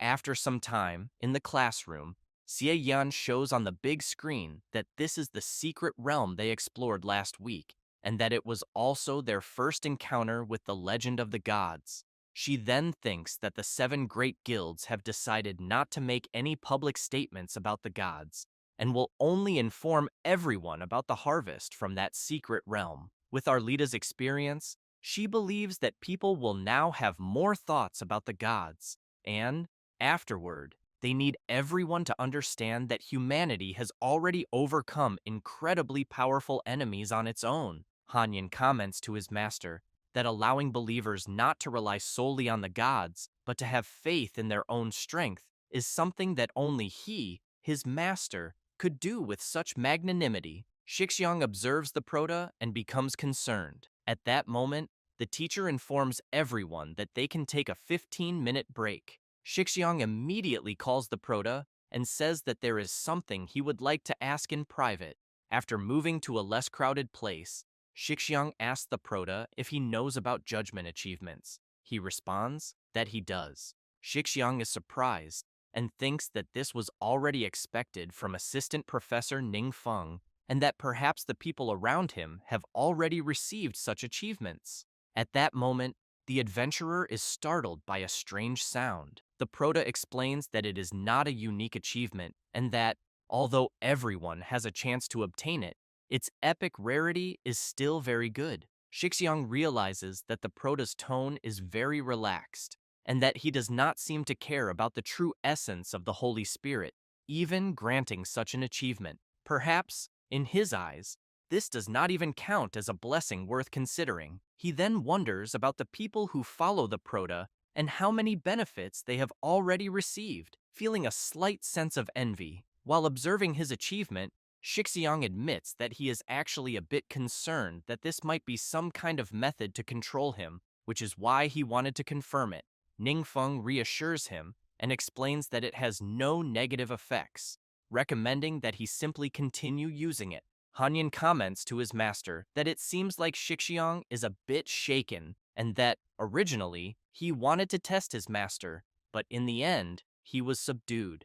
Ningfeng explains that this is human nature and that he is not surprised since he never trusted him. Anything he might discover is something he does not mind being known. Moreover, if he is still willing to help him, that will impress him even more. Later, at the Blue Sharp Guild, Kalan is observing some events related to the Prota and comments that this is truly strange. He knows that, through these two encounters, he can sense that the omnipotent god of law is much weaker than before. After all, he was severely injured in that battle back then, and if Kalon were not specifically tracking him, it would be difficult to capture his unique magical aura. However, Kalon knows that the omnipotent god, by suddenly attacking his secret realm of judgment and revealing his own actions, makes him feel very confused. Additionally, every move the Prota makes is becoming increasingly difficult to understand. Then, he recalls when Shixiang mentioned that Ningfeng's strength is truly powerful, yet he has not used any ability that goes beyond common knowledge. In many cases, he simply uses normal attacks, and even the benefits he brings to the people around him are considered low-level methods in Kalan's eyes. Then, Kalan says that, with all due respect, after experiencing divine power, it is hard to imagine how Ningfeng can even be mentioned. However, what intrigues him even more is the fact that if Ningfeng wanted to hide his identity, why would he participate in the training camp and do so many things that attract attention? He then wonders if Ningfeng is not afraid of being discovered by him. At that moment, Kalan opens his eyes and thinks that perhaps Ningfeng has only obtained one or two artifacts from the omnipotent god of law, which would explain everything. He knows that since the artifact can greatly enhance basic attributes, that alone is more than enough in this low-level world. Furthermore, since eliminating the parasitic demons requires the use of objects given by God, he does not want others to know what this artifact is. Shixiang questions Kalan about why the Prota would still participate in the training camp. He replies that it is because, without the artifact, Ningfeng is not that strong, and therefore must rely on the training camp to gain more benefits. Kalan becomes excited and comments to his god that Shixiang mentioned that Ningfeng has a mysterious supporter. Even if that supporter is not the omnipotent god of law, they must be related to him. Moreover, this person is hidden in the shadows, pushing the Prota forward as a decoy. Meanwhile, at the Prota's house, Hanyan wants to know if he thinks the true divine essence will take the bait. Ningfeng replies that a lucky person who obtained an artifact should be a very reasonable disguise, although he knows that many of the things he did were unintentional. With a little guidance, people can be led to believe they have uncovered his secret. And given the unclear situation, the true divine essence of the Holy Spirit may not act rashly. However, when it reaches a reasonable conclusion through its own analysis, it may break the stalemate. That is why he concludes that it is worth trying to lure it out. At that moment, someone calls the Prota and tells him that dinner is ready. He turns and responds that he is on his way. After grabbing his food, the Prota walks through the cafeteria and passes by Shixiang, who says that the fish has taken the bait. The adventurer tells him that Kalan asked whether the Prota sometimes acts alone. Ningfeng then questions Shixiang whether Kalan intends to make a move while he is alone. The adventurer then thinks that this will be a confrontation between two gods. After some time, in a secret realm, the Prota prepares himself and says that, to make things easier, he specifically chose a remote secret realm and hopes that guy will be able to find the place. Hanyan comments that perhaps he is hiding in the shadows, waiting for the right opportunity. The Prota responds that he made as many arrangements as possible and that nothing can go wrong. Kalan thinks that, although he has made deductions based on the information he gathered, he still cannot completely rule out the possibility that Ningfeng is the omnipotent spellcaster, and that it is still somewhat risky to rely on the avatar he is using. He knows that if he still wants to act, he will need to make more arrangements. But Kalan also knows that the Prota's weakness is his friends, so he goes to where they are gathered in a realm and thinks that he does not intend to go directly to meet Ningfeng for a fight without a guaranteed victory. However, he knows that while the Prota is busy, he has still been tracking his friends. He also keeps in mind that the Prota values his friends too much, to the point of making enemies because of them. Then, Kalan becomes excited and thinks that the people he is watching are the Prota's closest friends, and that he will capture them first as bargaining chips. Even if Ningfeng is the omnipotent mage, there is still a chance for a fight, and when Ningfeng reacts, it will be too late. With this in mind, Kalon leaps forward at full speed toward the Prota's friends. Just as he is about to grab Lao Fang's grandson's head, a black rift appears between them, incapacitating Kalon's movements. The Prota's friends break into a cold sweat as they watch the shadowy rift. The blonde guy, intrigued, comments that the power he is sensing comes from the dark world and immediately begins to question what the hell is going on. At that moment, the Prota appears with his active ability, Void Tread, which allows him to travel quickly to the marked location. He immediately tells Kalan that, despite being a god, he only targets innocent people. With a sinister look, Ningfeng makes it clear that, fortunately, he is aware of his despicable actions, and because of that, he made preparations in advance, exactly as he expected. Kalan screams, demanding to know if he is the omnipotent mage. The Prota begins to unleash his dark power and quickly asks Hanyan if he thinks it is possible for his ability to affect those around him. The ice demon responds by asking if he is referring to exactly what happened to him that one time. Then, Hanyan admits that he does not know, as he only did it once. The Prota begins to recall when he had to choose some abilities for his friend and opted for Apocalypse of the Divine Scriptures, in which the designated follower receives the blessings of the gods, breaks their own limits, and significantly increases their power. He keeps in mind that this ability has a blessing called Shadow Protection, which allows followers to receive warnings and advanced protection when they are in danger. Moreover, since he is the one granting the protection, he can also sense danger in advance. Because of this, he plans to fly with Yue and the others to test the effects of this blessing. If it works, he will not have to worry about them being in danger. As they stare at each other, Kalan thinks that now is not the time for hesitation. Even if he loses the avatar he is using, he needs to test the Prota's strength. Ningfeng takes a deep breath and, releasing his terrifying power, makes it clear to Kalon that he does not deserve to be called a god. However, by the time the blonde guy realizes something, it is already too late. He is struck by the Prota's dreadful ability, Eye of the Storm. As he watches Kalan being consumed by his ability, the Prota wonders if he will truly be defeated, knowing that this was his first time fighting in the world of darkness. Since he was worried about unexpected situations, he did not hold back at all. Hanyan, surprised by his master's attack, says that even a god would not be able to withstand such a direct hit.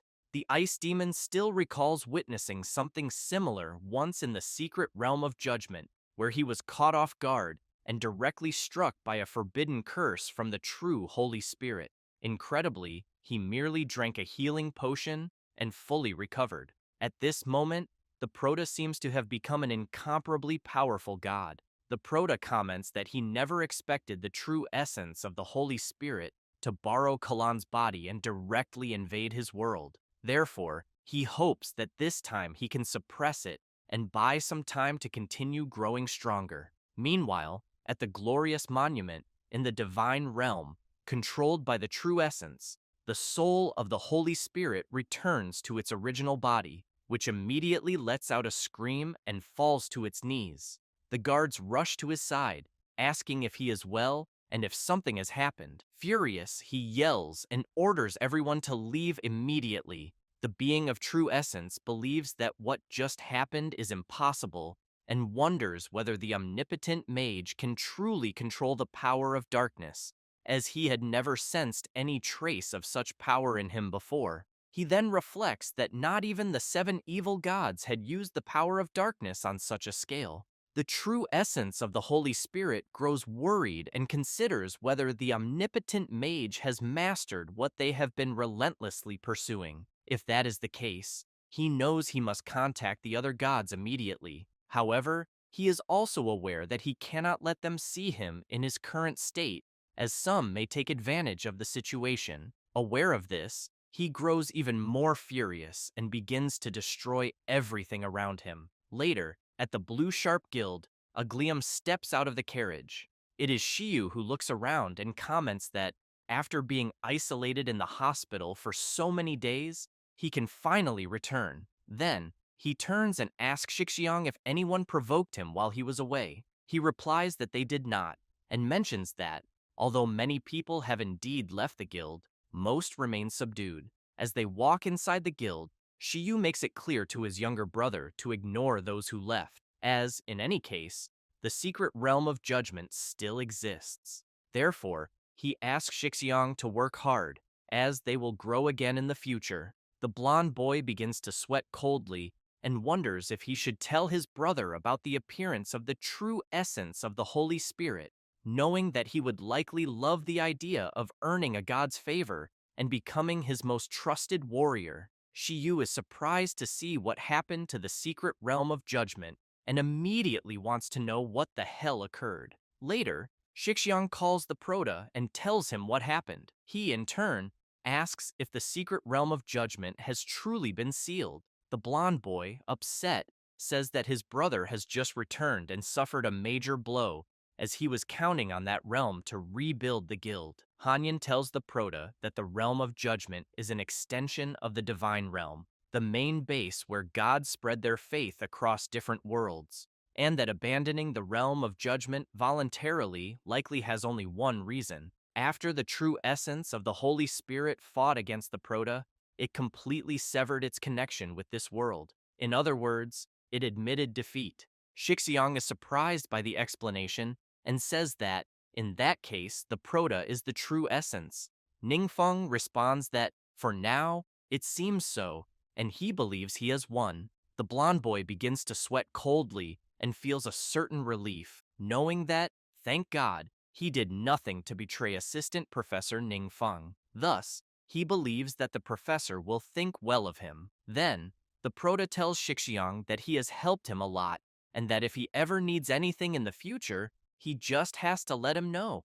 The blonde boy starts jumping with joy and says everything is fine, while his brother lies on the ground, lamenting. Later, at the training ground base, the whole class is gathered, and Ningfeng comments that although they have temporarily defeated the true essence of the Holy Spirit, some planning is still necessary. After all, he knows that, in the end, besides this god, there must be others who will inevitably take notice of this place sooner or later. He then smiles and thanks everyone for trusting him. Someone behind Chang Mukyu thinks of their brother and imagines that he probably can't even believe what is happening. It is Shixiang, who is very happy and surprised that the Proto invited him to be part of his group.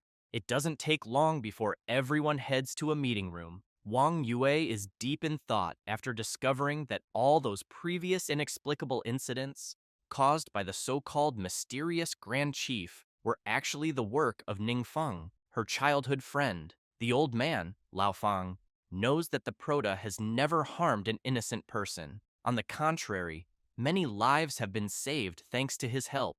Compared to those unpredictable and reckless gods, Ningfeng is much more worthy of respect and trust. The Proto smiles, realizing that he has seemingly reached a consensus with everyone. Moreover, the reactions of some people exceeded his expectations. Then, he looks at Shixiang and sees that he is in awe. He knows he has had that expression from the beginning, with such fanatical excitement in his eyes that it is almost overflowing. However, Ningfeng states that he believes no one there wants to see the world turn into a slaughterhouse for the gods to trample at will, and that the top priority is to grow stronger quickly and protect Earth themselves. He then makes it clear that since their world is relatively low level and lagging in many areas, everyone must find ways to improve in comparison to other worlds. He knows that although he has already found some potion recipes in other worlds, it is still far from enough. Wang Yue wants to know if,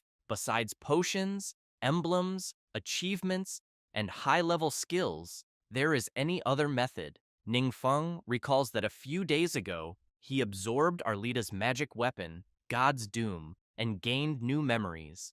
In them, he found something useful once again. Rui Fang wonders if, by any chance, it could be enhancement and enchantment. The Proto confirms and explains that these two options are ways to improve equipment. Enhancements can increase the base attributes of equipment, while enchantments can grant equipment special attributes and effects. Mr. Fang thinks that until now, everyone has always chosen equipment randomly, without flexibility in selection. For certain special professions, it is incredibly difficult to find equipment that fits perfectly. He knows that if they could modify their equipment and combine it with tactical actuarial science, many powerful combat techniques could be developed. However, the Proto comments that the problem is that both enhancement and enchantment require special materials such as mountain copper, mithril, and adamantite. Rui Fang looks at the berserker, and both comment that they have never heard of these materials before. Ningfeng makes it clear that this is precisely the issue because, to them, these materials are completely unknown and can only be found in secret realms. At that moment, someone calls Lao Fang, and he apologizes, saying that he needs to take the call. Yue is intrigued and asks if the materials mentioned by the Proto are metallic minerals and what their appearances are. Meanwhile, the old man, concerned about the call he received, responds that he will leave immediately. He then informs everyone that there is a disturbance caused by a mutant in the city of Shijiang and that he needs to take care of it. The Proto responds that it's fine and urges him to go quickly. In the city, the scene is chaotic, with several explosions across buildings and streets.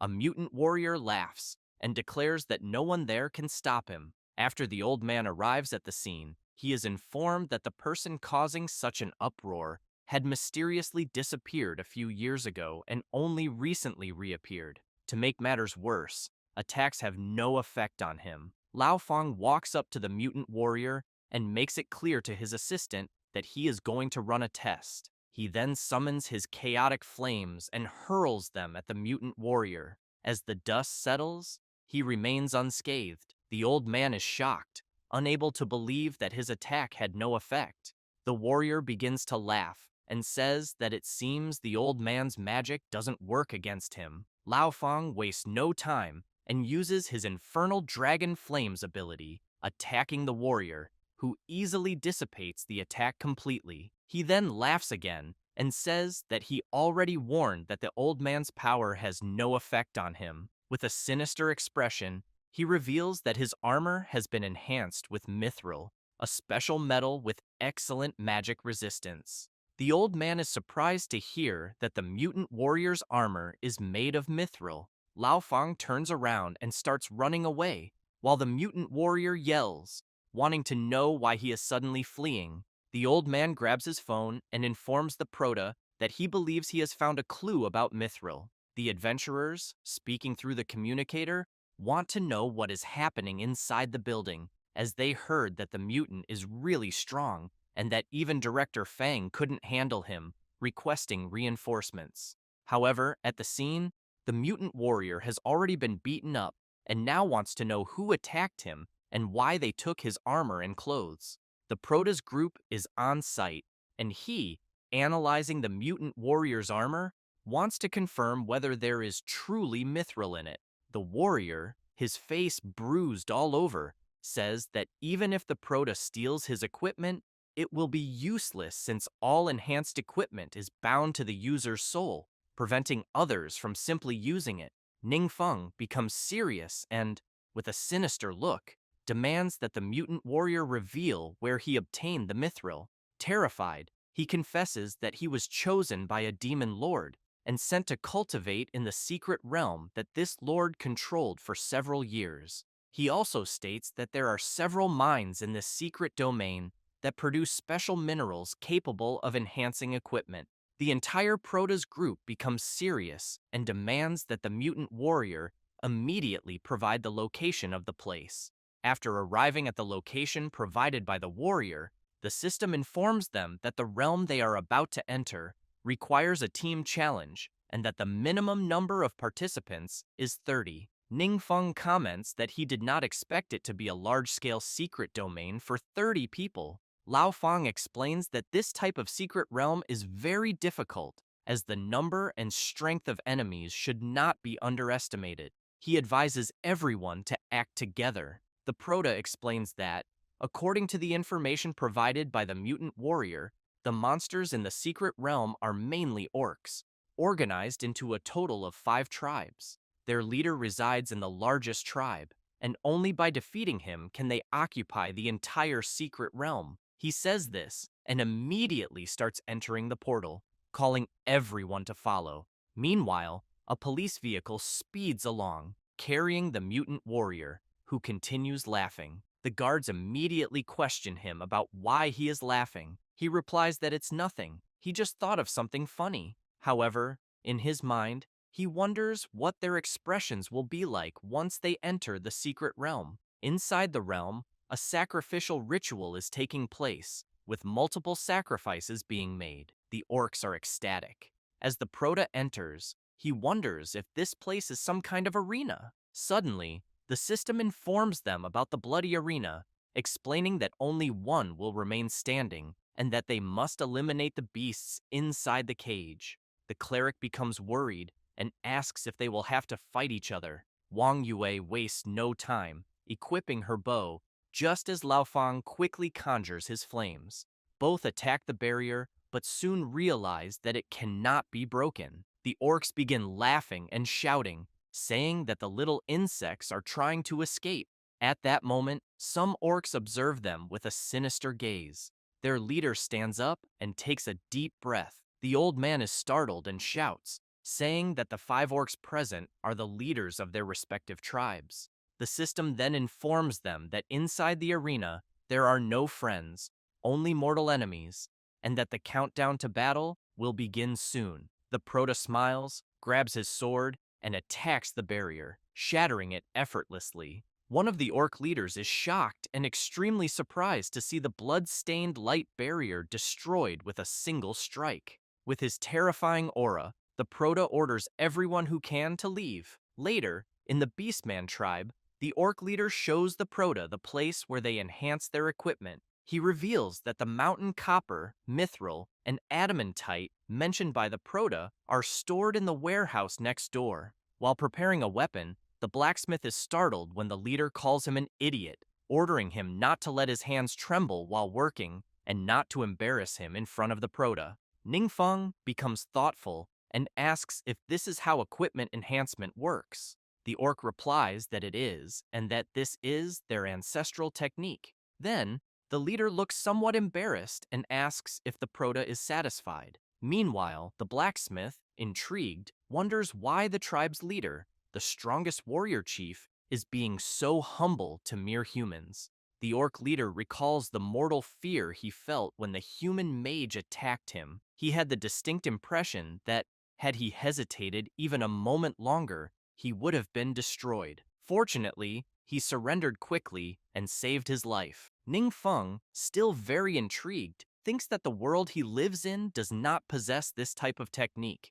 Due to differences in levels and race, they will also not be able to learn it. He then wonders if it wouldn't be better to discuss cooperation with the orcs instead. Suddenly, the orc leader smiles and says it would be a great honor for their tribe to provide equipment enhancement services. He then asks the Proto to leave that matter in their hands from that moment on. Everyone is surprised by the orc's decision, and the Proto thinks that they agreed too easily, without even negotiating a price. However, he makes it clear that usually, when they occupy a secret realm, they eliminate the chief and place some seals. But since their chief was so cooperative, he cannot simply eliminate them. Nonetheless, he emphasizes that monsters are still monsters and that they cannot trust them completely. The leader pounds his chest and asks the Prota not to worry about that, suggesting they sign a blood oath contract. With that, the Prota raises his hand, and so does the orc leader.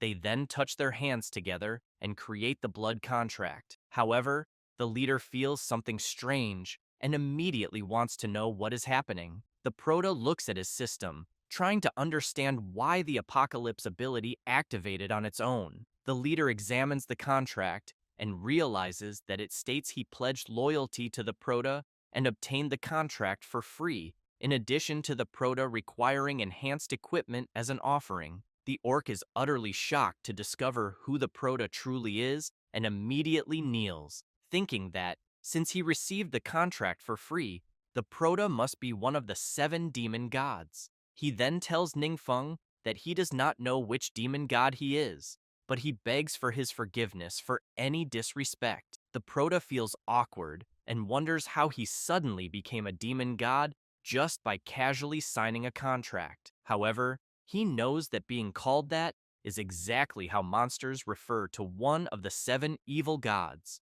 The orc leader recalls that they have always offered life, chaos, and destruction to the gods according to tradition, but never received a response. Who would have thought that the offering required by the current demon god would be nothing more than a simple task of providing enhanced equipment? He then realizes that if they wish to become stronger, they must use the correct offerings to worship the demon god, to continuously obtain the power of darkness. Finally, he reflects that he had never imagined he would receive the blessing of a god, and that he, Hargun, must have been secretly blessed to become the leader of the beasts. With this in mind, he begins to revere the Prota.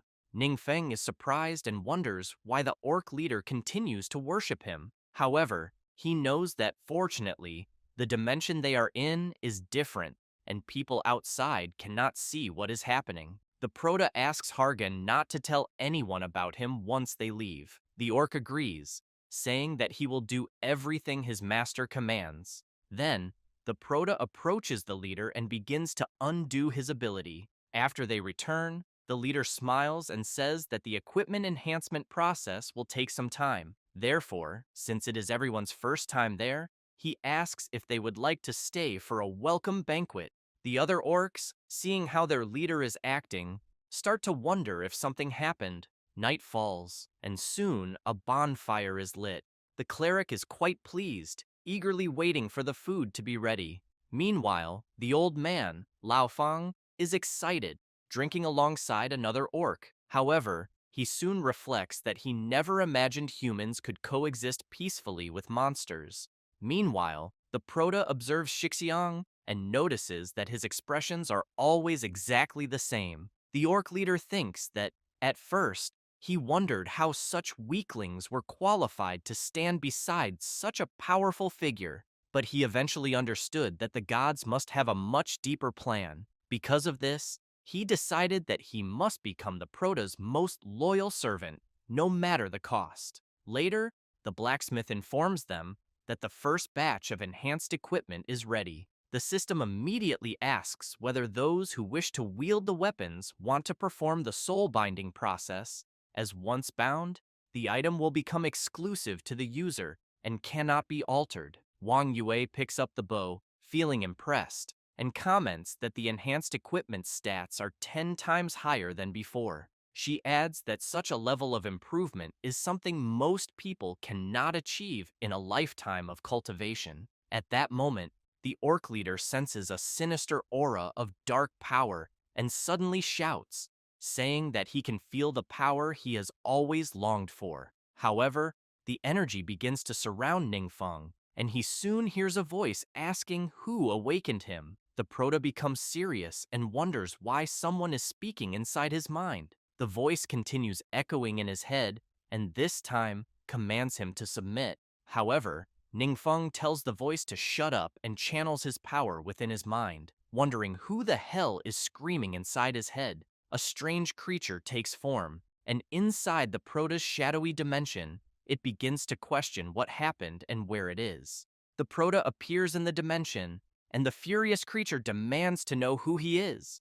Ningfeng, disappointed with what he sees, replies that he is the one who should be asking that question. The creature grows even more serious and questions how the Proto dares to defile the divine. It then introduces itself as Jin, one of the 7 demon gods, claiming that its power is beyond the comprehension of a mere human. The Proto recalls that he has heard Hanyin mention this name before. Jin asks the Proto if this is the first time he is seeing a god, but tells him not to be afraid, as people from lower worlds like the Proto lack knowledge. He declares that if the Proto worships him, he will grant him divine protection. At that moment, Ningfeng remembers something and tells the creature that he eliminated it during the Great War between the 12 major gods and the 7 demon gods. Jin is stunned and demands that the Proto explain himself and reveal who he truly is. Ningfeng, feeling awkward, comments that the creature is too noisy and wonders how to silence it. Just then, a system screen begins to appear. The Proto sees this and tries to understand what is happening. Jin, furious, demands that the Proto look at him and answer his questions. Ningfeng unleashes his power and orders the creature to be silent. The system informs the Proto that his 3rd transformation cocoon break task is now ready and that he has 20 days to complete it. If he fails, the penalty will be the erasure of the host. Ningfeng is intrigued by this information. Meanwhile, in the realm of the gods, at Mingyao Stella, a guard arrives calling for his lord. Irritated, the lord says that he had ordered not to be disturbed. However, the guard informs him that the matter is important. He reports that the dwellings of Lost Souls Moro and Eternal Morningstar, 2 gods, have come to visit him, and that they have apparently found a way to achieve fusion of division. After entering, the god of Lost Souls' dwelling questions Sheng Ling about why he looks so unwell. Meanwhile, the goddess of Eternal Morningstar's dwelling remains silent. Sheng says that everything is fine, that a few issues have simply arisen that need to be resolved. He then asks if they have discovered anything in their research. The goddess raises her hand and begins to release a power. Sheng shouts upon realizing that he is witnessing the aura of a demon god. She explains that such power comes from the division of one of the 7 demon gods, and that, although her divinity fusion is less than 10%, she feels that her understanding of the laws of the universe has improved and that she can now even use some dark power. Requiem of Souls makes it clear that, through his observations, this fusion is currently stable enough, but it will take a long time to fully absorb another divinity. Still, he knows that this at least proves that the direction they are following is correct. The god of the essence of the Holy Spirit is surprised and concludes that the omnipotent mage must have realized the same thing. He assumes that the mage probably took the divinity of the demon god Jin and used some unknown method to fuse it. Moreover, he admits that apparently they are falling behind once again, while the Proto, even unknowingly, continues to stay ahead. Unfortunately, since he cannot be an ally of the major gods, they will have no choice but to destroy him. After some time, someone is serving tea. An adventurer politely offers the Proto a cup of tea. The Proto reflects that he has just reached level 90 and that he has been preparing for a day to complete the 3rd transformation advancement mission. However, unexpectedly, he encountered an unforeseen situation. The mission is for the all-element mage class and has several requirements, such as entering the Whispering Jungle Secret Realm, obtaining the Insignia of Nature, collecting 50 transmutation stones, and 150 spiritual wood sprouts. The time limit for the mission is 15 days, and its difficulty is ranked S. However, a few days ago, at the secret entrance to the Whispering Jungle Secret Realm, the portal began to behave strangely. The adventurers stationed there told the Proto that they understood his concerns, but unfortunately, something was wrong with the secret realm. Just a few days ago, the secret realm's entrance suddenly disappeared. Shocked, Ningfeng was determined to find out what was happening. Hanyin informs the Prota that this seems to be a precursor to the demonic tide. He explains that after accumulating enough energy, some secret realms may enter a brief dormant state to strengthen themselves. Once this strengthening is complete, the secret realm's entrance will reappear, often several times larger, releasing a large number of monsters to invade. This phenomenon is called the demonic tide. He then emphasizes that, in general, the longer a secret realm remains dormant, the fiercer the monster invasion will be when it reappears.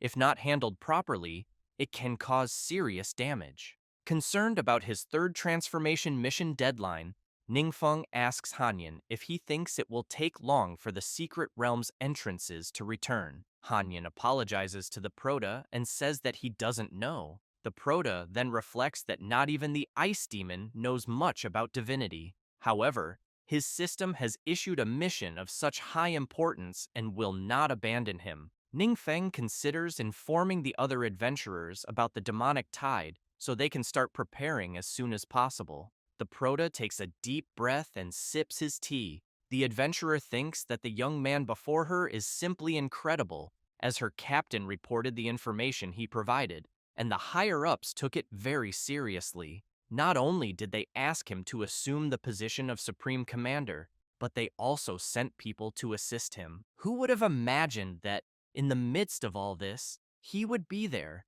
calmly drinking tea? Moreover, the three leaders of the great guilds actually volunteered to go out and take measures for various counteractions.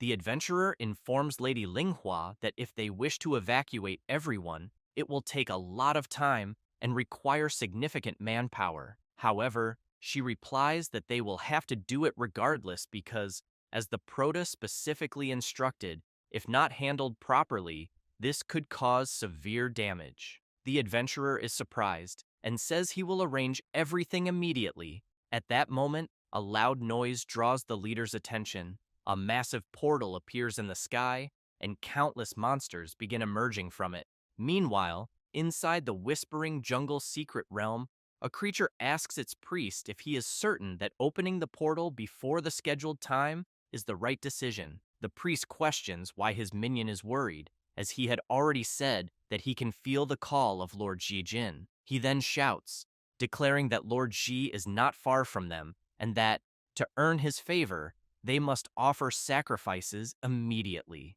Meanwhile, in the human world, the adventurers are in a state of panic, shouting for an emergency evacuation and instructing everyone to head to the shelter. The creatures continue pouring out of the portal in increasing numbers. Some of those that can fly begin to laugh, saying that the sacrifices are terrified and trying to escape. Others suggest making a bet to see who can eliminate more sacrifices before launching themselves at their victims. However, a freezing explosion suddenly erupts, striking several invaders. Some monsters are startled and begin questioning what the hell just happened. The Prota arrives and states that the creatures invading the human world aren't all that powerful. Hanyin explains that, in reality, the demonic tide isn't necessarily a bad thing, as if they manage to defend successfully, they can gain experience and abundant rewards. As the entire Prota's group prepares for battle, he feels excited at the thought of earning a massive amount of experience and rewards. One of the adventurers assisting in the patrol observes the Prota's group and thinks he knows they all come from the 7 great guilds. Although they are considered the frontline fighters among human adventurers, against such monsters, they are still like weak lambs. He knows they risk their lives facing powerful enemies, but seeing his comrades fall one by one, he wonders if this cruel war will be their endless fate, until he is surprised to see them all resolute and ready to fight whenever they can. Zhang Yanchuan, advancing without hesitation, shouts that he hasn't had such a good fight in a long time and feels like a completely different person. Ningfeng is pleased to learn that the first batch of high-grade potions and reinforced equipment has limited production, so they were prioritized for the elite forces of the 7 great guilds. Apparently, it was the right decision. He also considers that the large-scale battlefield there is perfect for testing something. At that moment, A monster charges forward but is easily struck in the head. The adventurers around Wang Yue are impressed as she fired her arrow from the enemy's blind spot. She comments that the enemy shouldn't think she simply can't see them. The item she is using, while active, grants an additional 8 in agility, 20 in vision, 20 in accuracy, and a 30% experience boost. The Prota believes that such a battlefield is perfect for his friends. He then shouts for them to show their improvements. Jiangshu and Ruifang activate their monster cleaner items, which, for a certain period, increase the primary attribute by 5 and grant a 30% bonus against a specific type of enemy. The cleric also activates her item, which provides buffs to teammates, allowing them to kill 10 enemies consecutively within a certain time frame. The item's effect grants an additional 8 in the spirit attribute and a 15% buff to skill casting speed. One of the generals is shocked and shouts that this is impossible. As the high priest had said, they were all warriors blessed by Lord Xiejin, but seeing his allies being defeated one by one, he wonders why the hell their offensive is actually being stopped by the enemy. At that moment, the general hears the high priest asking what is blocking the path. He realizes this is the high priest's voice transmission spell. The adventurers hear the voice as well and immediately want to know what is being said, but they cannot understand anything since it is in the monster's language. The Prota, however, finds this strange, as he can clearly understand it. The priest makes it clear to all his warriors that Lord Xiejin eagerly awaits the sacrifices and commands them to advance and make the enemy taste the fear of death. The Prota is intrigued by this and telepathically asks Xiejin in his mind if all those monsters are his people. The evil god responds that they are not and asks the Prota not to use them. He then shouts at the high priest that the idiots on the battlefield are trying to kill him faster and that he wants everyone to stop immediately. The priest hears this, is terribly shocked, and comments that he has received a response from the evil god. He then transmits to all warriors that they must heed the god's revelation. The creatures comment that they are listening, that it is a bit confusing, but it is becoming increasingly clear, until they hear Xiejin shouting that they must not continue advancing, or else they will be eliminated. The army freezes upon hearing this statement. One of the creatures asks the high priest if they have truly been abandoned by Lord Xiejin. The priest does not know how to respond and also wonders what they will do. The orc warrior is terrified and wants to know why the high priest is asking this, as he is the one who should be guiding them in battle. The priest considers whether they should close the secret realm first. The warrior becomes furious and says it is entirely his fault for opening the secret realm too early, and now the energy is severely depleted, making it impossible to close. Ningfeng sees a message from his system stating that they have successfully defended against the demon tide and that the reward calculation is in progress. The adventurers are impressed and comment that they gained so much experience that they leveled up 4 times and even received a high attribute gem. The Prota is surprised as he receives a hidden reward, the sacred reinforced key, an unknown item. Hanyan immediately asks the Prota what key he is holding. The Prota asks the ice demon if he has also never seen such an item. The demon apologizes to his master, saying he has never seen such a key, and judging only by its name, it may be an item that only the gods can use. The Prota considers that if this is the case, it is better to ignore it for now, as he knows his priority is completing his 3rd transformation task first. Sometime later, the Prota heads to the secret realm of the Whispering Jungle and enters the portal. Inside the realm, the high priest comments that it seems there is only one enemy and that they might still have a chance. He adds that later, while the enemy is not paying attention, he will use magic to interfere with him. He then makes it clear to the warrior that he must seize the right moment and try to eliminate him with an arrow. The priest is completely confused, still trying to understand why Lord Xiejin abandoned them on the battlefield and whether they did something wrong. He knows that by touching the altar, he can still hear the whispers of the gods and wants to listen again. If they could still receive guidance from Lord Jin, even if it were the worst thing, it would still be good enough. At that moment, the evil god appears and speaks to them. However, Jin tells the Proto that there are two creatures behind the altar preparing to ambush him. Ningfeng appears behind them, leaving them terrified. The priest cannot contain his fear and starts screaming like crazy.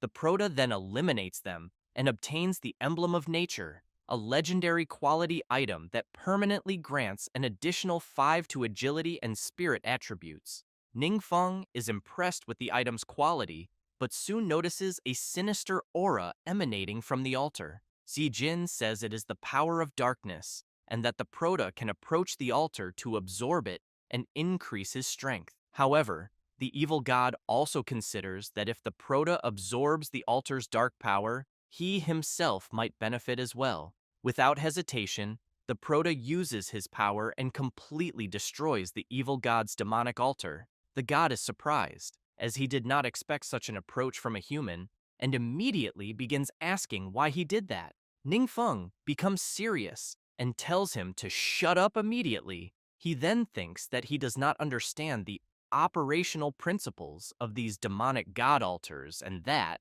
therefore, it is best to destroy them. Meanwhile, in the divine realm, the god of true essence of the Holy Spirit possesses one of the 7 demonic deities, the deity of profaned madness, and intends to follow the method of the goddess Eternal Morning Star to fuse it as quickly as possible. However, a strange reaction begins to envelop the power core. The god tries to control it at all costs, but realizes it is out of control. The goddess explains that such dark power comes from the sacrifices of demons to the demon god, and that the demon god's divinity will frantically absorb the hidden power and attempt to break free from the seal. Therefore, she knows that the difficulty of fusing the divinity is extremely high, and out-of-control situations usually occur. The god of true essence tells her to shut up and says he has no time to waste with her. Furious, he thinks that no matter how difficult it is, he knows the omnipotent mage can do it, so he can too. Meanwhile, at the class change center, the system informs the Proto that his rank S task has been completed 100% and that his understanding of the universe has significantly improved. The Proto is confused and wonders if something should be happening since he doesn't feel anything. However, another system message arrives, informing him that he can now temporarily open a passage to other worlds through the secret realm of believers, and that opening and maintaining the entrance will consume the dark power generated by the sacrifices of the faithful. Ningfeng is intrigued to learn that he can open a gateway to other worlds. He then decides to go to the Orc realm. Using his power, he quickly creates a portal. Hargun, watching his master, thinks that he is truly worthy of being an evil god, as he can casually destroy space and time. The Proto understands that his new ability is very important and realizes that just as these gods can enter his world, he should now also be able to enter the worlds they control. Standing before the portal, he wonders what kind of world awaits him on the other side and whether he should really take a look. The Orc leader asks the Proto if he wants him to accompany him. Ningfeng replies that it is unnecessary and that he is just looking around. However, he emphasizes that the exit is within the Orc realm, so he needs him to protect the place and prevent outsiders from interfering. Ningfeng also makes it clear that if the Orc leader encounters a formidable enemy, he will appear in an instant. Hargun assures his master not to worry and promises to fulfill his task without any problems. With that in mind, the Proto finally steps through the portal. As soon as he enters, he is amazed by the realm and thinks that the scenery is completely different from Blue Star. However, before anything else, he snaps his fingers and decides to use an item first, the Enchanting Illusion skill book, which makes it impossible for normal eyes to distinguish reality from illusion, allowing him to manipulate them at will. After learning the skill, the Proto recalls that this was another reward obtained in the previous realm and that it will be very useful. As he walks, he decides to find a place with a wide view to determine where he should go. After reaching a peak, he spots a large city straight ahead. Upon entering the city, he begins walking and notices that the people he sees seem very old. Due to his ability, fortunately, they cannot recognize him, and apparently, he can also understand what they are saying. He then wonders if this is because his understanding of the universe has improved. Hanyin quickly asks his master to look ahead and points to a temple where there are followers of the goddess Eternal Morning Star. The Prota asks if this is the goddess who favors support classes. Hanyin confirms and praises his good memory. However, Ningfeng thinks that although he is curious about the temple, it is better not to go there to avoid alerting them. He then heads to a place where many people have gathered. One of them raises a staff, and Hanyin quickly asks his master what they are saying. The Prota comments that it seems those people came from a secret realm and obtained a very rare item. He also notes that the group appears to be very powerful, and that everyone around them shows envy. Hanyin, looking at the person holding the staff, tells his master that if he is not mistaken, the item is very similar to the one he used back then. Ningfeng is confused by what the ice demon said. He then explains that the artifact's style is quite unique, and that only another member of the divine lineage would create something like that. He then mentions the name of the Song of Death, Sasita. The Prota sees two creatures talking and decides to approach them. He then asks for permission and inquires about the origin of the item the mage is holding. One of the creatures laughs and says that the item is the most precious hidden reward of that secret realm, the Staff of the Evil God, also known as Sasita's Shame. The Prota asks if that is really the name. The creature confirms and states that she is the final boss of that realm. It adds that it has heard that Sasita was once a lackey of an evil god, but was later subdued by the Lord God and imprisoned there. Hanyin becomes worried and tells the Prota that he fears it is truly Sasita and wonders if they should try to rescue her.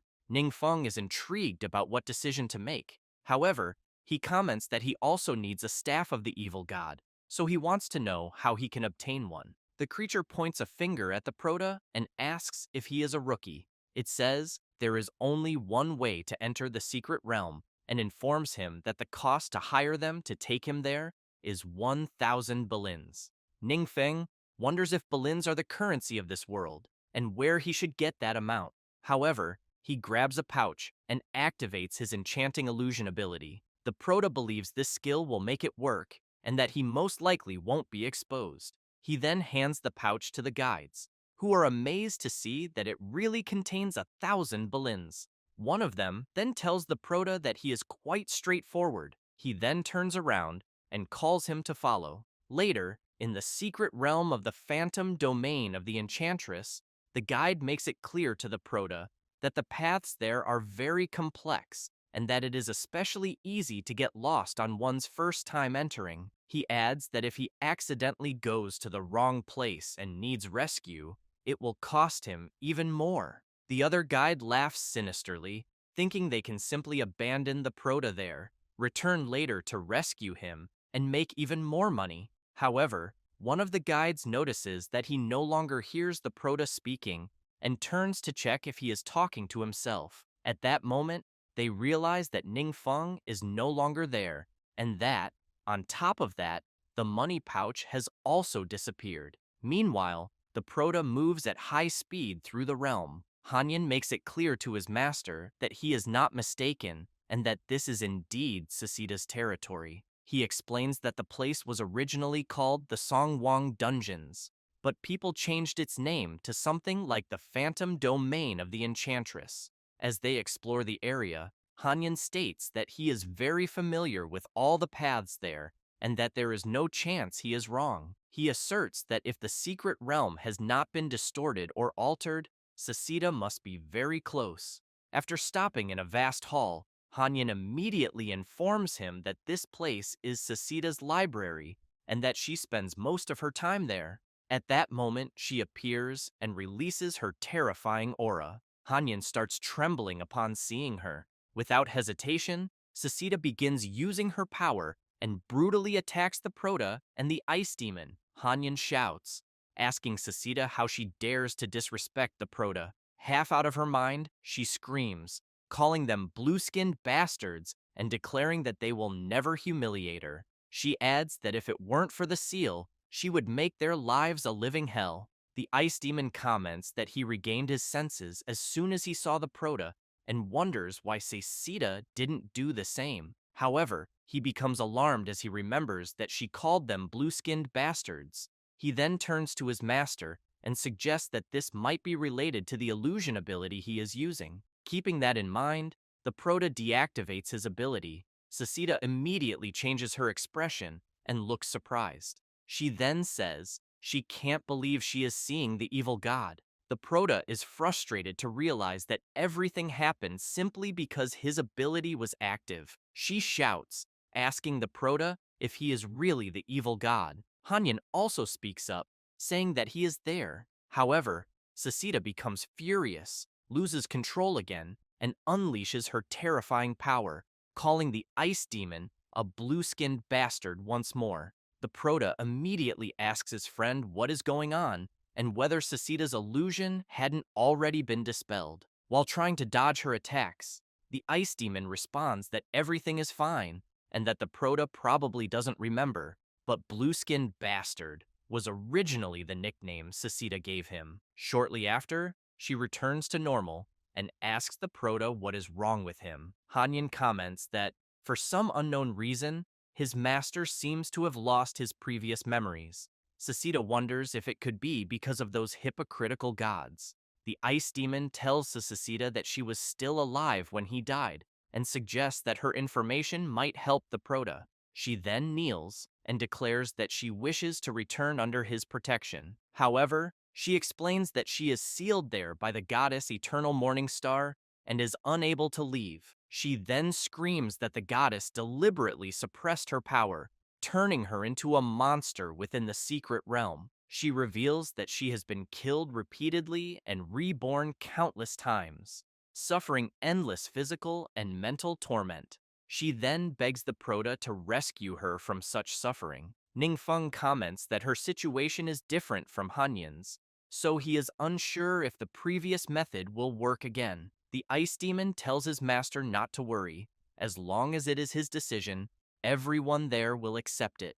Hanyan makes it very clear to Sasita that the Proto must kill her first, and then use another method to try to save her. He then explains that this is how he was resurrected, but he is not sure if the same method will work on her. She says it is fine, and that she fully trusts the will of the Demon Lord. The Proto becomes serious, realizing that the place they are in is influenced by other gods, and it is not advisable to stay there too long. Knowing this, he draws his sword and thinks it is best to act quickly to get out of there as soon as possible. He then eliminates Sasita, and a seal is activated, enveloping them. Meanwhile, in the city, guards begin teleporting, wanting to know what is happening. Near the temple, someone comments that the seal in the secret realm has been triggered and orders all guards to enter the temple to investigate. Someone inside the temple shouts that no matter who is behind this, they must be captured and brought to justice by the goddess.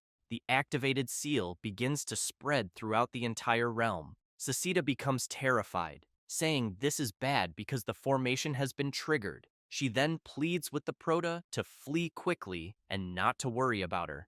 Ningfeng realizes that she did not drop any items after being eliminated, meaning that he probably failed to save her. Doesn't take long for several guards to start heading toward the Proto. One of the generals shouts that he is trapped by the goddess's seal. Sasita becomes even more worried and apologizes to her master for trapping him there. However, she is shocked to see her master releasing a terrifying power.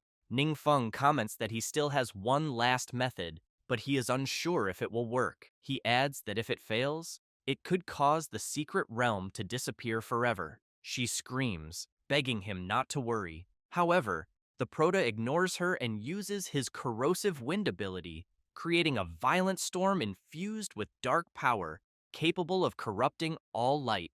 All creatures are engulfed by this power and are quickly obliterated in a matter of seconds. The mage who was holding Sasita's item drops it, It is a legendary quality item that can be upgraded, containing additional spells such as Soul Withering and Phantom Domain Harvest. Additionally, Sasita's soul absorbed the city's divine power and did not dissipate. Instead, it is now bound to the item, and whoever wields it will receive a bonus of 12 points in the spirit attribute, 12 in magical damage, and a 15% increase in spellcasting range. Without wasting time, the Proto grabs the item, calls out to Sasita, and tells her that it worked.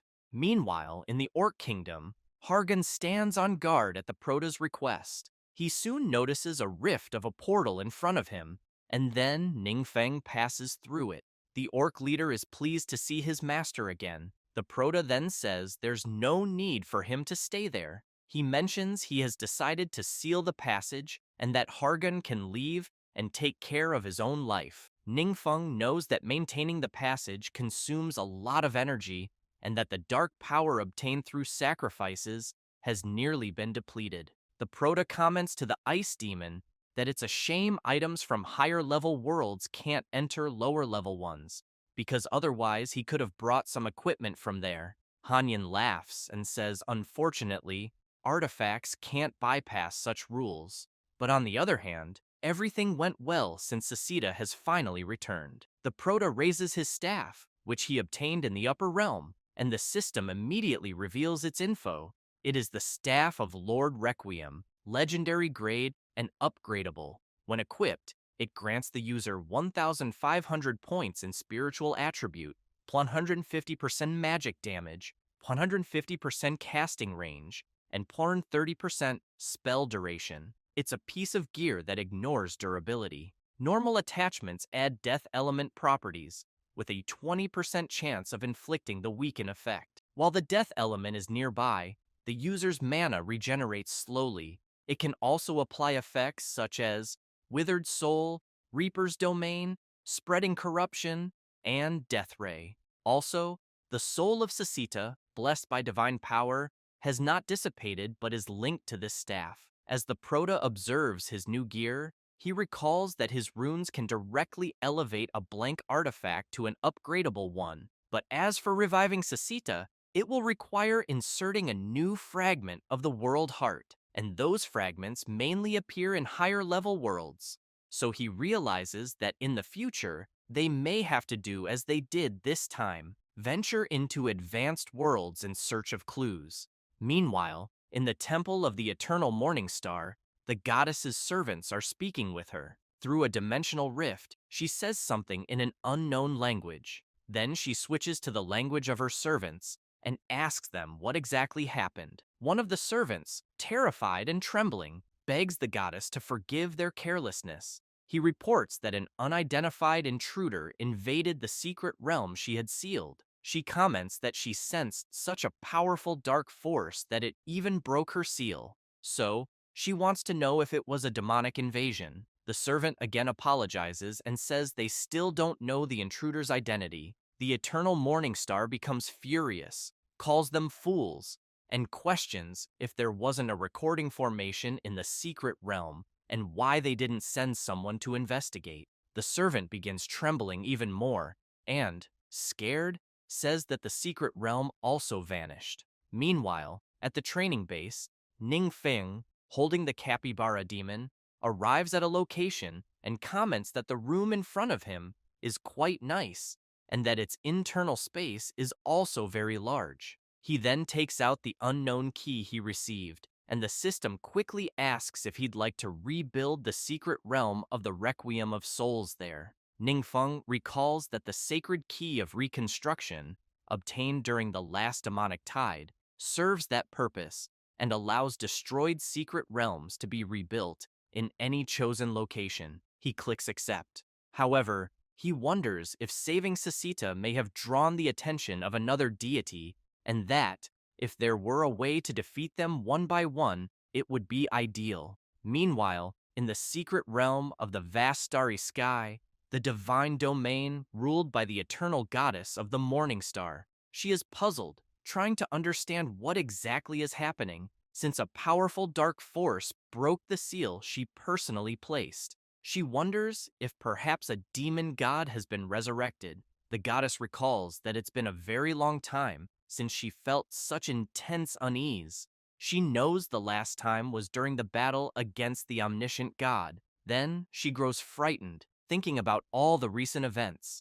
Even more shaken, she wonders if it could really be the person she's thinking of. After some time, she summons the Requiem God of Souls and shares her concern. The god asks if she's truly worried about the return of the omnipotent god. She says she's not sure. Requiem remarks that the omnipotent god has been gone for so long that no one knows if he's even alive. He notes that the eternal morning star goddess has a habit of biting her hand uncontrollably when extremely anxious, and it's clear that the war against the omnipotent god left her deeply shaken. He then adds that the omnipotent god is nothing more than an unlucky dog who barely escaped, hiding for ages. So what difference would it make if he did return? After all, his followers either died or fled. Requiem also points out that, besides, she had said the one who broke the seal used a forbidden dark spell. So it's not like just invoking the name of an evil god would actually turn someone into one. The goddess calms down, agrees with Requiem, and admits she was being overly sensitive. Requiem suggests they investigate the matter first, saying it's just a damn temple and a secret realm, nothing for her to stress about. The Eternal Morning Star then asks about the god of the true essence of the Holy Spirit.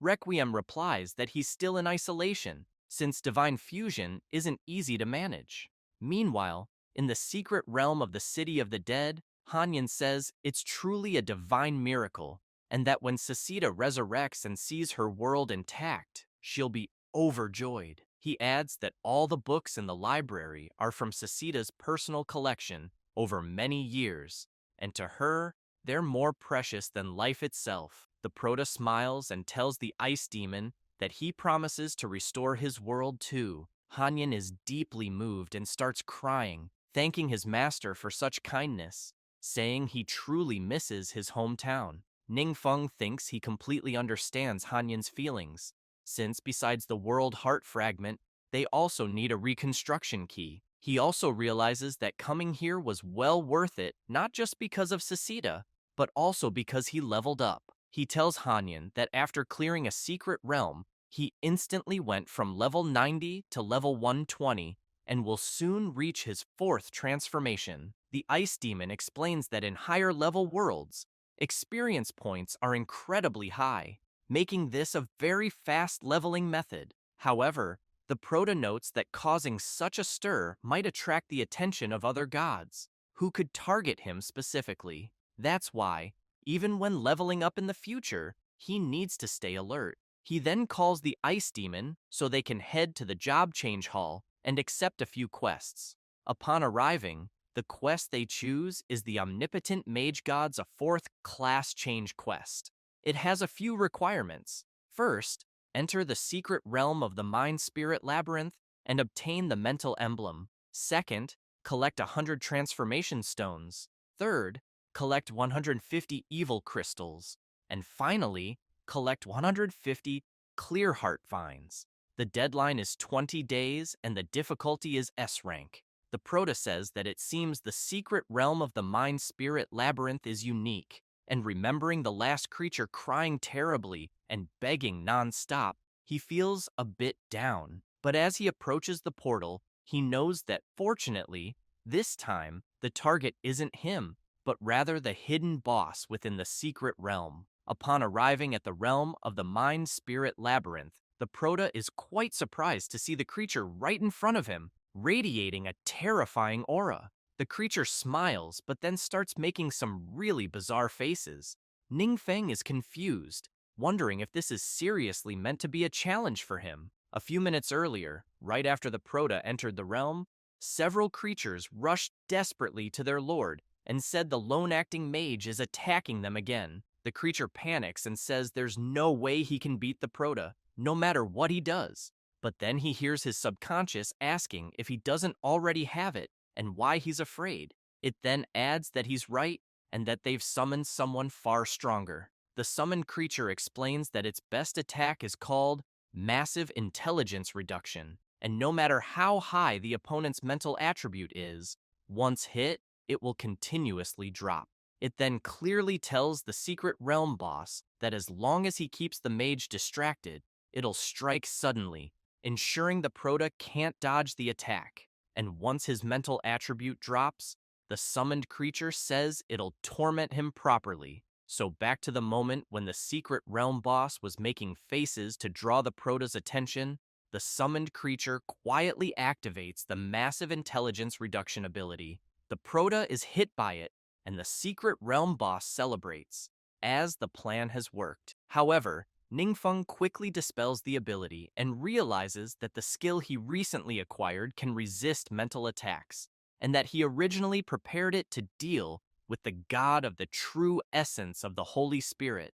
This ability not only blocks mental attacks, but also reflects them back with amplification. As a result, the summoned creature is brutally hit by its own skill and is soon affected by it, becoming dazed. The Prota turns serious, and the Secret Realm boss grows very worried. He thinks that even when the hidden boss wasn't there, the Prota used to intimidate him, but now that the hidden boss is present, he's still being intimidated. Then he starts crying, wondering if the hidden boss was brought in for nothing. Ningfeng doesn't waste time, and without mercy, eliminates the Secret Realm boss. With that, he obtains the mental emblem. After consuming it, he permanently gains plus 20 patties to his mental attribute.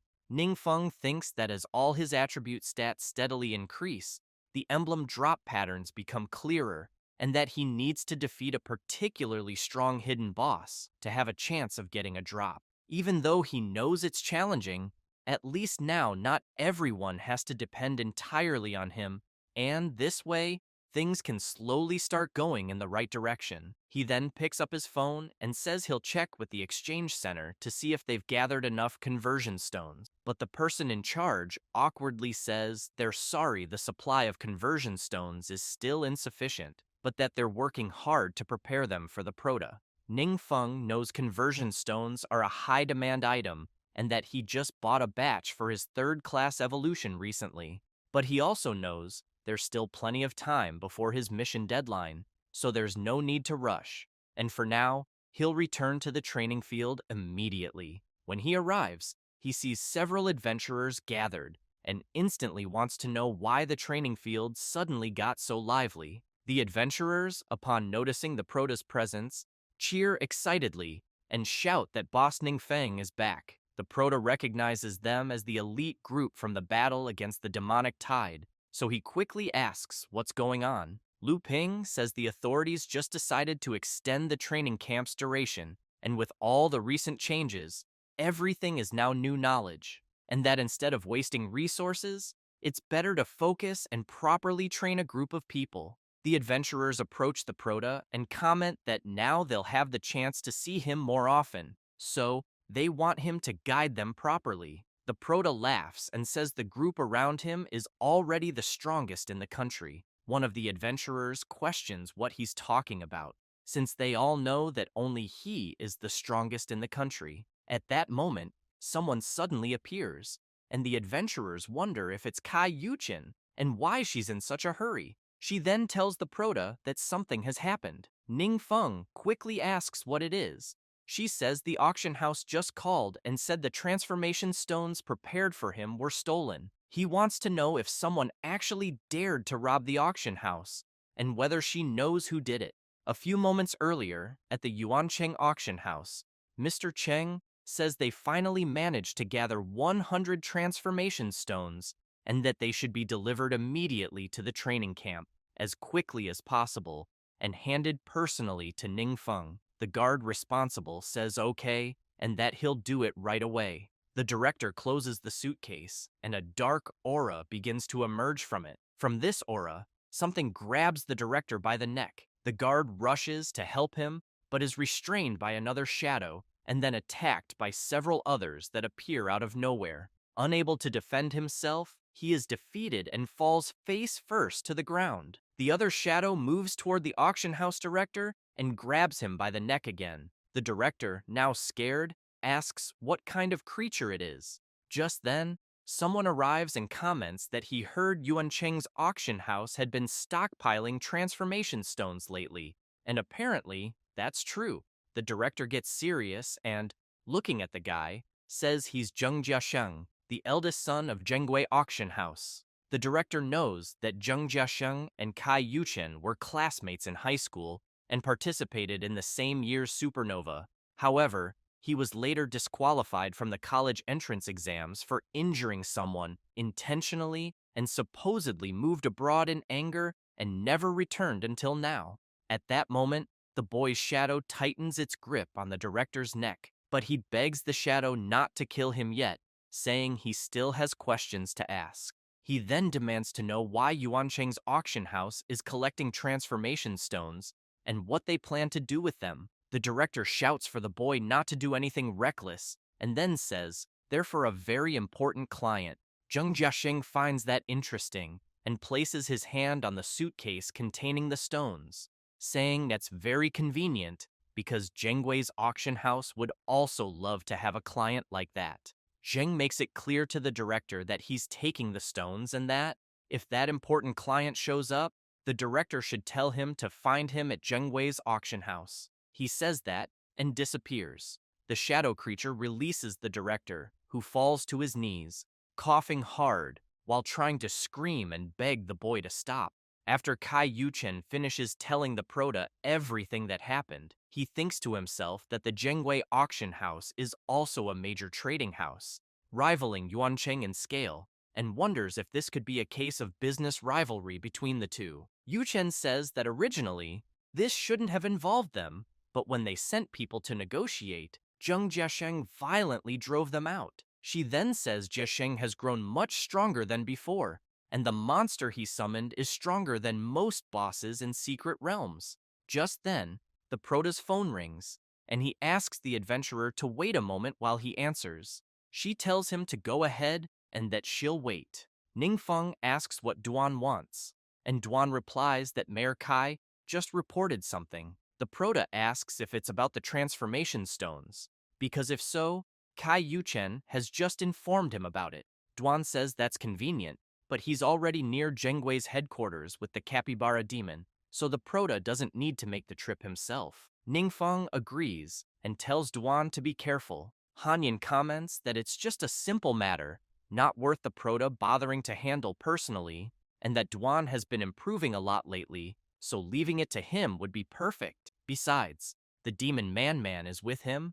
Meanwhile, in the Zhenggui auction house reception room, Jiasheng's uncle is worried and immediately asks his nephew if he's sure it was the right move to take something from Yuan Cheng's auction house. Jiasheng laughs and tells his uncle not to worry. Yuan Cheng's auction house is always trying to dominate the market, so he just gave them a little lesson along the way. His uncle, deeply concerned, thinks to himself that Jiasheng has been spoiled and stubborn since childhood, always causing trouble by relying too much on his own power. He never expected that as soon as Yasheng returned from abroad, he'd already be stirring up chaos. He then tells his nephew that he's only worried because the 7 major guilds have recently started working with Yuan Cheng's auction house. Jiasheng laughs and says the 7 major guilds are just a bunch of clowns. Then he asks his uncle if he knows there are deities in their world. His uncle replies that he's heard a bit about it, and that it seems this was only discovered recently. Jiasheng says he wants to formally introduce his master, a devout follower blessed by the deities. The uncle looks at the person sitting and drinking in a strange manner and wonders if that's the one Jiasheng brought from abroad. Jiasheng says his master comes from a higher-level world that caught the attention of the gods, and the deity he worships cannot be referred to by name, only revered as Requiem of Souls. The boy also says his master's current journey around the world is to spread the faith and recruit more believers for the deity, and that any nations willing to worship the Great Lord will receive protection from his master. However, he warns that those who refuse to worship the Great Lord will be erased from existence by his master. Jiasheng's uncle says that even if his master comes from a higher-level world, his tone is still very arrogant. Jiasheng explains that his uncle hasn't witnessed his master's power firsthand, so it's natural he doesn't fully understand. At that moment, the company phone rings, and Jiasheng hits the speaker button so everyone can hear. He quickly asks what's going on. The receptionist reports that a visitor is there, saying he came to collect the transformation stones. Jiasheng tells them to make the person wait. He hangs up and asks where they left off. His uncle, startled, says they were talking about his master's power. Jiasheng laughs and says, simply put, if the highest level an adventurer in their world can reach is level 310th class change, then his master's level is at least over 1,000, and that kind of gap can't be bridged by mere numbers. Then he lets out a sinister laugh and declares that soon his master will summon the great lord to descend and grant protection to this world, and that he'll become the first believer in the world to receive the deity's grace. His uncle takes a deep breath and says that in that case, there's nothing to worry about, since even the 7 major guilds, in the eyes of that so-called Great Lord, are probably nothing more than insects. At that moment, someone bursts in, slamming the door open. Jiasheng immediately demands to know who just did that. It's Duan, and he makes it clear that he's there to collect the transformation stones.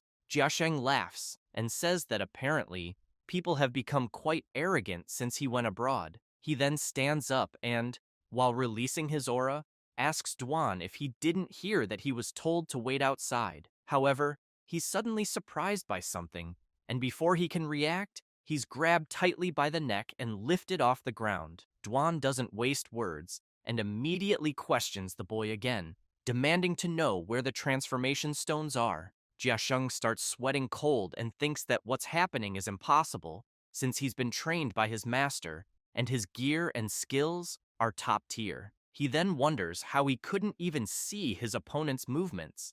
At that moment, Duan notices something as he turns to the side and sees Jiasheng's master unleashing his terrifying power.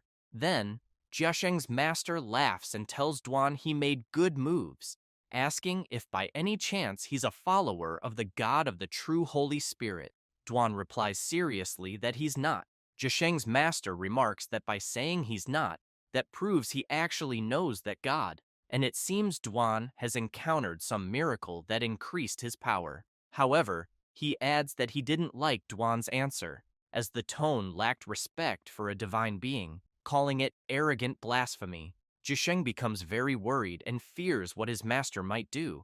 His master then starts releasing his terrifying aura and makes it clear that, even though they have different beliefs, he will teach a lesson in the name of the gods, and that his shadow guard will make Duan understand there's always someone stronger. But then he hears a sound and quickly turns, wanting to know what's happening. He sees the demon Man-Man approaching. Terrified, he wonders how such a creature got close without being noticed, and where his shadow guard is. Looking around, he realizes all his shadow guards have vanished. Jiasheng panics and says his master's shadow guards were all transformed from high-tier demonic beasts, extremely powerful, and wants to know what kind of monstrous creature could devour them so easily. Duan comments that apparently the demon Man-Man really likes the taste. Then he tells Jiasheng's master that if he has more, he can summon a few more. The master is terrified and starts questioning what kind of terrifying place he ended up in. He begins to release his power and thinks he's in danger and needs to find a chance to escape as fast as possible. But then the demon Man-Man touches his hand and dissipates his magical power. The master is horrified, unable to believe what's happening.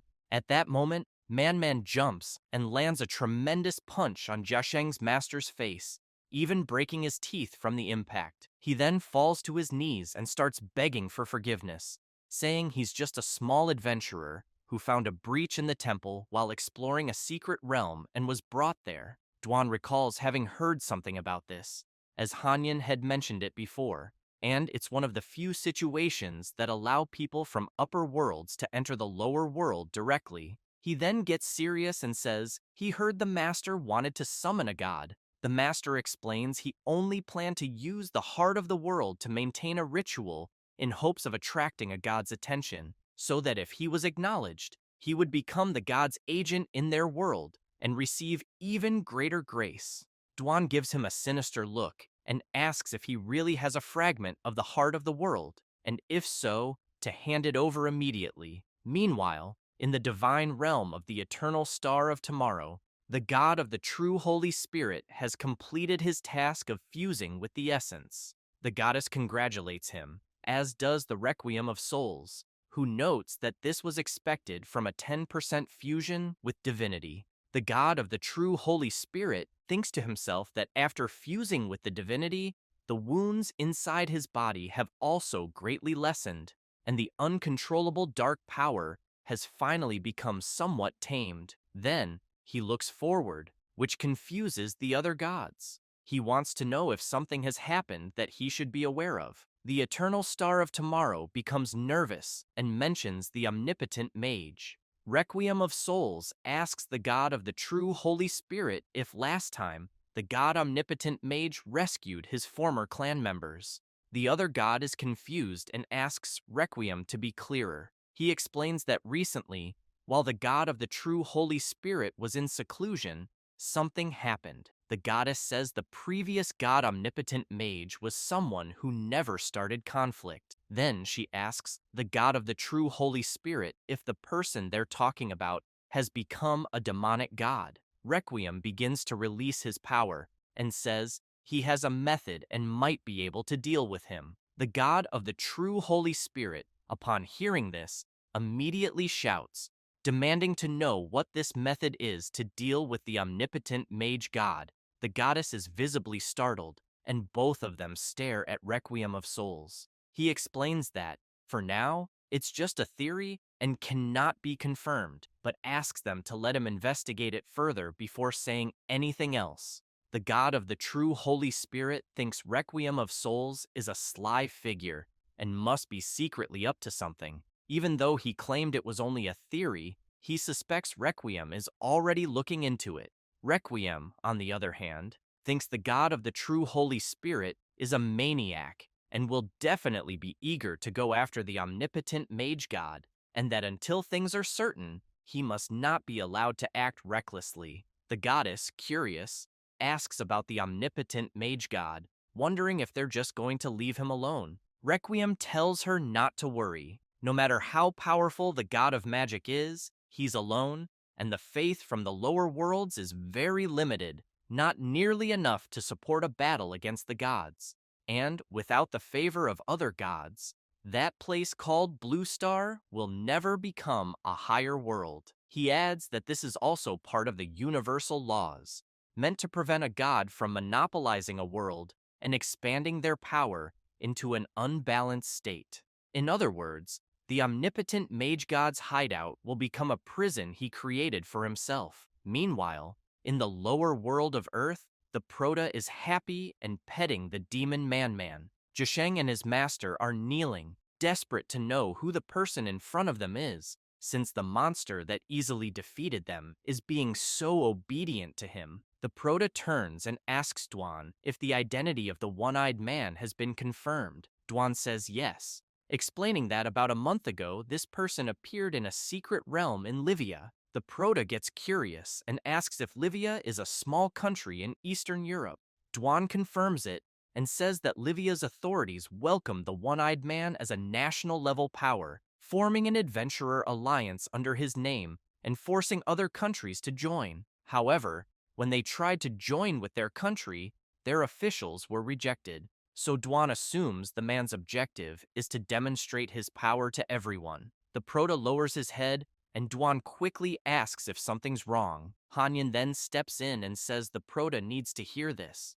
Although that one-eyed man claims to be a follower of the Home of Lost Souls, the deity he's summoning during the ritual is actually the Prota himself, the omnipotent mage god. Ningfeng is disappointed upon hearing this, but immediately tells Jiasheng's master that he's not telling the truth and asks who exactly he was planning to summon. Jiasheng's master is terrified and tries to say something but can't explain himself. He then starts slamming his head into the ground repeatedly in desperation, saying he was wrong and that he was summoning an evil god. At that moment, Dwan gives him a sinister look and calls him a bastard, demanding to know who told him that the omnipotent mage god is an evil god. Zhisheng's master becomes even more terrified and keeps apologizing. But amid all this, he realizes something and asks Duan if they also believe in the omnipotent mage god. He then says that this was expected of the omnipotent mage god after all. Even the lower worlds know his divine title, but he apologizes and asks, how could a world that believes in the magic of the omnipotent god still be a lower world? Ningfeng tells him to explain more clearly. Then he introduces himself as Kun Kabo and says that in his world, he joined a nameless organization. In this organization, they do not recognize the omnipotent mage god, only the evil god. However, he emphasizes that in his world, this is an absolute taboo, so everyone claims to be followers of other gods. The Proto interrupts him and asks who the leader of the organization is. He replies that he doesn't have that information either, as no one has seen the organizer's true appearance yet. Hanyan tells his master that the leader of that organization might be a former follower of his, but it could also be a trap or someone with malicious intent. Ningfeng asks them to wait until he gathers some power through the sacrifice, and says that next time the gate to the other world opens, they'll go take a look. Zhisheng's master gets excited and says he never thought he'd meet one of them there. While the Proto and Duan feel awkward about Kabo's attitude, Hanyan comments that he's starting to like him. Ningfeng thinks to himself that Kabo provided a lot of useful information, and that there are already 2 world hearts collected, so they'll finally be able to resurrect Sasita. After some time, the Proto goes to the realm of the Song of Death and manages to revive Sasita. She is amazed, thanks Ningfeng, and says she waited eagerly all this time to see him again. Hanyan approaches and asks if she missed him too. Sasita gets furious and says he's the last person she wants to see, then demands that he leave her realm immediately. The Proto laughs and says it looks like the two of them have a pretty close relationship. She screams no and says that Hanyan always messed up the books she organized, never put them back in the right place after reading, and used to borrow books without returning them. That's why she banned him from the library. Hanyan says he remembers that, but insists he can't leave the Proto waiting there, so he tells them to come to the library and says he'll lead the way. At that moment, the Proto sees Sasita quickly leap forward and land a kick on the ice demon's back, making it clear he doesn't make decisions for her. After arriving at Sasita's library, Hanyan awkwardly tells his friend that that's no way to treat a guest. She makes it clear that no food or drink is allowed in the library, so she asks the Proto to please forgive her rudeness, but notes that the rule applies even to him. Ningfeng laughs and asks the ice demon to please stop provoking Sasita. Then she asks her master if he understands the current situation. He says yes, and as he tells the story, she listens in awe. However, she comments that relying only on the world they're in to fight against the other gods could be extremely difficult, and that without divine intervention, the adventurers of this world can't break their limits or become true support. She adds that, as the Proto saw, Kabo, the one-eyed man, suppressed an entire continent by himself with power, and that kind of gap between world levels can't be closed just with numbers. In higher-ranked worlds, whenever the Proto intervenes, he will always draw the attention of other gods. Ningfeng asks if basically it means others can't come in and they can't go out. Sasita confirms and says, the most important issue is that this will cause a problem if other gods secretly send people to infiltrate and cause destruction. They might not detect them in time. The Proto thinks to himself that if other gods are willing to sacrifice their believers and send suicide squads, like when he rescued Sasita before, it caused many problems. Also, these gods treat their followers like pawns, so they really might do something like that. Hanyan tells his master that he once had a theory. He then says he noticed earlier that the exclusive achievements the Divine Lord can grant don't only belong to his own domains, but also involve other gods' domains. And to be precise, they involve 2 gods, the agility type Shadow Commander and the support type Sage. After hearing those 2 names, Sasita comments that they were already eliminated by the Lord God during the War of the Gods. The Proto is a bit puzzled by that, but Hanyan says that apparently it seems his master had considered that possibility too. Sasita gets nervous and wants to know what the two of them are talking about. Hanyan says he only realized this possibility recently, and that the divinity of the Shadow Commander and the divinity of the Sage's Prayer might also have merged with the Prota's divinity. He gets excited and says that if this theory is true, a few things can be explained. For example, how the Prota was directly hit by a curse and still fully recovered. Also, how his master can grant exclusive achievements from those two gods, but not from others. Then he says this could mean they don't have just one god on their side, but actually three. But he quickly remembers the demonic god Xie and says no, that makes four gods.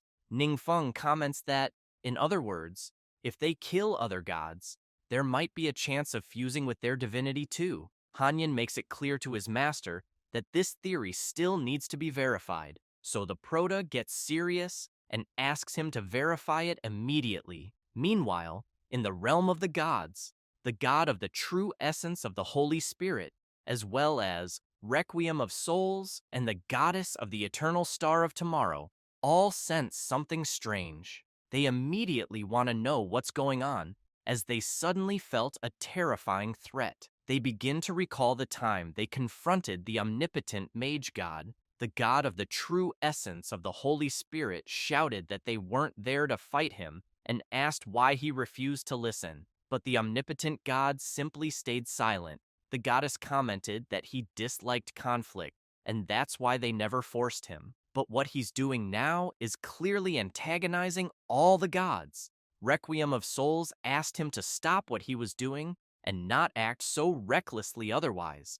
As one of the 11 prime gods, they would demote him to a demonic god. At that moment, the omnipotent mage god took a deep breath and, releasing his terrifying power, made it clear that if they judge him as a demonic god, then from that moment on, he will be just that. Back in the library, Sasita says that if Hanyan's theory is correct, maybe the Prota can become the final god and rule the entire universe, and that this way, the natural order would be restored. The ice demon points out to his master that the system inside him might be a manifestation of some kind of universal law, and that's why he always remembers tasks during critical moments.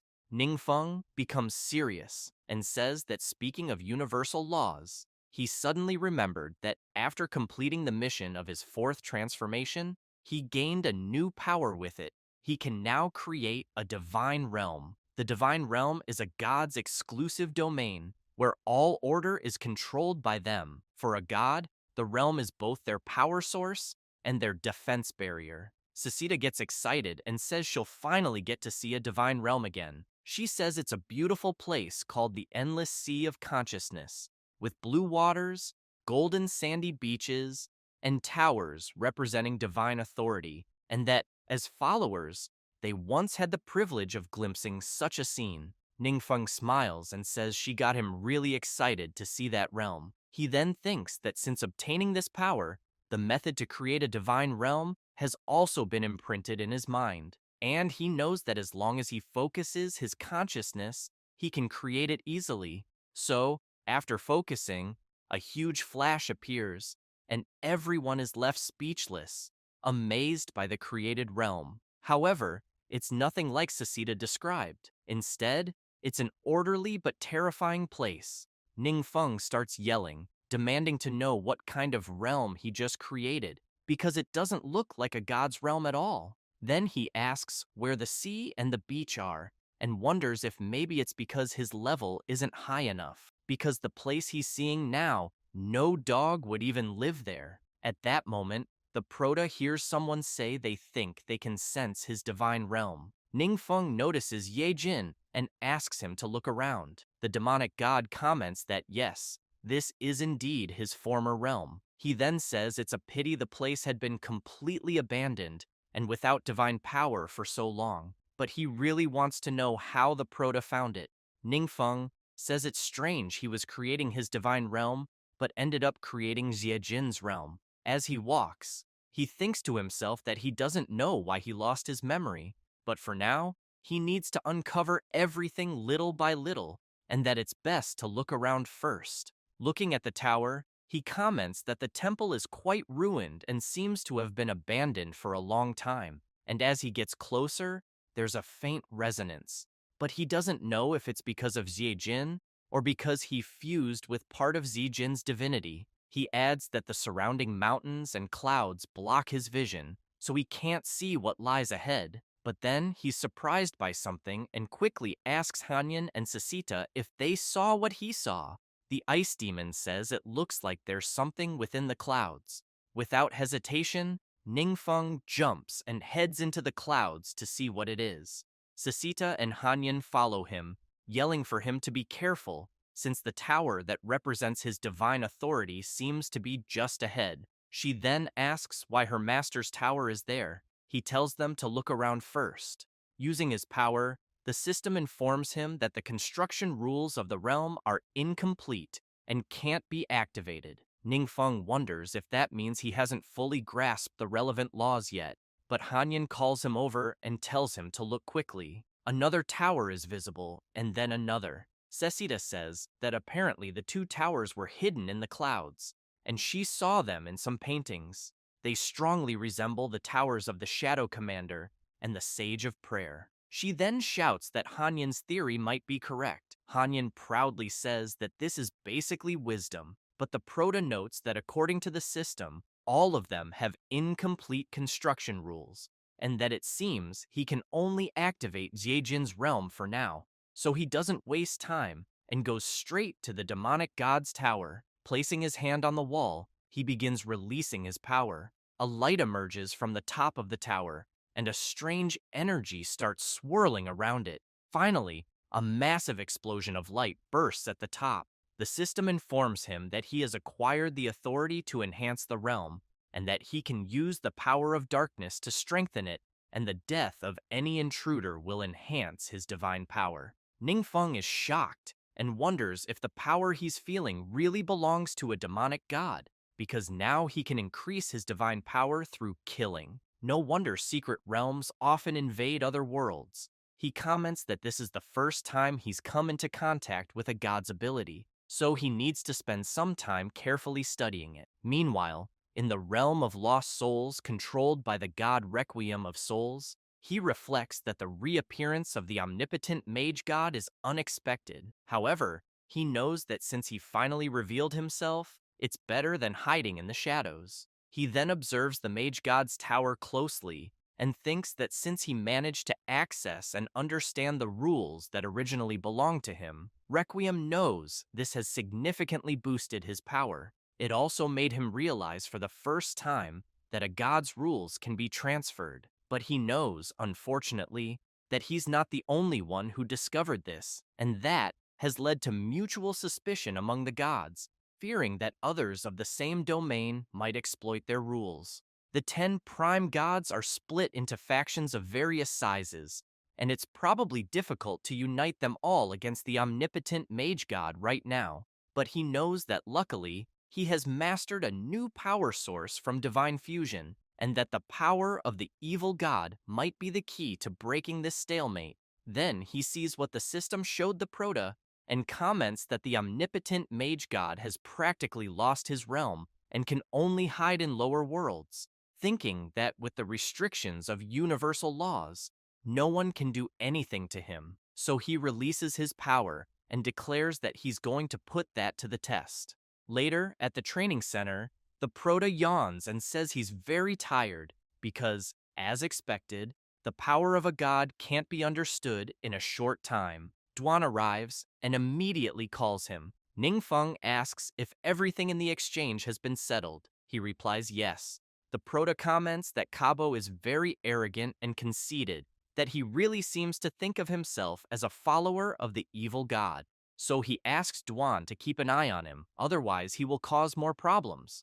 Duan agrees, but mentions that Kabo seems a bit different from what he had imagined. He then says he didn't expect even the fighter class to become a believer in the Lord God, and that if he hadn't seen it with his own eyes, he wouldn't have believed it. Duan, a little awkward, wants to know why Kabo suddenly became a different person.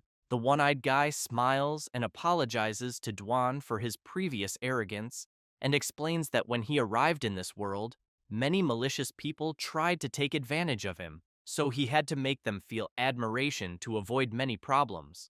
Duan recalls that he asked the Prota to investigate Cabo's situation, but apparently he really hasn't done anything outrageous since arriving in this world. However, still wary, Duan gets serious and asks Cabo if, the way he acts, he's not going to ruin the image of the omnipotent god of magic. Cabo gets embarrassed and asks Duan not to worry, saying everyone thinks he's a follower of the House of the Soul God, and that he will talk about it when the time is right, and that he was inspired by the Prota and abandoned darkness for light, turning over a new leaf, and that he absolutely won't cause any problems for his master. As soon as Duan hears that, he's stunned, thinking that this guy changes his personality way too easily. After telling all this to the Prota, he concludes that Cabo isn't as stupid as they thought, and in that case, they can observe him a bit more to see if he's really trustworthy. Then Ningfeng comments that,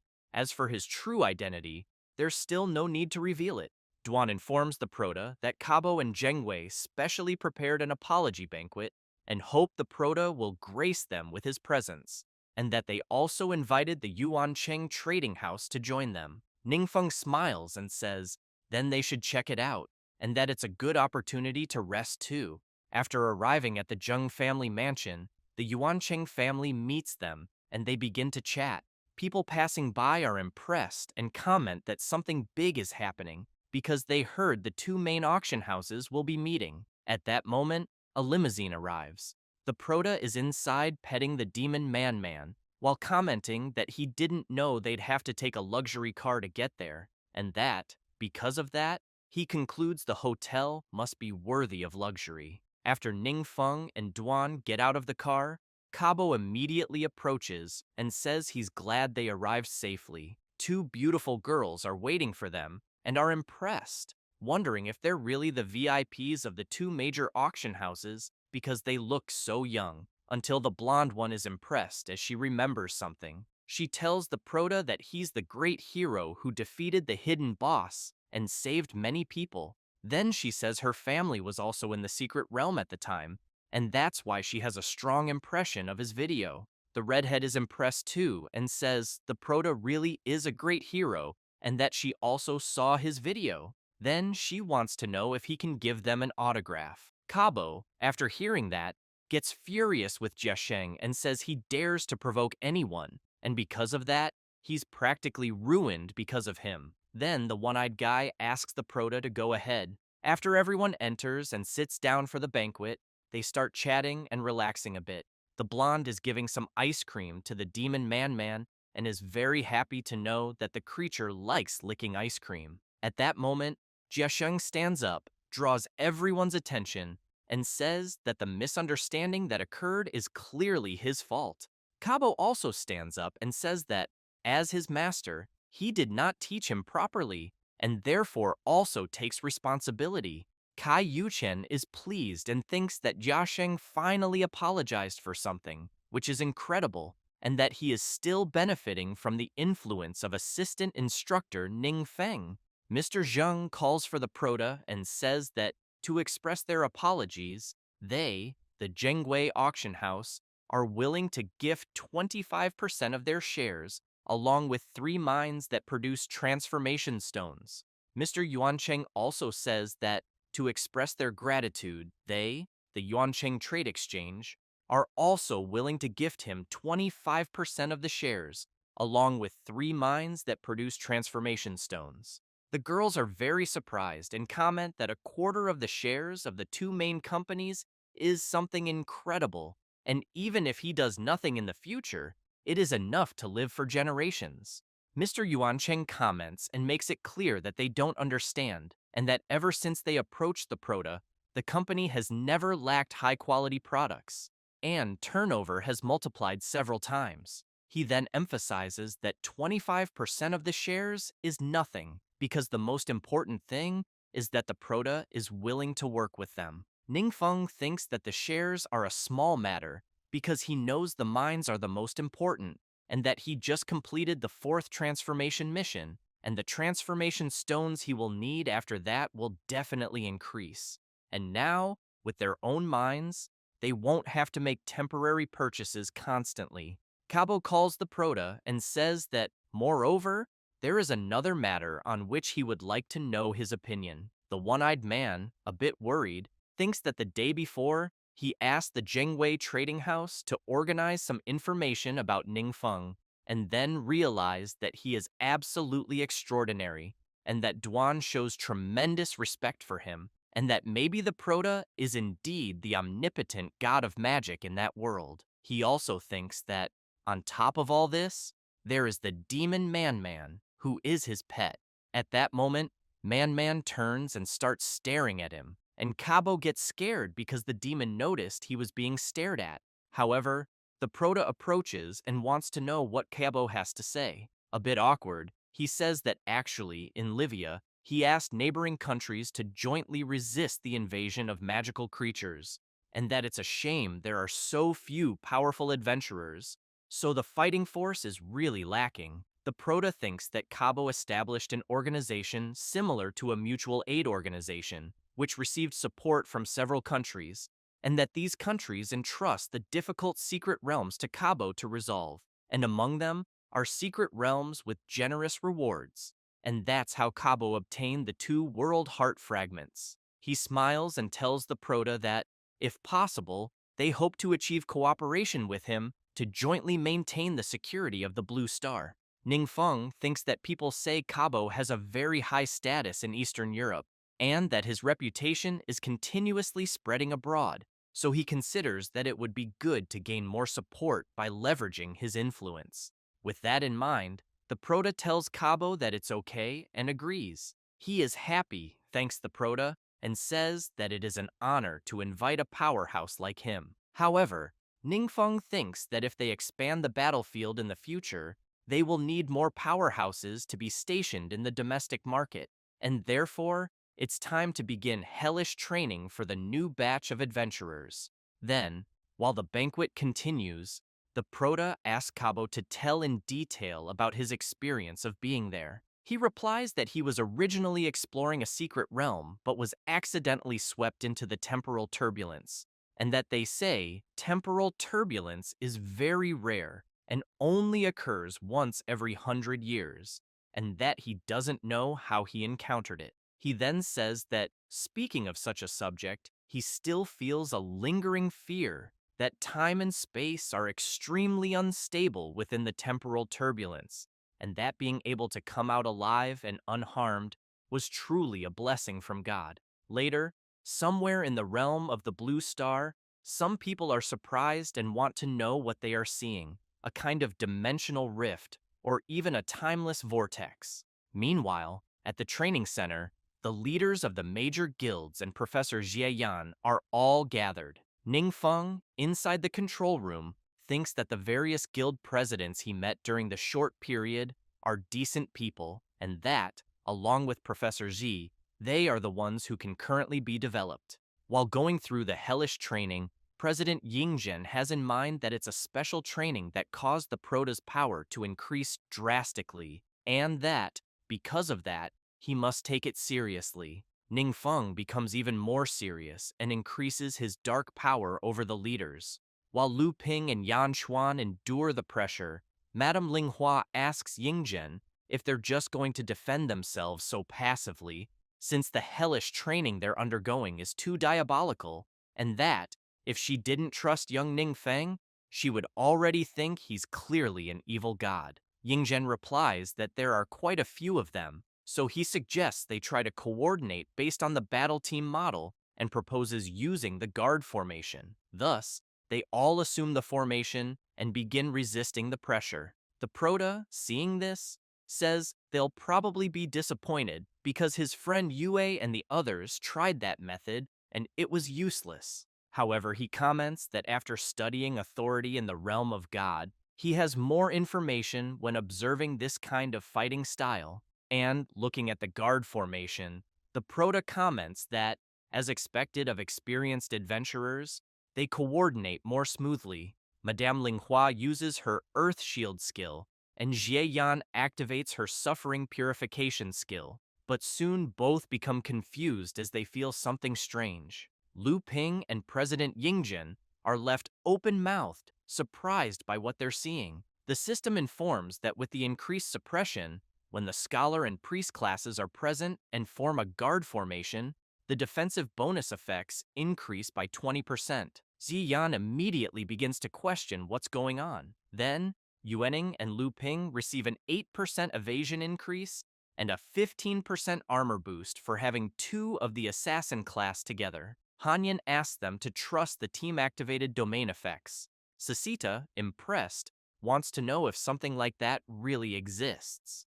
Everyone gets excited after holding on, and Yingjin comments that the squad mode is truly useful and that everyone became stronger. However, after a while, the Prota sees everyone collapsed on the ground, tired and exhausted, and says that, as a result, they held out for so long and suffered an even more terrible stun. Hanyan asks her master if that divine intervention earlier was his doing. He smiles and says that, while watching everyone cooperate, some ideas in his mind gradually became clear, as if, in an instant, those domains had been activated, and he ended up receiving a system message saying that his understanding of the universal rules had improved. Thus, he wonders if he can truly comprehend the universal rules in such a way. The next day, still in the training center, the old man Lao Fang is very surprised, but soon starts laughing and tells Yingzhen that he's completely worn out. He asks Lao Fang to stop laughing and act like a mature person. Then, he starts trembling all over because of the hellish training from the day before and quickly asks his friend to hurry and help him. Lao Fang quickly hugs him and starts helping. Yingzhen wants to know if he's there just to mock and tease him. He replies no, and that he was just a little bored. And with a sinister look, he says that Ningfeng gathered everyone there, and that he heard Yingzhen discovered something very important.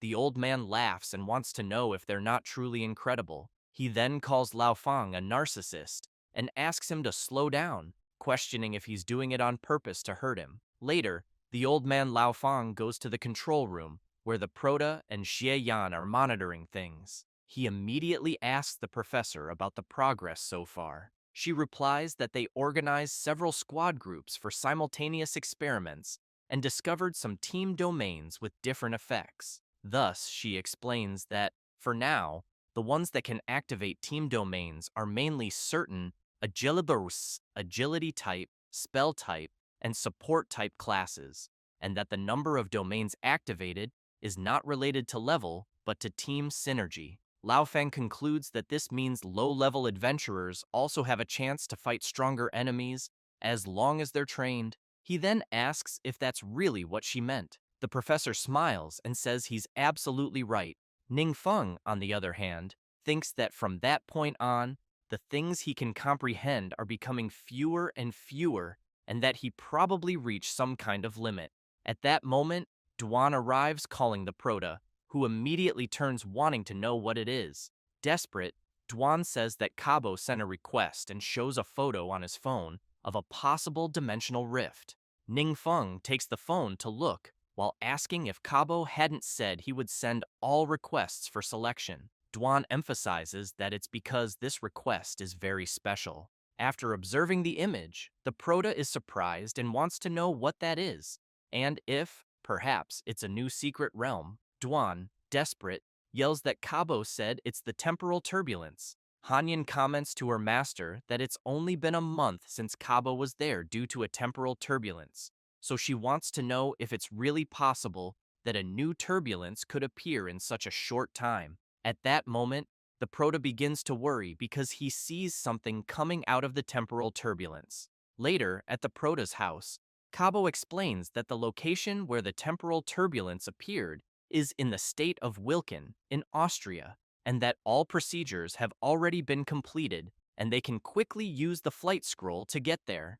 Ningfeng replies that it's fine and that he'll go there. Cabo is confused by the Prota's response and quickly asks if he's going alone. Ningfeng replies yes and wants to know why he couldn't go alone. The one-eyed man is startled and says that the temporal turbulence truly dangerous and that maybe something unimaginable has come out of it. He then asks the prota to at least bring his super strong pet along. Ningfeng thinks that since there are unknown dangers, he fears that others won't be of much help, and that only Hanyin, Sasita, and himself are enough. After arriving in the state of Wilkin, they wait outside until someone arrives.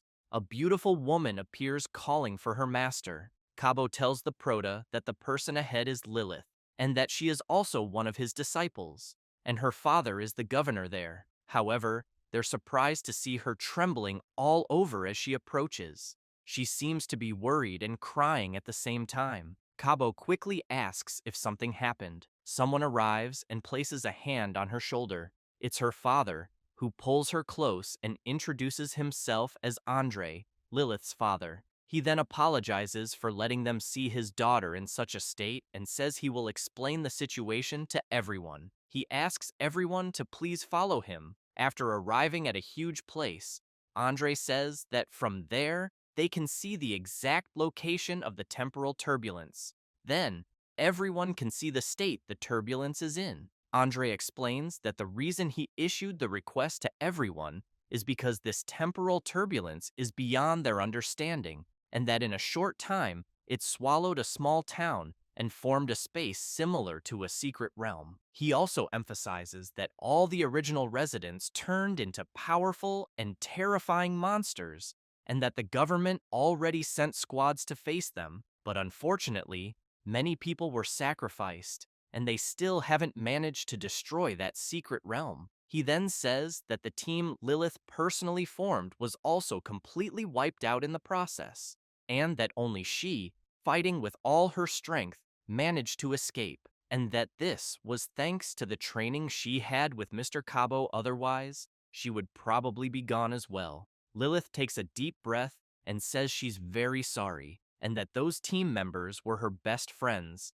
and that's why she couldn't control her emotions. Jiasheng, surprised, thinks that Lilith has such a strong personality, and that it's the first time he's seen her so sad. Cabo calls for his disciple, and asks if the monsters in the secret realm are really that powerful. She replies yes, and explains that it's a time-limited secret domain, with 2 routes that must be completed to win, and that the 2 routes are symmetrical like mirror images, but they do not connect, and even if one is completed, there's not enough time to reach the other, and because of that, it will ultimately fail. Cabo is intrigued and says that, in other words, the safest way is for 2 squads to take on the route simultaneously, each following one path. Lilith says yes, but points out that this would require a very high level of strength from the adventurers, and that they can't even gather a qualified squad right now, much less 2. Ningfeng smiles and says he has an idea. He then says he thinks Cabo can lead people down one path and he'll take the other alone. Everyone is left speechless, wondering if he really plans to go alone. The prota thinks that Lilith managed to escape, and that with Cabo's strength, even if he encounters danger, at the very least, he believes Cabo can escape unharmed. While the prota considers the plan, Lilith thinks that her master said he would invite a strong person to help, but looking at the person in front of her, she realizes he seems like an ordinary 1-star person and even appears younger than herself. Therefore, no matter how her master sees it, relying on just one person is quite outrageous. Cabo, worried about the prota's decision, quickly asks how he plans to do that. Ningfeng smiles and tells him not to worry, just to focus on completing his route. After deciding everything, they head straight to the secret realm of the temporal turbulence, and as soon as they enter, a large timer appears, showing a countdown of 2 hours. The prota says the estimated time is set and that they have to race against it. He then says he'll go to the left and that Cabo's group should go to the right. Lilith, concerned, asks her master if young Ningfeng will really be okay. Not knowing what to say, he replies that he doesn't know, and that to be honest, he's never seen any of the prota's moves. However, he makes it clear that if the demon Nan Nam, his pet, is with him, he thinks there won't be a problem, because he personally witnessed the demon devour all of his shadow guards. Lilith is shocked when she hears this, not believing it, because she knows that her master's shadow guards are extremely powerful and capable of crushing any powerhouse in the world they live in. So she wonders what kind of terrifying monster could eat all of her master's shadow guards. She then wants to know what kind of person could keep such a monster as a pet. Still worried about the situation, Lilith wonders if perhaps Ningfeng chose to act alone because he's hiding some secret he doesn't want them to know. As they walk through the secret realm, Kabo's group encounters some creatures, and more of them begin to appear, charging straight at the group. Kabo uses his soul-devouring serpent's ability and takes down several monsters at once. Jiacheng gets excited about his master's skill and says it was expected. He, in turn, wonders if the monsters they just defeated are the ones that humans transformed into. Then, he thinks they are indeed much stronger than the usual monsters of secret realms. However, he knows he can still handle them. He also keeps in mind that the Protoss strength is above his and that, because of that, there will be no problems. At that moment, the time remaining is 1 hour, 51 minutes, and 43 seconds. Kabo keeps attacking with his ability. However, it seems that the monsters are starting to get stronger, and his ability is no longer effective.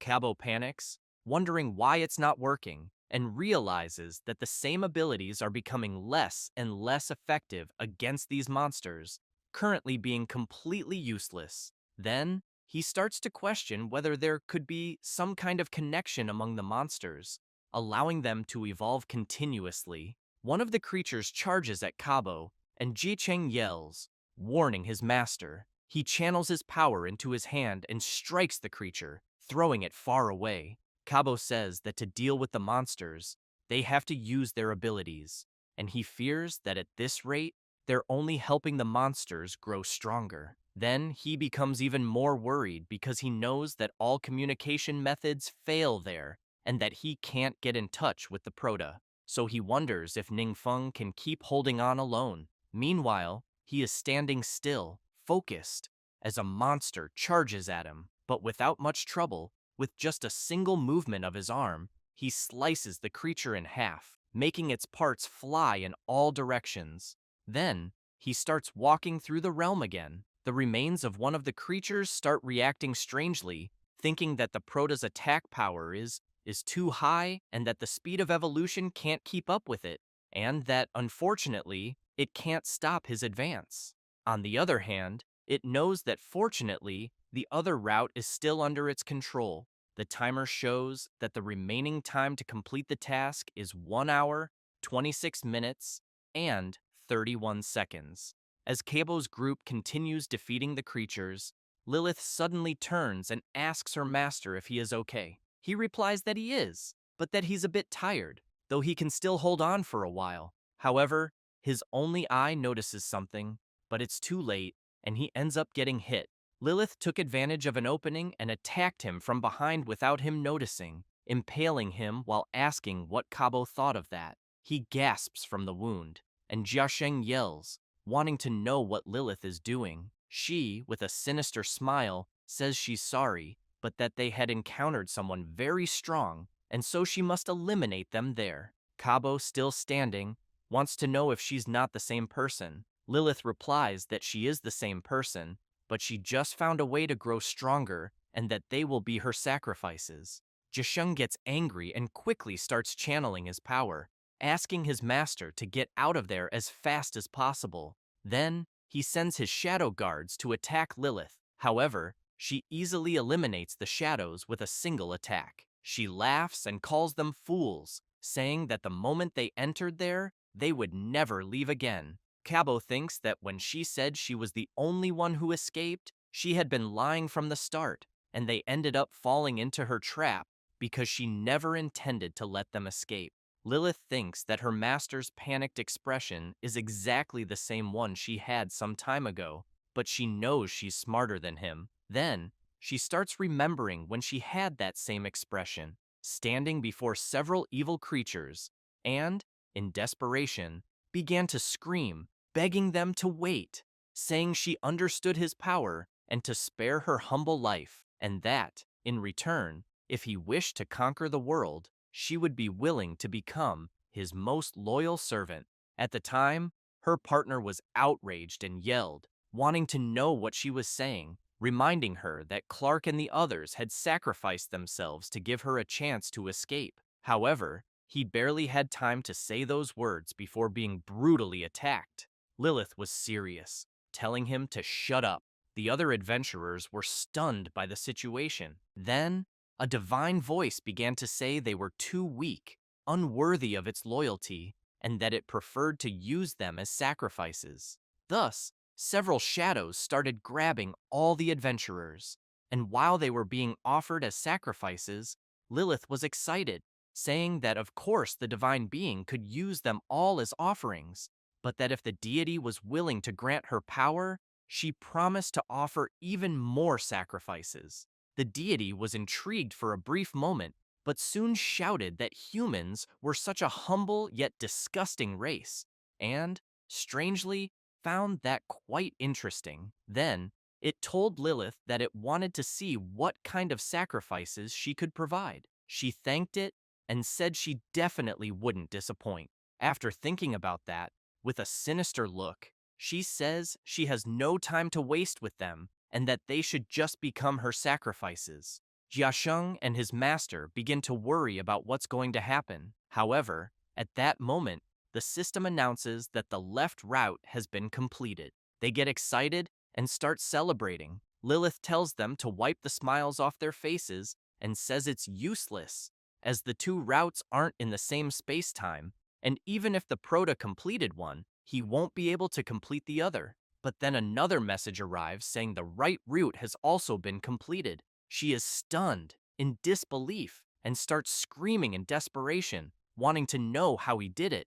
Meanwhile, Ningfeng is standing before the massive monster he just defeated and observing the area, comments that it's exactly as Lilith had said, that both routes are mirrored images, and he only had to use his Void Walk ability to cross from one route to the other without needing to retrace his steps.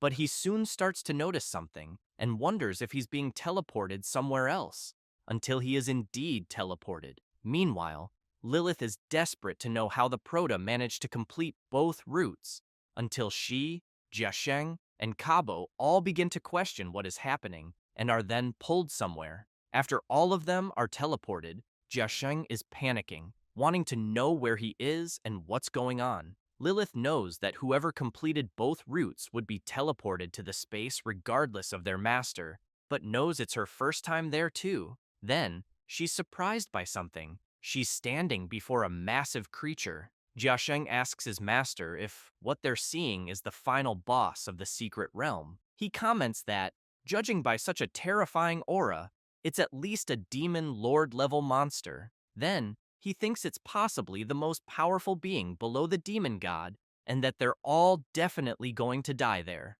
Lilith starts laughing and says that her master's true form is by far inspiring, and that since she doesn't see the Proto there, he was probably already eliminated. She laughs even more, and tells her master that it's her who's there, his humble servant, and that the people present are the sacrifices she brought for him. Hoping he's satisfied, the deity questions what she's talking about, but she gets confused because she notices the voice of her master sounds different from when she first heard it. At that moment, someone appears walking atop the deity's head. It's Ningfeng, radiating a terrifying aura, and with a crushing gaze, he tells Lilith to give a good explanation. Jiasheng and Kabo are left speechless, shocked to see the Proto. Lilith, utterly stunned, wants to know why the hell Ningfeng is standing on her master's head and why he's not resisting. The deity is sweating cold and thinking that it's terrified. Then it begins recalling a few moments earlier when it thought the Proto did have high attack power, but never imagined he could reach the end of both routes and even defeat its personally assigned guards with a single forbidden spell. Then, he used another forbidden spell, ignoring the separation of space and time, and appeared on the other route. The guards were eliminated by the Proto's dark ability before they even had time to react. Therefore, it started to conclude that, since he used 3 forbidden spells so casually, only the demon god could do such a thing. At that moment, Jisheng yells at Lilith saying her plot has failed, but asks why she betrayed their master and deceived everyone. She changes her expression and replies that it's because they're all fools. Then, she shouts, calling for her master, saying that with his power, he can easily conquer the world, and that her family and herself became his greatest support, serving him willingly. At that moment, the Proto recalls what Cabo had said earlier and thinks it's no wonder he spoke those words. Still desperate, Lilith screams, asking if her master doesn't enjoy the feeling of superiority, and says that the strong ruling over the weak is the natural order of things. Cabo makes it very clear to her that the god she worships does not like greedy and foolish people, and unfortunately, she and her family are both. Lilith is stunned to hear this. Sasita is impressed by Cabo's words and comments that those words really match the Lord God's style. Hanyan notes that Cabo understands the Proto very well. Still in despair, Lilith begs her master to hurry and eliminate everyone. At that moment, a massive hand begins to move with force. Lilith becomes terrified at the sight. The deity, without any mercy, crushes her. Ningfeng makes it clear that time is almost up, and that he will finish off the secret realm boss and call it a day. So he leaps while activating his ability and, as usual, defeats the boss with a single move without much trouble, until he's surprised to see an unexpected drop. The system announces that he obtained the emblem of the Relic of the End and asks if he wants to begin the absorption. Then, the secret realm starts experiencing energy fluctuations. Hanyan comments that temporal turbulence is inherently unstable and usually disappears quickly, but that in this case it's still present, so she fears it may be a problem. The Proto turns and asks why. The Ice Demon replies that even the power of a god cannot erase temporal turbulence, and that they can only rely on a large number of high-ranking believers temporarily. However, Sasita points out that the existence of turbulence is always a hidden danger, and that a powerful being could break the seal at any moment, also reminding them that some worlds in the past were destroyed that way. The Proto considers that maybe something this dangerous was created by other gods just to deal with him. He then gets serious and says that if that's really the case, they deserve to pay. But he's soon surprised by something, and while trying to control the temporal turbulence, Hanyan approaches and asks if he's okay. He says that it seems that to repair the breach, he's going to need something. At that moment, a system mission arrives in which Ning Feng has to repair the world, and the time limit to do so is 2 hours. The penalty for failure is the elimination of the host. The Proto keeps in mind that even the power of a god cannot erase temporal turbulence, and yet the system gave him the task to repair it. So he questions whether the system is an existence above the gods, since it constantly threatens him with elimination if he fails, completely disregarding the omnipotent god of magic. Jiasheng turns to his master and asks if they should do something. Cabo says that Ningfeng seems to be thinking about something and that, therefore, they shouldn't disturb him for now. The Proto tries at all costs to restore the temporal turbulence. However, something begins to happen that deeply frightens him. Then he starts screaming in pain, and while trying to endure it, he thinks that the temporal turbulence is tearing his body apart, and that this kind of excruciating pain is unimaginable, until he hears a strange voice. At that moment, several system notifications arrive, stating that the gods will fall. He panics, wondering if this is a trap, but he thinks that, trap or not, he knows that if the system issued a task, there must be a way to complete it. So while enduring the pain, he tries to remain calm until he notices something and thinks he felt something, even if it was only for a fleeting moment. But he knows that deep inside, a different rupture point appeared. Then, he begins to focus even more. However, it's proving difficult, and he thinks that the temporal turbulence seems to be deliberately interfering with him, so he must focus even more. It doesn't take long until he gets an idea. Meanwhile, outside the secret realm, someone is waiting. It's the governor, Lilith's father, who is thinking that it's already been over 2 hours since they entered the secret realm, and that, apparently, it seems his daughter's plan worked. Then, with a sinister smile, he thinks he hopes the demon lord inside the secret realm is satisfied with the sacrifice his daughter offered, and that as long as he gains the demon lord's support, no one will be able to stop him from ruling the world. An adventurer approaches Andre and reports to his boss that the people from the Alliance Guild are there. The governor turns and says they're all idiots for reacting only now, but even so, he'll send them straight to hell. Meanwhile, the Alliance Guild is sealing off the area. The chief commander of the Austrian Alliance Guild, Johnny Wilson, is waiting for the governor. The adventurer guilds in Austria are mainly established independently by major corporations, and the Alliance Guild is the highest authority for Austrian adventurers. One of the adventurers asks the chief commander if they should go in and arrest Governor Andre. He replies that they should wait a little longer. At that moment, some traces of a flight scroll approach them, and Johnny gets excited to see that his old friend has finally arrived. Meanwhile, inside the secret realm, the Prota is thinking that he found a starting point of the temporal turbulence and can use his divine power to fix it in place, knowing that once it's fixed, that point will no longer be out of control. Then, he begins to see faint spots in other places again. With that, he gets excited and concludes that as long as he follows those methods, the breach will be fine. Hanyan and Sasita are surprised and comment that the breach is really closing. Ningfeng takes a deep breath and thinks that he has finally managed to restore it. And a message from the system arrives saying that his understanding of the universal laws has improved and that the resilience of the world he protects has increased. Sasita also sees this and comments that what she is seeing is beyond her knowledge.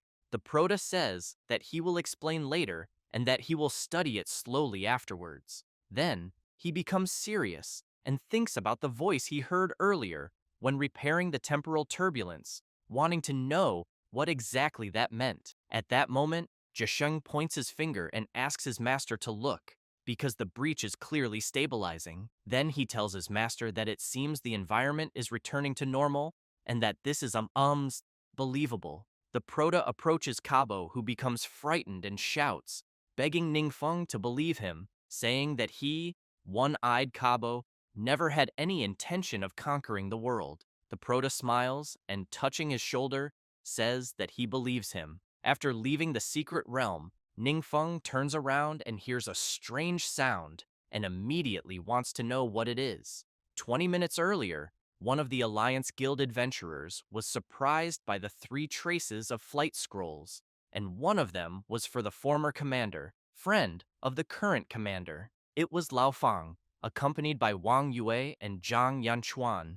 The old man immediately asked Johnny about the current situation. Wang Yue has in mind that the Holy Light Knight, Johnny Wilson, chief commander of the Austrian Alliance Guild, just like Mr. Fang, is a legendary figure, usually seen only in the news. The commander explains that they are in the process of arresting the ambitious Governor Andre, but emphasizes that they cannot get close to the secret realm and are therefore waiting. He deeply regrets involving the adventurers from Laofang's country in the shameful conspiracy. The old man makes it clear that the Prota is in the secret realm, and that because of that, there shouldn't be any serious problems, and that he should just focus on dealing with the governor, because he must pay the price for deceiving Ningfeng. The commander is confused, wondering how they can be so calm, knowing that the secret realm is the most serious issue. Nearby, several adventurers were brutally eliminated. Some bloodthirsty demons comment that the little ants they eliminated were nothing but a distraction. Then they think about Chief Commander Johnny Wilson, who is on the mountain, and consider going there to finish him off. Meanwhile, an adventurer approaches Commander Johnny Wilson, all battered, and informs him that they're under enemy attack. Johnny gets really alarmed upon seeing his partner in that state, and immediately wants to know how he got so injured. He says it was Governor Andre's fault, who gathered many missing people under his command. The old man Lao Fang hears this and immediately demands an explanation. Johnny Wilson explains that they are a group of people who mysteriously disappeared and suddenly reappeared, and that they were originally human but gained the power of monsters. He then emphasizes that ordinary adventurers are no match for them. Lao Fang remembers some of those people he encountered in the past and becomes even more furious. The commander then adds that Governor Andre's daughter, Lilith, had previously tracked missing people, and apparently, it seems they've been using this opportunity to build their forces all along. At that moment, a powerful attack comes their way. He notices it and shouts for everyone to look. Johnny Wilson panics, thinking there won't be enough time to defend. However, an explosion occurs before the attack reaches them. They're confused, trying to understand what just happened. It was Wang Yue who, thanks to her excellent aim with her divine bow, managed to intercept the attack heading toward them. Meanwhile, the monster who launched the attack gets agitated, wanting to know how the hell its attack was blocked. Johnny Wilson, very surprised, wonders how this is possible, since that young girl is even luckier than he is. At that moment, both Wang Yue and Zhang Yanchuan charge at the monsters. Mr. Lao Fang doesn't fall behind and also rushes in. After easily defeating the monsters, the commander remains amazed, wanting to know how Mr. Fang became so powerful. He explains that it was Ning Feng who trained him with a special training regimen. Upon learning who that name refers to, the commander is once again surprised, since he knows that person is inside the dungeon, and it's no wonder Mr. Fang wasn't worried. The old man asked Johnny to take them inside, because if they delay any longer, it might be too late.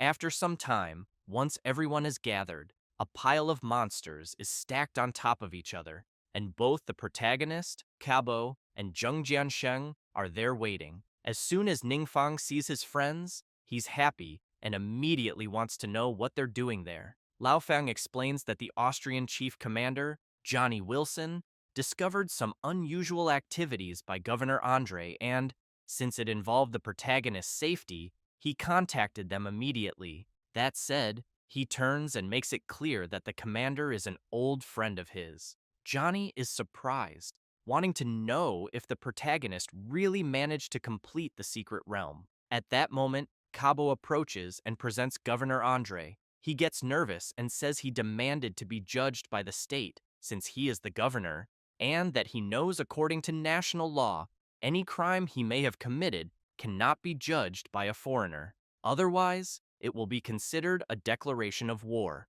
The commander responds that the governor is right and starts smiling joyfully. However, Johnny explains that he is prepared to use his authority to invite Mr. Ning Feng to become an honorary citizen of Austria. The protagonist laughs and replies that he accepts the invitation. The governor panics, calling the commander a crazy bastard. Thus, Johnny shouts that he hopes Mr. Ning Feng, as a representative of the entire world, sends him to hell. After a while, several adventurers are seen carrying the monsters' corpses, and a girl is annoyed, wanting to know why she has to carry bodies, since that's not something a woman should be doing. Another adventurer wants to know what nonsense she's talking about, since aside from Commander Johnny Wilson, everyone there is a president of a top-tier guild, and they're all fighting to talk to the hero of the Dragon Kingdom, and that the only ones left with the lowest status are them, the ones carrying the bodies. The girl gets really excited, saying that the protagonist from the Dragon Kingdom is truly powerful, and that she'd really like to talk to him a bit, and maybe it'd be even better if she could go on a date with him. The adventurer gets annoyed with her and tells her to stop dreaming and help carry the monsters already. The commander tells the protagonist that they've prepared a special banquet for him and asks him to please grant them the honor of showing their respect and gratitude. However, Ning Feng is thinking that after closing the temporal rift, he leveled up to 150. So, he reflects on whether he should switch classes in Austria, since his personal data will be stored there, which seems unnecessary. But he knows that to expand his influence, staying there for a meal is still acceptable. Besides, repairing the temporal rift used up a lot of energy, and he's feeling a bit tired from all the effort. After considering it, he takes the commander's hand and says he'll be glad to accept his offer. Johnny laughs and says he's very pleased about that. The next day, at a five-star hotel, the banquet is ready, and as soon as the protagonist arrives, Johnny kindly asks him to take a seat. Ning Feng is impressed by the amount of food in front of him and thinks that he really is starving. He then starts thinking about the cooperation between the Austrian, Dragon, and European guilds, and concludes that they've already become quite powerful, and luckily, he knows they'll soon be able to form an alliance to protect Blue Star. At that moment, the commander hears his phone ringing, so he apologizes and excuses himself, saying he needs to step away for a moment. The protagonist replies that it's fine and that he can go ahead. After going to a more private spot, he wants to know why he was called and if something happened. The girl from earlier, the one who was carrying monsters and wanting to go on a date with the protagonista, says it's about Ningfeng becoming an honorary citizen, since the payment department reported that they don't have detailed information about Mr. Ningfeng and that the Dragon Kingdom refused to provide it. Therefore, they can't just approve someone with an unknown background as an honorary citizen. The commander is stunned by this and says it seems he'll have to stay a bit longer. So he tells her to remain there and keep an eye on things, and to make sure Mr. Ningfeng is not neglected. Sometime later, in the conference room, there's a meeting going on about the matter. One guy asks why such a powerful person would appear in the Dragon Kingdom. The Minister of Public Relations makes it clear that if they offer Ningfeng favorable enough conditions, they might be able to lure him to Austria, so he thinks they should try. At that moment, a massive explosion hits the entrance of the conference room, and several monsters appear. The council members are terrified, wanting to know why there are monsters in the parliament and where the guards are. One of the members starts laughing and then yells that they're all right because they will never allow someone of unknown origin from the Dragon Kingdom to join the country. Another member wants to know what he's talking about in a situation like this. The man makes it clear that they just didn't expect the person from the evil Dragon Kingdom not only wanted to rule the world, but also cruelly murdered his country's authorities, and that this is an immediate declaration of war against Austria. The members get confused and start shouting, demanding to know what the hell he's talking about.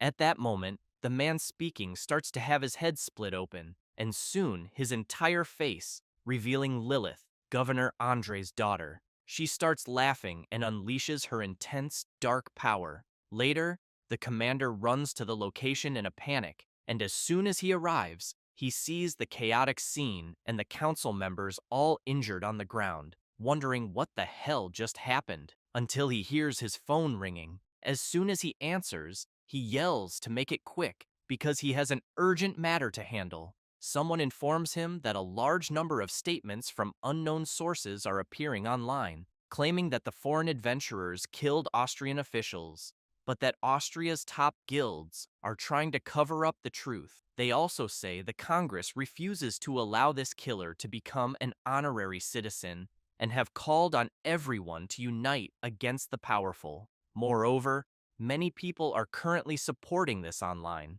Johnny gets furious and yells that it must be Governor Andre and his family, as he knows those guys are like ghosts, haunting them relentlessly. He then looks around at all the wounded people and says they want to use public opinion to attack the protagonist, even if it means starting a war, and that the truth can't be revealed to everyone, because soon things will spiral out of control. So he moves closer to the fallen bodies and thinks that the place is severely damaged and fears they won't find any clues, until someone grabs his foot, startling him. One of the council members, with a trembling voice, begs the commander to save him. Meanwhile, at the five-star hotel, the protagonist is eating everything in sight. Kabo wants to know if Lilith is really still alive. One of the council members managed to escape and confirms that yes, Lilith is alive, and that he saw her summon monsters and kill everyone with his own eyes, having only escaped thanks to his fake death skill. Kabo asks where she might have gone. The man apologizes and explains that, since he was faking his death, he couldn't see where she went. Ning Feng, while eating, wants to know if Lilith has any other life-saving or resurrection abilities. Cabo replies that, as far as he knows, no, unless she secretly learned one and kept it hidden. The council member kneels and starts shouting, begging Mr. Ning Feng to become their honorary citizen, as they need his protection. At that moment, Commander Johnny appears and, furious, punches the council member in the head and tells him to shut up. The protagonist starts to assume that for Lilith to have survived the Demon Lord's attack, she's really something, and because of that, he thinks he'll have to keep an eye on her movements from now on. Later, still at the five-star hotel, the commander makes it clear to the protagonist that he's very sorry for causing him so many problems, and emphasizes that if he needs anything, they'll do everything possible to accommodate him. Ningfeng replies that he does need something. He'd like some skill books on Austria's exclusive magic type. Johnny smiles and says that won't be a problem at all, and that he'll immediately ask Austria's guilds to send any exclusive qualification skill books. After they send them, Ningfeng is quite disappointed with the skill books. Johnny is embarrassed and explains that since exclusive skill books are very rare, they're hard to find on short notice, but if more are found later, they'll send them right away. He also says the protagonist can search for them in the secret realms. Ningfeng smiles and says he understands. However, he adds that he has other matters and needs to return to his father for a while first. Then he says Cabo will stay to help deal with the follow-up matters. The commander thanks him and says he looks forward to seeing him again. 5 days later, at the same five-star hotel, Johnny comments that he didn't expect them to meet again so soon. Ningfeng laughs and says he didn't either, as he didn't know the secret domain for the 5th class mission would be in Austria. The commander tells the protagonist that the secret realm he's looking for is located in the Western Desert, and that they haven't conquered it yet, so they don't have detailed information. Meanwhile, in the kingdom, a creature resembling a capybara is trying to eat something until it gets really startled as its bowl is suddenly attacked, and then looks confused, wondering what the hell just happened. Later, they're speeding inside a limousine, heading toward the secret realm. Ningfeng wants to know if they've never seen such a thing before. The commander apologizes and explains that when changing classes, they only use conversion stones, and that they've actually never heard of the conversion crystals the protagonist mentioned. Cabo comments that conversion crystals are a higher-level form of conversion stones, and that his previous world had them too, but on Blue Star he's never seen them. Ningfeng, disheartened, thinks he never imagined the 5th class transfer quest would have such requirements, as he used a lot of the power he had saved to repair the space-time rift, and what he has now isn't enough to open the portal to the other world. The system had informed him that for the 5th class transfer to Archmage, he'd need to enter the secret realm of the Multum Abyss Rift, obtain the quest item, collect 10 conversion essences, 200 blue obsidian clusters, and on top of that, 200 purgatory flames, all within a 30-day time limit and with the difficulty rated as rank S. He then thinks that there's still a lot of time, but that if it comes to it, he knows he'll have to make the orcs work overtime. Meanwhile, in the secret realm of the Multum Abyss, something is being severely beaten. A huge monster with a whip is enraged, yelling at the thing it's hitting that it only mined a little ore, so he wants to know who gave it permission to rest. A creature appears and pleads with the monster to show mercy, saying the workload has increased drastically lately, and if they don't eat enough, they won't have the strength to go on. But as soon as it finishes speaking, it gets struck hard. The monster, furious, makes it clear that if that bunch of trash wasn't capable of mining, they wouldn't be alive, so he wants to know how it dares to try bargaining. He then yells to everyone that because of this, the workload will now be doubled, and if they can't finish it, he'll kill the slowest one and hang them at the entrance as a warning. One of the miners calls for the elder and says that if the workload is doubled again, it'll be impossible to complete, and asks if that doesn't mean some of them will definitely die. The miner who is being punished yells out for everyone not to worry, and says if the officers want to kill someone, let them eliminate him first. The elder wants to know what nonsense he's saying because they can't just abandon him. Timeng starts crying and says it doesn't matter because someone will end up being sacrificed anyway, since they're all so weak. The elder tells Timeng he'll take everyone to work first and that he should rest and follow later. After everyone goes off to work, Timeng stays behind recovering, but soon hears someone saying that apparently there are monster corpses nearby and that there might be other adventurers around too. Meanwhile, deep in the secret realm, the boss of the realm is channeling his power, but soon asks his underling where the ore is and whether it hasn't been transported yet. The underling apologizes and says he already sent them off to work and that everything will be restocked again soon. The boss makes it clear that if that bunch of idiots weren't somewhat useful and able to improve the ore quality, he would have killed them long ago. At that moment, the evil vessel begins to react, and the boss gets excited because the demonic god responded to his ritual. The guard wants to know if they should send more ore, but the boss tells him to shut up and not interrupt while he listens to the oracle. He then hears the demonic god demanding flesh, blood, and sacrifice. So he quickly orders his underling to find sacrifices to offer the demonic god. The guard, frightened, reports that everything happened so suddenly that he might not find any quickly. The boss gets furious and yells, ordering them to capture those miners, since the summoning ritual for the demonic god worked, and therefore they have no reason to stay alive anymore. He then shouts that becoming sacrifices for the demonic god will be the most glorious moment of their lives.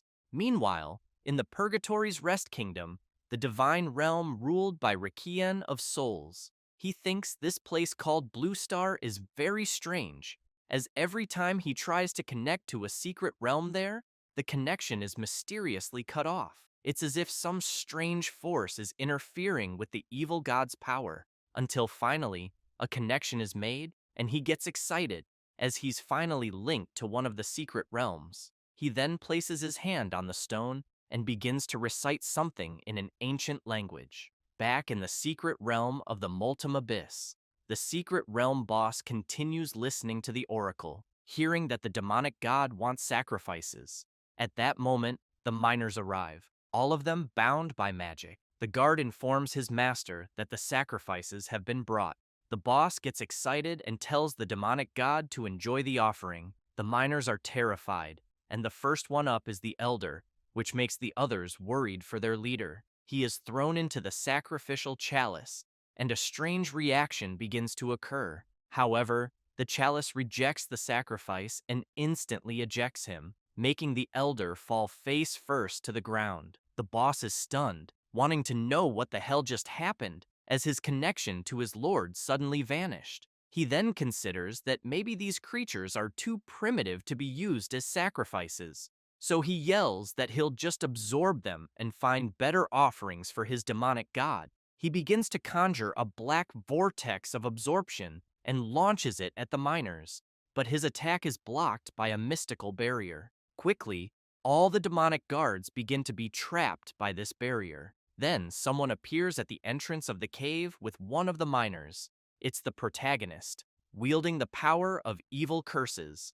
The miners are amazed to see that the spell imprisoning them has vanished. Then they see Timeng recovered and feel happy, but soon want to know who the human is with him. The miner says that he's the demonic god himself and asked him to come save them. The others are confused, wanting to know what the hell he's talking about. Timeng says it's a long story, but reveals he's already pledged loyalty to the protagonist. The miners remain intrigued, wanting to know why a demonic god would be interested in weak creatures like them.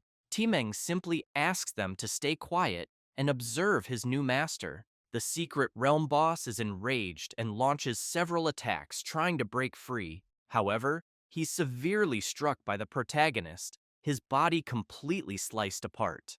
The guards are terrified after witnessing their leader being easily defeated, and immediately want to know what kind of spell a mere human could be using. Then, Ningfeng activates another ability while remembering the conversation he had with the commander, who said he'd find more exclusive skill books, but once again disappointed him, as the spell turned out to be an ultra-long-distance teleportation spell, a forbidden black magic that distorts, separates, and merges lower-level worlds using the power of darkness, with a faith cost dependent on the world's level. Still, he changed his mind, thinking maybe this skill could actually be very useful. After gathering the items needed to complete the requirements for his 5th class transformation, he finally obtains the Abyssal Kingdom emblem of legendary quality, which, once consumed, permanently grants 10 extra spirit points and a 50% boost to critical damage. Ningfeng quickly consumes it and thinks he now has to acquire the next missing item, until he's surprised by something he sees the miners bowing before him. He asks Timeng what that means. The miner explains that his brothers pledged their loyalty to him and ask what kind of tribute he prefers. After the protagonist says what he wants, Timeng calls everyone's attention and says they need to provide all kinds of gems and minerals for the Lord Demonic God. Ningfeng emphasizes that, for example, what he needs most right now are 10 conversion crystals. The elder responds that it's no problem. As long as he can keep supplying conversion stones, then they'll immediately make conversion crystals for him. The protagonist takes out a treasure chest and says he thought it would require more. As soon as the elder receives the chest containing the conversion stones, he explains that making conversion crystals takes some time, and that, if the protagonist wants more gems, Timeng can take him to the secret realm's treasury. So the miner promptly asks his master to follow him. Once they arrive at the great entrance door of the secret realm's treasury, it opens. As they enter, Timeng explains that the treasures there were collected by those high-ranking monsters. Ningfeng grabs a ruby in one hand and a sapphire in the other, and says that compared to the Blue Star's gems, these have an extra flawless prefix and significantly enhanced attributes. At that moment, Hanyan asks his master to take a look over there. He then walks towards something shiny. As soon as he picks it up, the ice demon tells his master it's a mystical item that emits calm and can be used to upgrade the divine artifact necklace of his master. He then asks the protagonist to let him handle the task. As soon as he sees the ice demon, Timeng is terribly frightened. Ningfeng laughs and tells the miner there's no need to fear, as he's one of his subordinates. After picking up the divine artifact necklace from the protagonist, he places some rubies and sapphires around it and says other materials are also available in the treasury, making things much more convenient. Then he begins releasing his power to upgrade the necklace. Afterward, he starts doing something else, and a power begins to move toward Timeng. He gets excited, saying he feels a powerful dark energy, and quickly thanks his master. While the miner is incredibly thrilled with the dark energy he received, Ningfeng, after observing the secret realm's treasure, comments that there are some good things there and that he'll take them with him. Timeng remains excited and keeps thanking the protagonist for what he did. Ningfeng knows he also received the same power as he did, so he asks Timeng to go check how the conversion crystals are coming along. He replies yes and rushes off at full speed. As he runs, he starts laughing, knowing that even his speed and strength were significantly enhanced. Meanwhile, in the area where the miners are, someone approaches holding one of them, and they become scared, fearing the worst. Some of the boss's guards show up, wanting to know why they aren't working and why they look like they're guarding something. The elder makes it clear that what they're doing is for the Lord Demonic God, and that the conversion crystals absolutely cannot be taken. At that moment, someone with blood in their eyes gets furious. It's Timeng, who arrives and lands a powerful punch to one of the guards' faces, forcing him to release his comrade. The elder and the others are amazed by Timeng's power, as the punch was strong enough to send the guard flying into the wall. The other guard is left speechless, wondering how that's even possible. Timeng, while releasing his incredible dark power, makes it clear that he will eliminate them in the name of the demonic god. After a while, the miners are bowing again, and Timeng is delivering the refined conversion crystal. Ning Feng wants to know why it feels like they are wagging their tails even faster. The miner, very happy and crying, thanks the protagonist for granting him power, saying that they finally won't need to feel intimidated anymore. Ning Feng takes the crystal and wants to know if it really is a conversion crystal, since its shape is more regular than common conversion stones. Hanyan explains that the higher the world's level, the higher the level of the gems, and their shapes are also different. She says these small crystals will be used in many places in the future. Ningfeng replies that he understands and asks the ice demon to thank the miners for helping to find gems to upgrade his divine artifact. The divine artifact Frostfall Pendant now grants an additional 2,400 unassigned points, 200% more skill casting speed, 200% more mana recovery, 60% more magic resistance, and 30% more critical damage. The equipment currently ignores the durability stone, may have a freezing basic attack, applies the water element, and has a 25% chance to freeze. Additionally, the frost causes enemies within a certain range to have their speed reduced by 15% every 30 seconds. The divine artifact also grants 2 additional spells, the icy ice wall and the rising cold tide. Ningfeng gets too excited and says he didn't think he could get an item above legendary quality. Hanyan mocks Sasita, saying his divine artifact is even more powerful and that he was the first to upgrade. She gets furious and tells him to shut up or she'll beat him up. At that moment, something strange starts happening to the protagonist's body, and he's surprised to see it happening. He then wonders what just happened because he feels a bit of his divine power was drained from his body. He tries to calm down while thinking there wasn't much divine power, but it disappeared very quickly, and he didn't even have time to track where it went. He then says goodbye to the miners and thanks them. Sasita wants to know how the divine power suddenly disappeared, then says he's sorry because they know very little about what just happened and won't dare speak carelessly. Ningfeng gets serious and makes it clear that, for now, they will just ignore it, and that he'll return to his country first to complete the advancement mission for the 5th transformation. After returning and going to the transformation room, the system immediately informs that the protagonist's understanding of the universe has improved again. As soon as he leaves, Ningfeng comments that this class advancement allowed his fusion with the divine personality of the demonic ashes to reach 20%. Thus, he reflects that the recent familiarity everyone gained with formations also gave him a deeper understanding of the 3 divine personalities: agility, magic, and support.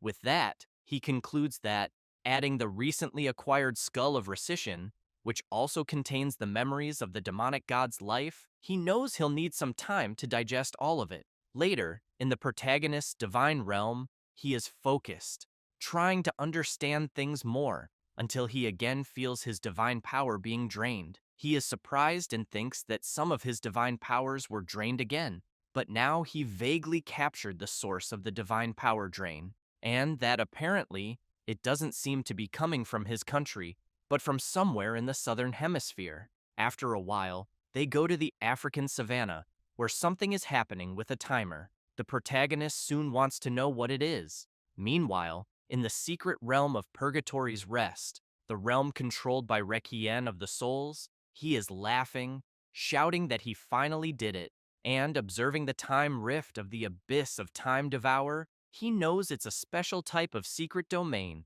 and that those demonic gods of the past also used it. He then concludes that this type of secret domain generates a countdown, and once the time reaches 0, a certain number of adventurers will be randomly absorbed, whether they entered voluntarily or were passively drawn in. And once the secret realm fails, they won't die. However, he knows very well that resurrection comes at a cost, as the secret realm will absorb the divine power of the world therein and return it to the demonic god who controls the secret realm. And not only that, as he knows this secret realm has even more powerful aspects. Meanwhile, the protagonist approaches the entrance and, As soon as he places his hand over the time-space dimensional rift, he wonders why the hell he can't enter it.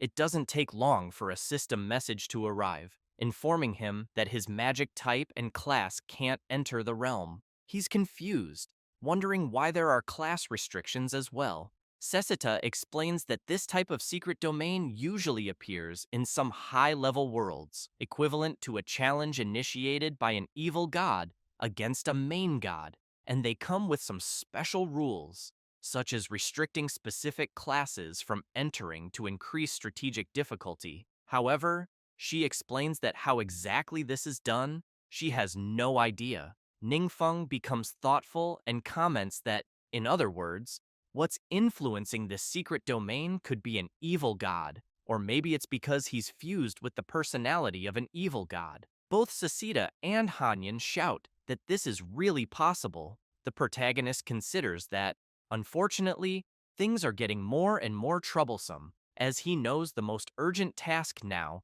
is figuring out how to deal with this secret domain. Moreover, he knows that most of the experts on his side are of the magic class type, and if they can't enter, everyone's strength will be drastically reduced, until he soon has an idea and wonders, what if they form a team and try it out first? He then thinks about his team and concludes that everyone has made great progress during this time. Besides knowing that Wang Yue and Rui Fang are close to level 4, and President Yingzhen has even completed his 6th class transformation, and that, excluding magic-type classes, he believes this is probably Blue Star's strongest formation. Thus, he becomes confident and makes it clear for everyone not to worry, as this secret realm won't cause the adventurers to die, and they'll also be able to train. After telling his team about the secret realm and giving his orders, they shout that they understand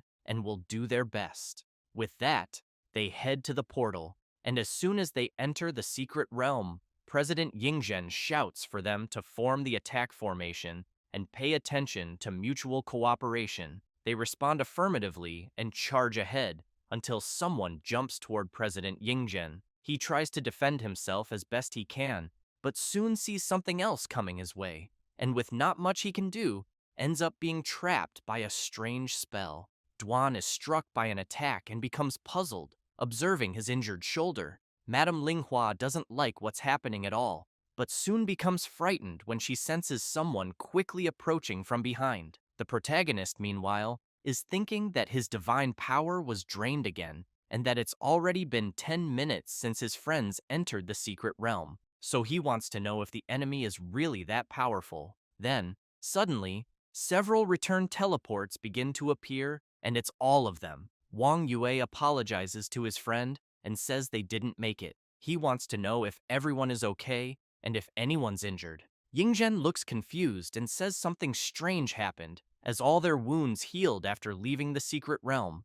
Ningfeng breathes a sigh of relief and says, "That's good," then asks everyone to rest a bit, as they'll try again once they've recovered. Wang Yue wants to know if the protagonist has a way to help them. Ningfeng replies that he's not sure yet, as he still needs to find out. Yingzhen makes it clear that it's not a problem, and that whatever he says, they will follow. After a while, the protagonist stands before the entrance of the secret realm. Wang Yue approaches him and wants to know if everything is okay. He replies that it is, and that he can still hold on. However, he keeps in mind that although he consumed a bit of divine power, his goal was achieved. So, he asks his friend to help him. After she helps carry him, they go to the portal, and Ningfeng asks her to let him slightly modify the secret realm. A few hours later, they are standing in front of the portal. Wang Yue asks if everything is okay now. The protagonist replies yes, and tells her she can go in and try again. However, the old man Yingzhen notices that the secret entrance to the realm doesn't seem to have changed, so he wonders what Ningfeng did. As everyone approaches the entrance, a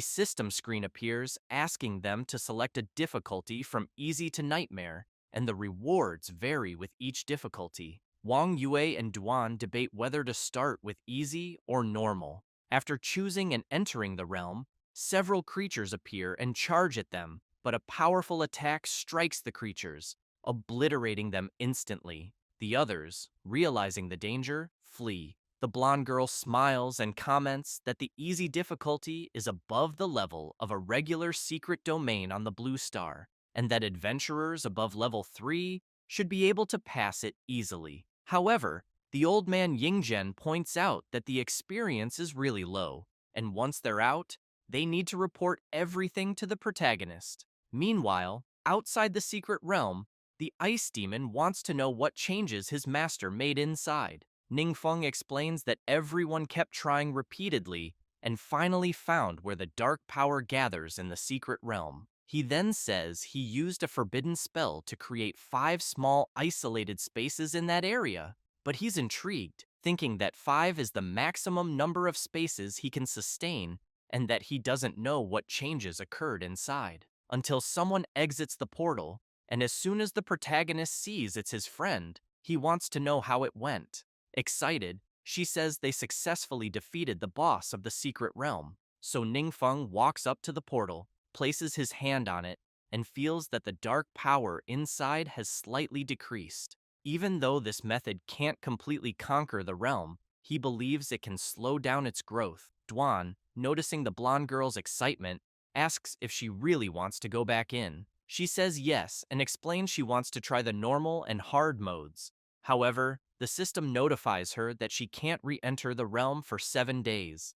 Wang Yue asks the protagonist why there are still restrictions. He replies that it doesn't matter, because they can find others to try and figure out the secret domain's rules, but he thinks that as long as the secret realm isn't overly stimulated, they'll have more time to find solutions. Looking at his friend, he feels it's worth letting them all grow stronger. The blonde girl grows suspicious and, slightly embarrassed upon noticing her friend watching her, asks what's wrong. Ningfeng gives a slight smile and says it's nothing. But he thinks that before receiving the new decision creed in the temporal turbulence and absorbing the monarchy's memories, there was actually a lot of important information. He then recalls a memory fragment where, deep in the ocean, there was a bow, and from the memories he's already absorbed, he knows the ancient demon god fought the other gods. One of them, the Shadow Commander, was equipping an item for battle.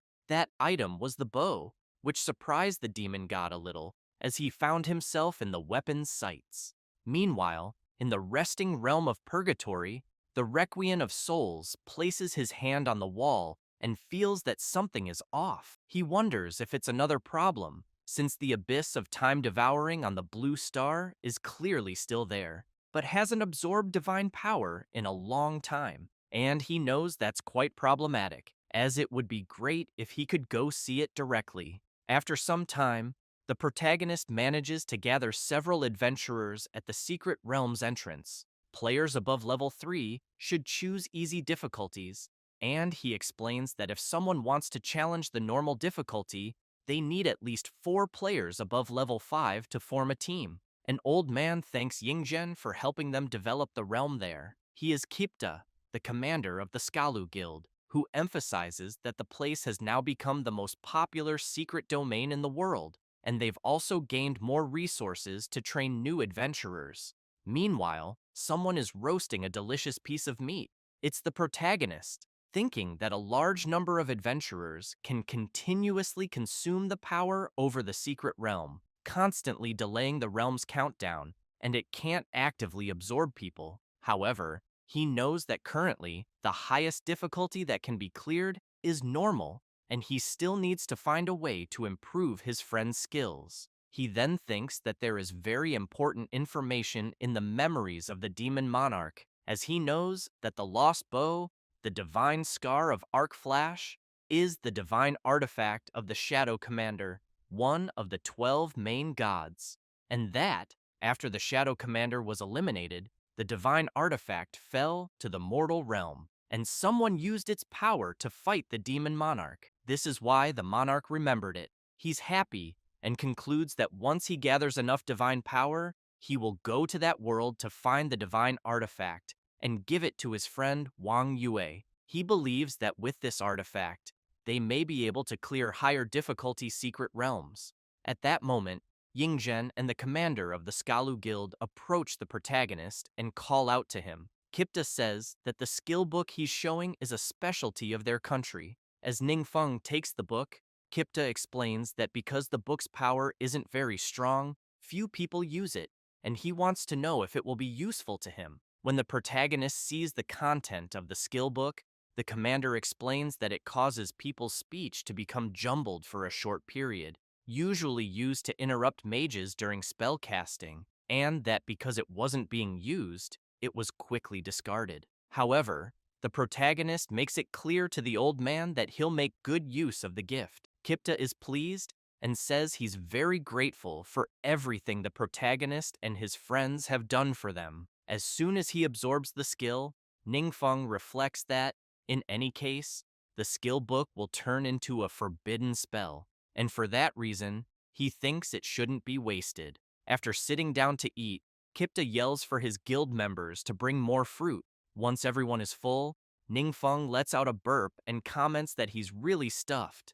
However, telepathically, he hears someone calling him and asking if it's his blessing. Ningfeng quickly realizes it's the voice of the orc leader, Hargun. Later, in the orc territory, some of them are chatting and laughing. Ningfeng shows up and asks why the leader is so happy. Hargun tells his master that the orcs there, though few are craftsmen, have just been promoted to tribal blacksmiths.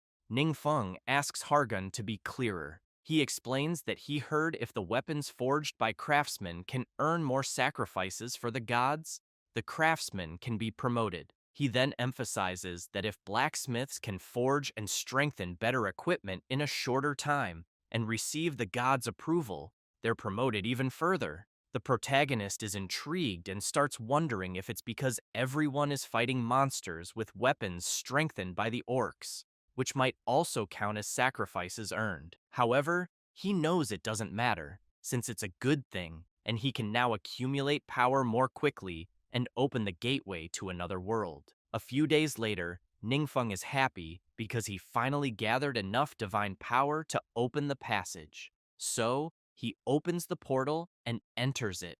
As soon as he arrives in the secret realm, which is surrounded by a sea, he dives to the bottom and heads to where the divine bow is. Once he grabs it, the system notifies him that he has obtained the divine artifact, the bow of the scar of Arc Flash. However, the system also informs him that it's a replica. Hanyan wants to know if his master is saying that the artifact he just retrieved is actually fake. Ningfeng becomes serious and says that the divine artifact in his hand is indeed a fake, but something feels off. He then thinks that, in the demon monarch's memories, he saw the bow unleash an attack with true divine power, which is why it left such a deep impression. Sasita asks if the divine artifact might have been swapped by someone. The protagonist says possibly, and emphasizes that the place seems like a temple located underwater, and that, thanks to the secondary skill of his necklace, he can breathe underwater, but he figures he'll need to leave and ask someone about the divine artifact. Sasita asks if her master is going to use the forbidden camouflage skill again. Meanwhile, someone is knocking on a door. It's a mermaid, and she looks quite worried. The queen's attendant asks if she needs someone to accompany her inside. She takes a deep breath and says there's no need, she wants to be alone for a while. As the door opens, the creature from the aquatic secret realm passes through. She then starts remembering a moment when she asked an aquatic being if what he had just said was a marriage proposal. The being confirmed, saying that if the queen were willing to marry their handsome prince, he believed the cruel war they were fighting could end very soon. However, one of the queen's guards became furious, shouted, calling the messenger insolent, and made it clear that they were the ones who started the war, and therefore the queen would never marry an invader. The fishman asked the guard not to yell at a mere messenger, and said that if he had courage, he should defeat them on the battlefield. The guard was enraged by such behavior, but the queen told him not to act rashly. The creature continued yelling at the queen, saying that she was rational and that, in his opinion, accepting the prince's proposal would be good for both countries. but the queen pointed out that their hands were stained with the blood of civilians and that she would absolutely never marry a demon. The creature's expression changed, and he said that this would be very troublesome and that he would sincerely report her attitude to his superior. Then he shouted, emphasizing that he hoped the prince wouldn't get too angry, which made all the guards furious at such insolence. The creature left the aquatic palace laughing and disappeared. After recalling that, the queen clenches her fist tightly, filled with anger, wondering if this is her kingdom's punishment for defying the will of God back then. But she quickly notices the protagonist in front of her, who in turn thinks he didn't even have time to transform and camouflage himself. He's already been spotted. She is shocked and wants to know how he got in there. Terrified, she thinks that the temple has multiple layers of defenses on the outside and questions how someone could enter without anyone noticing. Ningfeng laughs, asks her to calm down, and explains that he's just there to ask a few questions. However, she doesn't hesitate, grabs her bow, and immediately aims at the protagonist. She then fires a powerful attack, but Ningfeng manages to block it with his mystic barrier. She's left speechless, not expecting a mere human to defend against her powerful strike so easily.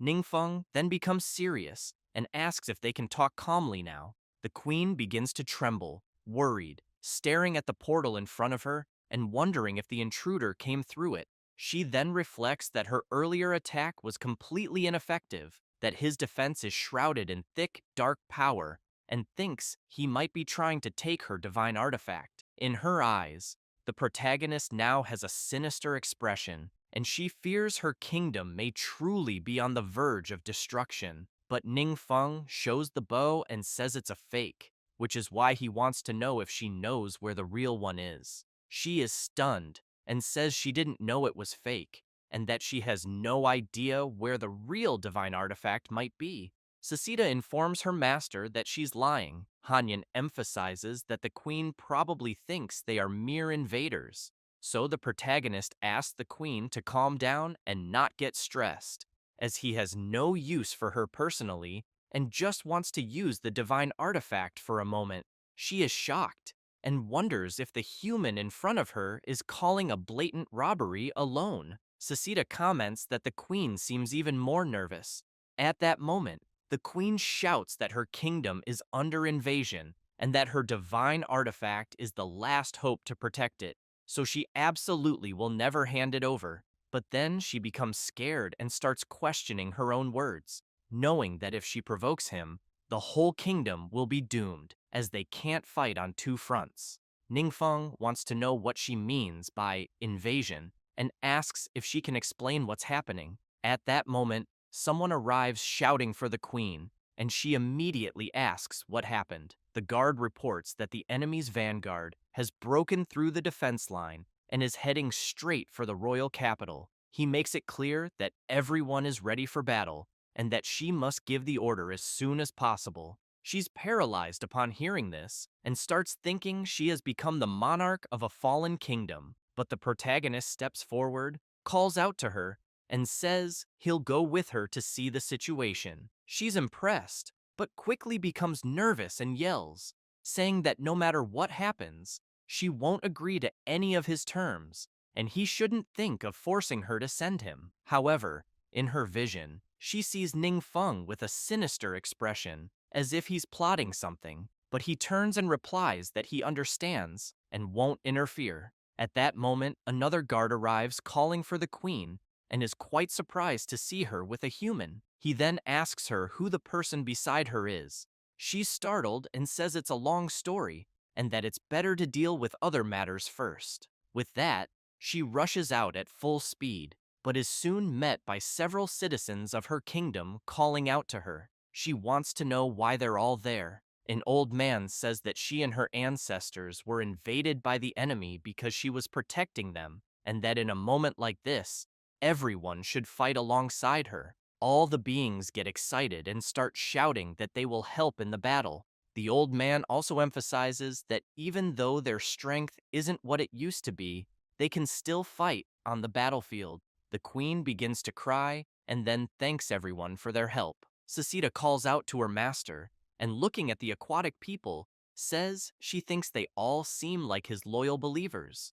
Meanwhile, the messenger informs his master of Queen Mingja's response.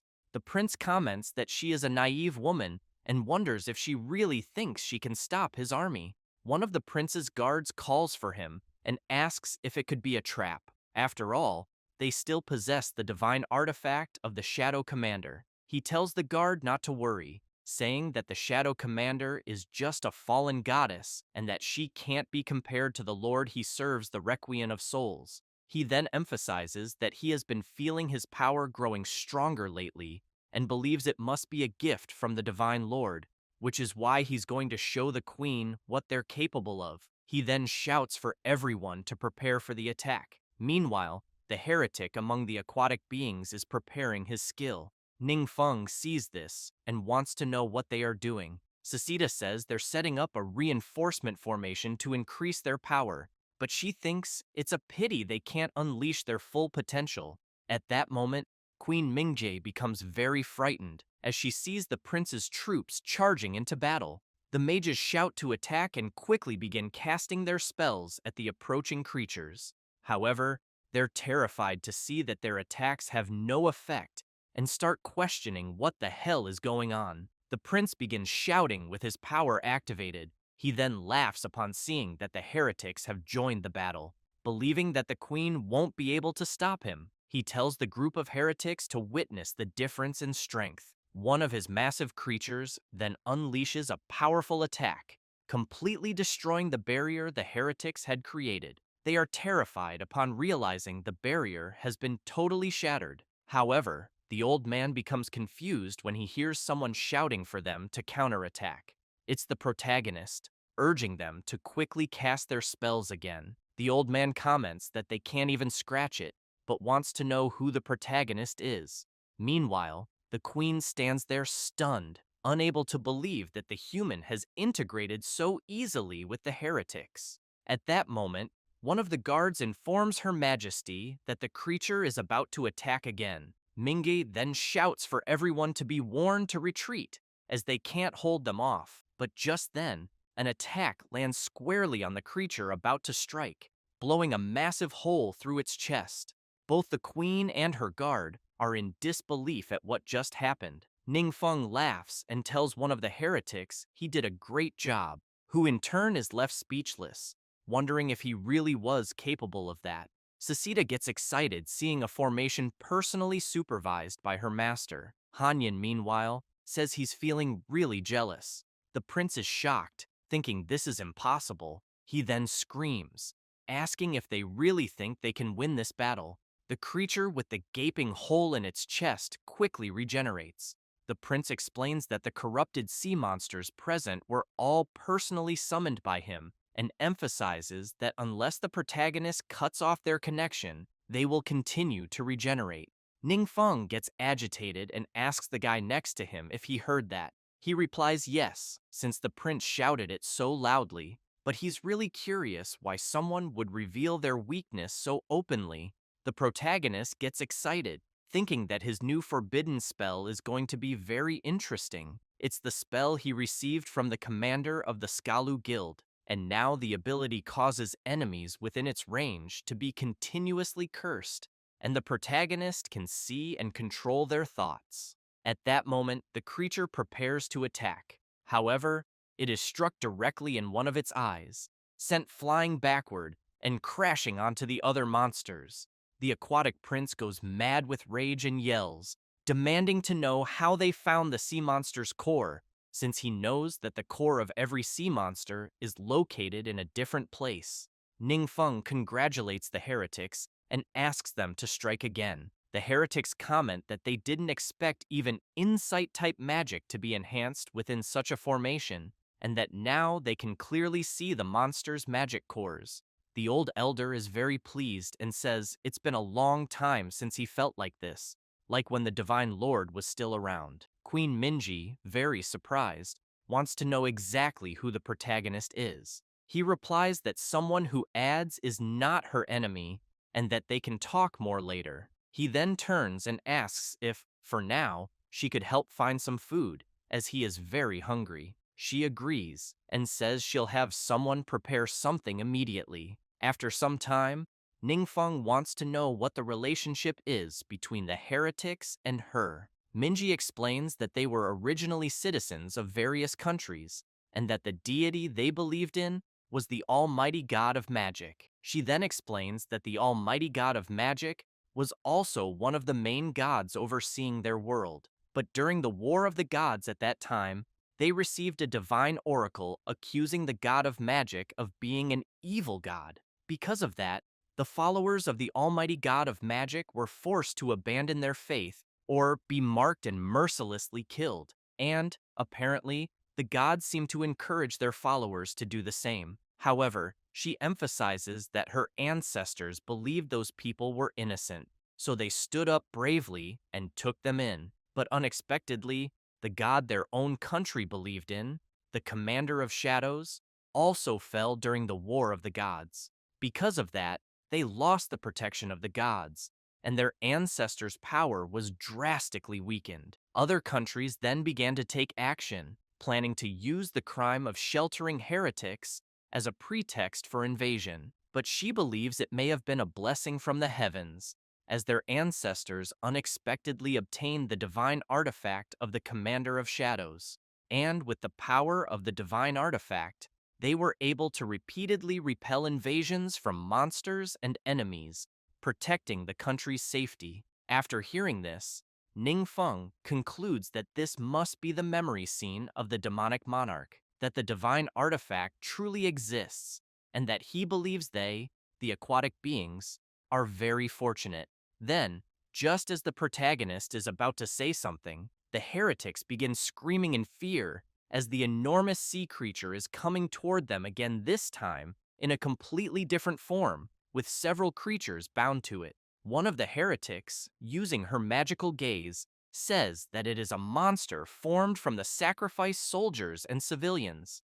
The others become frightened and scream, saying it's useless because their spells can't harm it. Meanwhile, the prince gets excited, shouting that he will eliminate everyone. He emphasizes that the dead will only strengthen his monster. Then he declares that this is the true power of a god, enough to destroy the heavens and the earth, and that he will make the whole world tremble at his feet. However, he ends up being struck by the activation of the forbidden spell, and his soldiers find it strange, beginning to wonder if their prince isn't acting abnormally. With that, the creature turns against him and prepares its attack. He is terrified, unable to believe what is happening, and is soon severely attacked by his own creature, though he tries to defend himself with the magical shield he created. Deeply shocked, he begins to question why his sea monsters are attacking him. He can only watch, knowing that the prince is under the effect of his ability,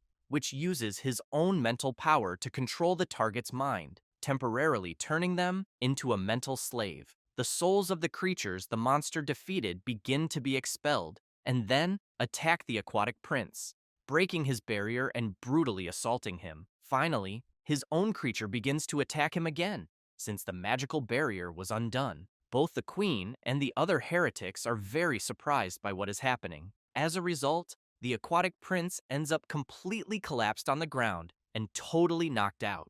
The prince's henchmen quickly rush to him worried, calling out, until he wakes up startled and shouts, asking everyone not to panic, because the god he worships is the Lord of Souls, so he wants to know how he could die so easily. Then he stands up and, while releasing his power, says that he received a benefit from the Divine Lord, allowing him to avoid 10 fatal blows, and that at the moment he only used one. Inside the prince's mind, the MC wants to know if then only 9 remain, which leaves him very scared, not understanding the voice he is hearing. The giant monster soon grabs the prince and starts throwing him from side to side, while the prince's henchmen run away screaming and wanting to know why he had to reveal the secret. After a while, Ningfeng has in mind that in short, the tide of war had turned in an unexpected way. However, he knew that in the following days the enemy had not completely given up resistance. Thus, while some were hiding, the commander made it clear that the defeat they suffered was just an accident, and that they would pray to the god to grant even greater power over them to avenge the prince. Then he gets nervous and makes it clear that when the time comes, they will regret it, because, abandoned by the gods, they will have no way to challenge them. However, one of the princess's guards, with the divine commander's bow, prepares his attack, and as soon as he shoots, he destroys everything around. They are terrified when they see the destructive power of the commander's bow. Then they scream, saying, "This is impossible," and want to know if their god had not fallen. The guard makes it clear that she regrets disappointing them, but that they have already gained the recognition of a god, a powerful and kind god. Meanwhile, Ningfeng is completely calm, eating a succulent lobster. He turns and says that the elder and Mingi can also sit down, as there is no need to be so formal. The princess feels a little embarrassed and says that it is fine, but that they just want to know if he needs anything. At that moment, the elder begins to cry and says that at a certain time, he only read about the Divine Lord's actions in the scriptures and never expected to actually witness the descent of the Divine Lord and be saved by him. Mingay thinks that she also never expected the omnipotent god of magic to be even more powerful than the epic books described. Then she begins to remember the conversation she had with Ningfeng, where she wanted to know if he was really the omnipotent god of magic. He replied that yes, and that, originally, he was there to take the divine artifact left behind by Commander Shadow, and that in fact, this divine power of the artifact is constantly weakening. Mingay, a little surprised, says that her mother, in search of a way to restore the divine power of the bow, secretly left the artifact, and the replica that Ningfeng obtained was really left there to reassure the people. Thus, the MC wants to know if then she knows where the true artifact is. Mingay says that her mother did not tell anyone where she was going, and that she also does not know about its whereabouts. However, she emphasizes that her mother was always conducting research in the judgment realm of the Commander of Shadows, and that she thinks the MC may find some clues there. Ningfeng says that the last time he accidentally entered the judgment realm of the god of the true essence of the Holy Spirit and was blocked, so he would like to know if something unexpected will happen this time. Then the MC turns to try something while trembling all over. The princess is confused, trying to understand what he is going to do. After using his power, Ningfeng receives a system warning informing him that an abandoned judgment realm has been detected and asks him if he wants to reactivate it. Hanyin and Sesita approach their master and say that it is really amazing what he is doing. Sesita also says that if he can activate the trial realm, she knows it is like extending part of the divine realm to the place there, and that she also thinks her master's followers would benefit even more from it. Ningfeng clicks yes, and a power begins to envelop the place, which immediately leaves the princess worried, wanting to know what is happening. And as soon as such power merges with the tower, she becomes even more astonished and shouts that the judgment realm, which had long been absorbed, was truly restored. Then she becomes excited, commenting that after the gods fell, the divine artifact was their only hope against powerful enemies. But now, with the judgment realm, she knows it is as if they had regained the favor of the gods. While wandering through the place, Ningfeng thinks that he can feel the realm is still unstable, and that he would like to know if he can find some information about the divine bow, until he becomes very surprised to see something appearing, but soon changes his mind when he sees better and thinks that is not it, since he is seeing Princess Mingi's mother before a being with the Commander of Shadow's bow, who soon thanks Mingi's mother for protecting her faithful and asks her to take the artifact and continue to defend her justice and kindness. Thus, after having this vision, Ningfeng concludes that in the end, the bow was a gift to Princess Mingi's ancestors after they defeated the Commander of Shadow, and that he thought they were just lucky, so he believes everything is explained. Then he emphasizes that the connection between the divine artifact and the divine realm is very weak, and that it took some time to track down its whereabouts. But now that he has finally found its location, he will return after recovering his strength. After returning from the Judgment Realm, Mengay wants to know if the MC needs them. He smiles and wants to know if she has no matters to deal with regarding her country, as he can handle the matter alone. That said, he leaves immediately. As soon as he arrives at the place, the ice demon comments to his master that apparently there is nothing there.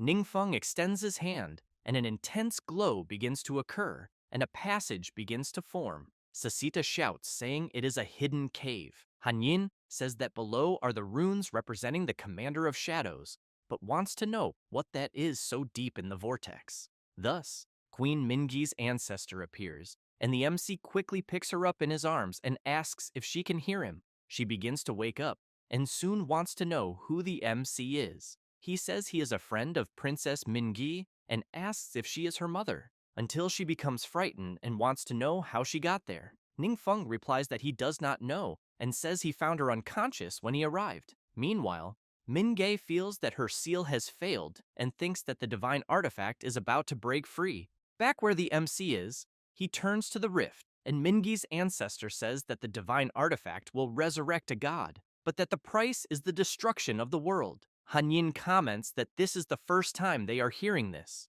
Sasita then asks her master if it could be the resurrection of the commander of shadows, but Ningfeng, intrigued by the situation, wonders if the fallen gods can really be resurrected. Thus, he goes straight to the rift and says it is better to check. However, the ancestor, very frightened, says it is too late and soon begins to remember the old days, when she thought she had found a ritual to restore the divine artifact, but she was wrong, and that the truth of this ritual is that the divine artifact absorbs the weak divine power of the faithful to help resurrect the god. Unable to withstand the power of the god, the world gradually withdraws and will be destroyed. And when she realized her mistake, the ritual had already begun and could not be stopped, and so she knew she could only use the little power she barely had to seal the divine artifact. Thus, she knows they are only nutrients for the gods, sacrifices to be used at any moment, and that the gods' favor is a lie to deceive mortals. Then she apologizes to Mingi for having failed and thinks it is a pity she cannot be by her side before the world is destroyed. Meanwhile, the MC, as he approaches the flow of power, thinks that the surrounding environment there is affected by the divine power and that it began to distort and collapse.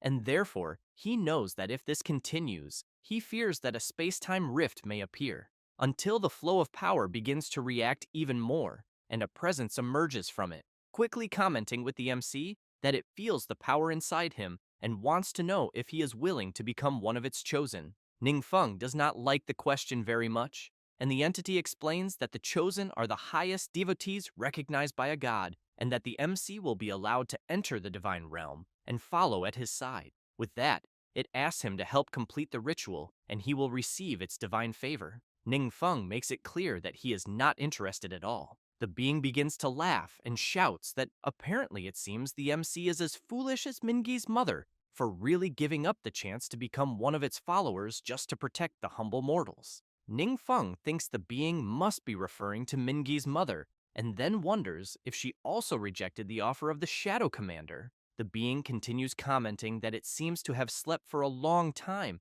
and that mortals have forgotten its divine power, then asks the MC to allow it to personally help him remember. Thus, it releases its incredible, overwhelming power. The MC pretends not to care about its display until suddenly the goddess falls to her knees on the ground and becomes very confused, trying to understand what the hell just happened. Then she starts questioning how a god ends up kneeling to a mortal and soon becomes furious, shouting that she will make the MC pay a terrible price. But while she keeps struggling, she realizes she cannot get up. Then, beside the MC, something begins to appear, and a spiritual warrior emerges, jumping onto her back, and with his high speed begins to circle Ningfeng. The goddess becomes excited and makes it clear that he was being bold by looking down on a god, and that now he would experience her forbidden spell. However, without much difficulty, Ningfeng manages to annihilate the goddess's spell. Ningfeng comments that apparently she left a trap set in advance, but makes it clear that unfortunately for her, he did not lower his guard. The goddess is stunned and shouts, wanting to know how he could wield such immense power, and soon wants to know if he received the power of the omnipotent god of magic. Ningfeng does not quite understand where she is going with this. The goddess shouts, calling the omnipotent god a traitor, and comments that he really opened the knowledge of the gods to mortals, and that no matter how they tried to dissuade him, he refused to change his mind. Then she begins telling of when this happened, where mortals could not restrain their desires, and that if they obtained great power, they would lose their reverence for the gods, and that when ambition swelled beyond repair, they would even challenge the position of the gods. Then she makes it clear to the MC that they, mere mortals, simply do not understand, for the gods are the pillars of the universe, and that once a god falls, the laws of the universe lose balance, and everything will be totally annihilated, and the final result is nothing but the apocalypse. Ningfeng just keeps listening to the goddess saying all this. Then she shouts, asking him to help her complete the resurrection ritual, and that if he is willing, she can recommend that he replace the omnipotent god of magic and become a new god. Ningfeng, while beginning to channel his power, wants to know if she had not said that the gods are the pillars of the universe, since she wants to eliminate the omnipotent god of magic, and therefore wants to know if the threat of the omnipotent god of magic could be more terrifying than the apocalypse itself. The goddess begins to despair and shouts, asking him to stop and not try to be foolish, for if he dies, there the laws of the universe will definitely spiral out of control. Ningfeng becomes serious and replies that he does not care and that he could not care less. Thus, without any mercy, he strikes his powerful attack at the goddess. Meanwhile, the ancestor, seeing the explosion, wonders if the resurrection of the god was completed, until the MC appears behind her wanting to know if she is okay. Then the true bow of the Shadow Commander is revealed, while the essence of the Shadow Commander inside the bow keeps screaming and asking the MC to remove his filthy hand from her. Princess Mingi's mother is shocked, wanting to know how he can hold the divine artifact without problems, since after the ritual was interrupted, the artifact gained its own consciousness and rejected everyone. Ningfeng gives an awkward laugh and says it is a long story, but in short, he thinks the consciousness inside the divine artifact disappeared. She wants to know if she could take a closer look, and soon the MC hands it to her. She finds something strange and, observing the divine artifact more closely, comments that it seems some terrifying words have appeared on it, then wants to know what this God Slayer is. The artifact in question is the weapon of the Shadow Commander, of divine quality and can be improved, and at the moment the bow grants 1500 points of agility, 120% increase in attack speed, 50% more armor penetration damage, 30% more movement speed, and 30% more critical hit rate. In addition to the item ignoring durability and having a chance to leave an afterimage that briefly confuses enemies when moving quickly, and it can also apply a target to the enemy to track their movements. It possesses spells attached to the item, namely Quick Shadow Barrage, Rain of Arrows, and Hidden Snipe. Then the ancestor looks around and comments that apparently the divine power that was being drawn has also disappeared, and finally, the ritual was interrupted. Ningfeng asks Mingi's mother to tell what happened before. She replies that she was trying to find a way to help the artifact restore its divine power, and that she supposed its power was very weak, so the artifact ended up freeing itself from its seal, and that is why things turned out this way. With that, she makes it clear that the MC is their savior, and that she never imagined someone could actually defeat a god. Thus, she states that from that moment on, they would not believe in any god and asks the MC to tell his name, for she will spread his heroic actions throughout the world. Ningfeng smiles and says that everyone calls him the omnipotent god of magic, which leaves Minge's mother quite perplexed, since she had just said that she would no longer believe in any god. Thus, she quickly lowers her head and asks the MC to forgive her offense, for she did not know it was him who had personally descended. Sasita comments to her master that apparently she seems to be very afraid of him. Hanyin emphasizes that having just been deceived by the god she believed in for so many years, it is certainly very difficult for her. Ningfeng says he will take the divine artifact, and that the war has just ended, with many things to deal with, and that Minge also needs her help. A little afraid of reuniting with her daughter, she replies yes. After some time, as soon as the MC returns to the training field of the supernovas, Wang Yue wants to know if her friend is really giving away such a powerful bow. She gets very excited and comments that she never thought she would be able to use a divine artifact. The others start drooling over the MC's gift, who in turn laughs and says, "That is not all." Suddenly, a tremor begins to occur in the place, and everyone wants to know if it is an earthquake. But soon they are surprised when looking up. Thus, the MC says that there is also a suitable test field for them, just like the one previously released. Ningfeng reflects that after activating the test domain, he can open an entrance in the world he controls, and therefore knows it is a crucial moment for everyone to improve their strength, deciding to let Wang Yue try first. As soon as she enters the realm, she is impressed and comments that it looks like the skeleton of some kind of giant beast, but soon notices some warrior skulls rushing toward her. Thus, she takes the divine bow and without much difficulty, with just a few simple shots, she easily annihilates the creatures. The people watching from the outside comment that the power of the attack is quite impressive, and that based only on the statistics, they think even a master of the sixth transformation would be crushed by Wang Yue. Ningfeng feels that the princess is also taking the same test in the Judgment Realm. Meanwhile, Mingei asks her mother if something is wrong, since she does not seem well. She replies that it is nothing but keeps thinking that she no longer knows if she can trust these gods, and, seeing her daughter entering the Judgment Realm, she keeps hoping she will be fine. Already inside the realm, several creatures head toward her, and she prepares her bow and fires at them. Ningfeng, seeing this, feels very pleased and thinks that in different worlds the test realms may look the same, but their difficulty levels vary, as the monsters on Mingi's side are clearly stronger than those of Blue Star. Then he notices something he does not like, and, observing Minji, he sees some system screens around her. On the system screen, there are some locks blocking the information, and he immediately wonders what it is. Then he focuses and considers that this might be some type of restriction limiting the knowledge of power,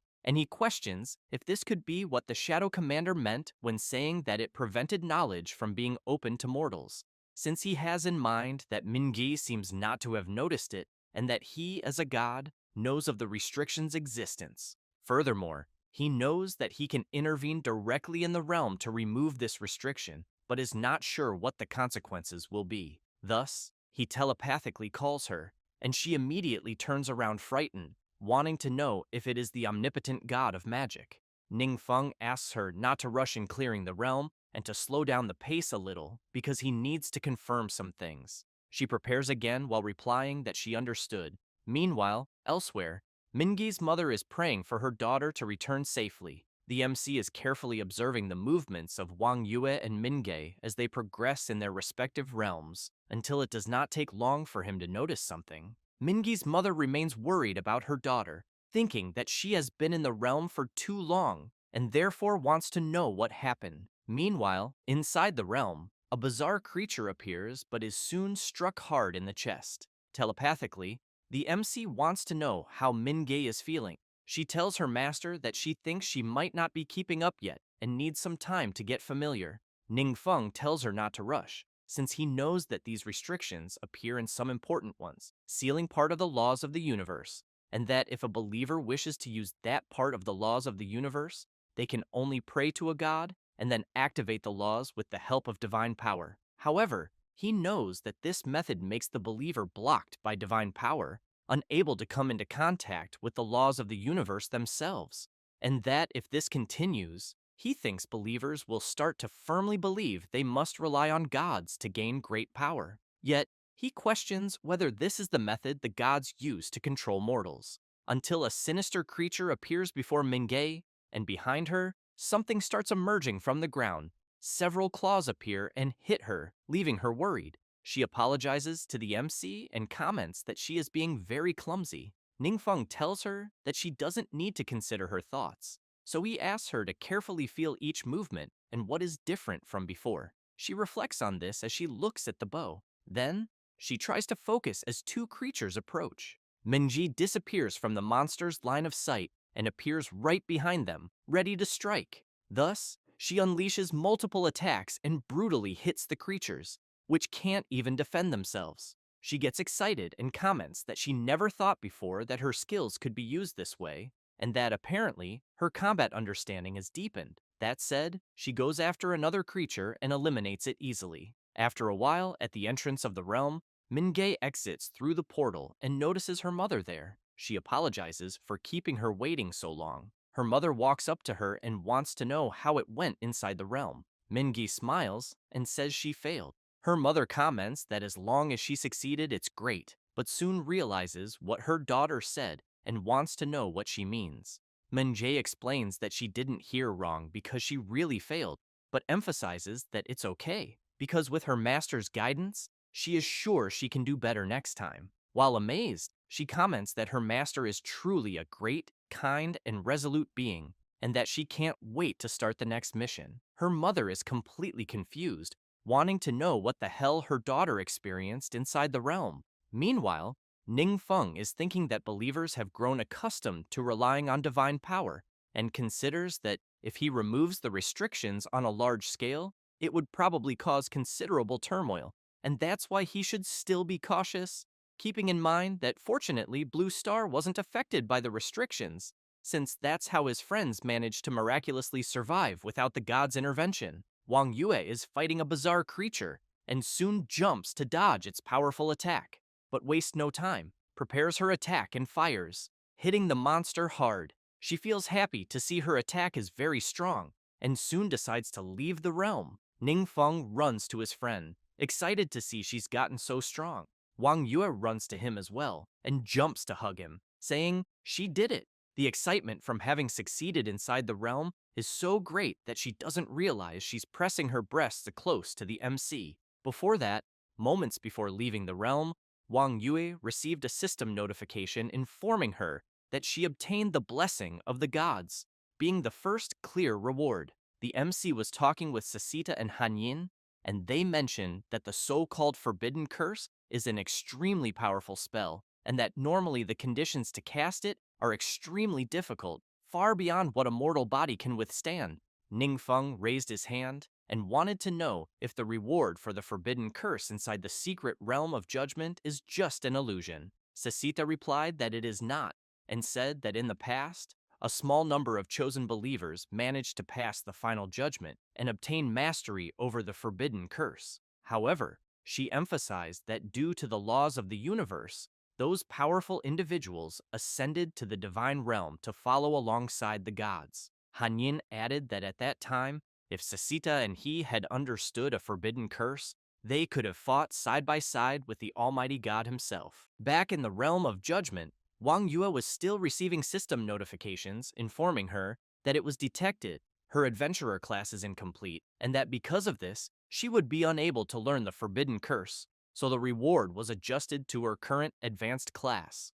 Back at the adventurer's training center, Shu Wei greeted the MC and said it had been a long time since he last saw him. Ning Feng said he heard that he had developed a new type of potion again. Shu Wei replied that yes, and explained that the 3 bottles were all refined according to the formula the MC gave him, and that they are high-grade healing potion, protection potion, and high-grade resistance potion, and that they can strengthen the body during combat. Ning Feng commented that he remembered many of the ingredients in those formulas no longer existed, so he wanted to know if that was correct. Shu Wei said that thanks to Lord Kabo, they discovered a new secret realm abroad, and that this place produces some rare alchemy ingredients, and that each of them appears in the formula the MC gave. Meanwhile, in the secret realm of the luminous green wood, Cable was eliminating some creatures. His subordinates were excited seeing how Lord Cabo fought and commented that with his help, the monster hunt was much faster. However, he ended up being attacked and thrown hard to the ground. They ran to Cabo wanting to know if he was okay. Cabo, badly injured, tightly grabbed one of their arms and, very frightened, begged them to run away immediately. They were terrified by something, as they saw a sinister aura from a creature emerging from the middle of the forest. As soon as they returned to the training center, Jiansheng shouted, calling for the MC, asking him to save Lord Cabo. After taking him to the medical treatment sector, while Chang Muqiu and the cleric treated Lord Cabo, Ning Feng wanted to know what the hell had happened. Jiansheng said that Cabo was ambushed inside the secret realm, and that they didn't even see who the enemy was, only felt its strong presence. The MC was intrigued and thought that even if Cabo had lost his shadow guard and his strength had been greatly reduced, he knew that to injure him so badly, the attacker clearly surpassed the strength of the monsters of Blue Star. At that moment, the Capybara demon began to smell Cabo's arm, and Sasita wanted to know if Hanyin could also feel what she was feeling. He replied that there really was a familiar aura about it. Back in the secret realm of the luminous green wood, someone is asking a little creature why it let people escape. She tries to argue but is interrupted. and a bizarre being tells the little creature that he wanted to give her a chance to prove her worth, but judging by her performance, it was completely disappointing. Then he thinks that he knows those adventurers wish to destroy their homeland and steal their lives, so he makes it clear that if they are allowed to leave, the next day they will return with even more people. Thus, he emphasizes that the little creature's mistake could plunge the entire secret realm into disaster, and therefore he wants to know if she wants to eliminate them all. The mushroom apologizes several times and promises that it will never let him down again. Her boss thinks that he knows the little creature in front of him is a hidden boss he summoned not long ago, and that its strength is terrifyingly high. But in contrast, its mind is unstable, and it shows a strange dependency. Keeping that in mind, he thinks that he then exploited that weakness and made it his subordinate, since he knows that with its help, he can now put his conquest plan into action. Meanwhile, the MC is intrigued by what happened to Lord Cabo. The ice demon tells his master that he thinks the toxin in Cabo's body seems to have come from one of the followers. He then says that his name is Moga and that he is a nature-type mage, and in terms of raw power, he believes he should be the strongest among them. Ning Feng wants to know if he is really that powerful. Sasita emphasizes that, as she said before, historically only a very small number of believers have passed the final test and mastered a forbidden curse. She then makes it clear that this Moga is one of them. Han Yin also comments that he thinks if Moga lost his memories as he did, he could become a very dangerous enemy. Later, in the secret realm of the Qinghui forest, a strange surge of energy is occurring, and the boss is laughing, saying that soon enough, he will have gathered enough energy to open the rift and bring the outside world into his domain. But upon noticing the expression of the little mushroom, he wants to know if something is wrong. The creature is frightened, but answers that everything is fine. However, he thinks that being called Little One feels so familiar because someone very close used to call him that. He remembers that at first, he thought the man in front of him was that same person. But when he attacked the intruder, he suddenly felt a very familiar sensation, and that was precisely why he didn't deliver a fatal blow. He then starts to struggle with himself and thinks that he remembered something, but it is too vague to understand, so he wants to know what he should do.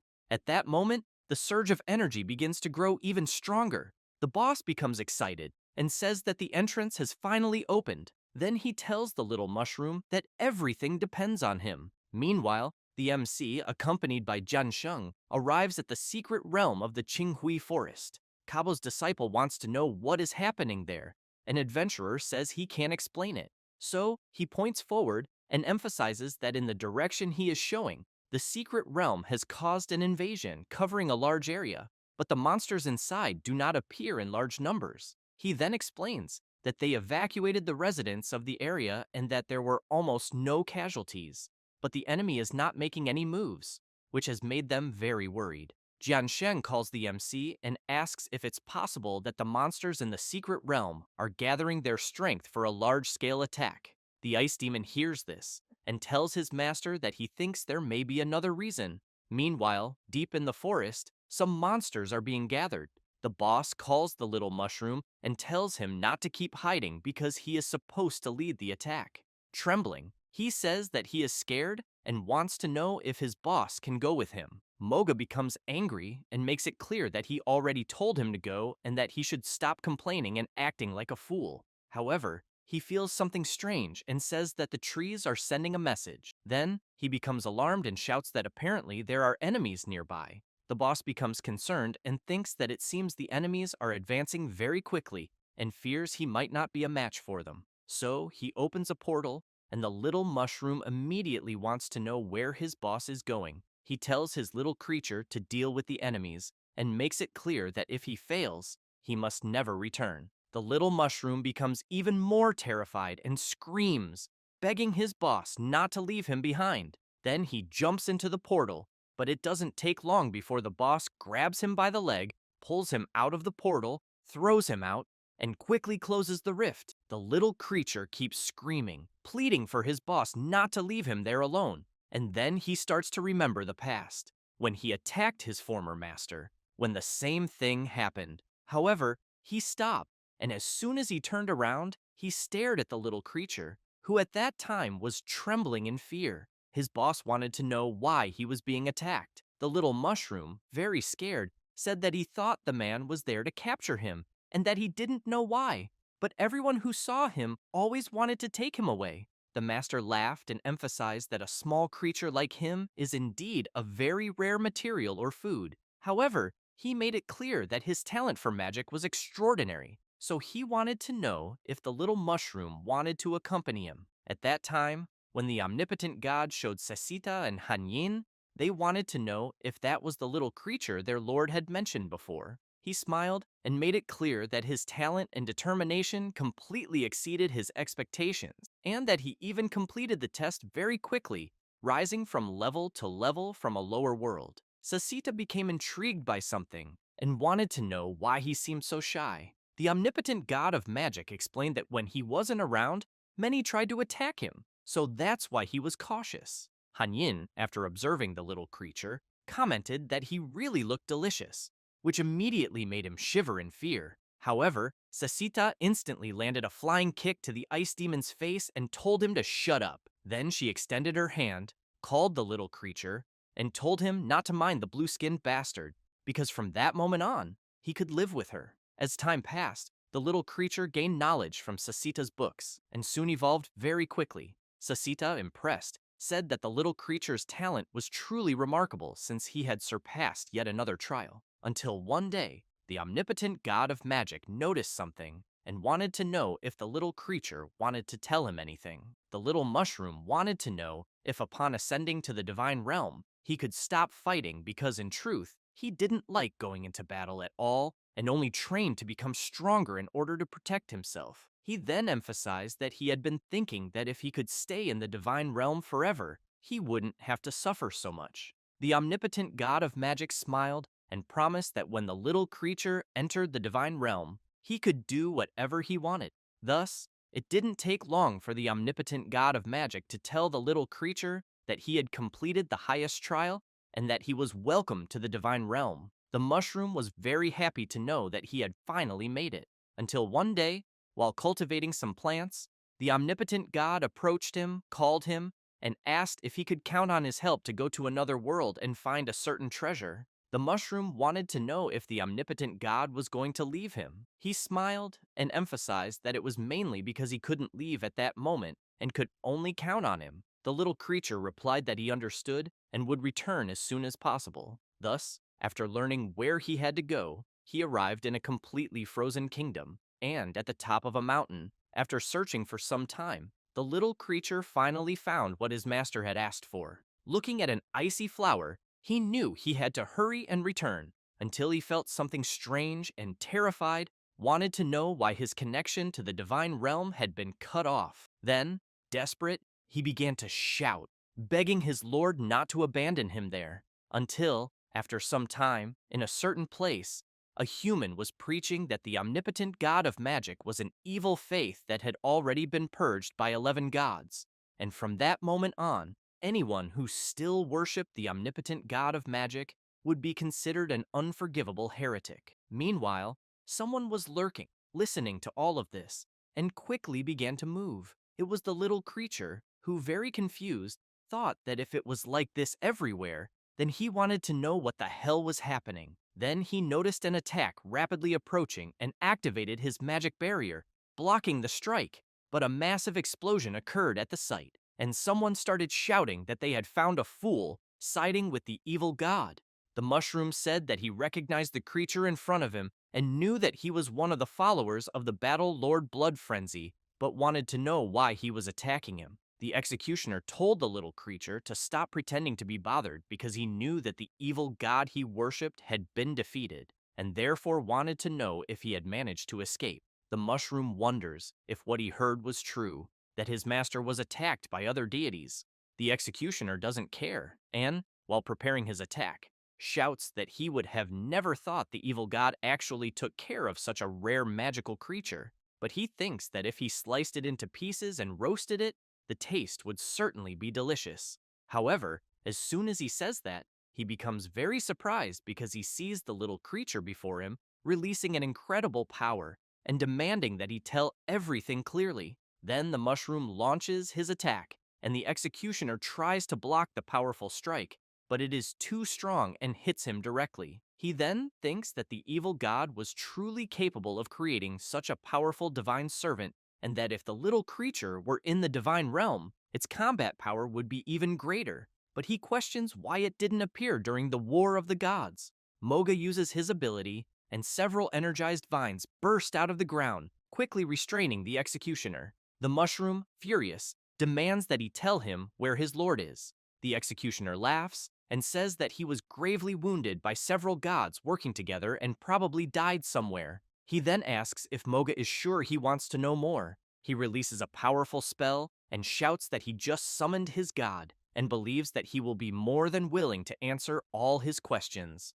Moga becomes worried and thinks this is bad because he didn't imagine that the battle Lord Blood Frenzy would descend in person, knowing that he cannot defeat the incarnation of a god. At that moment, the executioner gains more power and manages to break free. He then grips his axe tightly and strikes a powerful blow at Moga, sending him flying backward. While on the ground, the little creature keeps calling for his master and thinking that he has been abandoned by him. Then, a very bright light emerges, and the MC steps out of it, leaving Moga shocked. Sasita and Hanyin also appear. Moga starts crying and says that he is about to die because it feels like he is hallucinating. Hanyin goes to him and comments that it seems they have met again. Moga becomes very happy and wants to know if they are Hanyin and Sasita. She answers yes. Ningfeng smiles, and the little creature runs to him and hugs him tightly. The ice demon says that he knew the little creature was shy and never dared to leave that place easily, and that even after becoming a hidden boss and launching an invasion of the secret realm, he still hadn't changed that flaw. After the MC discovers the reason for the invasion, some time passes, and someone is observing all of this through the portal and, seeing his little creature with the MC, wants to know what is happening. Moga says that apparently Lord Cabo is also a believer of the MC and apologizes for having attacked him. He then asks if he can help him detoxify, since he believes he will recover very quickly. Ningfeng makes it clear that they will first resolve the matter of the secret realm invasion, and then return as soon as possible. While Moga releases his power, he tells the MC that he doesn't need to worry because he will take care of it. Thus, he opens a portal, and as soon as they pass through it, they are surprised because they see the boss and his subordinates kneeling and shouting that they salute the return of their leader. But it is clear that the boss had to do this out of fear that he could not handle them. Ningfeng asks Moga what is going on. The boss begins to explain, saying that he was very disrespectful before, so he apologizes and asks that, in the spirit of working together to protect the secret realm, the MC forgive him, since from that moment on, they would be completely loyal and never betray him. Moga calls out to the MC, but he tells the little creature to follow his heart and decide of his own will. Moga begins to remember his lord and how, at that time, he wanted to know if he could finally stop fighting. The omnipotent god smiled and answered yes. Moga, deeply moved, knew that his divine lord, in the end, was still the same as before. However, on the other hand, he knows that he himself is no longer the same as before. Thus, he unleashes his terrible power on the boss, who screams and begs not to be eliminated and for Moga to have mercy. Moga says that he hates guys who abandon their comrades, and that from now on, he will also be brave and fight to protect the people who matter. After that, everyone returns to the training center, and Ningfeng is telling Moga to be courageous. He apologizes to Lord Cabo for having hurt him and makes it clear that his apologies are truly sincere. The MC tells Cabo that he really worked hard all this time and that he thinks Cabo should also take a few days off. He smiles and says it was no problem at all and that he is happy to do it for everyone. Ningfeng thinks that after all this time, Cabo really proved his reliability and considers that if there is a chance later, he should still give him some kind of reward. At that moment, Moga begins to feel strange and collapses to the ground. Ningfeng shouts in concern for him. Moga replies that he is fine, but just feels a little tired. Hanyin holds him in his arms, and the MC thinks that to resurrect him, he used the last heart of the world, since he knows that Moga spent a tremendous amount of energy detoxifying Cabo, so it is no wonder that he finally collapsed. Then he knows that he will first dissipate his entity form and later find more resources, and as soon as he does that, he disappears. Meanwhile, in the aquatic realm, the MC is telepathically speaking with Mingi, wanting to know what is happening. She says that she found one of the fragments of the heart of the world that he needs. Ningfeng thinks that it is great to be able to communicate with two worlds now, as it has greatly expanded his search range. He then asks Mingei if she wants to go with him to the secret realm of the heart of the world. She becomes excited and answers yes. After that, in an unknown secret realm, she and the other aquatic creatures are quite surprised because the MC is releasing a large amount of power. The elder comments that he can feel the incredible pure power of nature and thinks that it is thanks to the MC. Ningfeng is pleased after finishing what he was doing since he obtained the forest spiritual boots, a legendary divine artifact that can be enhanced, granting 1200 points to the spirit attribute, 100% more movement speed, 100% more HP recovery, 50% more nature resistance, and increasing magical critical damage by 20%.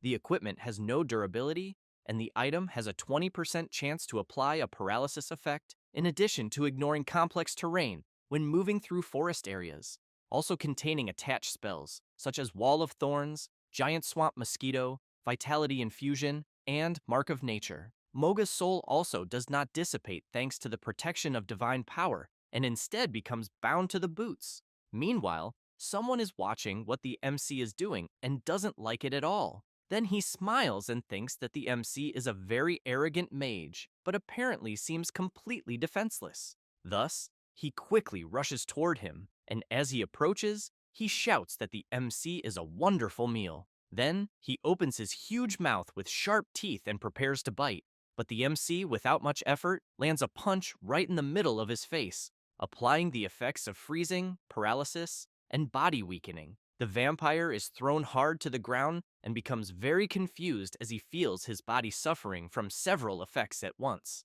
Then, he becomes frightened as he sees the MC and his group watching him closely from up close. The vampire quickly gets up and starts saying some things. Ningfeng asks Mingei what the vampire is trying to say. She answers that she couldn't understand a single word either. The vampire tries to speak again and explains that his face is so numb and cold that he can't even talk. Then, he points to a castle nearby. Next, he kneels beside the MC and hits his head on the ground. The elder comments that apparently the vampire is willing to guide them if they spare his life. Ningfeng becomes serious but agrees, making it clear that the vampire shouldn't try anything funny. As they approach the castle, several creatures appear to attack them. Quickly, Princess Mingei's group enters battle formation. One of the creatures dodges the attack and starts laughing. However, it soon becomes frightened when seeing one of its partners brutally eliminated. Mingei thinks she is getting better and better with the bow the MC gave her, and believes it won't take long before she can face another challenge. Ningfeng comments that apparently the monsters there seem to be different types of vampires. The vampire standing next to the MC agrees, and Ningfeng asks him if he can speak now. The vampire becomes a little embarrassed and replies that he is returning to normal. Then he says that a long time ago his world was divided by a horde of vampires who were very strong and destroyed his world. Next, he says that the master of the castle they are heading to is called Count Markov, and that he was once a human, but submitted to the vampires and became one of them willingly, helping them to take control of this world. Ningfeng wants to know what the vampire's relationship with this Count Markov is. He becomes a bit awkward, but says his name is Maud, and that he is the illegitimate son of the old Count, and that Markov is his half-brother. After reaching the castle, someone is waiting for them with intense power. The Count yells when realizing that what happened was Maud's doing and calls him an idiot, but wants to know if he is trying to use the outsiders with him to challenge his authority. Maud becomes nervous and yells that this is nonsense because he doesn't give a damn about his authority. Maud calls for the MC and begs him not to listen, saying he would never dare use him. Mingi wastes no time and quickly fires her arrows. Markov manages to intercept the attacks before being hit and asks if Mingi really thought she could win with such an attack. However, as soon as he finishes saying that, he becomes very surprised because he sees the MC sitting on his throne and saying the chair is quite comfortable. Markov doesn't think twice and, furious, charges toward the MC. But the vampire senses something coming from behind and turns to see what it is. Min-gae and her companions are attacking from the rear. Ning-feng thinks the princess has talent and that she gets stronger with each battle, and that her progress is quite evident, and that as long as the others can create an opening for her, Manji will not waste the chance. She then lands a direct shot on the vampire. He begins screaming in pain from the attack and, while being torn apart, thinks that he will curse her for all eternity. Then he laughs and emphasizes that Mingi will share the same fate as his, in which she will become a slave of the vampire king. Something starts heading in her direction, and both she and the others in her group become frightened by a mark that has just appeared on their hands. The MC also receives this mark and becomes thoughtful about it. Maud starts laughing and saying he would never imagine that Markov would sacrifice his own life to cast such a powerful curse, and that he is sure everyone there is completely screwed. However, the MC's passive skill, Corrupted Earth Defense, is activated, and the damage is 100% absorbed by the skill. The absorption limit equals the amount of damage the passive skill can inflict, and, after the attack's end, the Corrupted Earth Defense gradually regenerates. Ning Feng makes it clear that physical attacks are completely useless. Then, his passive skill of Vile Disease Retribution is also activated, in which he is immune to all mental attacks, reflecting them back at the attacker 100 times stronger. Then the MC emphasizes that mental attacks against him also will not work. But Ning Feng knows that a curse is neither a physical nor a mental attack, so he knows he ended up being caught by it. Maud keeps laughing and shouting, congratulating the MC and saying that he helped his brother find release, so he thinks that from now on the MC will take his brother's place. Both Ning Feng and Min Gae keep looking at the curse mark, and Maud shouts that they will be loyal servants of the Vampire King. At that moment, an energy begins to appear before them and quickly starts taking the form of something, and the Vampire King appears and, excited, wants to know if it is more fresh blood, then asks them not to be afraid because he will not kill them. Next, he explains that from now on, they will become the most despicable of servants, serving him for all eternity. However, a hand moves quickly, and the vampire himself slaps his own face hard. Min-jae becomes puzzled, wanting to know why the creature is hitting itself for no reason. The Vampire King becomes frightened, thinking that he suddenly lost complete control of his right hand. Then, with his left hand, he gives himself another slap. After that, he begins struggling violently. Min-gae and her group are left open-mouthed, trying to understand what the hell is happening. Ning Feng becomes excited, thinking this is the perfect moment to use his deliberate indulgence skill, because he knows that through the curse, he could even make the vampire kill himself. Next, the Vampire King grabs his own sword and places it against his neck and, not understanding anything, wants to know what powerful being the MC is. Then he swears that he is willing to be loyal to him if he spares his life. Ning Feng smiles, asks the vampire not to be afraid, and says he will not kill him. The king becomes very frightened, and the MC emphasizes that he will have only one condition. After that, he returns to the adventurer's headquarters and, as soon as he places the curse mark he received on Cabo, he asks him to try. Quickly, Cabo places his hand on the curse mark and murmurs something very quietly. An energy begins to come out of the mark, and the Vampire King appears kneeling and telling Cabo that he, a humble servant, swears to serve him until death. Cabo becomes surprised, thinking that the vampire he is seeing is a being of a higher level than his, and, on top of that, he is calling him Master, since Cabo has in mind that the vampire could eliminate all his old summons with one hand. Markov, very disappointed with himself, reflects that he would never imagine the MC would use his own curse to summon him in reverse.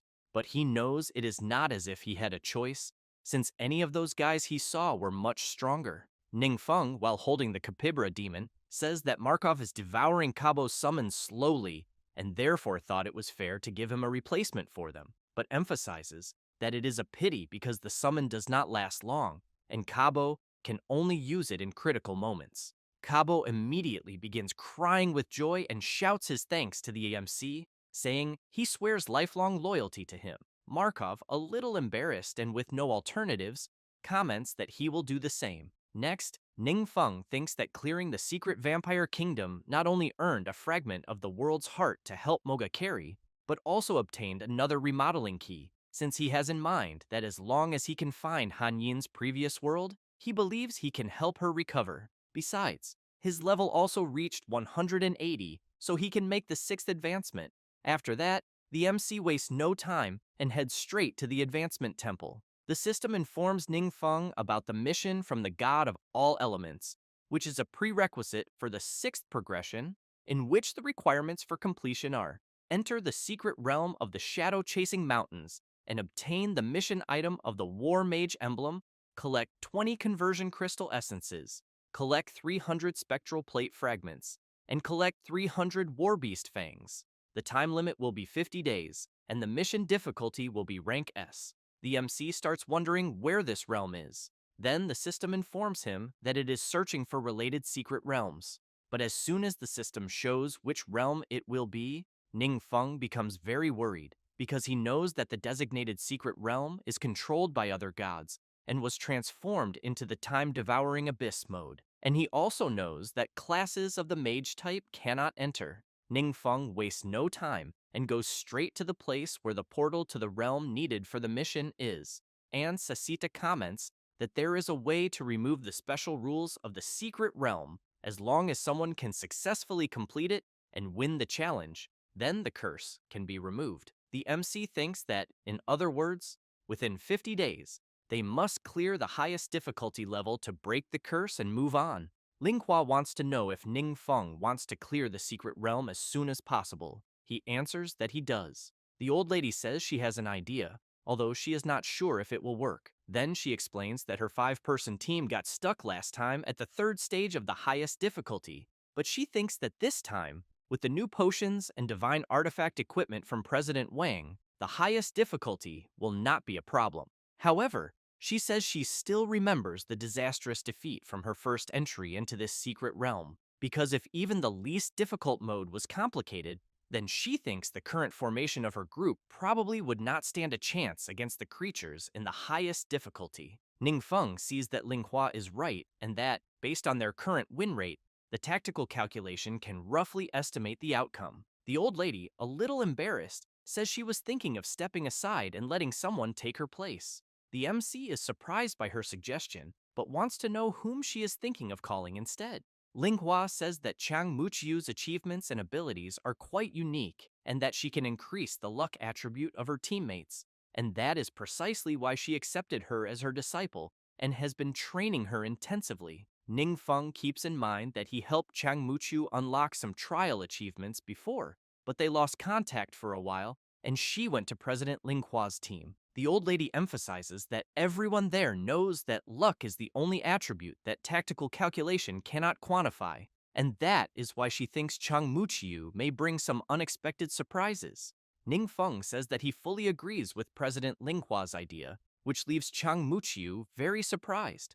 The MC then asks her not to pressure herself too much, since she should treat this as her normal training. Linghua highlights that Chang Muqiu trains insanely hard even on normal days, and that she still does not know how she keeps going. Wang Yue thinks she can endure her normal training only because she thinks about the MC all the time. At that moment, Linghua calls everyone to enter the secret realm immediately. As soon as they enter the realm, they choose the hard difficulty option, and the system announces that Chang Muqiu was chosen for desperate survival, which has as its acquisition method using Chang Muqiu to repeatedly support her teammates, negating 10 lethal attacks.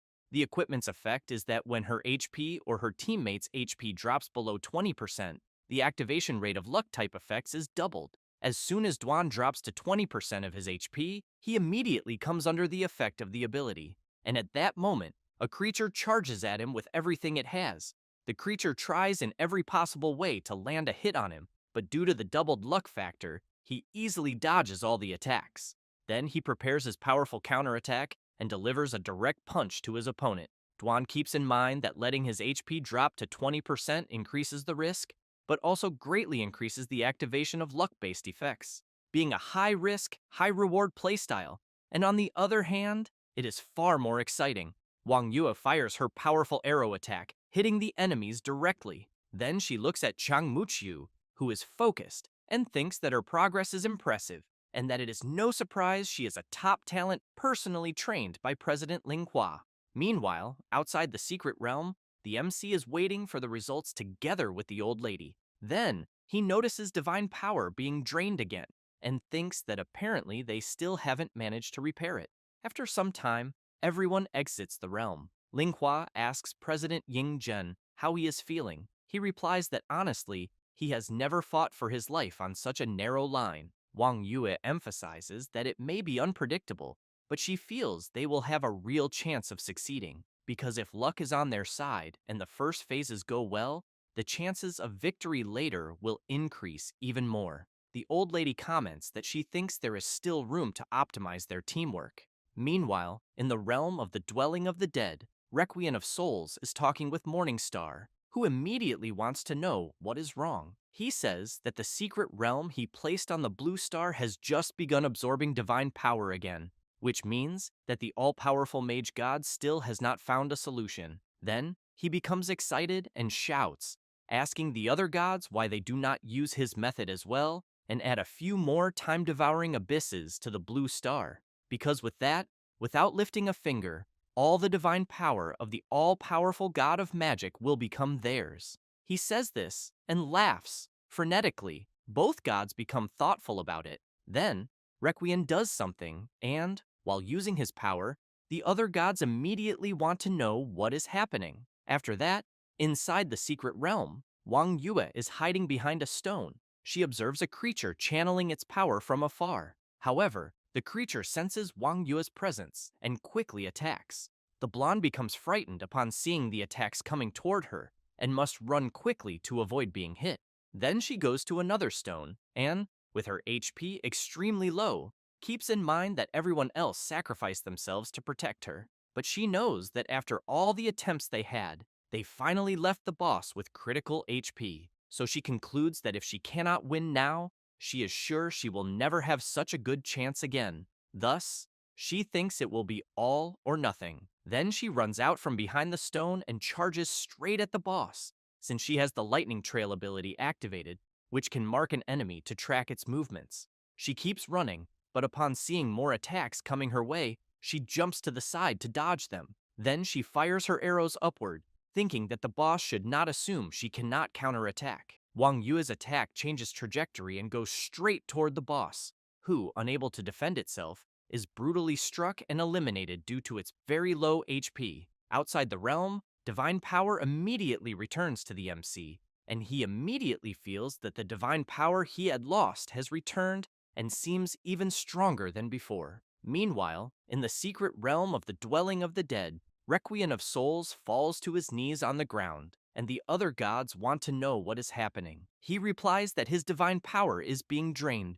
Then he says, this is the work of the all-powerful god of magic, because he believes they managed to clear the secret realm he personally enhanced. Hearing this leaves the other gods very worried and in disbelief. Requiem says he urgently needs to cut the connection with that secret realm. However, he becomes frightened upon realizing he cannot do that and immediately questions why, since it seems almost as if something has chained him. Meanwhile, Ningfeng is inside the secret realm. He looks at his magic imprisoning an energy and thinks that the dark power in the secret realm he is in is trying to escape, but has been locked inside a spatial prison he created through his forbidden curse. Then he laughs and makes it clear that after draining his divine power for so long, it is time for the power he is imprisoning to entertain him. Then, two creatures take advantage of the fact that the MC is distracted and charge at him. However, Ningfeng does not even turn around and simply uses his ice explosion magic, easily freezing the creatures. Hanyin laughs and comments that this was already expected from her master. Sasita comments that the MC is always so incredible. Later, Ningfeng decides to face the boss of the secret realm, who in turn is launching his attack.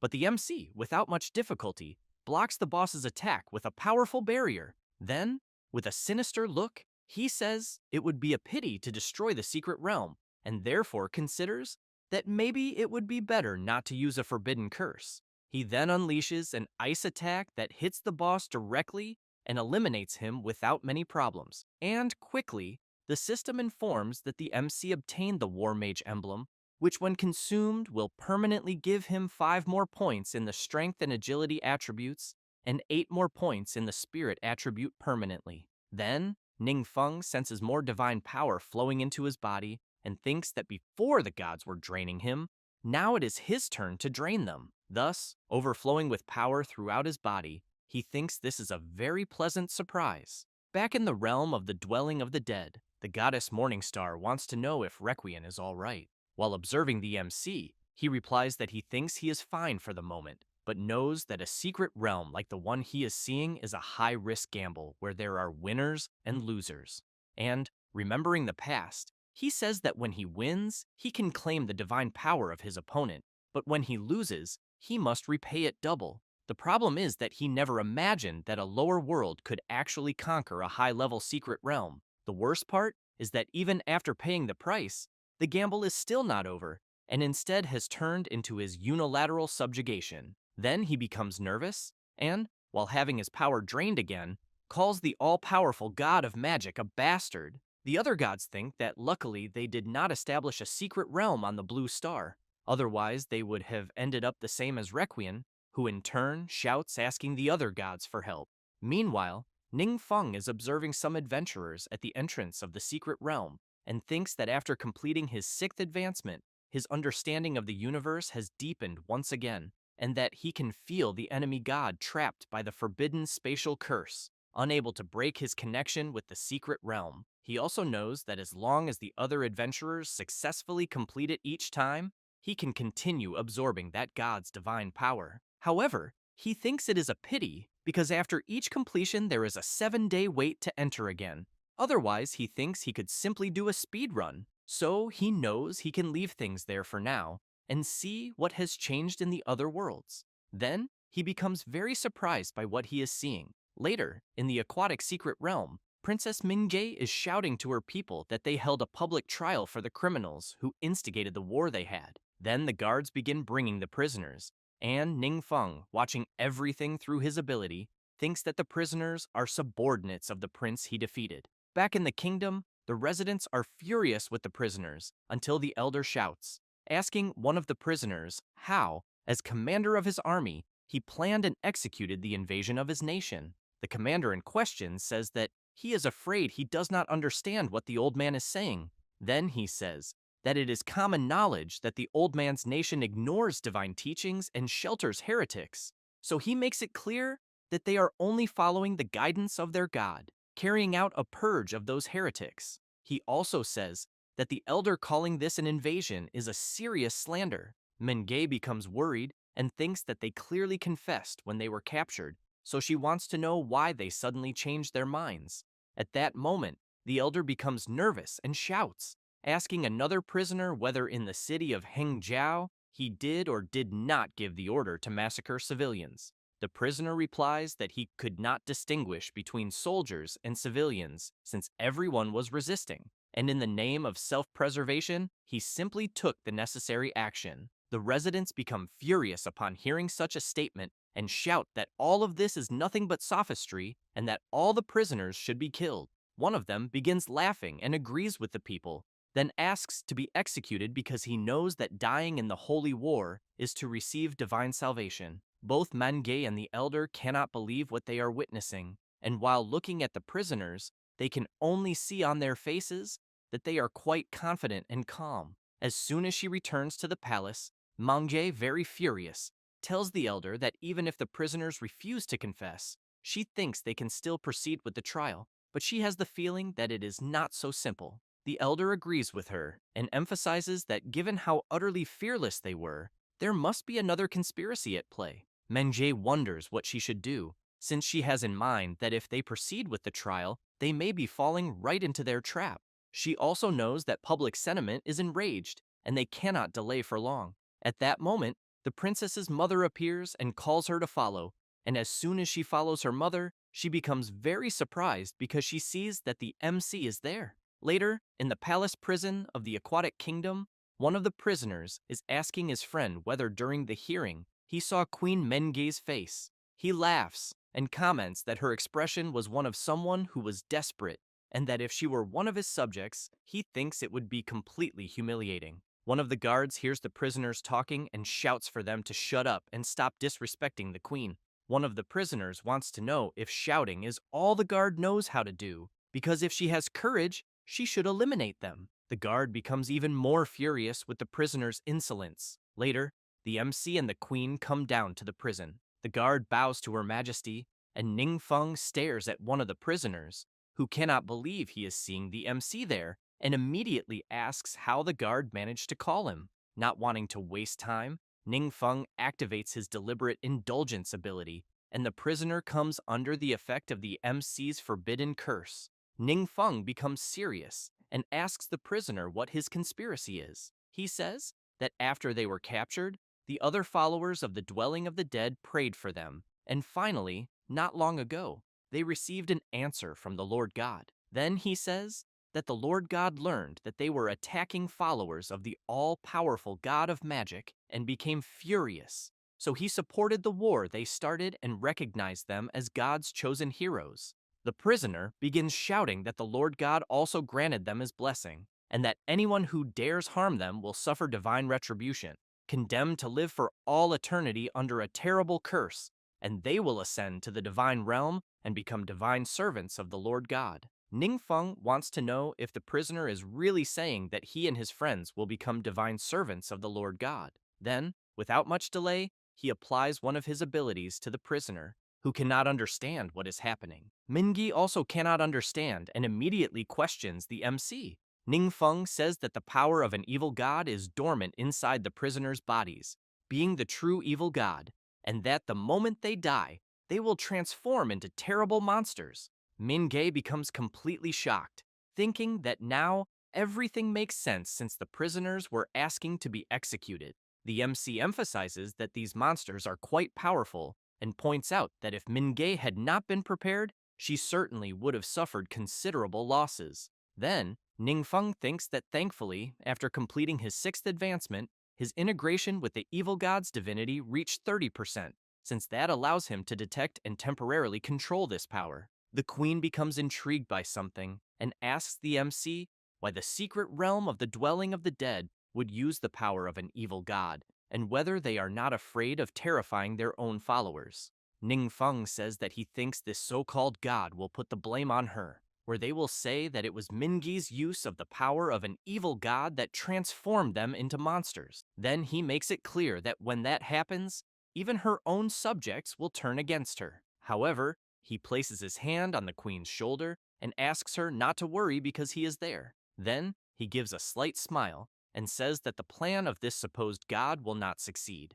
Minji becomes furious and begs the MC to ensure that the prisoners who massacred innocents, whose hands are stained with blood, receive the punishment they deserve. The MC uses his power and says that it will be as she wishes. The prisoners are struck by Ning Feng's ability, and one of them becomes surprised when he sees that he has returned to normal. However, he is soon shocked when he looks ahead, and staring at a completely chaotic and sinister scene in front of him, he wants to know where the hell he is, until an energy begins to appear in the place and slowly starts taking the shape of something, until a being with a dagger in hand appears, and the prisoners want to know what they are seeing. One of them comments that apparently the creature ahead seems nothing more than a commoner. However, the being that has just appeared rushes toward the prisoners, and one of them is hit with full force in the stomach. The prisoner spits a lot of blood and, very frightened, keeps wondering why he was not able to step back until he remembers that the guy attacking him had been killed in some village. He attacked, but at the same time he cannot remember it. Then he becomes furious, prepares his strike, and shouts, wanting to know if a mere commoner really thinks he can defeat him. However, as soon as he throws the punch, his opponent dodges and counterattacks with a powerful slash with his dagger. After delivering the attack, the prisoner's opponent turns, and, releasing a dark power, the system warns that MC's ability is active, being the executioner's gaze, which traps the enemy in an illusion, revealing all their weaknesses, and allowing the user to inflict brutal torment. And soon after, more inhabitants of the aquatic kingdom who were brutally eliminated begin to appear and quickly surround the prisoner who led the rebellion. Ning Feng, seeing all this through his own ability, comments that the judgment will begin, and everyone rushes toward the prisoner. After being brutally attacked from all directions, he falls hard to the ground. Close to losing consciousness, the prisoner keeps commenting that his god should protect him. Min-gae asks MC what just happened since she is seeing the prisoners in a chaotic and terrifying state. Ning-feng says that he only taught them a light punishment. As he turns, he emphasizes that he hopes their minds are clearer when their true judgment begins. Min-gae thinks that even so, knowing that the kingdom of the dwelling of the dead granted such a type of blessing to its followers is completely irritating and unacceptable. Ning-feng stresses that there are still followers of Requiem of Souls lurking in the shadows, and that they need to eradicate them as quickly as possible. Then, he warns Min-gae that if she needs help, she should not hesitate to ask. At that moment, both Hargun and T-Meng contact MC telepathically, wanting to know if he has a moment. After some time, in the secret realm of the Haugan tribe, Hargun is holding a weapon in his hand and asks MC to take a good look. He also shows a powerful gauntlet with claws overflowing with power, and, while lifting the axe, shows its power. Ning-feng wants to know where he got such a thing. Hargun smiles and says that not long ago, one of his tribe's blood forgers acquired a new ability, then explains that when enchanting equipment, 1 to 3 affixes will be generated randomly, and that currently, the highest level affixes are of epic quality. For example, the quick swap affix he is showing, which allows a person to switch equipment in the blink of an eye. MC comments that this is a truly remarkable ability since he knows it pairs perfectly with the tactical precision ability. Hargan laughs and emphasizes that he knew his lord would find it interesting. Then, he makes it clear that since everyone there placed their faith in MC, everyone's strength has been growing with each passing day.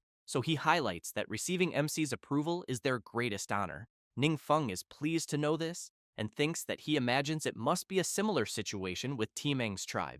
Thus, time passes, and, in the secret realm of T-Meng's cavern, he himself is commenting that his master's guess was perfect, because they acquired a new ability called Gift of the Earth Vein, in which it increases their chance of finding precious minerals. Having said that, he points to a chest full of precious stones, and says that he really hopes his lord will like it. Sasita Hanyin and Moga are left with their mouths open, surprised to see the amount of materials to enhance divine artifacts. Ning-feng becomes excited and comments that it seems he thinks his other 2 divine artifacts will be completely transformed very soon. Meanwhile, in the secret realm, in hard mode, which grants high experience and a good item, an unknown guy is thinking that the opponents he is facing are quite difficult to deal with. Ziyan is testing her new item, which increases the chance to inflict the burn effect on the opponent, in addition to increasing burn duration and damage. Her opponent manages to dodge the first attack, but is grazed, and the guy becomes frightened because he is suffering burn damage just from being grazed. Lu Ping takes advantage of the opponent being distracted and charges forward with everything, and, without hesitation, delivers his infinite slash attack, which, because he is equipped with the Terminus dagger, increases damage against enemies by 20% when they are afflicted with the burn debuff. The adversary is terrified when he sees the damage he just took. Meanwhile, the MC is observing everything while eating his apple, and, outside the realm, he feels more divine power flowing into his body. He then concludes that apparently, Professor Xi Yan and the others inside the secret realm were successful, but he keeps in mind that although equipment affixes are a recent development, the underlying theory is the same as tactical precision, which is why so many people can adapt quickly and create all kinds of strategies, and that even low-level adventurers have seen a great increase in their completion speed. But what he really finds most interesting is that when adventurers are eliminated inside the secret realm they are in, they still revive, but this no longer consumes their divine power, and instead consumes their power of faith. And because of that, he knows it is perfect for live combat training, since there are currently 2 worlds providing this power of faith, and that, with the correct configuration, the drain is fully controllable. Meanwhile, in another secret realm, Requiem of Souls is feeling something very strange. The other gods are trying to help him. The god of the true Holy Spirit is intrigued, wondering why Requiem seems to be becoming increasingly unstable. As for him, he thinks that he is feeling his divine power being depleted faster and faster, and that he cannot contain it. The goddess of the eternal star of tomorrow also feels something strange and thinks that something is really wrong with Requiem, since she knows that this should not be happening because of a simple drop in energy. She becomes even more confused when she sees Requiem laugh, and soon wants to know what it is about. He is taken by a strange force and transforms. The god of the true Holy Spirit becomes very frightened, thinking that the force he is sensing belongs to one of the 7 evil gods. Requiem breaks the barrier that surrounded him, and the goddess of the eternal star of tomorrow is shocked, wanting to know how he did that. Requiem laughs and launches his attack. The goddess creates a barrier to defend against the attacks, but due to Requiem's strength, she is violently thrown far away. The god of the true Holy Spirit becomes nervous and attacks Requiem with everything from behind, but ends up being very surprised to see that his body was just a clone, rendering the attack useless.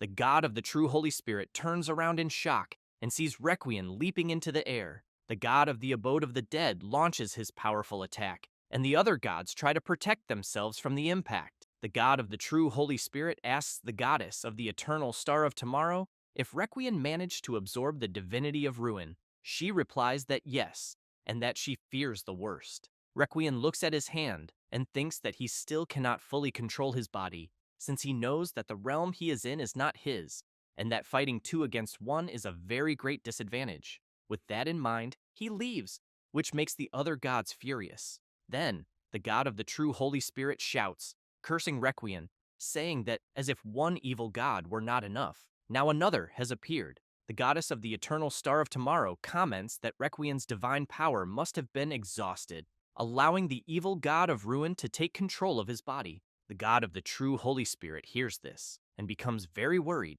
wondering whether an absorbed divinity can truly rebel and whether this might also happen to him. After a few hours, still in the realm of vast astral expansion, within the divine domain under the command of the goddess of the eternal star of tomorrow, the god of the true Holy Spirit remains irritated, shouting that Requiem escaped and that he believes Requiem went to his own divine realm to suppress his power and hide from them, becoming a catastrophe in the making. The goddess comments that she thinks this implies that, in addition to the omnipotent god of magic, they will also have an evil god to face. Then, both are surprised and frightened, remark that both of them have assimilated the divinity of an evil god, and that, if the slightest mistake occurs, they run the risk of becoming nothing more than vessels for their resurrection. The god of the true Holy Spirit wants to know whether her research had not guaranteed that there would be no problems. She replies that she could never have foreseen this kind of situation that occurred,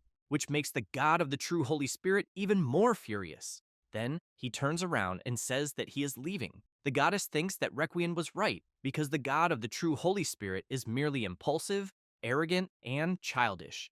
But she knows that without his help, it would be difficult to try to do anything. So she becomes nervous until she remembers that if this is the case, perhaps she should simply ally herself with the omnipotent god of magic.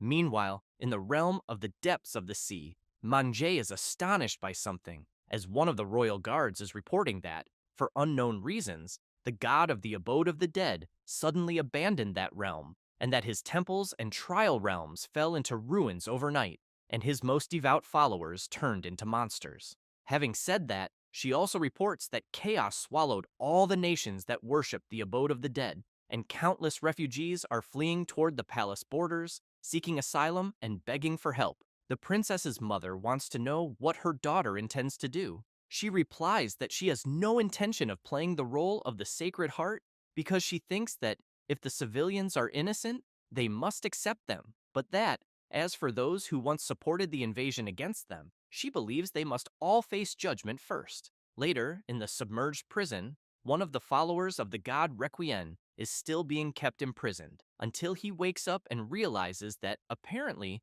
the crowd is approaching the place and soon sees some prisoners being taken into the prison. One of the prisoners is surprised to see that the general is still alive, who in turn wants to know whether they had not escaped and how they were captured again. The fishman shouts, wanting to know whether the general did not hear that the god of the abode of the dead revealed himself to be an evil god, since he transformed all his followers into monsters. One of the guards wants to know whether they should not take them away. The other replies that not yet, because she thinks it is better to let them have a nice, long conversation. The general is very surprised to learn about what happened and wonders whether they were truly abandoned. Then he shouts, asking to speak with Queen Minga, because he is willing to atone for his crimes.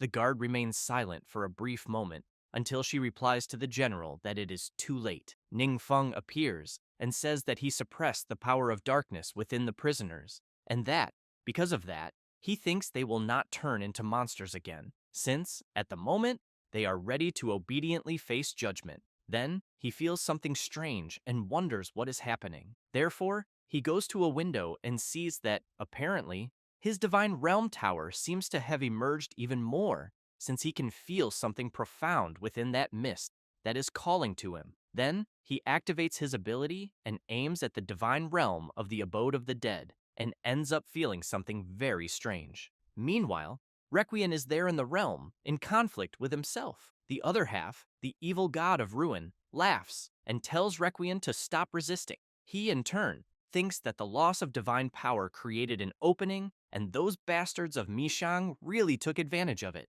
Thus, Requiem makes it clear that even if the evil god takes possession of his body, it will be useless, because he is under a severe curse, and if he cannot get rid of it, he will soon fall, and the evil god will fall together with him. The evil god asks Requiem not to try to deceive him, and wants to know whose curse is strong enough that even Requiem cannot resist it. He laughs and says that it belongs to the omnipotent god of magic. The evil god takes possession of Requiem and, very worried, wants to know whom he is talking about. Then he thinks for a brief moment and imagines that if it really is the omnipotent god of magic, he wonders whether they would not be on the same side. Requiem says that it is a long story, but that, at the moment, the omnipotent god of magic is their enemy. Then he thinks that he cannot let the evil god know too much, because he needs to stabilize him first and see whether they can cooperate together. Thus, he goes to the divine realm ruled by the goddess of the eternal star of tomorrow. Both the god of the true Holy Spirit and the goddess of the eternal star of tomorrow are already waiting for Requiem and the evil god, who in turn shouts warning them not to try any tricks, since he and the god of the abode of the dead are in a state of coexistence, and therefore emphasizes that if they try to betray him, everyone will perish together. Requiem emphasizes that, with him there, the others will not perish, and therefore thinks it is better for everyone to think about how they will deal with the omnipotent god of magic first. The evil god goes up to the goddess of the eternal star of tomorrow and wants to know whether she had said that the omnipotent god of magic was hiding in a lower world and refused to show himself. She replies that yes, which makes the evil god excited to learn this, and he comments that he has a plan. Requiem is frightened and immediately wants to know what the plan is. The evil god tells Requiem to just wait and watch the show. Having said that, he activates his dark power, which makes Requiem even more frightened, thinking that he is feeling a familiar sensation. The evil god says that to deal with a lower world, it is obvious that they will use the time-devouring abyss, since he knows that the gods there already suffered enough from the time-devouring abyss back then as well. At that moment, someone appears out of nowhere behind the evil god. It is the god of the true Holy Spirit, who immediately grabs the evil god, calls him an idiot, and says that he ended up becoming what he is because of the time-devouring abyss. The goddess of the eternal star of tomorrow also tries to stop him and asks whether the evil god wants them to be eliminated even faster. Requiem thinks that it is all the fault of the omnipotent god of magic for being in that deplorable state, and swears that he will eliminate him at any cost. Meanwhile, the MC is trying to understand what he is feeling in the divine realm of the abode of the dead until he hears someone calling him. Manga appears, saying that the divine power of the god of the abode of the dead suddenly recovered, and he issued an oracle to his faithful. Then she says that Requiem shifted the blame onto the MC, claiming that his intrusion caused the sudden isolation of the entire world and transformed his faithful into monsters, while also stating that, thanks to the MC's timely intervention, the intrusion was blocked, saving them from a catastrophe. The princess continues informing that some of the faithful of the abode of the dead believe this lie, while others are confused, and that, in summary, Requiem's lingering influence over these people has not been completely eliminated. Ning Feng becomes serious and thinks that these gods are truly shameless to the extreme, so he wonders whether there is any way to give them a proper lesson. Meanwhile, in the Blue Star Secret Realm, Ying Zhen and Ling Hua are there, until something happens, and Ling Hua wants to know what went wrong. Ying Zhen says that he ended up looting a skill book, being a magic he has never seen before. Back in the realm of the depths of the sea, the remaining followers of the god of the abode of the dead are being led to judgment, and they are terrified. The elder tells the MC that the people there did not participate in the invasion and that the queen believed they could be won over, so she tried to persuade them to become followers of the MC since they truly agreed, but they never expected the abode of the dead to suddenly reappear after having disappeared. Ningfeng thinks that Sasita once said that gods exert strict control over their followers, and that followers are forbidden from changing the god they serve, because doing so is to seek severe divine retribution. So he concludes that it is no wonder the people there seem so nervous. But he knows that if he wants to weaken the faith of other gods, his only choice is to unleash a massacre, just like in the abode of the dead. After that, a few days pass, and at the Adventurers Training Center, the MC wants to know whether the old man is really saying that he has never seen the spell he mentioned before. Lao Feng replies that yes, and emphasizes that the items that drop in the secret realm have improved significantly since they are finding new items quite frequently. The MC thinks that the quality of the items has increased and therefore believes that this must be linked to the elevation of his divinity, which is excellent news to hear. Thus, he uses his mental induction ability and conjures the skill book they discovered, but he is not sure whether it has any value for the old man until he becomes intrigued by one thing. Meanwhile, in the deep sea realm, the remaining followers are even more terrified. One of them wants to know whether they will truly be protected. Princess Manga replies that yes, and asks everyone to calm down. The follower asks how they can remain calm, because they no longer know whom they should pray to, since they know perfectly well that they can no longer trust the god of the abode of the dead. But even so, they still cannot escape his influence, because if they pray to the princess's god and provoke requiem, they fear that this would only attract a much more terrifying divine punishment than before. Mingay thinks that she once asked her mother whether, throughout history, there is only one circumstance in which a believer can change faith, and that is when the god they follow suddenly disappears. But she wonders who could have predicted that a vanished god would suddenly reappear. Then she hears a sound. Mingay sees that it is the MC and asks whether he has already returned. Ningfeng replies that yes, and emphasizes that he is the omnipotent god of magic, and that he wishes to ask all the followers there a question, then wants to know whether they are truly determined to abandon their past faith. They talk among themselves for a brief moment, and one of the followers replies that yes, since they have lost faith in the god they once served, and therefore they beg that, please, the omnipotent god of magic accept their lost souls. As soon as she finishes saying this, she becomes confused by a power she feels flowing through her body. Ningfeng welcomes her and says that she is his first new follower. She becomes excited, saying that she can feel that her connection with the god of the abode of the dead has been completely severed and soon wants to know what happened.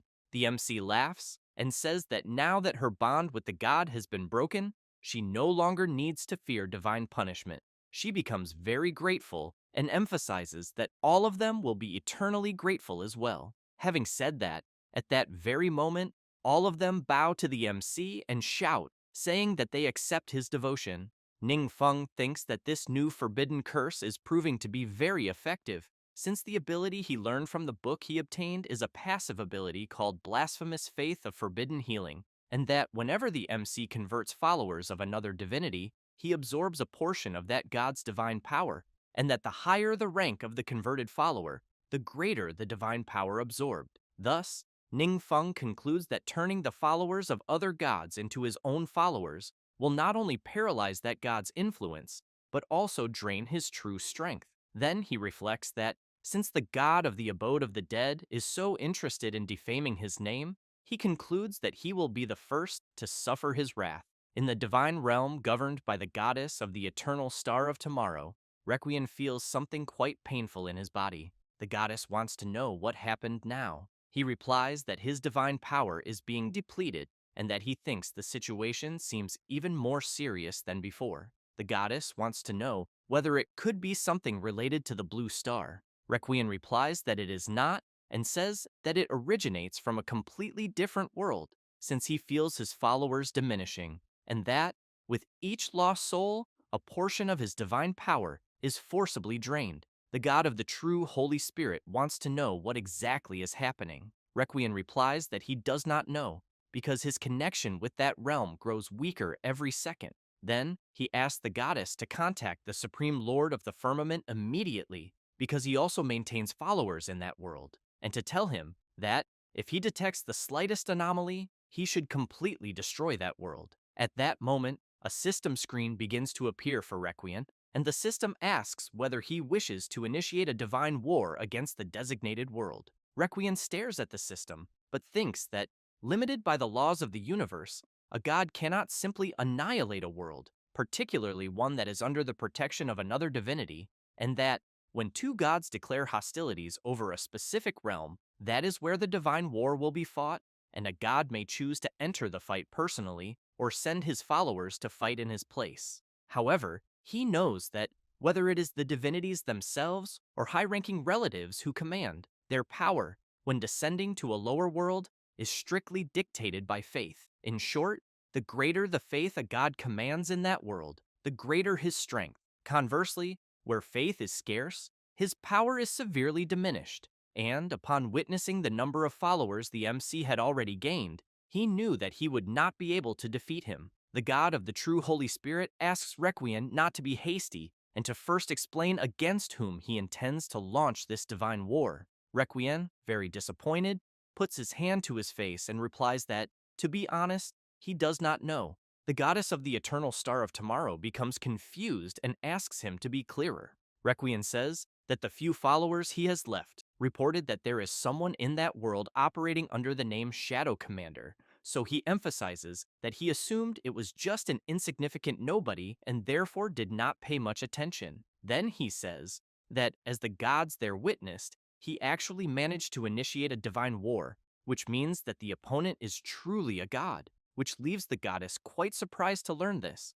Requiem informs that the moment he presses the button to accept the divine war, they will receive the challenge notification, and from that instant onward, the other side will officially become his enemy. Meanwhile, Ningfeng is just waking up and then stretches thoroughly and thinks that he was worried that converting the followers of another god would bring trouble to his doorstep. But that, in the end, apparently it went surprisingly well, although he wonders whether the god of the abode of the dead simply has so many followers that he does not care. At that moment, Kabo appears calling out to the MC. Ningfeng asks whether he needs anything. Kabo says that the previous day, Ningfeng had mentioned that the followers of the god of the abode of the dead had turned into monsters because the world he came from also worshipped the god of the abode of the dead, and therefore he could not help but worry. Ningfeng comments that he understands and asks what he thinks about returning and taking a look to see how things are. Kabo becomes a little awkward and says that he was dragged there by space-time turbulence, making it impossible for him to return. The MC pats his shoulder and says that it does not matter because he will take him there. Having said that, he activates his ability and creates a portal right in front of him. Kabo becomes confused as he passes through the portal and, looking around, wonders whether he is dreaming, because where he is truly the world he came from. Ningfeng keeps in mind that, since his last breakthrough, his understanding of the universe has reached a new level, since he can now use a follower's secret realm to briefly open a portal to other worlds, and that opening and maintaining this portal will consume only the dark power generated by sacrifices from followers. So he knows that, with this ability, he can transport a single person back and forth between worlds. Then, he thinks that, with Kabo there as a local guide, he might even be able to convert another group of followers. Thus, he asks Kabo where they should go first. He replies that he wants to visit the Red Scale Tavern first, then becomes excited and says that it is where they held their secret meetings and that the owner is actually one of the MC's most devout believers, since if she knew that the MC was gracing the place with his presence, she would be extremely moved. Meanwhile, at the Red Scale Tavern, a woman is cleaning while singing happily, until she hears a noise and turns to see what it is. Several hooded people enter the tavern. She smiles and asks everyone to sit down and to let her know if they need anything, but she thinks that she knows that all the people there are followers of the god of the abode of the dead, and therefore wonders what they are doing there, until she is very surprised when one of the followers forcefully grabs her by the neck and then lifts her into the air while she tries to escape. The follower keeps holding the woman aloft until another follower wants to know where they are. Close to losing consciousness, the woman asks whom they are talking about, but ends up receiving a hard slap to the face. And, after having her face injured, one of the followers says that he knows about the traitors who fled and are hiding right there, then emphasizes that if she does not hand them over, she will be considered an enemy of the church. She replies that she truly knows nothing, but soon becomes intrigued when she sees a strange power coming out of the arm of the follower holding her. Then she receives another attack for not responding. One of the followers calls for his master and says that he thinks they need to conduct another search. He replies that it will not be necessary because he thinks that such a small place seems unsuitable for hiding someone, but then smiles and emphasizes that perhaps he should say that hiding someone there without being detected would require special measures, which leaves the woman very surprised to hear this. Thus, the follower activates his magic and throws her. A magic circle is created on the tavern ceiling, and the woman becomes worried, thinking that they have been exposed, until a poisoned dagger is thrown and grazes the woman's shoulder, causing her to scream in pain. The leader of the followers comments that he would not have imagined that it was a concealment array from the lineage of the omnipotent god of magic. Then, wants to know whether the woman is a follower of the evil god, since he thinks it is no wonder she had the audacity to hide traitors there in the tavern, because if it were anyone else, they would never have detected the existence of that formation. Having said that, he states that it is one of the 5 sacred places of the order, and that the useless tricks of a mere omnipotent god of magic would never escape his perception. Then, he releases his dark power and shouts, saying that since those hiding there refuse to reveal themselves, everyone should watch as he destroys the array. However, he ends up being surprised by an attack coming straight at him with full force and, unable to defend himself, is eliminated in an instant. Terrified, one of the followers asks where the woman who was there with him is. At that moment, the MC appears with her in his arms. Cabo shouts, telling his friend not to be afraid because they are already there, but observing the followers in front of him, he knows that in terms of strength, he is no match for them. However, he knows that if it comes to a battle of summons, Markov will certainly handle it. One of the followers comments that the creature they are seeing in front of them comes from a higher world. Another follower wants to know how a being of that caliber could serve a mage from a lower world. Markov asks Cabo whether he should leave any survivors. Cabo replies that he should not. Thus, as Count Markov charges forward with full force, Cabo says that the followers discovered the master's formation and that there is a risk they might signal the god of the abode of the dead. The followers attack Markov, but the Count manages to dodge the attacks and counterattack in the blink of an eye, eliminating the followers. The woman in the MC's arms is surprised and thinks that Cabo used to be so weak, then wonders how he ended up becoming so powerful, and, looking at the MC, also wants to know who this person who saved her is. Before heading to Cabo's world, while they were still at the Adventurers Training Center, Ning Feng wanted to know more about Cabo's world, who in turn explains that his world is watched over by 3 divinities, among which, besides the MC, there are the god of the abode of the dead and the lord of the frenzied blood battle. Then he says that his world used to be a paradise, a place where everything was in perfect order. After the MC's departure, the balance of the world changed. People abandoned order and began to worship the law of the jungle, where strength dictates the rules, and the strong took everything, while the weak were left to struggle for survival at the bottom of the pit. Having said that, he emphasizes that when he said he had no desire to rule the Blue Star, he was not saying it merely to gain his master's favor, since he simply did not wish to see the Blue Star suffer the same fate as his world. Back to the present, and after eliminating all the followers, Cabo goes to his friend and apologizes for the mess he made in her tavern. She replies that no, and emphasizes that she is the one who should be grateful, since he eliminated the members of the order. However, she soon becomes frightened and asks Kabo to call the MC and get out of there immediately, and promises that she will not tell anyone that he has returned. Ningfeng looks at one of the followers lying on the ground and asks whether he was supposed to be someone important. The woman asks whether the MC does not recognize him, then says that he was Hansen, the youngest elite among the 5 sacred seats of the abode of the dead. Having said that, she explains that if they discover that Hansen was eliminated, the entire order will be alerted, and she even thinks it will be too late for them to escape. Kabo tells his friend not to panic, because first she should explain exactly what happened there. She explains that a few days ago, the divine power of the abode of the dead suddenly disappeared, and its followers turned into monsters. And when normalcy finally returned, the order declared that the omnipotent god of magic was the true culprit behind the catastrophe. Ningfeng is intrigued by this, and thinks that, apparently, it seems that the god of the abode of the dead told this same lie to his followers in all worlds.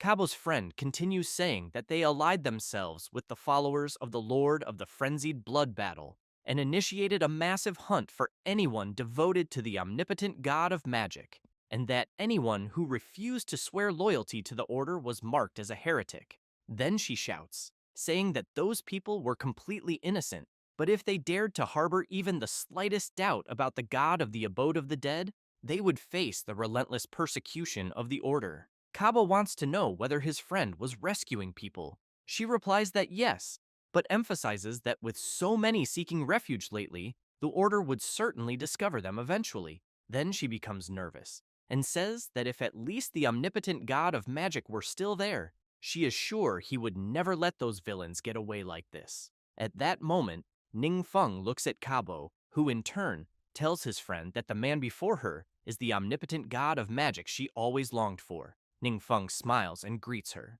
Mena cannot believe it and ends up speechless. Kabo comments that he understands that she may not be able to believe it, but Mena approaches the MC and says that she does believe it. Then she emphasizes that everyone knows that the MC was taken by space-time turbulence, but that disappearing for so long and still returning alive could only be explained by the supreme power of a god. Mena begins to cry with happiness and asks whether this means that they are finally all safe. Ningfeng smiles and says yes, and that whatever she needs, she only has to ask. Meanwhile, in the divine realm of the abode of the dead, someone asks whether Hansen has returned. One of the followers replies that he has not. One of the members of the sacred seat comments that Hansen was tasked with gathering some deviants and therefore wants to know the reason for the delay. One of the followers asks whether they should send someone to investigate. The old man thinks about it, but soon replies that they are at a critical moment and cannot afford surprises. Having said that, the followers teleport and appear near the Red Dragon Scale Tavern, where Hansen was last seen, but they end up quite surprised and, seeing that the tavern is no longer there, want to know what the hell happened? Meanwhile, in the Blood Pack secret realm, Count Markov returns to his realm. Furious, he comments that he never imagined that the MC would force him, a noble vampire lord, to get rid of corpses, and even help them clean the tavern, in addition to never imagining that the tavern would reveal itself. Meanwhile, a creature is flying very high. It is a dragon with Mina's tavern on its back. Kabo goes to the window and comments that it is no wonder the tavern is called the Red Scale Tavern, because he never imagined that a red dragon was actually sleeping beneath the establishment. Mina prepares a good meal and asks her master to eat. He wastes no time and tastes it, then says that it is truly delicious. Mina comments that she is very happy to know that her master liked her food. However, Ningfeng wants to know where exactly she obtained the tavern. She becomes a little embarrassed and says that her master left it to her because he knew that he had installed a summoning array there, but her abilities were few, and she simply could not activate it. Ningfeng becomes serious and asks whether her master is perhaps called Abyss of Shadows. Mina apologizes to the MC and says that her master never told his true name, and that, to be honest, master is just a title she uses out of respect, since he taught her a lot, but never intended to formally accept her as a disciple, and she thinks that perhaps she simply did not have the talent. Hanyin comments to his master that it seems this truly is the work of that fellow, because Abyss of Shadows was indeed one of his relatives, and that his entire clan was eliminated during the war. But to take revenge,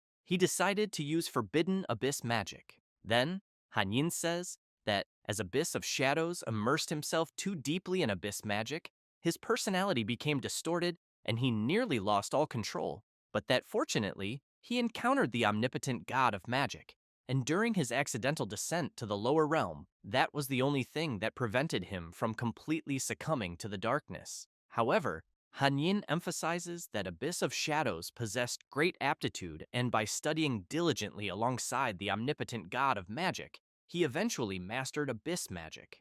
And after his revenge was carried out, he renounced the use of magic and lived in seclusion as a scholar.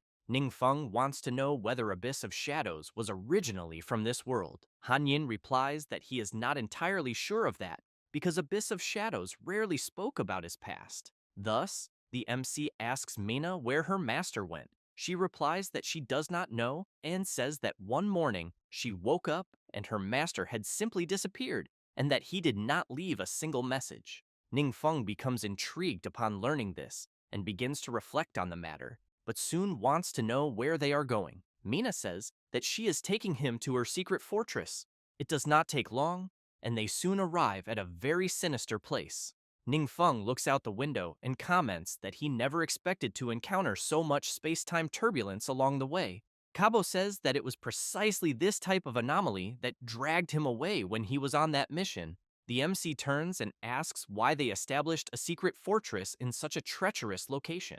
Kabo explains that since his world suffered the invasion of the secret realm, monsters invaded the land, and the few remaining sanctuaries were seized by the strong, who established exclusive safe zones. Mena adds that, to avoid prying eyes, her master deliberately established the fortress there, and that the only ones who stay with them are the oppressed, people who have nowhere to go.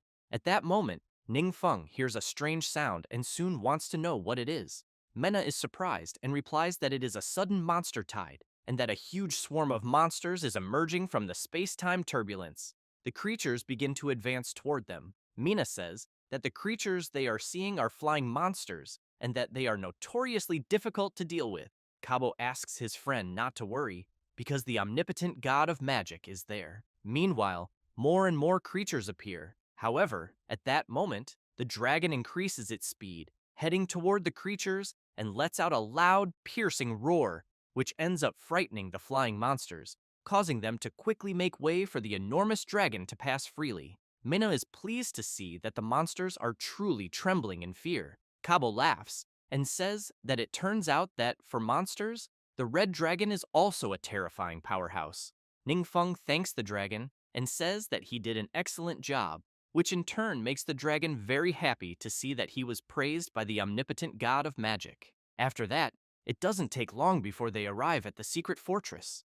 The people there look up and see the enormous dragon arriving. One of them gets frightened and shouts that monsters are approaching, and everyone must protect themselves immediately, until Mina appears at the window of the tavern that is on top of the dragon and shouts for everyone not to be afraid. Then, the enormous dragon lands on the ground, begins to transform, and turns into a small sphere, which soon goes inside the tavern. Mena picks it up and stores it away, but she finds something strange. Ningfeng comments that, apparently, it seems that her master is still putting her to the test, since he was willing to entrust the red dragon to her care. She is moved when she hears that and thanks him, because she is very happy. Kabo goes outside the tavern and soon greets everyone, and says that it has been a long time since he last saw them. Then he says that it is a long story, but that, in short, he owes everything to the MC. Meanwhile, in the kingdom of the abode of the dead, one of the leaders of the sacred seat wants to know what his subordinate is implying with disappeared.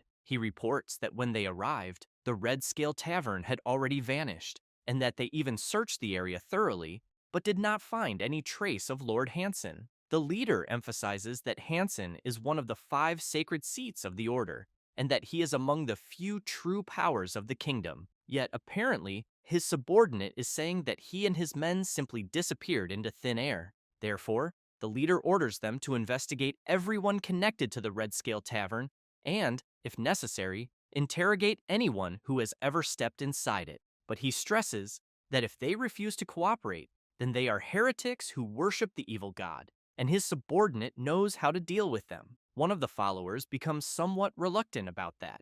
The leader immediately asks if there is any problem. The subordinate replies that there is not, but that he is simply worried and therefore wants to know if such measures will not incite panic and unrest among the population. The leader merely gives a sinister glance and asks whether the population he speaks of lives to see this day because of their own strength. The subordinate thinks not, since they survive only thanks to the protection provided by the strong. The leader comments that it seems he is well aware of the matter, and that, in that case, those people should also be aware of it, because if they wish to continue living, it is better that they obey the rules established by the strong and never challenge their will. Back at the secret fortress, Mina is apologizing to the MC for having to host him in such a rustic place. Ningfeng asks her not to worry about that, but simply to tell him about the real situation there. Mina explains that, as he can see, the place is the home of sinners from all over the land, and that they were mercilessly exiled there for violating all kinds of draconian laws, whether serious crimes or minor infractions. She also says that, aside from the safe zones established by the strong, the rest of the world is overrun by monsters, and for powerless commoners, being exiled there is a fate more desperate than a death sentence. But she emphasizes that fortunately, her master saved many people and established the fortress where they are now. Ningfeng comments that he noticed a large gathering of powerful monsters nearby, so he wants to know how they managed to avoid them. Mina asks the MC to follow her for a moment.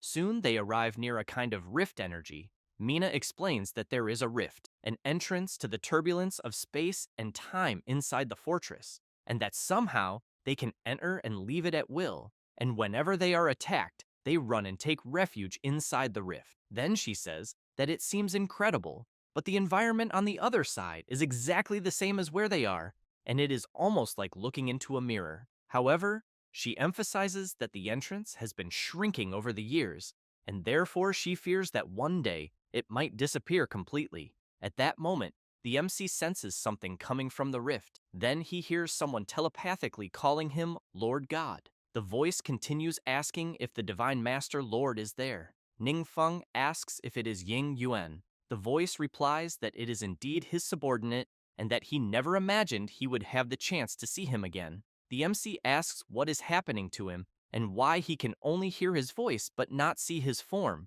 Ying Yuan begins to explain why. After that, the MC is in the tavern and somewhat intrigued. Mina, seeing that Ningfeng is not eating, asks if the meal she prepared is not to his liking. He replies that it is not that, as he was simply lost in his thoughts. She also becomes intrigued, because she knows that he stood in front of the space-time rift for quite a long time, and that since he returned he seems distracted, so she wonders if something went wrong. Meanwhile, the MC is thinking that it is no wonder he detected a unique fluctuation of time magic in Mina before. Then he remembers Ying Yuan saying that Mina was originally his wife, and that some of the elves in the fortress had once been his relatives.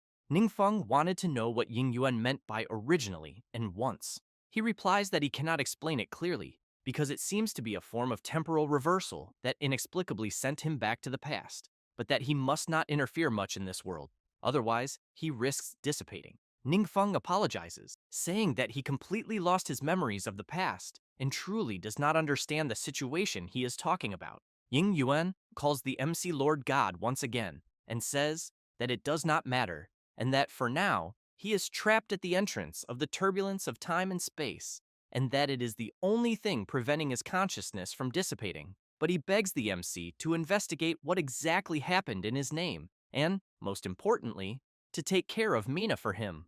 Ningfeng keeps thinking about the temporal reversal he heard from Ying Yuan, since he knows that not even Han Yin and the others have ever encountered such a phenomenon, and that the Mina of this timeline has no idea of Ying Yuan's true identity and has not yet become his wife. Therefore, he calls her and comments that he noticed a strange magical fluctuation in her, so he wants to know if she knows what might be causing it. She apologizes, but replies that she truly has no idea. Ningfeng reflects that time magic belongs to a very high level among the laws of the universe, and that most people are completely incapable of perceiving it. so he thinks that apparently he will have to discover all of this on his own. The MC goes to the entrance of the space-time rift once again, and Ying Yuan soon notices his presence there. Ning Feng says that he carefully analyzed the magical fluctuations around Mina and discovered something strange, because her heart is missing, and that she is surviving only thanks to a convergence of time magic that sustains her life. Ying Yuan is surprised and comments that he had no idea how her heart could be in such a state. The MC makes it clear that the magic inside Mina is highly unstable, and that if it gets out of control, he believes it will be fatal. But fortunately, he has some knowledge of time magic and therefore can try to stabilize her condition. Ying Yuan says that his Lord God will have his deepest gratitude. Later, at the Red Scale Tavern, Mina has an hourglass beside her and an energy surrounding her body. Ning Feng explains to her that the first step in training time magic is perception, and that she must use her spiritual power to observe the trajectory of time. Han Yin comments to his master that once he stated that time magic is a universal law that not even the gods themselves can fully master, so he thinks that if Mina succeeds, she may become an even more powerful vassal than Moga. At that moment, something begins to happen to a heart. A black energy approaches it, and soon a shadowy presence grabs it. One of the leaders of the sacred seat is interfering with Mina's heart, and asks if she truly thought he did not know that she believed in the omnipotent god of magic, since he only allowed her to live this long due to certain unavoidable circumstances, and as long as she remained within his sight, he did not mind if she spent her days saving those heretics. However, he becomes irritated and wants to know how she dares to try to escape, and says that because of that, he will force her to come out. The next day, in the kingdom of the abode of the dead, one of the leaders of the sacred seat summons two people. One of them is Commander Luke of the Order of the Frenzied Bloody Warlord, and the other is the Vice Commander Zane. The leader tells the two that there is no need for tension there, because even if the omnipotent god mage descended in the flesh, he believes he would not necessarily be a match. Luke thinks that he fears Bishop Fenrich is not boasting for nothing, but that although they share the position of the sacred supplication, he believes Fenrich's power is light years ahead of theirs, since it has completely surpassed their understanding. He also knows that only because of the existence of that heart was he able to access a power that transcends the divine, and that if something happens to Mina, the heart will also be affected. But although it would not be impossible to resolve, he cannot allow any god to discover the existence of the heart.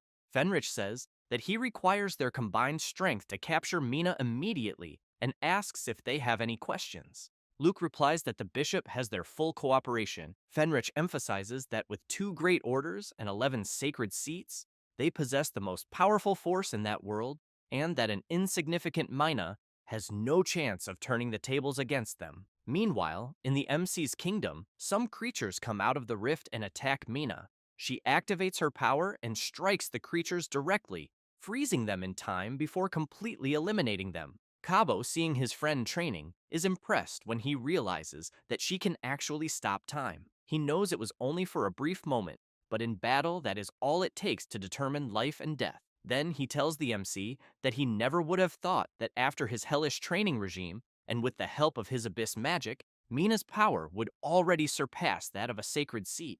Ning Feng says that the time magic Mina uses is not bound by the shackles of divine power, and that is why she was able to endure his training. But as for the rest of them, they must first break the shackles of divine power before becoming like her. Cabo is impressed and immediately asks if he also has a chance.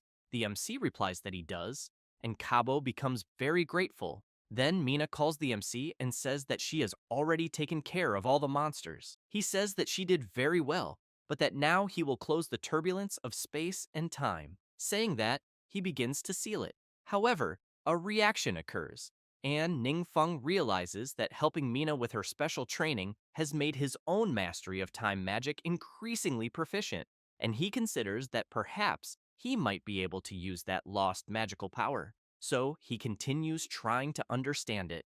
Then a man appears running desperately, warning Mina that something bad has happened. He says that members of the 2 great orders are approaching them, and that it seems several members of the sacred seat are with them. Cabo and Mina are surprised and ask if that is really happening. Cabo says that his master is busy at the moment and that he will go with her. Somewhere in the sacred fortress, Luke comments that the people there are truly cunning rats, because he did not expect them to be hiding in a place like that. One of the Sacred Seat members comments that the turbulence of space and time interferes with detection magic, and that it is no wonder they could not find them all this time. Fenrich says they should be grateful to the prisoners they captured for providing the clues. Meanwhile, Cabo and Mina rush at full speed to see what is happening. The bishop and the others are ready for any intervention. Meanwhile, the MC is trying to manipulate the space-time rift. Then he begins to hear another voice saying that the gods will surely perish.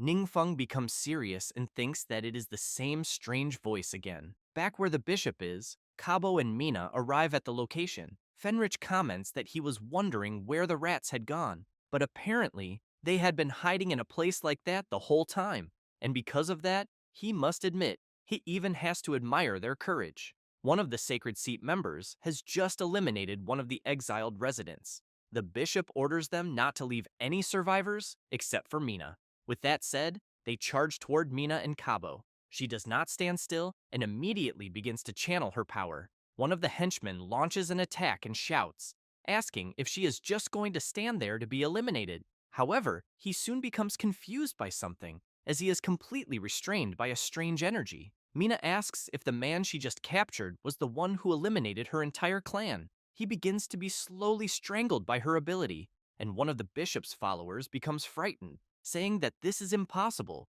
because Mina should be only a commoner, so he wants to know how she could defeat someone from the sacred seats.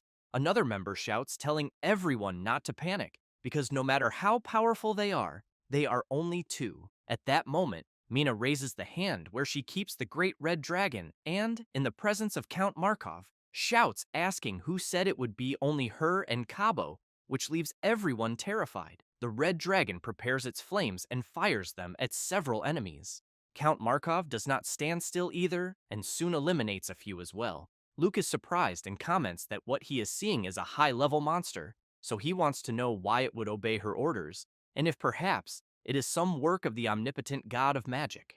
Fenric points out that they are nothing more than two high-level monsters, merely an experiment that has come knocking at his door. Luke asks if he has any plan. The bishop immediately releases his dark power, and Luke becomes excited, saying that it is as expected of Bishop Fenric, since he possesses immense power. Then Fenrich notices something strange. The commander of the order asks if something happened. Fenrich grabs Luke's arm and says that he is just borrowing his strength, since he is sure he would not mind. Luke becomes frightened and asks how the bishop dares to do that, but he soon falls to his knees on the ground, completely weakened, and says that this cannot be the power of the god of the abode of the dead, while holding the vital power of the order's commander. Fenrich laughs and replies that of course it is not. He then explains that it is a power that transcends the gods themselves, and that in its presence they are nothing. Then he notices Count Markov charging straight at him. Therefore, he turns and lands a direct blow on the vampire,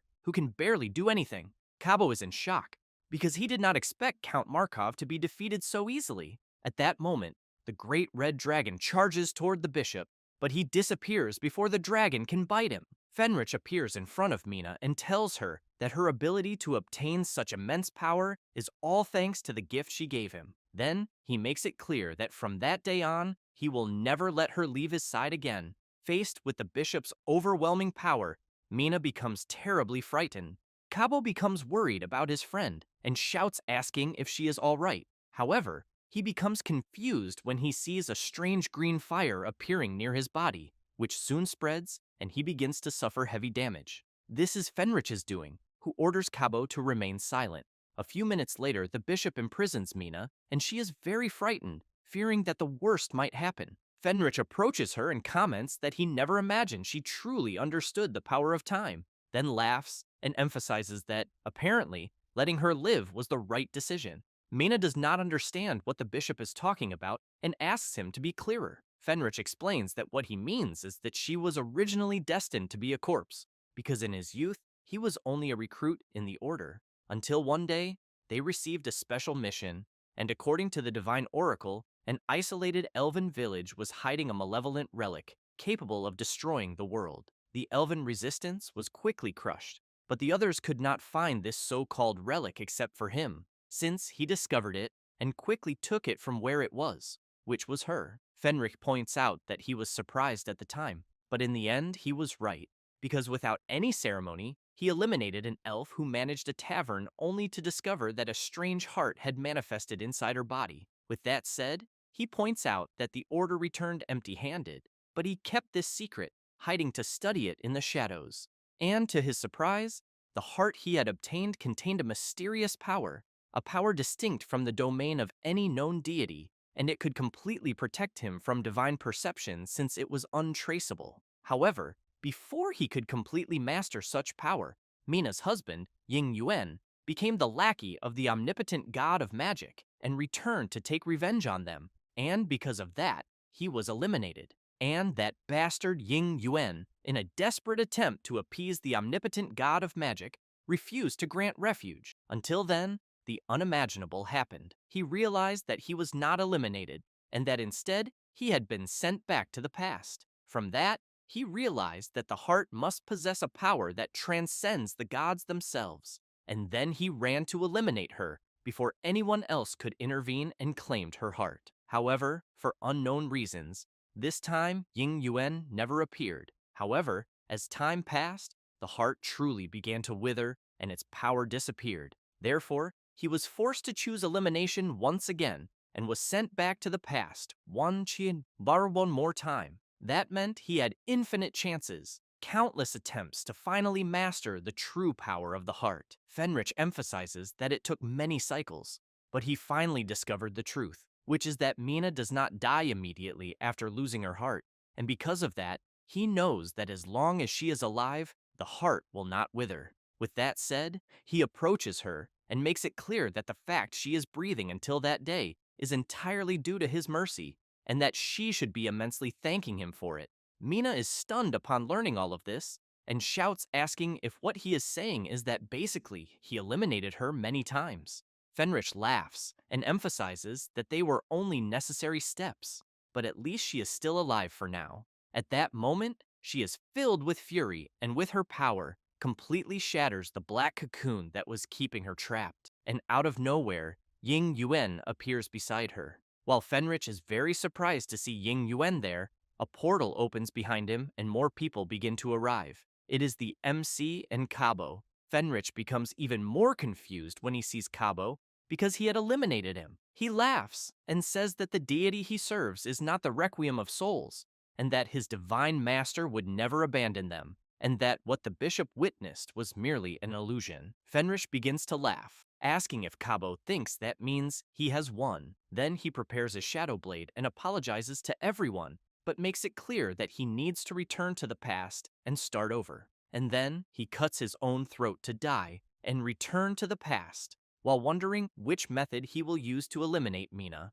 The wound on his neck opens even more, and he continues laughing. However, he soon becomes confused, asking what is happening, because he should have already returned to the past. But the MC had done something with his power of time, and Fenrich soon realizes that he had stopped Mina's heart in time. Ying Yuan tells the bishop that they still have accounts to settle, then calls the MC and asks him not to grant the bishop a quick elimination, who immediately becomes completely shocked upon hearing Ying Yuan calling the MC master and asks if he truly is the supreme divine master. But right after that, he laughs and, calling the MC the omnipotent god of magic, asks if he believes he saved his follower. Then he says that one day in the future, Mina herself will eliminate him with her own hands. Then Fenrich begins to feel the wound he made on his own neck even more.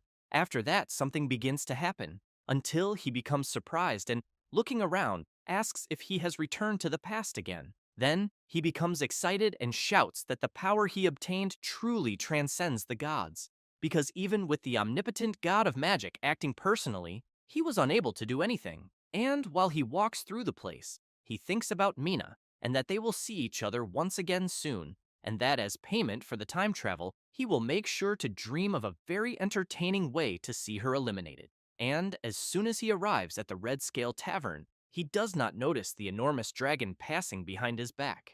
Soon after, several chains emerge from the ground and imprison him. Fenrich begins to shout, asking what the hell is happening. Mina appears with a sinister aura, welcoming him. Fenrich becomes confused and asks how she recognizes him and whether she followed him back to the past. She replies that she did not and says that she is still in the original timeline, but to be more precise, he is the one trapped in this single day, and she is simply observing him. With that said, she shouts that in his search to steal her heart, he hurt her repeatedly, and now it is his turn to experience exactly the same agony. Fenrich asks Mina to wait a moment because he can tell her a secret, since he believes she has no idea how powerful her heart truly is. She places her hand over her heart and asks what he means by that.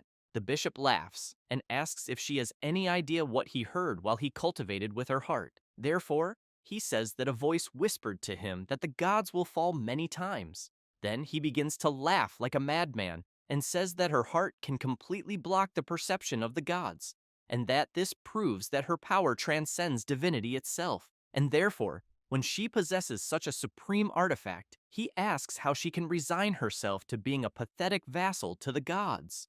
Mina looks back and asks the MC what Fenrich is saying. He comments that what Fenrich is saying is most likely true. The bishop becomes very surprised when he realizes that the omnipotent god of magic is also there, but wonders if he had been sitting behind Mina the whole time and why he did not detect him. Ningfeng makes it clear that the hidden power within her heart truly surpasses that of the other gods, but that does not include him. With that said, he comments that Mina has nothing to worry about and that she only needs to focus on her cultivation. Later, in another part of another secret realm, Sasita, Hanyin, and Moga are congratulating the MC for having obtained another new vassal. Ying Yuan calls the MC Divine Master and asks if he can stay there for a while to accompany Mina.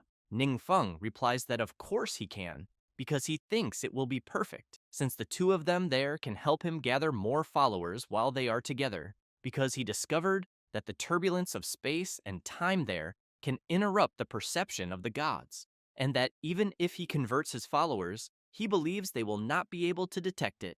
Then he calls Ying Yuan and asks if he happens to have any artifact or divine equipment that he can give. Ying Yuan comments that he is very sorry because when he regained his consciousness, the bracelet he is wearing was already severely damaged. The item in question is the Infernal Flame Dragon Bracelet. The item may have once possessed immense glory, but at the moment it is nothing more than a pile of fragments. Han Yin asks if her master agrees that they should eliminate Ying Yuan for having nothing to offer. Ningfeng laughs and emphasizes that Ying Yuan's situation is different from theirs and that he will have to find another way, until the MC receives a system notification informing that a certain deity has declared a divine war against him in a designated realm and that he must decide whether he will accept it or not. Meanwhile, in the divine realm of the abode of the dead, Requiem of Souls asks if his other possessed half is sure that what she did will work. She replies that it will, and asks Requiem not to forget that both of them are sharing the same body at the moment, and that this means the world there contains more than just his followers, because it contains hers as well, and that if they descend using her persona, they will be able to confront that certain bastard directly. Back in the realm where the MC is, Han Yin comments that it has been a while since she last saw a divine war. Ningfeng asks what exactly it involves. Han Yin says that despite the grand name of divine war, it is actually just a small skirmish between deities. Sasita emphasizes that the intensity does not even come close to the time when the MC fought alone against the 11 sovereign gods. Ningfeng comments that the opposing side requested the battle to take place in the world of Mingje, with each side selecting 5 followers to fight, and that it will be in hidden identity mode and the date is set for 1 month from now, and that the first side to win 3 matches will claim victory. Mina becomes confused and asks Ying Yuan what hidden identity means. He explains that it means the deities on both sides will completely not know the true identities of their opponents, as well as the identities of the opposing believers. Ningfeng emphasizes that if only the believers are allowed to fight within the aquatic realm, aside from the supreme strength of Queen Minga, the others are somewhat lacking, and because of that, he believes securing 3 victories out of 5 will be difficult. Meanwhile, in the divine realm of the abode of the dead, Requiem's possessed side comments that while that world is involved in endless war, Their believers will secretly accumulate power in the shadows, and because of that, she knows the moment is the perfect time to put them to the test. Requiem himself thinks that it is a pity that he cannot tell anyone about the resurrection of Mishang, and that because of that, he has no choice but to use hidden identity mode.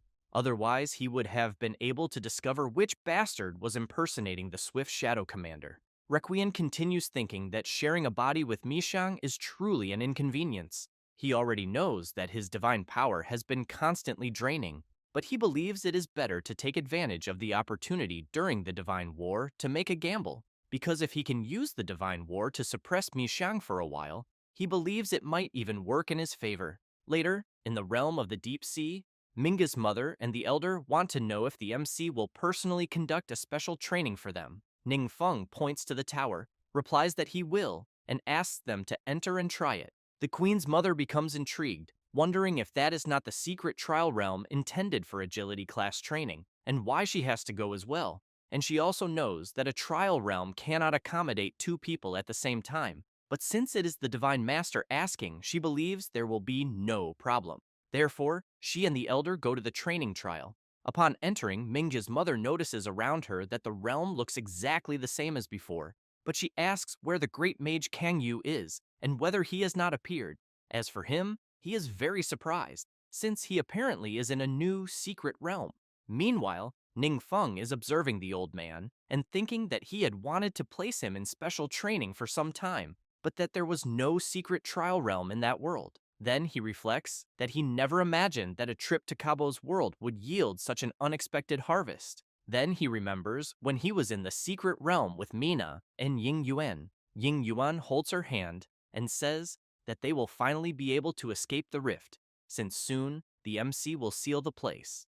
And as soon as the MC began to close the rift, he received a system notification informing that a special secret realm had been detected, and that he was eligible for an upgrade to a secret trial realm, and that the MC needed to choose whether he wished to proceed. At that very moment, Ning Feng wanted the upgrade to be made, and the system notified that the existing secret trial realm had been detected and would begin a fusion. It did not take long for the fusion to be completed. Back in the present, in the trial realm that the MC obtained, some followers of Bishop Fenric were casting their powers and charging toward the elder, who in turn did not remain still, struck his staff on the ground, and counterattacked with his aquatic power. Ning Feng, observing everything that is happening, was impressed by the old man's performance, since he knows that this means he will soon be ready for the special forbidden spell training. However, at the same time, he was intrigued by Queen Mingja's mother, who in turn was frightened, trying to understand what was happening. Meanwhile, in the secret kingdom of the abyssal current, some followers begin to gather, and a creature wonders if what it is seeing are the oldest devoted followers of Requiem of Souls, since apparently it believes they truly kept their word. One of the followers questions how they could have received a divine oracle like the one they are witnessing. Then, an energy asks everyone to head to the center of the secret kingdom of the abyssal current and help the ruler of the kingdom at all costs. One of the followers becomes frightened, wondering if they really need to do this. The sinister creature with them comments that it is actually quite simple. With that, it equips its weapon and tells everyone that it needs to devour potent life force to replenish its energy. One of the followers asks what the creature is doing, since they are there to help under the orders of a divine oracle. The creature laughs and says that, naturally, they are there to help it at all costs. The followers become enraged and shout, demanding that the creature be eliminated as quickly as possible. However, they soon realize that their abilities are not working and assume that this can only be the work of the Divine Master. The creature points its sinister scythe at the followers and calls them fools. And, after eliminating all the followers, it comments that they were the cost in the situation of at all costs. Meanwhile, in the secret kingdom of the deep sea, Minga's mother is still frightened, wondering what is happening, since while the system informs her that a large amount of dark power has been detected within the target body, she notices a strange energy surrounding her. Then, the MC appears, wanting to know what is happening. Luoxi comments that she thinks she is under a curse. Then she explains that some years ago, while invading a secret realm, she was severely injured by the realm's boss. But although she was fortunate to survive, She believes she was corrupted by the dark power of the secret realm's boss. Luochi reflects that she kept this hidden from the MC and never expected to reveal it, so she wonders if he will abandon her. She is then surprised to hear Ning Feng telling her not to panic, as she just needs to follow his instructions and try to channel the dark power within her body. The MC thinks that it is a good thing he gained some experience while monitoring Mina, but he knows he must at least help Luoxi control this dark power. However, he fears that he may have to change his candidate for the Divine War.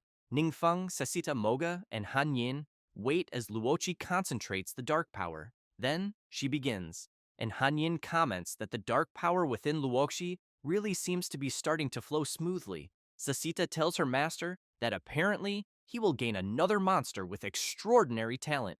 Ningfeng comments that Luochi seems to have understood the method he taught her remarkably well. Then, something happens to the energy within Luoxi. The MC thinks that what is happening is the shackle of divinity, which is preventing the flow of dark power. It does not take long for Luoxi to break through this power. Ningfeng becomes excited upon seeing that she truly managed to break such a barrier, and she soon unleashes her monstrous power. Now she needs to complete the discovery and obtain a new advanced profession, that of soul capturer. After that, the day of the Divine War approaches, and as soon as it begins, the believers from both sides will enter separate and sealed spatial domains, and not even the gods themselves will be able to pierce the veil to observe the battles inside. Ningfeng knows that each faction will receive a single opportunity to invoke the power of their patron deity to intervene in the battle. When Mishang sees only 3 people on the MC's side, he laughs and wants to know if the MC really sent only 3 people. Requiem comments that he probably did not have time to properly cultivate his followers, and that those 3 must be the only ones presentable enough. Meanwhile, the MC is thinking that death in a divine war is permanent, so he thinks it is better not to let followers with insufficient strength participate. The first one to be taken is Luoxi, and as soon as she arrives in the domain for the fight, she realizes that her opponent is already arriving as well. Then she ends up being quite surprised to see who her opponent is, since it is the guy who faced her before. And the creature soon comments that the scars he gave her last time, apparently, have finally healed. Then he comments that he heard that when the power of darkness emerged, she almost massacred her own daughter. Because of that, she was forced to abandon the throne in shame, running away to hide like a miserable insect. However, as soon as the creature finishes saying that, he is completely shocked, since Luoxi has released her new form and is commenting that she is grateful to the Divine Master Lord for granting her this chance for revenge. Therefore, she immediately charges forward and goes behind the creature, but Luochi's opponent manages to block her attack at the last second. However, she applies more force and causes her opponent to be thrown backward. He retreats a little more, wondering if Luoxi is perhaps using the power of darkness. But she does not want to talk much, and soon appears behind him again. Then she unleashes several simultaneous attacks, forcing the opponent to counterattack in order to block them. While being pressured, the creature thinks that her entire fighting style has changed completely. Then, he wants to know how this is possible, until he gets nervous and strikes with more force, hurling Luoxi away. Then, he takes advantage of the opening and launches a ranged attack. She is surprised by the attack coming toward her at high speed, and an explosion occurs, leaving her opponent wondering if he managed to hit her. But Luoxi quickly advances and lands a powerful slash on the opponent, who in turn wants to know how she can still use magic. Luoxi tells him to save his breath and prepare to be eliminated. Meanwhile, Mishang and Requiem are watching the battle table. Mishang laughs and comments that 2 of his followers have already won by forfeit, so they only need to secure 1 more victory and the enemy will be completely crushed. Meanwhile, Requiem is thinking that he only needs to wait for the crucial moment. At that moment, a system notification appears for them about battle number 3, in which a request to invoke divine power has been initiated on the battlefield. Mishang becomes very excited when he sees that his follower used his chance to invoke divine power. Then, he thinks that, no matter who his opponent is, victory is already guaranteed. Back to the fight, Luochi's opponent raises his weapon and shouts, asking his divine master to grant him more power. Then he remembers his master telling him not to be afraid, because he believes he will definitely win the battle. However, a strong power emerges from Luoxi. The creature charges at her, telling her to witness the absolute disparity between their gods. Luoxi advances, lands an attack on the opponent, and throws him backward, causing him to fall to the ground before quickly getting back up. Then, he charges forward again, wanting to know if the divine power he received was not supposed to guarantee his victory. Luoxi is faster, and before her opponent could complete the attack, she delivers a precise slash. Then she comments that apparently it seems the god her opponent worships is nothing compared to her divine master lord. The creature becomes furious and asks his god for more power so he can eliminate her once and for all. Meanwhile, Luoxi is remembering the past, when she was fighting against the same creature, and one of her guards entered the fight and told her to run.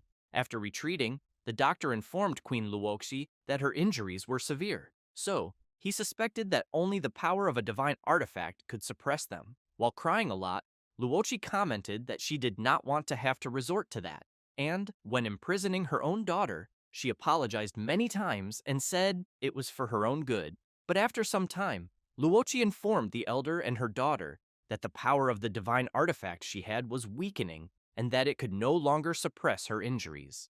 So she needed to leave, and the kingdom would be left in her daughter's hands. However, she made it clear that if she ever became a demon, Mingje should eliminate her without hesitation. After remembering this, Luoxi says that her divine master lord granted her a new life, and that he is nothing like those gods her opponent worships. Having said that, while landing a powerful, precise attack on the creature, she says that for the torment she endured throughout all those years, and for the pain Minga had to suffer, the creature will pay 100 times more for making this happen. Therefore, Luoxi loses her composure and begins unleashing several attacks on the creature, which, in turn, cannot defend itself and is brutally hit. Meanwhile, the MC was looking at the system notification and comments that, apparently, both sides on the third battlefield invoke divine power at the same time. However, Sasita shouts for her master and comments that she thinks something is wrong. Hanyin wants to know if they can only invoke divine power once. Meanwhile, on the other side, Mishang sees that the first battlefield has also invoked divine power, so he knows that his current state is not entirely without benefits, since he has in mind that possessing two distinct divine sparks in the same body allows them to be invoked separately during a divine war, which grants them an extra chance. Requiem is worried because they just lost on the third battlefield. Mishang emphasizes that there is no reason to worry, because the enemy has already used up their chance to invoke divine power. So, he thinks there is no way they can lose on the first battlefield. But meanwhile, on the first battlefield, the challenger is releasing a great amount of power. Then she calls the Elder Master to go forward and show what the god supporting him is capable of. Therefore, Kang Yu releases his power and becomes very serious and stronger than ever. This leaves Mishang very worried when he sees it, wanting to know what is happening and whether, by any chance, the MC's challenger is also capable of invoking divine power. Meanwhile, Ningfeng is wondering if the gods could not be like him, since he possesses multiple divine sparks in a single body. Therefore, Mishang is informed that they also lost on Battlefield 4. Then he becomes worried and thinks that now it depends only on the result of the first battlefield. But at that exact same moment, Kang Yu is launching his powerful attack at his opponent.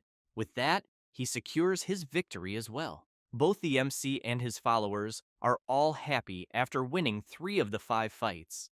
However, he ends up receiving a message from the opponent in which Requiem asks the MC not to celebrate too early because he demands that they add one more battle between them. Back in the realm of the abode of the dead, Mishang is furious, wanting to know why his other half would initiate a duel without consulting him, and whether, by any chance, he really planned to simply give up and accept such an incompetent defeat. Requiem comments that he has no choice because it is Mishang's fault for dragging him down. Then he makes it clear that he refuses to lose without knowing why, and that he needs to discover their true identity. Besides, Mishang should not forget that the MC is just like them, since he also possesses multiple divine sparks. So, he thinks that maybe he can convince him to form an alliance. Mishang emphasizes that if the opponent is like them, two divine sparks sharing a single body, each with its own agenda, then negotiation is not completely off the table. Meanwhile, Ning Feng is thinking that the original bet was 10% of the god's mana and one divine artifact, but now they have raised the stakes to 30% of their mana and two divine artifacts. Han Yen has in mind that when it comes to a clash between gods like the one that is about to happen, they, the MC's followers, do not know how to help him. Ning Feng comments that since he is destined to make enemies among the gods, he really cannot lose this opportunity to eliminate them one by one. So, he accepts the duel. And soon, both sides are taken to a realm.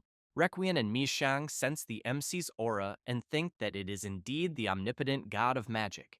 Meanwhile, when the MC sees his opponent, he wants to know who they are and why their face looks like a yin and yang symbol. This makes the gods furious, and they shout that they do not have a yin and yang face.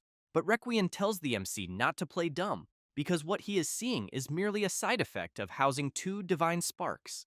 But he wants to know if the Commander of Shadows also shares the body with the MC. However, a huge electric discharge falls between them. Ning Feng, with his demonic thunderfall skill active, wants to know if they are there to fight or to talk. Requiem becomes worried when he sees that it is a power of darkness. So, he concludes that this is definitely not a forbidden spell of the omnipotent god of magic. But soon after, he launches his apocalyptic aurora skill. Ning Feng uses his profaned earthshell skill and easily blocks the attack. Then he thinks that this is just as expected from a clash between gods, because the attack even managed to crack his profaned earthshell barrier. Meanwhile, Requiem wants to know why the other divine sparks inside the MC's body have not revealed themselves yet. Ning Feng does not care about the question and activates his forbidden spell, Cataclysmic Meteor Shower. Mishang activates his Bloody Skull barrier to block the attack, and while trying to withstand the Cataclysmic Meteor Shower, he thinks that casting forbidden spells drains a colossal amount of mana, but that even so, the other divine sparks inside the MC have not reacted in any way. Ning Feng moves his finger upward and activates the forbidden spell of Absolute Zero, and several ice spears shoot out of the ground and rush toward his opponent. Mishang comments that what they are doing is not working because they are completely on the defensive. So, he wants Requiem to hand over all of his power. Requiem immediately wants to know why. Mishang shouts, saying that the MC must have synchronized all the divine sparks inside his body. So, he thinks this is the only explanation for the overwhelming power they are witnessing. And if Requiem keeps holding him back, both of them will definitely be eliminated. Requiem thinks about it until he starts shouting, asking the MC to stop fighting because he will surrender. Ning Feng is intrigued by this, but Mishang also starts shouting, asking the MC to ignore his other half because he is the one surrendering. Requiem shouts back and makes it clear that he was the one who surrendered first. Ning Feng closes his eye, extends his arm forward, and wonders if both gods are plotting something. However, he decides not to take the risk and casts his forbidden spell, Ghost Flame Wind, on them. With that, the system informs him that Ning Feng has achieved a total victory, and as soon as both gods' powers enter his body, he thinks that 30% of their divine power is indeed impressive. However, he remains intrigued by one thing. Sasita notices this and asks if, by any chance, her master is not satisfied. He comments that he has just realized there is a problem. Then he says that he was only able to achieve victory in this world because he had an overwhelming number of believers. Since he knows that in other realms, he is at a great disadvantage when it comes to the number of his followers. Then, if the other gods declare a divine war against him again in those domains, he fears he will not have the slightest chance. Han Yin comments that, in general, a divine war is not declared lightly, because within the same world, the gods are fully aware of each other's existence and can roughly estimate the scale of each one's faith. So, if a faction is obviously at a disadvantage, it will usually reject the challenge outright. Sasita assumes that Requiem of Souls and Mishang misjudged the MC's persona, and because of that, they dared to declare a divine war. Ning Feng, still intrigued by this matter, comments that he understands. But when he looks up, he comments that he will gladly help himself to their divine artifacts. The first divine artifact is a skill book of Death Whisper. It grants an additional 1,400 points to the spirit attribute, a 100% increase in skill casting speed, plus 50% magic damage, increases the chance of magic critical hits by 20%, 100 more mana regeneration, as well as many other astronomical skills and effects. As for the second divine artifact, the MC does not like it at all and shouts, saying that the artifact is damaged. Han Yin comments that the artifact seems to be a piece of equipment belonging to an evil god. However, Ningfeng is surprised by a glow in front of him and wonders if there could be an extra piece. And as soon as he picks up a huge scythe, he comments that it has been a long time since he dealt with something like this. Then the system informs him that remnants of the end have been detected, so it wants to know if the MC wishes to begin absorption. He does not think twice and absorbs everything. With that, a divine artifact is created in the form of a shield. Ningfeng wants to know if, among his followers, there is any woman who wields a sword and shield, because during the absorption, he saw someone using his rune on the shield. Hanyin comments that it may be a sacred mark. Sasita says that she is a battle mage, and her preferred weapons are the sword and shield. The MC says that it seems she was ambushed in another realm, and that he has no idea how she is at the moment. So, he thinks he needs to find a way to locate her. Back in the realm of the abode of the dead, the goddess of the eternal morning star is very surprised, wanting to know how Requiem lost and who the opponent was. He says that it was the omnipotent god of magic, and that he is a god they have never seen before. This leaves the other gods very surprised and worried after hearing that. At that moment, Mi Shang becomes furious and shouts, saying that Requiem's followers were all weaklings. He does not like this, and makes it clear that Mi Shang could not even obtain a single follower, and because of that, he thinks it would be better for him to say nothing. The god of the true Holy Spirit becomes furious with the argument and shouts, ordering the two of them to shut up. Then he turns around, leaves, and tells them to figure it out themselves. Meanwhile, the goddess of the eternal morning star thinks that they have completely lost their composure, and apparently, it seems that she really needs to contact the omnipotent god of magic and ask for his forgiveness. Therefore, she leaves while saying that Requiem and his other half should enjoy their argument. Both of them cannot believe that they have lost the support of the other gods. But Mishang thinks that this is perfect, and that apparently they did not notice anything. Then he begins to remember when his and Requiem's power was being drained by 30%. And Requiem was worried because if this continued, he feared he might lose control of his body, until he noticed something and immediately wanted to know what Mishang was doing. Laughing a lot, he replies that he was devouring Requiem since he had made him suffer so much, and it was time for him to pay the price. Therefore, Mishang takes full control of the body. Then he thinks that pretending to coexist with Requiem should be enough to deceive the other gods for a short while, but he knows that he needs to quickly find a way to contact the omnipotent god of magic and ask for his forgiveness. Meanwhile, in the vampire realm, where Count Markov is, a huge explosion happens at the entrance, and several werewolves appear. One of the vampires becomes scared when he sees that it is the Wolf King. Then he wants to know if he is planning a rebellion. The Wolf King laughs and says that Count Markov has become a summoned beast of an inferior creature, which is an absolute disgrace.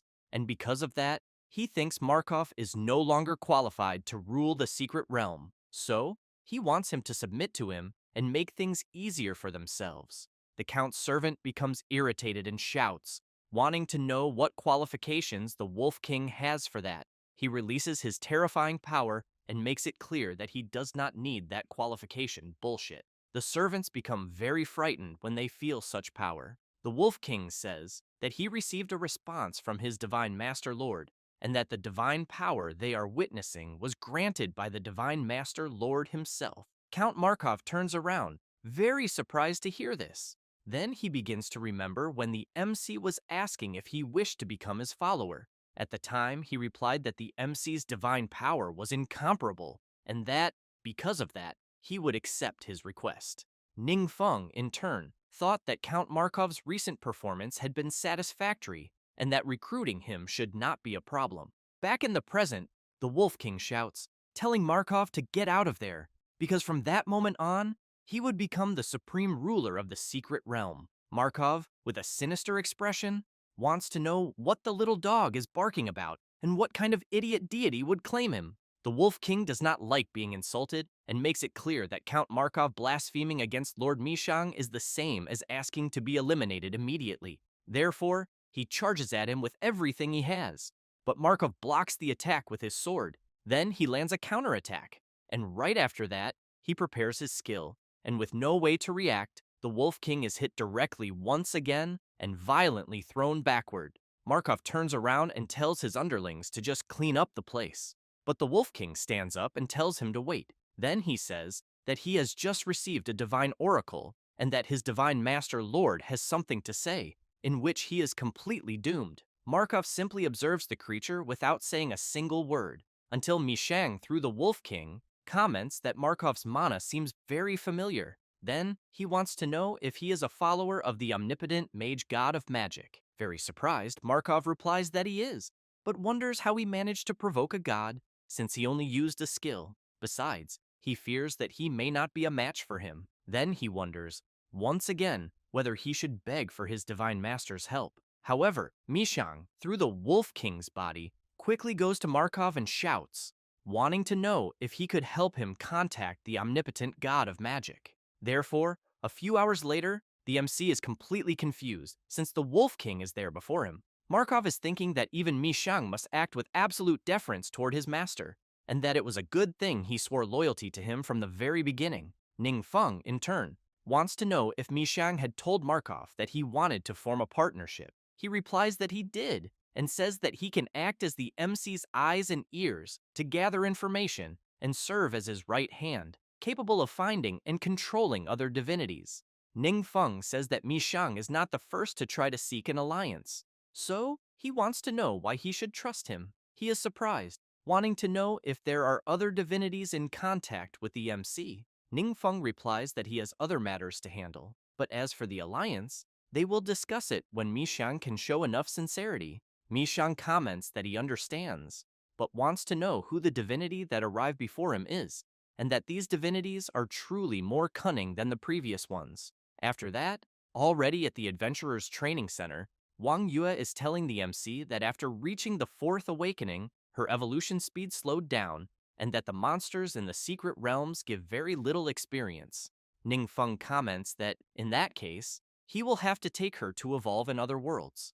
But he asks her to first accept what he has there. It is a wind necklace, a legendary grade divine artifact that grants an additional 1,200 points to the agility attribute, plus 140% attack speed, plus 20% armor penetration damage, plus 20% critical damage, and plus 40% movement speed. Attacks can trigger a splitting effect, and when attacking the same target, attack speed will gradually increase over time. It has skills such as 100-step piercing, meteorological arrow, armor-breaking shot, and 9-star chain. Wang Yue is very surprised to hear this. Ning Feng says that it was a gift from a certain person. The blonde girl wants to know if someone really has the courage to simply give away such a divine artifact for free like that.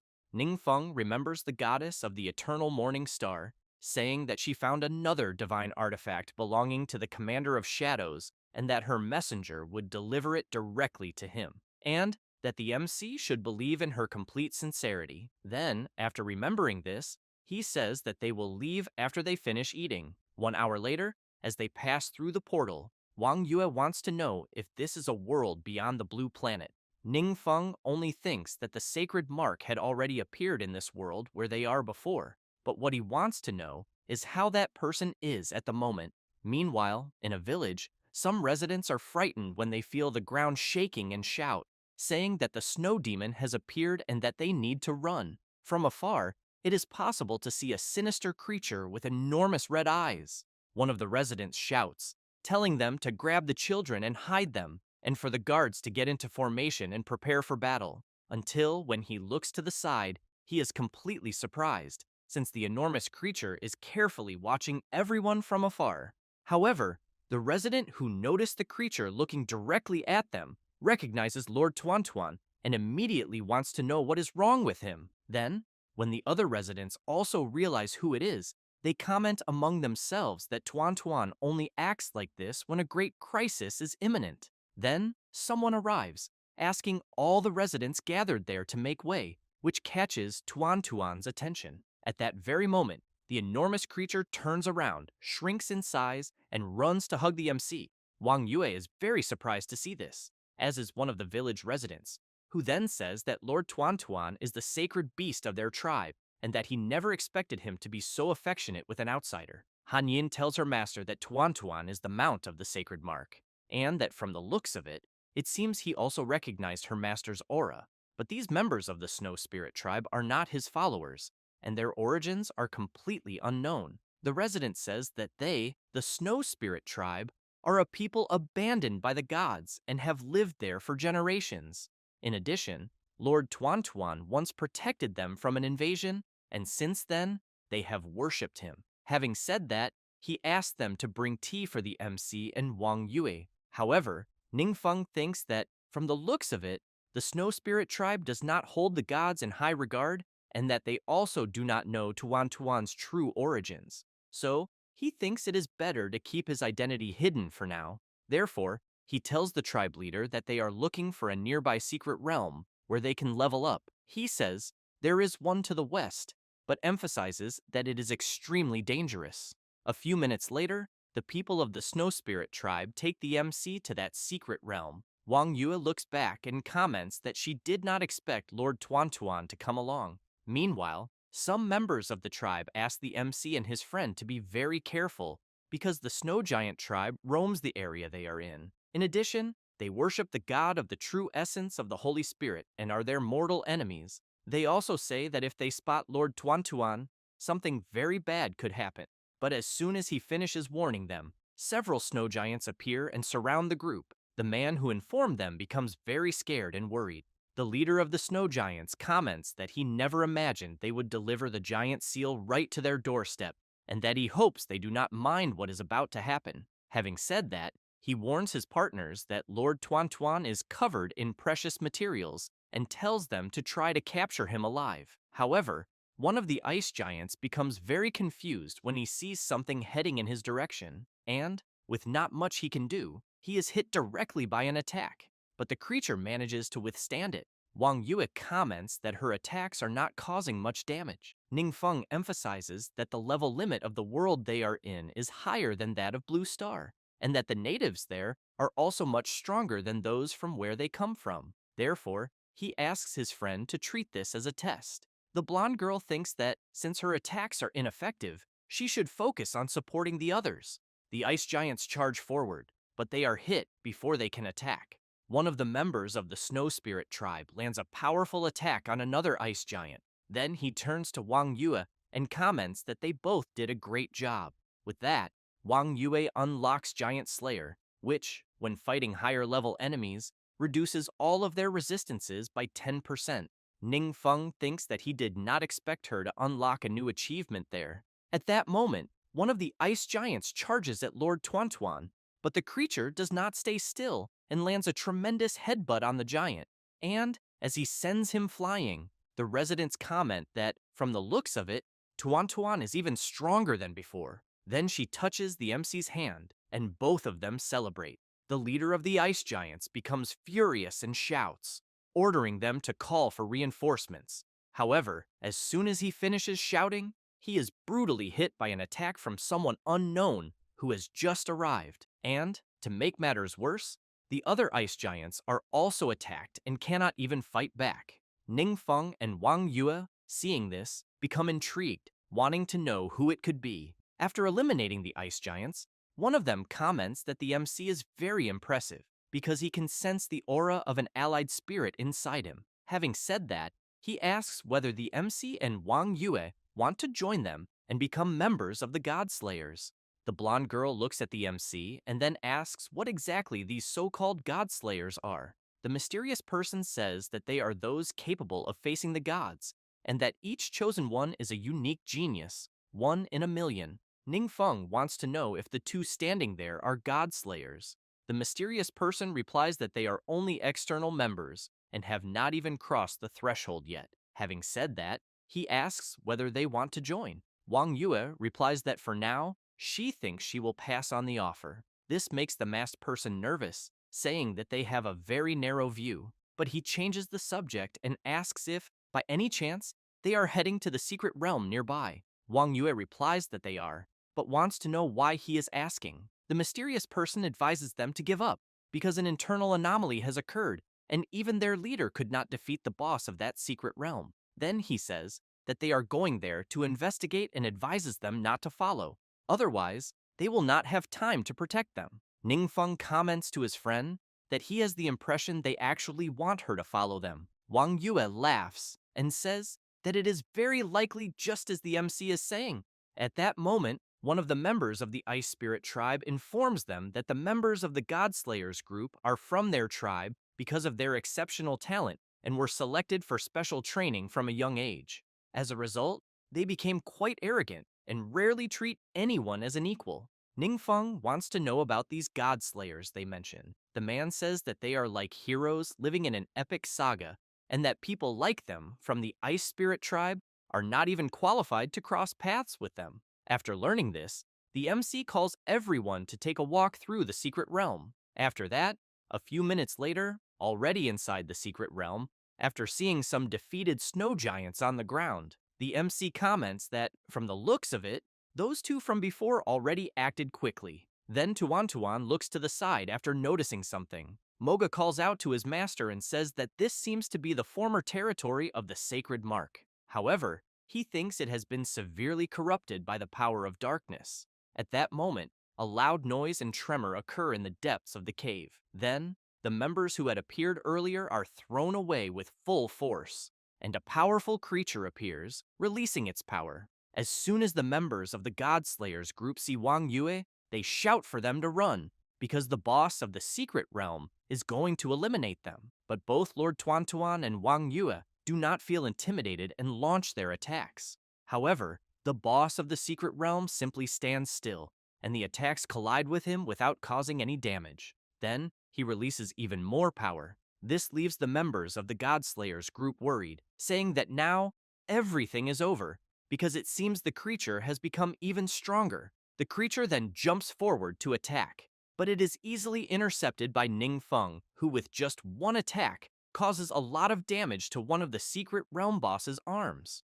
And he is completely shocked, since he did not expect such power from a mere human, just like the members of the Godslayers group. Moga, upon seeing an artifact fall from the boss's arm, informs the MC that they are the bracers of the Sacred Mark, but that they have been corrupted by the power of darkness. Ningfeng looks at the boss and comments that, from the looks of it, the bracers he dropped were the source of his power. Having said that, he unleashes another brutal attack on the creature's right arm and makes it clear that he will take the other bracer as well. As soon as he takes the artifact, Ningfeng wants to know if what he got was what Tuan wanted to find there. Then he tells Wang Yue that now that he has taken the item and the boss is still alive, she can level up. The blonde girl gets excited and says that she will do her best.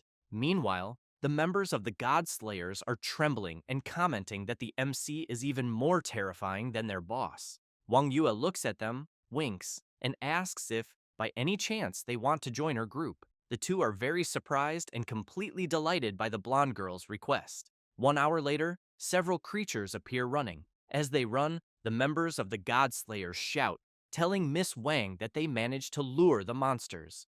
The blonde girl fires her powerful arrows with her divine bow and eliminates several creatures at once. With that, she gets excited when she sees that she has leveled up, since she can now change professions. Then she thanks the two of them for helping her evolve. They emphasize that they only managed to clear the secret realm thanks to her and the MC, and that they are the ones who should be thanking them. Ningfeng wants to know if they can tell him about their organization. They reply that they can, and one of them says that in truth, it is a very ancient organization called Golden Eye, and it is said that the founder discovered an ancient text that recorded methods to oppose the gods. However, the requirements to become a godslayer are extremely high, and ordinary people cannot achieve them in any way. So, the leaders and members of the organization throughout the generations have worked hard to achieve this goal. Having said that, he observes the MC and thinks that earlier, when they asked him which god he worshipped, he did not answer anything. However, Ningfeng says that he does not worship any god. This makes them think that the MC is a force not controlled by the gods, and that, if they could at least invite him to join them, it would be of great help. But they know their words do not carry much weight, and because of that, they think they should go back and report to the leader. Therefore, a few hours later, in the secret realm of GoldenEye, a member is informing the leader that talented young people are becoming increasingly rare. So, he fears that if this continues, they will eventually be annihilated by the followers of the gods. The leader comments that they only need to give the young people time, because he believes they will grow. The advisor takes a deep breath and emphasizes that each generation is worse than the last. Having said that, he wants to know if, by any chance, they should perhaps begin the plan. The leader replies absolutely not, since the previous leader was explicit that this plan is fundamentally flawed and must remain a secret. The advisor says that it is fine, and that then he will supervise the young people's training first. At that moment, the two members of the group appear, informing the leader that they have returned. The leader wants to know how the investigation went. One of them says that the secret realm they went to investigate was cleared by a powerful being. This leaves the leader very surprised, wanting to know what he means. The member says that the one who cleared the secret realm is a powerful, faithless being, just like their leader, and that they thought that if this powerful being appears in person, the leader may be able to convince him to join them. The leader comments that it is worth trying, but wants to know where this powerful person is. A few hours later, in the village of the Snow Spirit tribe, the residents, upon seeing the leader of the God Slayers, comment that it is the first time they have met such an important person. Then the leader looks back and sees Lord Tuan Tuan. So, very surprised, he wants to know what he is doing there. At that moment, the MC and Wang Yue also appear, and the leader, at the same moment, is very surprised, calling the MC Divine Lord Master. This leaves the members of the God Slayers and those of the Snow Spirit tribe very surprised when they hear it. Then the leader removes his mask and introduces himself. The members of the God Slayers want to know if the leader really knows about Master Ningfeng. He, in turn, apologizes to the MC for his subordinate's lack of composure. Then he says that he is simply very happy to see him. In addition, neither the Snow Spirit clan nor GoldenEye know his true identity or his past. Ningfeng wants to know how she ended up joining a faction of God Slayers and even becoming their leader. Sheng Hen says that it is rather embarrassing to say, but she was attacked by the followers of other gods at the time and was gravely injured. After that, it was all thanks to the previous leader of the God Slayers, who saved her life. However, later on, GoldenEye was attacked by enemies, and the leader was gravely injured. So, he entrusted the organization to her, and in order to repay him for saving her life, she ended up agreeing. But she makes it clear that now that she has found the MC again, her faith has returned. In addition, she is no longer able to remain in GoldenEye, but she will explain the organization's situation and resign from the position of leader. Ningfeng comments that it is fine, and that he will wait for her to return there. She puts on the mask and thinks that this is great. Meanwhile, the subordinates, upon seeing her excited, comment that ever since the leader met the great master Ningfeng, her mood has been exceptionally good, but they want to know exactly what the relationship between the two of them is. Meanwhile, in GoldenEye's secret realm, one of the God Slayers is telling the Great Elder that the leader specifically ordered the plan to be sealed. So, he wants to know why he plans to ignore such orders, since he has in mind that, from the looks of it, it seems the Great Elder has been carrying out this plan behind the leader's back for a long time. He asks the subordinate not to be so rigid and makes it clear that what matters is the result, since what they are seeing is their future. In this case, God Slayers created using bodies from the gods. After that, later on, the leader of the God Slayers holds a meeting and announces that she intends to resign from her position as leader. And everyone, at the same moment, is surprised, wanting to know what she means. Sheng Hen emphasizes that, to be honest with all of them, she was originally a follower of the omnipotent god of magic and that she recently restored her faith. One of the members wants to know why they were not told about this, and whether, by any chance, she has some hidden motive, since those who believe in the gods are enemies of the organization. Another member informs them that it was the previous leader who told her not to say anything about it, in order to avoid unnecessary rumors. After all, at the time, No one else had the ability to keep the organization united. The member who is incredulous after learning about the leader's decision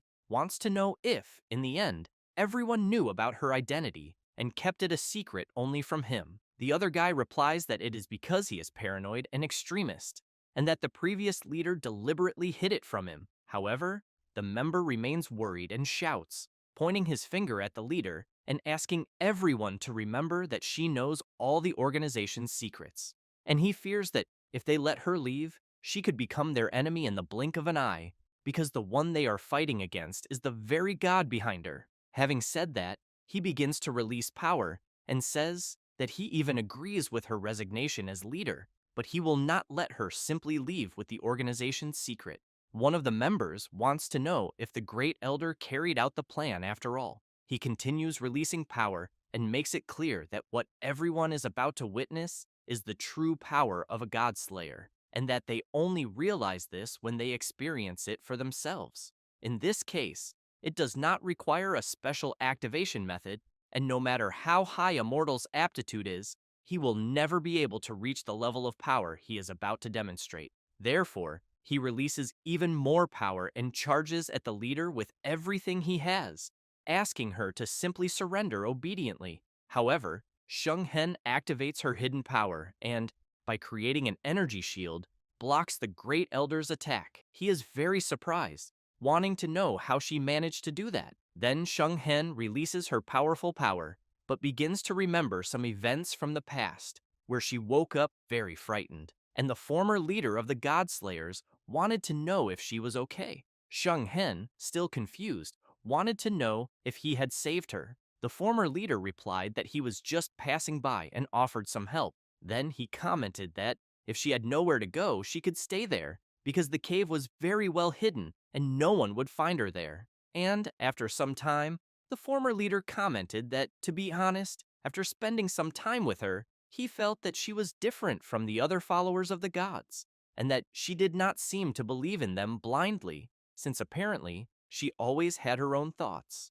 Until, one day, the former leader was gravely injured, and Sheng Hen, very worried, asked him to hold on, because the healer would arrive soon. But, close to losing his strength, he made it clear to Sheng Hen that he would be leaving the organization in her hands from that moment on. However, he knew that this would conflict with her faith, but she was the only one he could entrust the organization to. So, he hoped she could forgive him for being selfish. After remembering this, she hears the Great Elder calling her a lackey of the gods and wanting to know if she is afraid that they will gain power that surpasses hers, and whether, by any chance, that is why she was desperately trying to stop the plan. Sheng Hen makes it clear to the Great Elder that he knows very well that the plan has a fatal flaw, but he does not listen and shouts, saying no, and that he has conducted many experiments and can definitely correct the flaw. However, the other members shout, asking the Great Elder to stop insisting on this and saying that he cannot continue using innocent people for his experiments. Sheng Hen, upon learning this, becomes furious and shouts, wanting to know how the Great Elder dared to cross such a line. As he charges forward again, Sheng Hen also wants to know if he has gone completely insane. Therefore, she lands several blows against the Great Elder and prevents him from continuing to advance. Then, he leaps into the air and tries to escape. Sheng Hen quickly goes after him, but the Great Elder uses one of his tricks and manages to escape. Some members of the organization inform the leader that the Great Elder knows the secret of the remains of the gods, and that, because of that, he definitely will not give up easily. So they fear that if the leader leaves, there will be no one to deal with him. Sheng Hen makes it clear that she will find a way to get rid of the remains of the gods, and that the organization needs to change its location as quickly as possible. And, after these things are done, the next leader will have to take command. After that, later, in the Ice Giants camp, the tribe leader wants to know if what the person told him is really true. The Great Elder replies that he is not lying because he used to be part of the Godslayers organization. The leader of the Giants emphasizes that he is very interested in the remains of the gods that the Great Elder mentioned, but he thinks that, even so, perhaps this is not a power he can covet. Having said that, he lets out a sinister laugh and says that he will report everything he has learned to the Divine Lord and let him decide what to do. Thus, an hour later, he goes to another location and summons his superior. Then, the frost giant kneels down and welcomes the divine envoys. They pass through the portal, and the frost giant immediately asks whether his lord is the first-generation giant king, the infamous Lord York. He explains that the sovereign god greatly values the message from his subordinate and therefore sent him personally. Once they find the body of the Sage of Prayer, the sovereign god will grant the entire snow spirit race the title of followers. The frost giant thinks this is great, and that, once they become followers of a god, they will be able to obtain more divine power from him, which will be a supreme honor. However, the other guy tells them to stop wasting time and get straight to the point. After that, once the bishop takes them to the secret location, he becomes extremely confused, wondering what happened there. One of the Divine Lords comments that it looks like Shung Hen moved the body. Fenrich asks what they are going to do now. York emphasizes that the omnipotent god of magic can only obtain the power of the body if he first places it inside a temple in the world they are currently in and then tries to absorb it. So, he thinks that if they can quickly find the temple's location, they may still be able to interrupt the ritual. With that said, he asks whether the bishop knows where the temple is. He replies that he does not and has no idea. This infuriates the other guy, who demands to know how he could possibly not know. Then, the bishop asks them to wait a moment, because he knows that Shung Hen went to the village of the snow spirit race and that there might be some clues there. After that, sometime later, in the snow spirit village, Ning Feng reflects that this time, while helping the Golden Eye, he also managed to obtain several valuable things. It also seems that some of the Sage of Prayer's divine power still remains in the shell in front of him. He can take it, but it will take some time. With that in mind, he begins absorbing it. Meanwhile, in the village, Wang Yue comes out of one of the huts.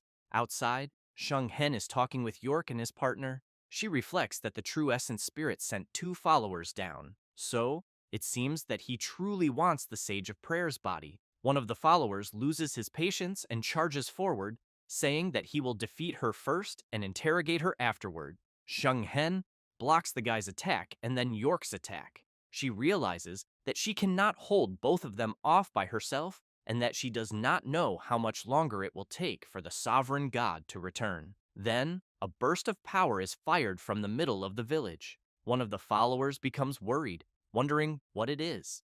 But York continues advancing towards Shung Hen and tells his partner to ignore what he saw. Thus, the Frost Giant King goes all out in an attempt to land his powerful blow. His partner reflects that while the omnipotent god of law is absorbing the divine power, he has no energy to spare worrying about his own followers. With that in mind, he charges forward as well. However, he is struck squarely in the face. York becomes worried, wondering how that was possible. Shung Hen realizes that it is Moga and immediately remembers the conversation she had with MC, in which he told her that the Golden Eye had gathered a large amount of energy from the heart of the world. He said that it was meant to train the God Slayers, but it did not seem to have much effect, since the elders said that if MC wanted it, he could take everything. Ning Feng emphasized that if the true essence spirit found out about the body, the snow spirit village could be in danger. So, while he was absorbing the divine power, they were supposed to remain on standby in the village and provide support if necessary. After remembering this, Shung Hen comments that Moga somehow managed to become stronger again. He looks a little embarrassed and asks whether she really noticed. Shung Hen remarks that people with such absurd talent are enough to make others jealous. Meanwhile, York and the other follower are extremely concerned, wondering why the strongest follower of the omnipotent god of magic is there, especially since they can feel a terrifyingly powerful aura coming from him. Thus, they wonder whether their sovereign god deceived them. Meanwhile, where MC is, he is still absorbing the divine power. Then, once the soul of the body appears and asks whether Ning Feng is the omnipotent god of law. Upon realizing what ultimately became of his body, he is extremely surprised and wonders how it ended up like that. Ning Feng explains that part of his body was scattered throughout the world they are currently in and used to create god slayers. Upon hearing this, the soul comments that, in the end, it was all part of MC's evil plan, but he asks what the soul means by his evil plan. The spirit becomes furious and shouts, telling Ningfeng not to pretend to be innocent because he knows that he has been deliberately using this prophecy. MC becomes serious and tells the soul to explain itself clearly, or he will make it disappear. The soul explains that it is said that the mortal world would eventually give birth to a power capable of rivaling the gods, and that the gods would ultimately fall. That is why the gods decided to seal away the power of mortals to prevent this from happening. Their conflict with MC also arose from the fear that his negligence would cause the prophecy to become reality. With that said, he emphasizes that back then, the information they received was that a god wanted to secretly use this prophecy to carry out his own dark plan, and everyone believed that God might be MC. MC, in turn, reflects that Minna seems to have the potential to become a god slayer. However, he has no intention of doing that, so he wonders whether the omnipotent god of law might have some plan in mind. At that moment, the soul begins to disappear, and MC tells it to wait. Then, after completely absorbing the divine power, he feels it flowing throughout his entire body. A few minutes later, both York and his partner are completely restrained and furious, but Moga punches the Frost Giant King to make him stay quiet. However, he makes it clear that they will never surrender. Thus, Moga continues beating the two of them until they learn their lesson. Eventually, York shouts, begging Moga to stop hitting them because they will surrender. Sheng Hen looks to the side, sees that MC has returned, and immediately asks what they are going to do with the two of them. He asks how they usually handled situations like this before. She explains that one option is to eliminate them on the spot, while the other is to make their god pay a price to ransom them. Upon hearing this, York starts shouting, begging them not to eliminate them, and saying that the sovereign god will definitely agree to ransom them. Meanwhile, the sovereign god, while inside his divine kingdom, states that he will refuse to offer anything in exchange for the return of his followers. When Sheng Hen, MC, and Moga hear this, they cannot hold back and burst out laughing. The god of the followers reflects that this time, besides obtaining the god's body, their objective was also to gather as much information as possible about the omnipotent god of magic. So, for now, no matter what happens, they simply need to act according to the situation. Ningfeng tells Sheng Hen that he will interrogate them and find out what they know. But one of them laughs and thinks that a few vine whips will never make them talk, and that they are seriously underestimating the followers of the sovereign god. However, he is suddenly gripped even more tightly by Moga's power and feels a terrifying spiritual pressure. With his overwhelming presence, Ningfeng orders the two followers to tell him everything they know. A few minutes later, after the two reveal everything they knew, they are completely exhausted from the intense interrogation. Ningfeng reflects on the information he discovered and concludes that he needs to carefully organize everything. However, it seems that some of the information is extremely important, so he knows that he first needs to return to Blue Star. Meanwhile, in the mortal world, everyone is intrigued by the system screen in the sky, announcing that the god's trial has been completed and that the world level of the mortal realm has increased by another point. As soon as Lao Fang leaves the secret realm, Ying Zhen turns his head and comments that it seems the old man also passed the trial. He, in turn, asks whether Ying Zhen is jealous. Meanwhile, Linghua reflects that President Ying Zhen and Old Fang have already passed the god's trial, while Lord Duan completed it earlier, and the world level has already risen to 3. So, at the moment, not only is the level increasing faster, but the monster drops are also better. Then, the cleric runs up to Linghua, calling out to her. She tells her that Wang Yue called moments earlier and said that a new god's trial had been unlocked, one that perfectly matches their class. While Ying Zhen laughs, Lao Fang comments that it seems the old woman is going to become stronger as well. After that, at a cemetery, Wang Yue's mother is placing flowers on a grave. Then, she calls out to her daughter and asks whether she is going to do her class kiss advancement mission the next day. Wang Yue says yes, and explains that it will take place in Cheongyan. Her mother comments that this is impressive, since she is going for her 5th class advancement before even turning 20, and that if her father were still alive, she is sure he would be very proud of her. Hearing this makes Wang Yue a little sad. The next day, aboard the lost treasure ship in Cheongyan, Wang Yue is eliminating several creatures approaching her. She runs up the ship's stairs and thinks that she is almost at the boss area. Then, she notices someone ahead, who in turn is extremely surprised upon recognizing who is there and immediately asks whether she is Wang Yue. She, meanwhile, begins to cry and wonders whether that could really be her father. Then, she questions whether it might be an illusion. As they approach each other, the man comments that he never imagined he would ever be able to see her again, but she wants to know what is going on there. He explains that back then, he was chosen by the hidden boss of that realm and dragged there. Afterward, the boss trained him to become the boss of the secret realm and guard the place. Wang Yue reflects that she and her mother had always believed he was dead, so she wonders whether he also became one of the missing people. He asks whether it was difficult for his daughter to make it that far, because he thinks she should not go any farther, since neither of them is a match for the hidden boss and no one on all of Blue Star would be able to defeat it.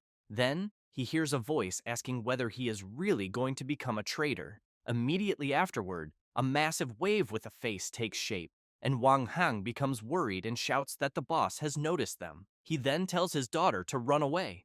Afterward, he reflects that even if he has to sacrifice his own life, he will protect his daughter. However, Wang Yue launches her attack and easily eliminates the secret realm boss completely. This leaves her father speechless, unable to believe what he just witnessed. She laughs and tells her father that Blue Star is no longer the same as it used to be. At that moment, Wang Hang realizes that the restriction placed on his body has been removed. With that, Wang Yue is notified that she has completed her 5th class advancement mission. Afterward, she tells her father that if he had not called her by her first name, she would have almost attacked him. He laughs and points out that he would not have been able to withstand his daughter's attack.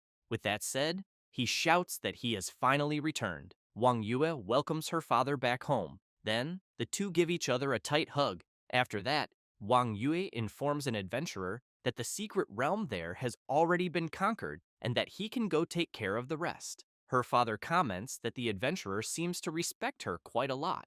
She says that is more or less the case, and that her guild is currently one of the 7 great guilds of Blue Star.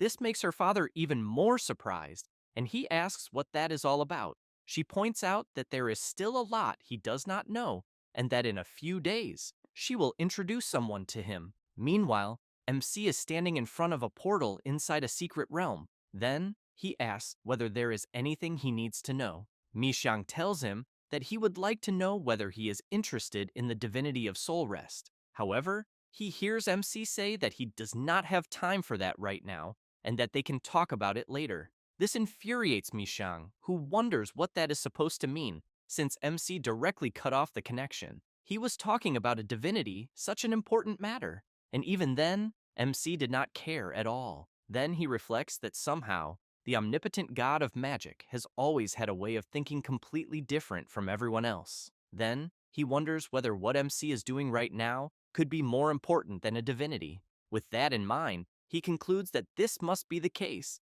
and that the omnipotent god of magic really is a terrifying guy who is probably carrying out some plan that no one can even imagine. A few minutes later, Mishang notices that the omnipotent god of magic has started a conversation with him. While being notified that his task has been completed, MC hears Mishang calling him and thinks that this guy chose a terrible time, because he was right in the middle of his 7th class advancement mission, and if Mishang knew that even the omnipotent god of magic still needed to level up by eliminating monsters, he wonders what kind of expression he would make. Mai Shang, in turn, comments that he actually wanted to ask MC for something. He explains that he absorbed Requiem's divinity of soul rest, but he cannot completely merge with it, and its consciousness continues to resist. Because of that, he is afraid that he might lose control at some point, because if it decides to risk everything and reveal the information that the two of them coexist within the same body, it will become a huge problem.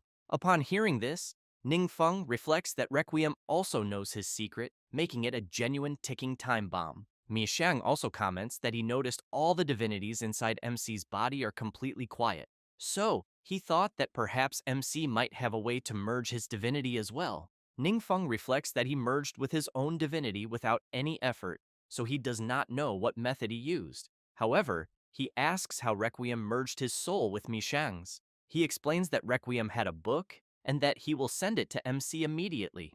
After receiving the book and looking through it, Mishang comments that if MC discovers anything, he should let him know. Ningfeng asks whether converting Requiem's believers and followers would weaken his divine power. Mishang says that, in theory, yes, but as MC knows, converting someone's faith is an extremely time-consuming process. He thinks that if it were really that simple, he would have done it a long time ago. Ningfeng tells Mishang not to worry and asks him to send over the information on Requiem's believers and followers, because he will see whether any of them are worth recruiting. However, Mishang says there is one more thing he thinks MC needs to keep an eye on. He explains that the true essence spirit seems to have grown very close to the Supreme of the Firmament lately, and has been deliberately avoiding him and the eternal star of tomorrow. They are definitely plotting something. Ningfeng reflects that those two also mention that the true essence spirit has been acting strangely, so he decides that he will investigate them separately later. After that, the next day at the class advancement temple, number 148 is called to proceed to class advancement room number 6. Wang Hang comments to his daughter that there are a lot of people undergoing class advancement. She says yes, and explains that ever since the world level increased, everyone's leveling speed has risen significantly. Then, her father overhears one adventurer telling another that the previous day, he managed to get a good piece of equipment at the auction, enhanced and granting an additional 6 points to one of his main attributes. Wang Hang puts a hand over his face, takes a deep breath, and wonders what everyone is talking about, because he feels like he does not understand anything. Then, Wang Yue calls him and asks him to follow her. But Wang Hang asks whether she does not need to wait in line. She laughs and says that she gets a bit of special treatment. As the two walk through the place, Wang Yue explains that the family has already prepared everything and that they will be holding a welcome party that night. Her father thinks that is great and points out that it has been a long time since he has seen everyone. Night soon arrives, and Wang Hang reaches the welcome party. Ying Zhen introduces himself and says that he is from the Majestic Domain Guild. Lao Fang introduces himself as well, followed by Ling Hua. Wang Hang is impressed and thinks that everyone standing in front of him is a national-level legend, and that they are idols he has admired since he was a child. Then he thinks that he expected only relatives to show up, so he never imagined that so many absurdly powerful masters would appear. But what he really wants to know is whether all of this is somehow because of his daughter's influence. However, he decides to put that aside for a moment and asks Wang Yue whether the person she wanted to introduce is someone who is already there. She tells him that the person has not arrived yet, but will be there soon. A few minutes later, the entrance door opens and MC arrives at the party. Wang Hang is surprised to see that it is Ningfeng, who in turn welcomes his honorary uncle and points out that it has been quite a while since the two of them last saw each other. With that said, Wang Yue's father runs up to MC and hugs him tightly. Then, he begins remembering when MC was a child and how he comforted him, saying that he would take care of things after the death of his parents, and that, in the future, if MC ever needed anything, he should talk to Wang Yue. As time passed, he was very happy with Ningfeng's performance at school, since he had ranked first again. And, when he awakened in the future, he wanted him to form a team with his daughter. Then, one day, several years later, some students were wondering why Wang Yue had not been going to school and whether it was because of what had happened to her father. After remembering all of this, Wang Hang immediately asks whether Ningfeng awakened some kind of elite profession, because he noticed that all the big shots there are extremely respectful toward him. Wang Yue appears and comments that her father could never imagine Ningfeng's profession. Wang Hang emphasizes that, in any case, these are all good things and that he always knew the boy would definitely become successful. However, Wang Yue's father begins to feel something strange, and his daughter immediately asks what is wrong. He says that he thinks it is nothing and that his head suddenly started hurting.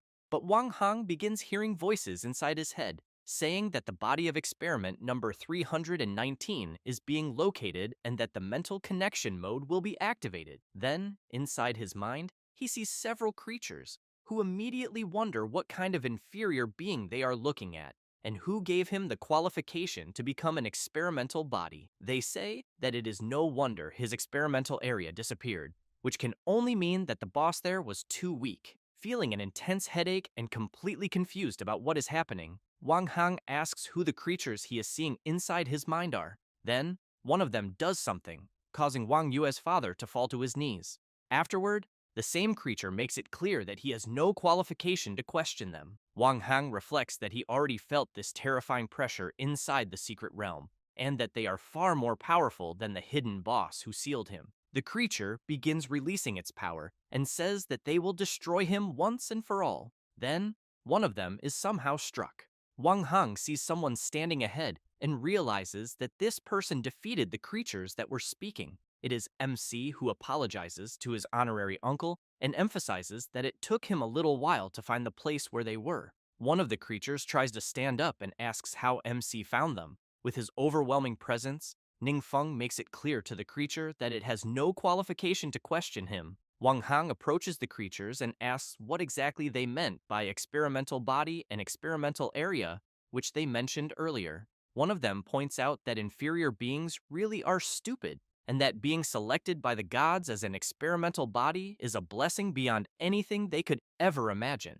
Otherwise, they would not even be worthy of knowing that the gods exist. Wang Hang becomes worried upon hearing this, and immediately shouts to Ningfeng that it seems the gods are behind these creatures, and that he heard the hidden boss mention them before, saying that they are supreme existences they cannot confront. However, without the slightest mercy, MC eliminates one of the creatures with a simple movement of his arm. Then, he makes it clear that he does not like listening to nonsense and asks who the god behind them is. At that moment, Wang Hang wakes up completely terrified. Then, he asks what just happened. Wang Yue tells him that he suddenly lost consciousness, and that she and MC brought him there to rest.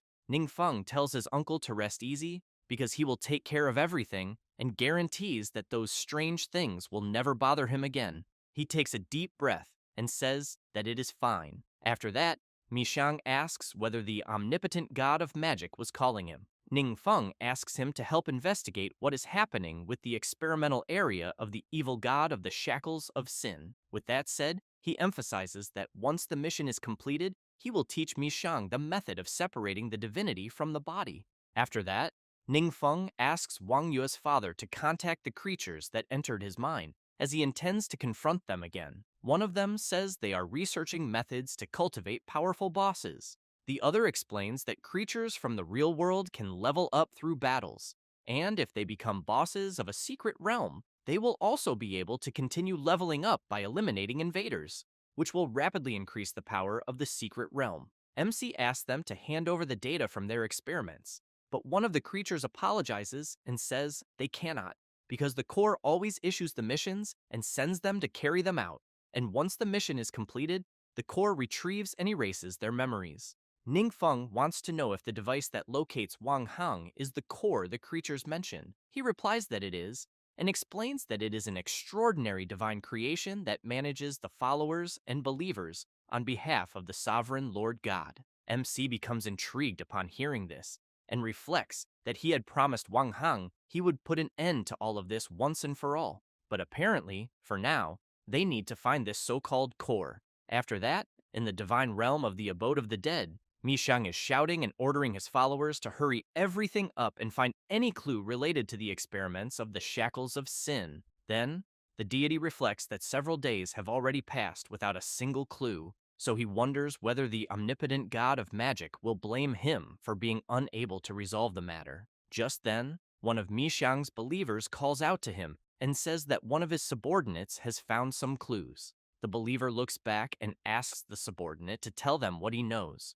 He falls to his knees on the ground, trembling in fear, and begs his god to save his sister. But he becomes even more terrified when he hears Mishang telling him not to talk nonsense, because he had asked about the testing zone, and he was not supposed to bother him with their bullshit. However, the boy says that what he actually meant was that his sister is trapped in a secret realm, and when he went to rescue her, he seemed to hear her mention something about the testing zone. Mishang wants to know if the boy is really sure about that. He replies that he is, because he heard it clearly. Mishang emphasizes that if the information the boy provided is false, he will make him understand what happens when someone deceives a god. Then, Mishang's believer says that the subordinate has already sent people to investigate and that it should be the place his lord is looking for. However, the boss there is extremely powerful, and not even Mishang's subordinates were able to defeat him. Mishang says he understands and explains that an important person may appear later to speak with them, so he wants them to receive that person with the utmost attention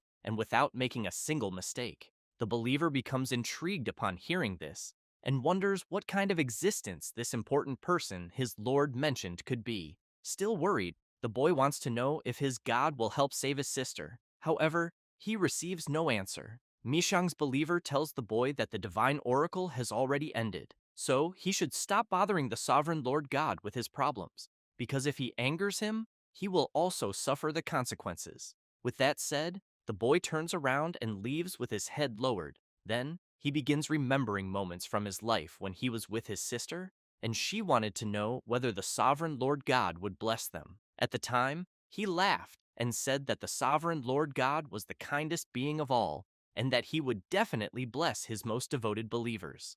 Then, one day, he became desperate after realizing that his sister had disappeared and that no one knew anything about her. But he heard from someone that some people had encountered a boss in a secret realm who looked very much like his sister. However, once inside that secret realm, when she saw her brother, she told him to leave immediately and not worry about her. But he insisted that he would save her. Because of that, he was severely attacked and later realized that he had lost one of his arms due to the attack.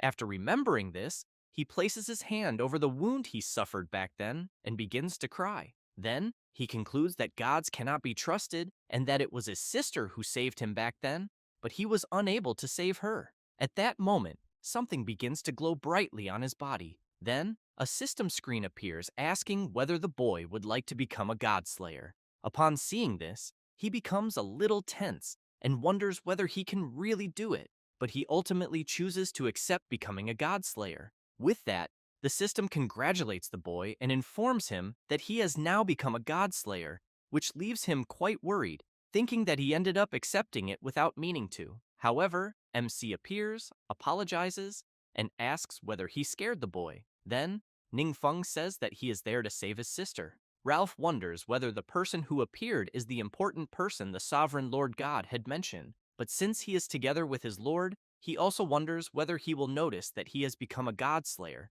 because that would be a serious crime of disrespect. The believer wants to know what the boy is thinking, because he should hurry up and explain the situation to the authority in front of him. Ralph says that the environment inside the secret realm is extremely dangerous and that, besides the power involving the evil god, there seems to be another force even more terrifying than that of an evil god. But after taking a closer look at MC, he shouts, calling him the omnipotent god of magic. MC then asks Mishang's believer whether the omnipotent god of magic is not a righteous god, because his power should not be usable by the monsters of the secret realm. The believer says that this is the strange part about the secret realm, since it receives reinforcement from the powers of both righteous gods and evil gods. He adds that they even suspected that the mastermind behind the secret realm might be the omnipotent god of magic himself. Hearing his believer say this drives Mishang crazy, and he shouts that this is absurd,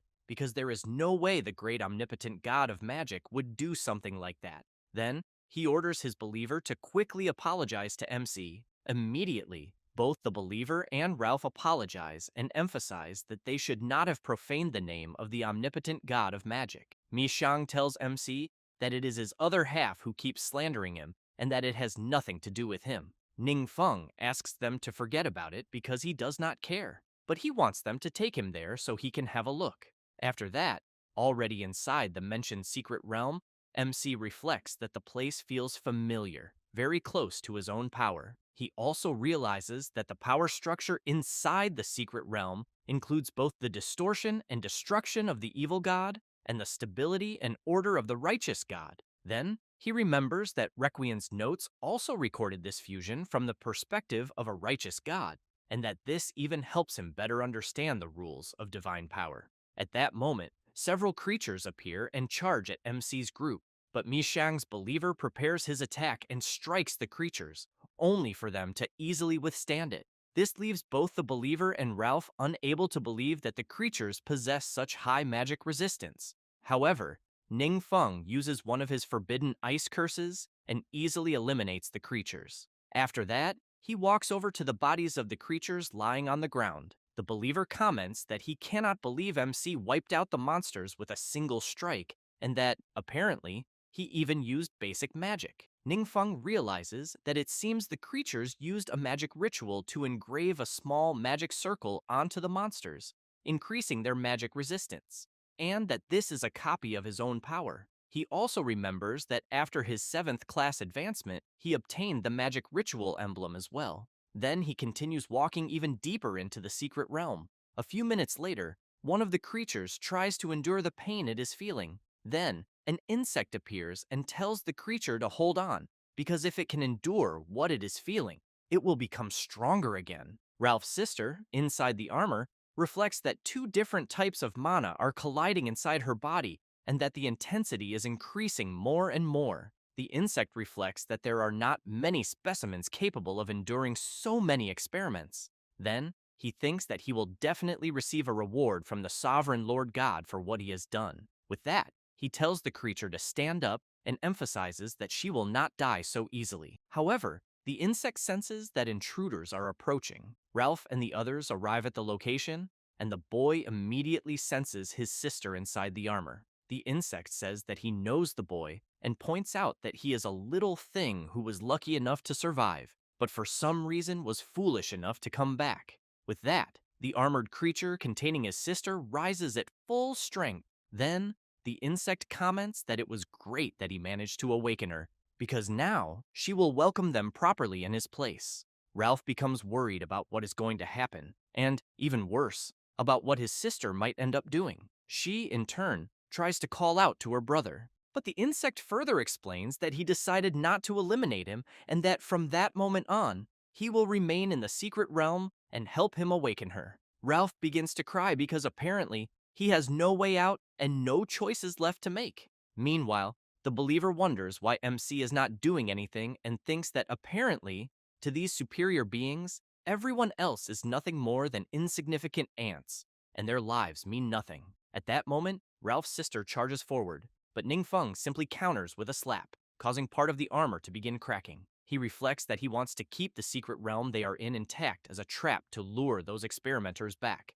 Therefore, he will have to use another method. Then, while launching another attack, he thinks that he will trace the flow of the 2 distinct divine powers, and then use the power of the God Slayer to separate them, helping Ralph's sister return to normal. Because of his attack, he manages to completely shatter the armor imprisoning the little girl. This leaves the insect unable to believe what he is seeing. The little girl becomes confused, trying to understand what happened, but the insect becomes furious and begins releasing his power. However, he is easily restrained.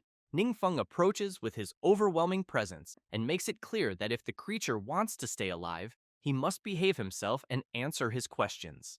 With that said, MC begins asking the questions.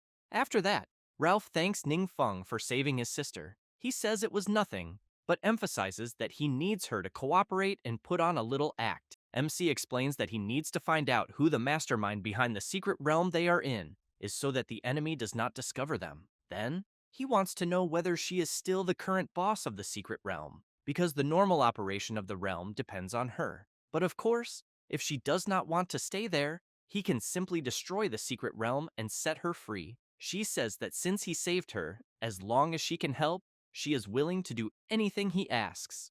Ningfeng laughs, thanks her, and tells her not to worry because he will not let her suffer there. After that, the experimental creatures of the realm begin bringing various foods and ingredients. Mishang's believer asks Ralph to clean the fish because he will grill them later. The boy wants to know how the bishop can do that, because if he wants, he can prepare them for him instead. However, the believer emphasizes that his grilled fish is unmatched, and that he will even let everyone there taste his cooking. Ralph cannot believe what he heard, and wonders if he is really going to eat grilled fish prepared by the bishop himself, because that is something unbelievable. Just then, a huge explosion occurs. The little girl, channeling her power, says that she cannot believe she can use such powerful magic. Ning Feng explains that it is because his divine power is flowing throughout her entire body. She turns around in surprise, wanting to know who he really is. MC smiles and replies that he is the omnipotent god of magic. Then, he asks whether she is willing to become his first follower in the secret realm they are in. Extremely excited, she replies that she is, and that she will do everything she can to impress him. A few days later, the race of creatures that approached Wang Hong inside his mind moves quickly. The insect that had imprisoned Ralph's sister tells his superiors that he has something to report. One of the beings wants to know why the insect suddenly appeared out of nowhere. He says that he has good news, because the experiment was a huge success. After that, deep within the secret realm, the locomotive is running at full steam, moving through the realm. On top of it is Ralph's sister, happily watching over the secret realm at MC's request.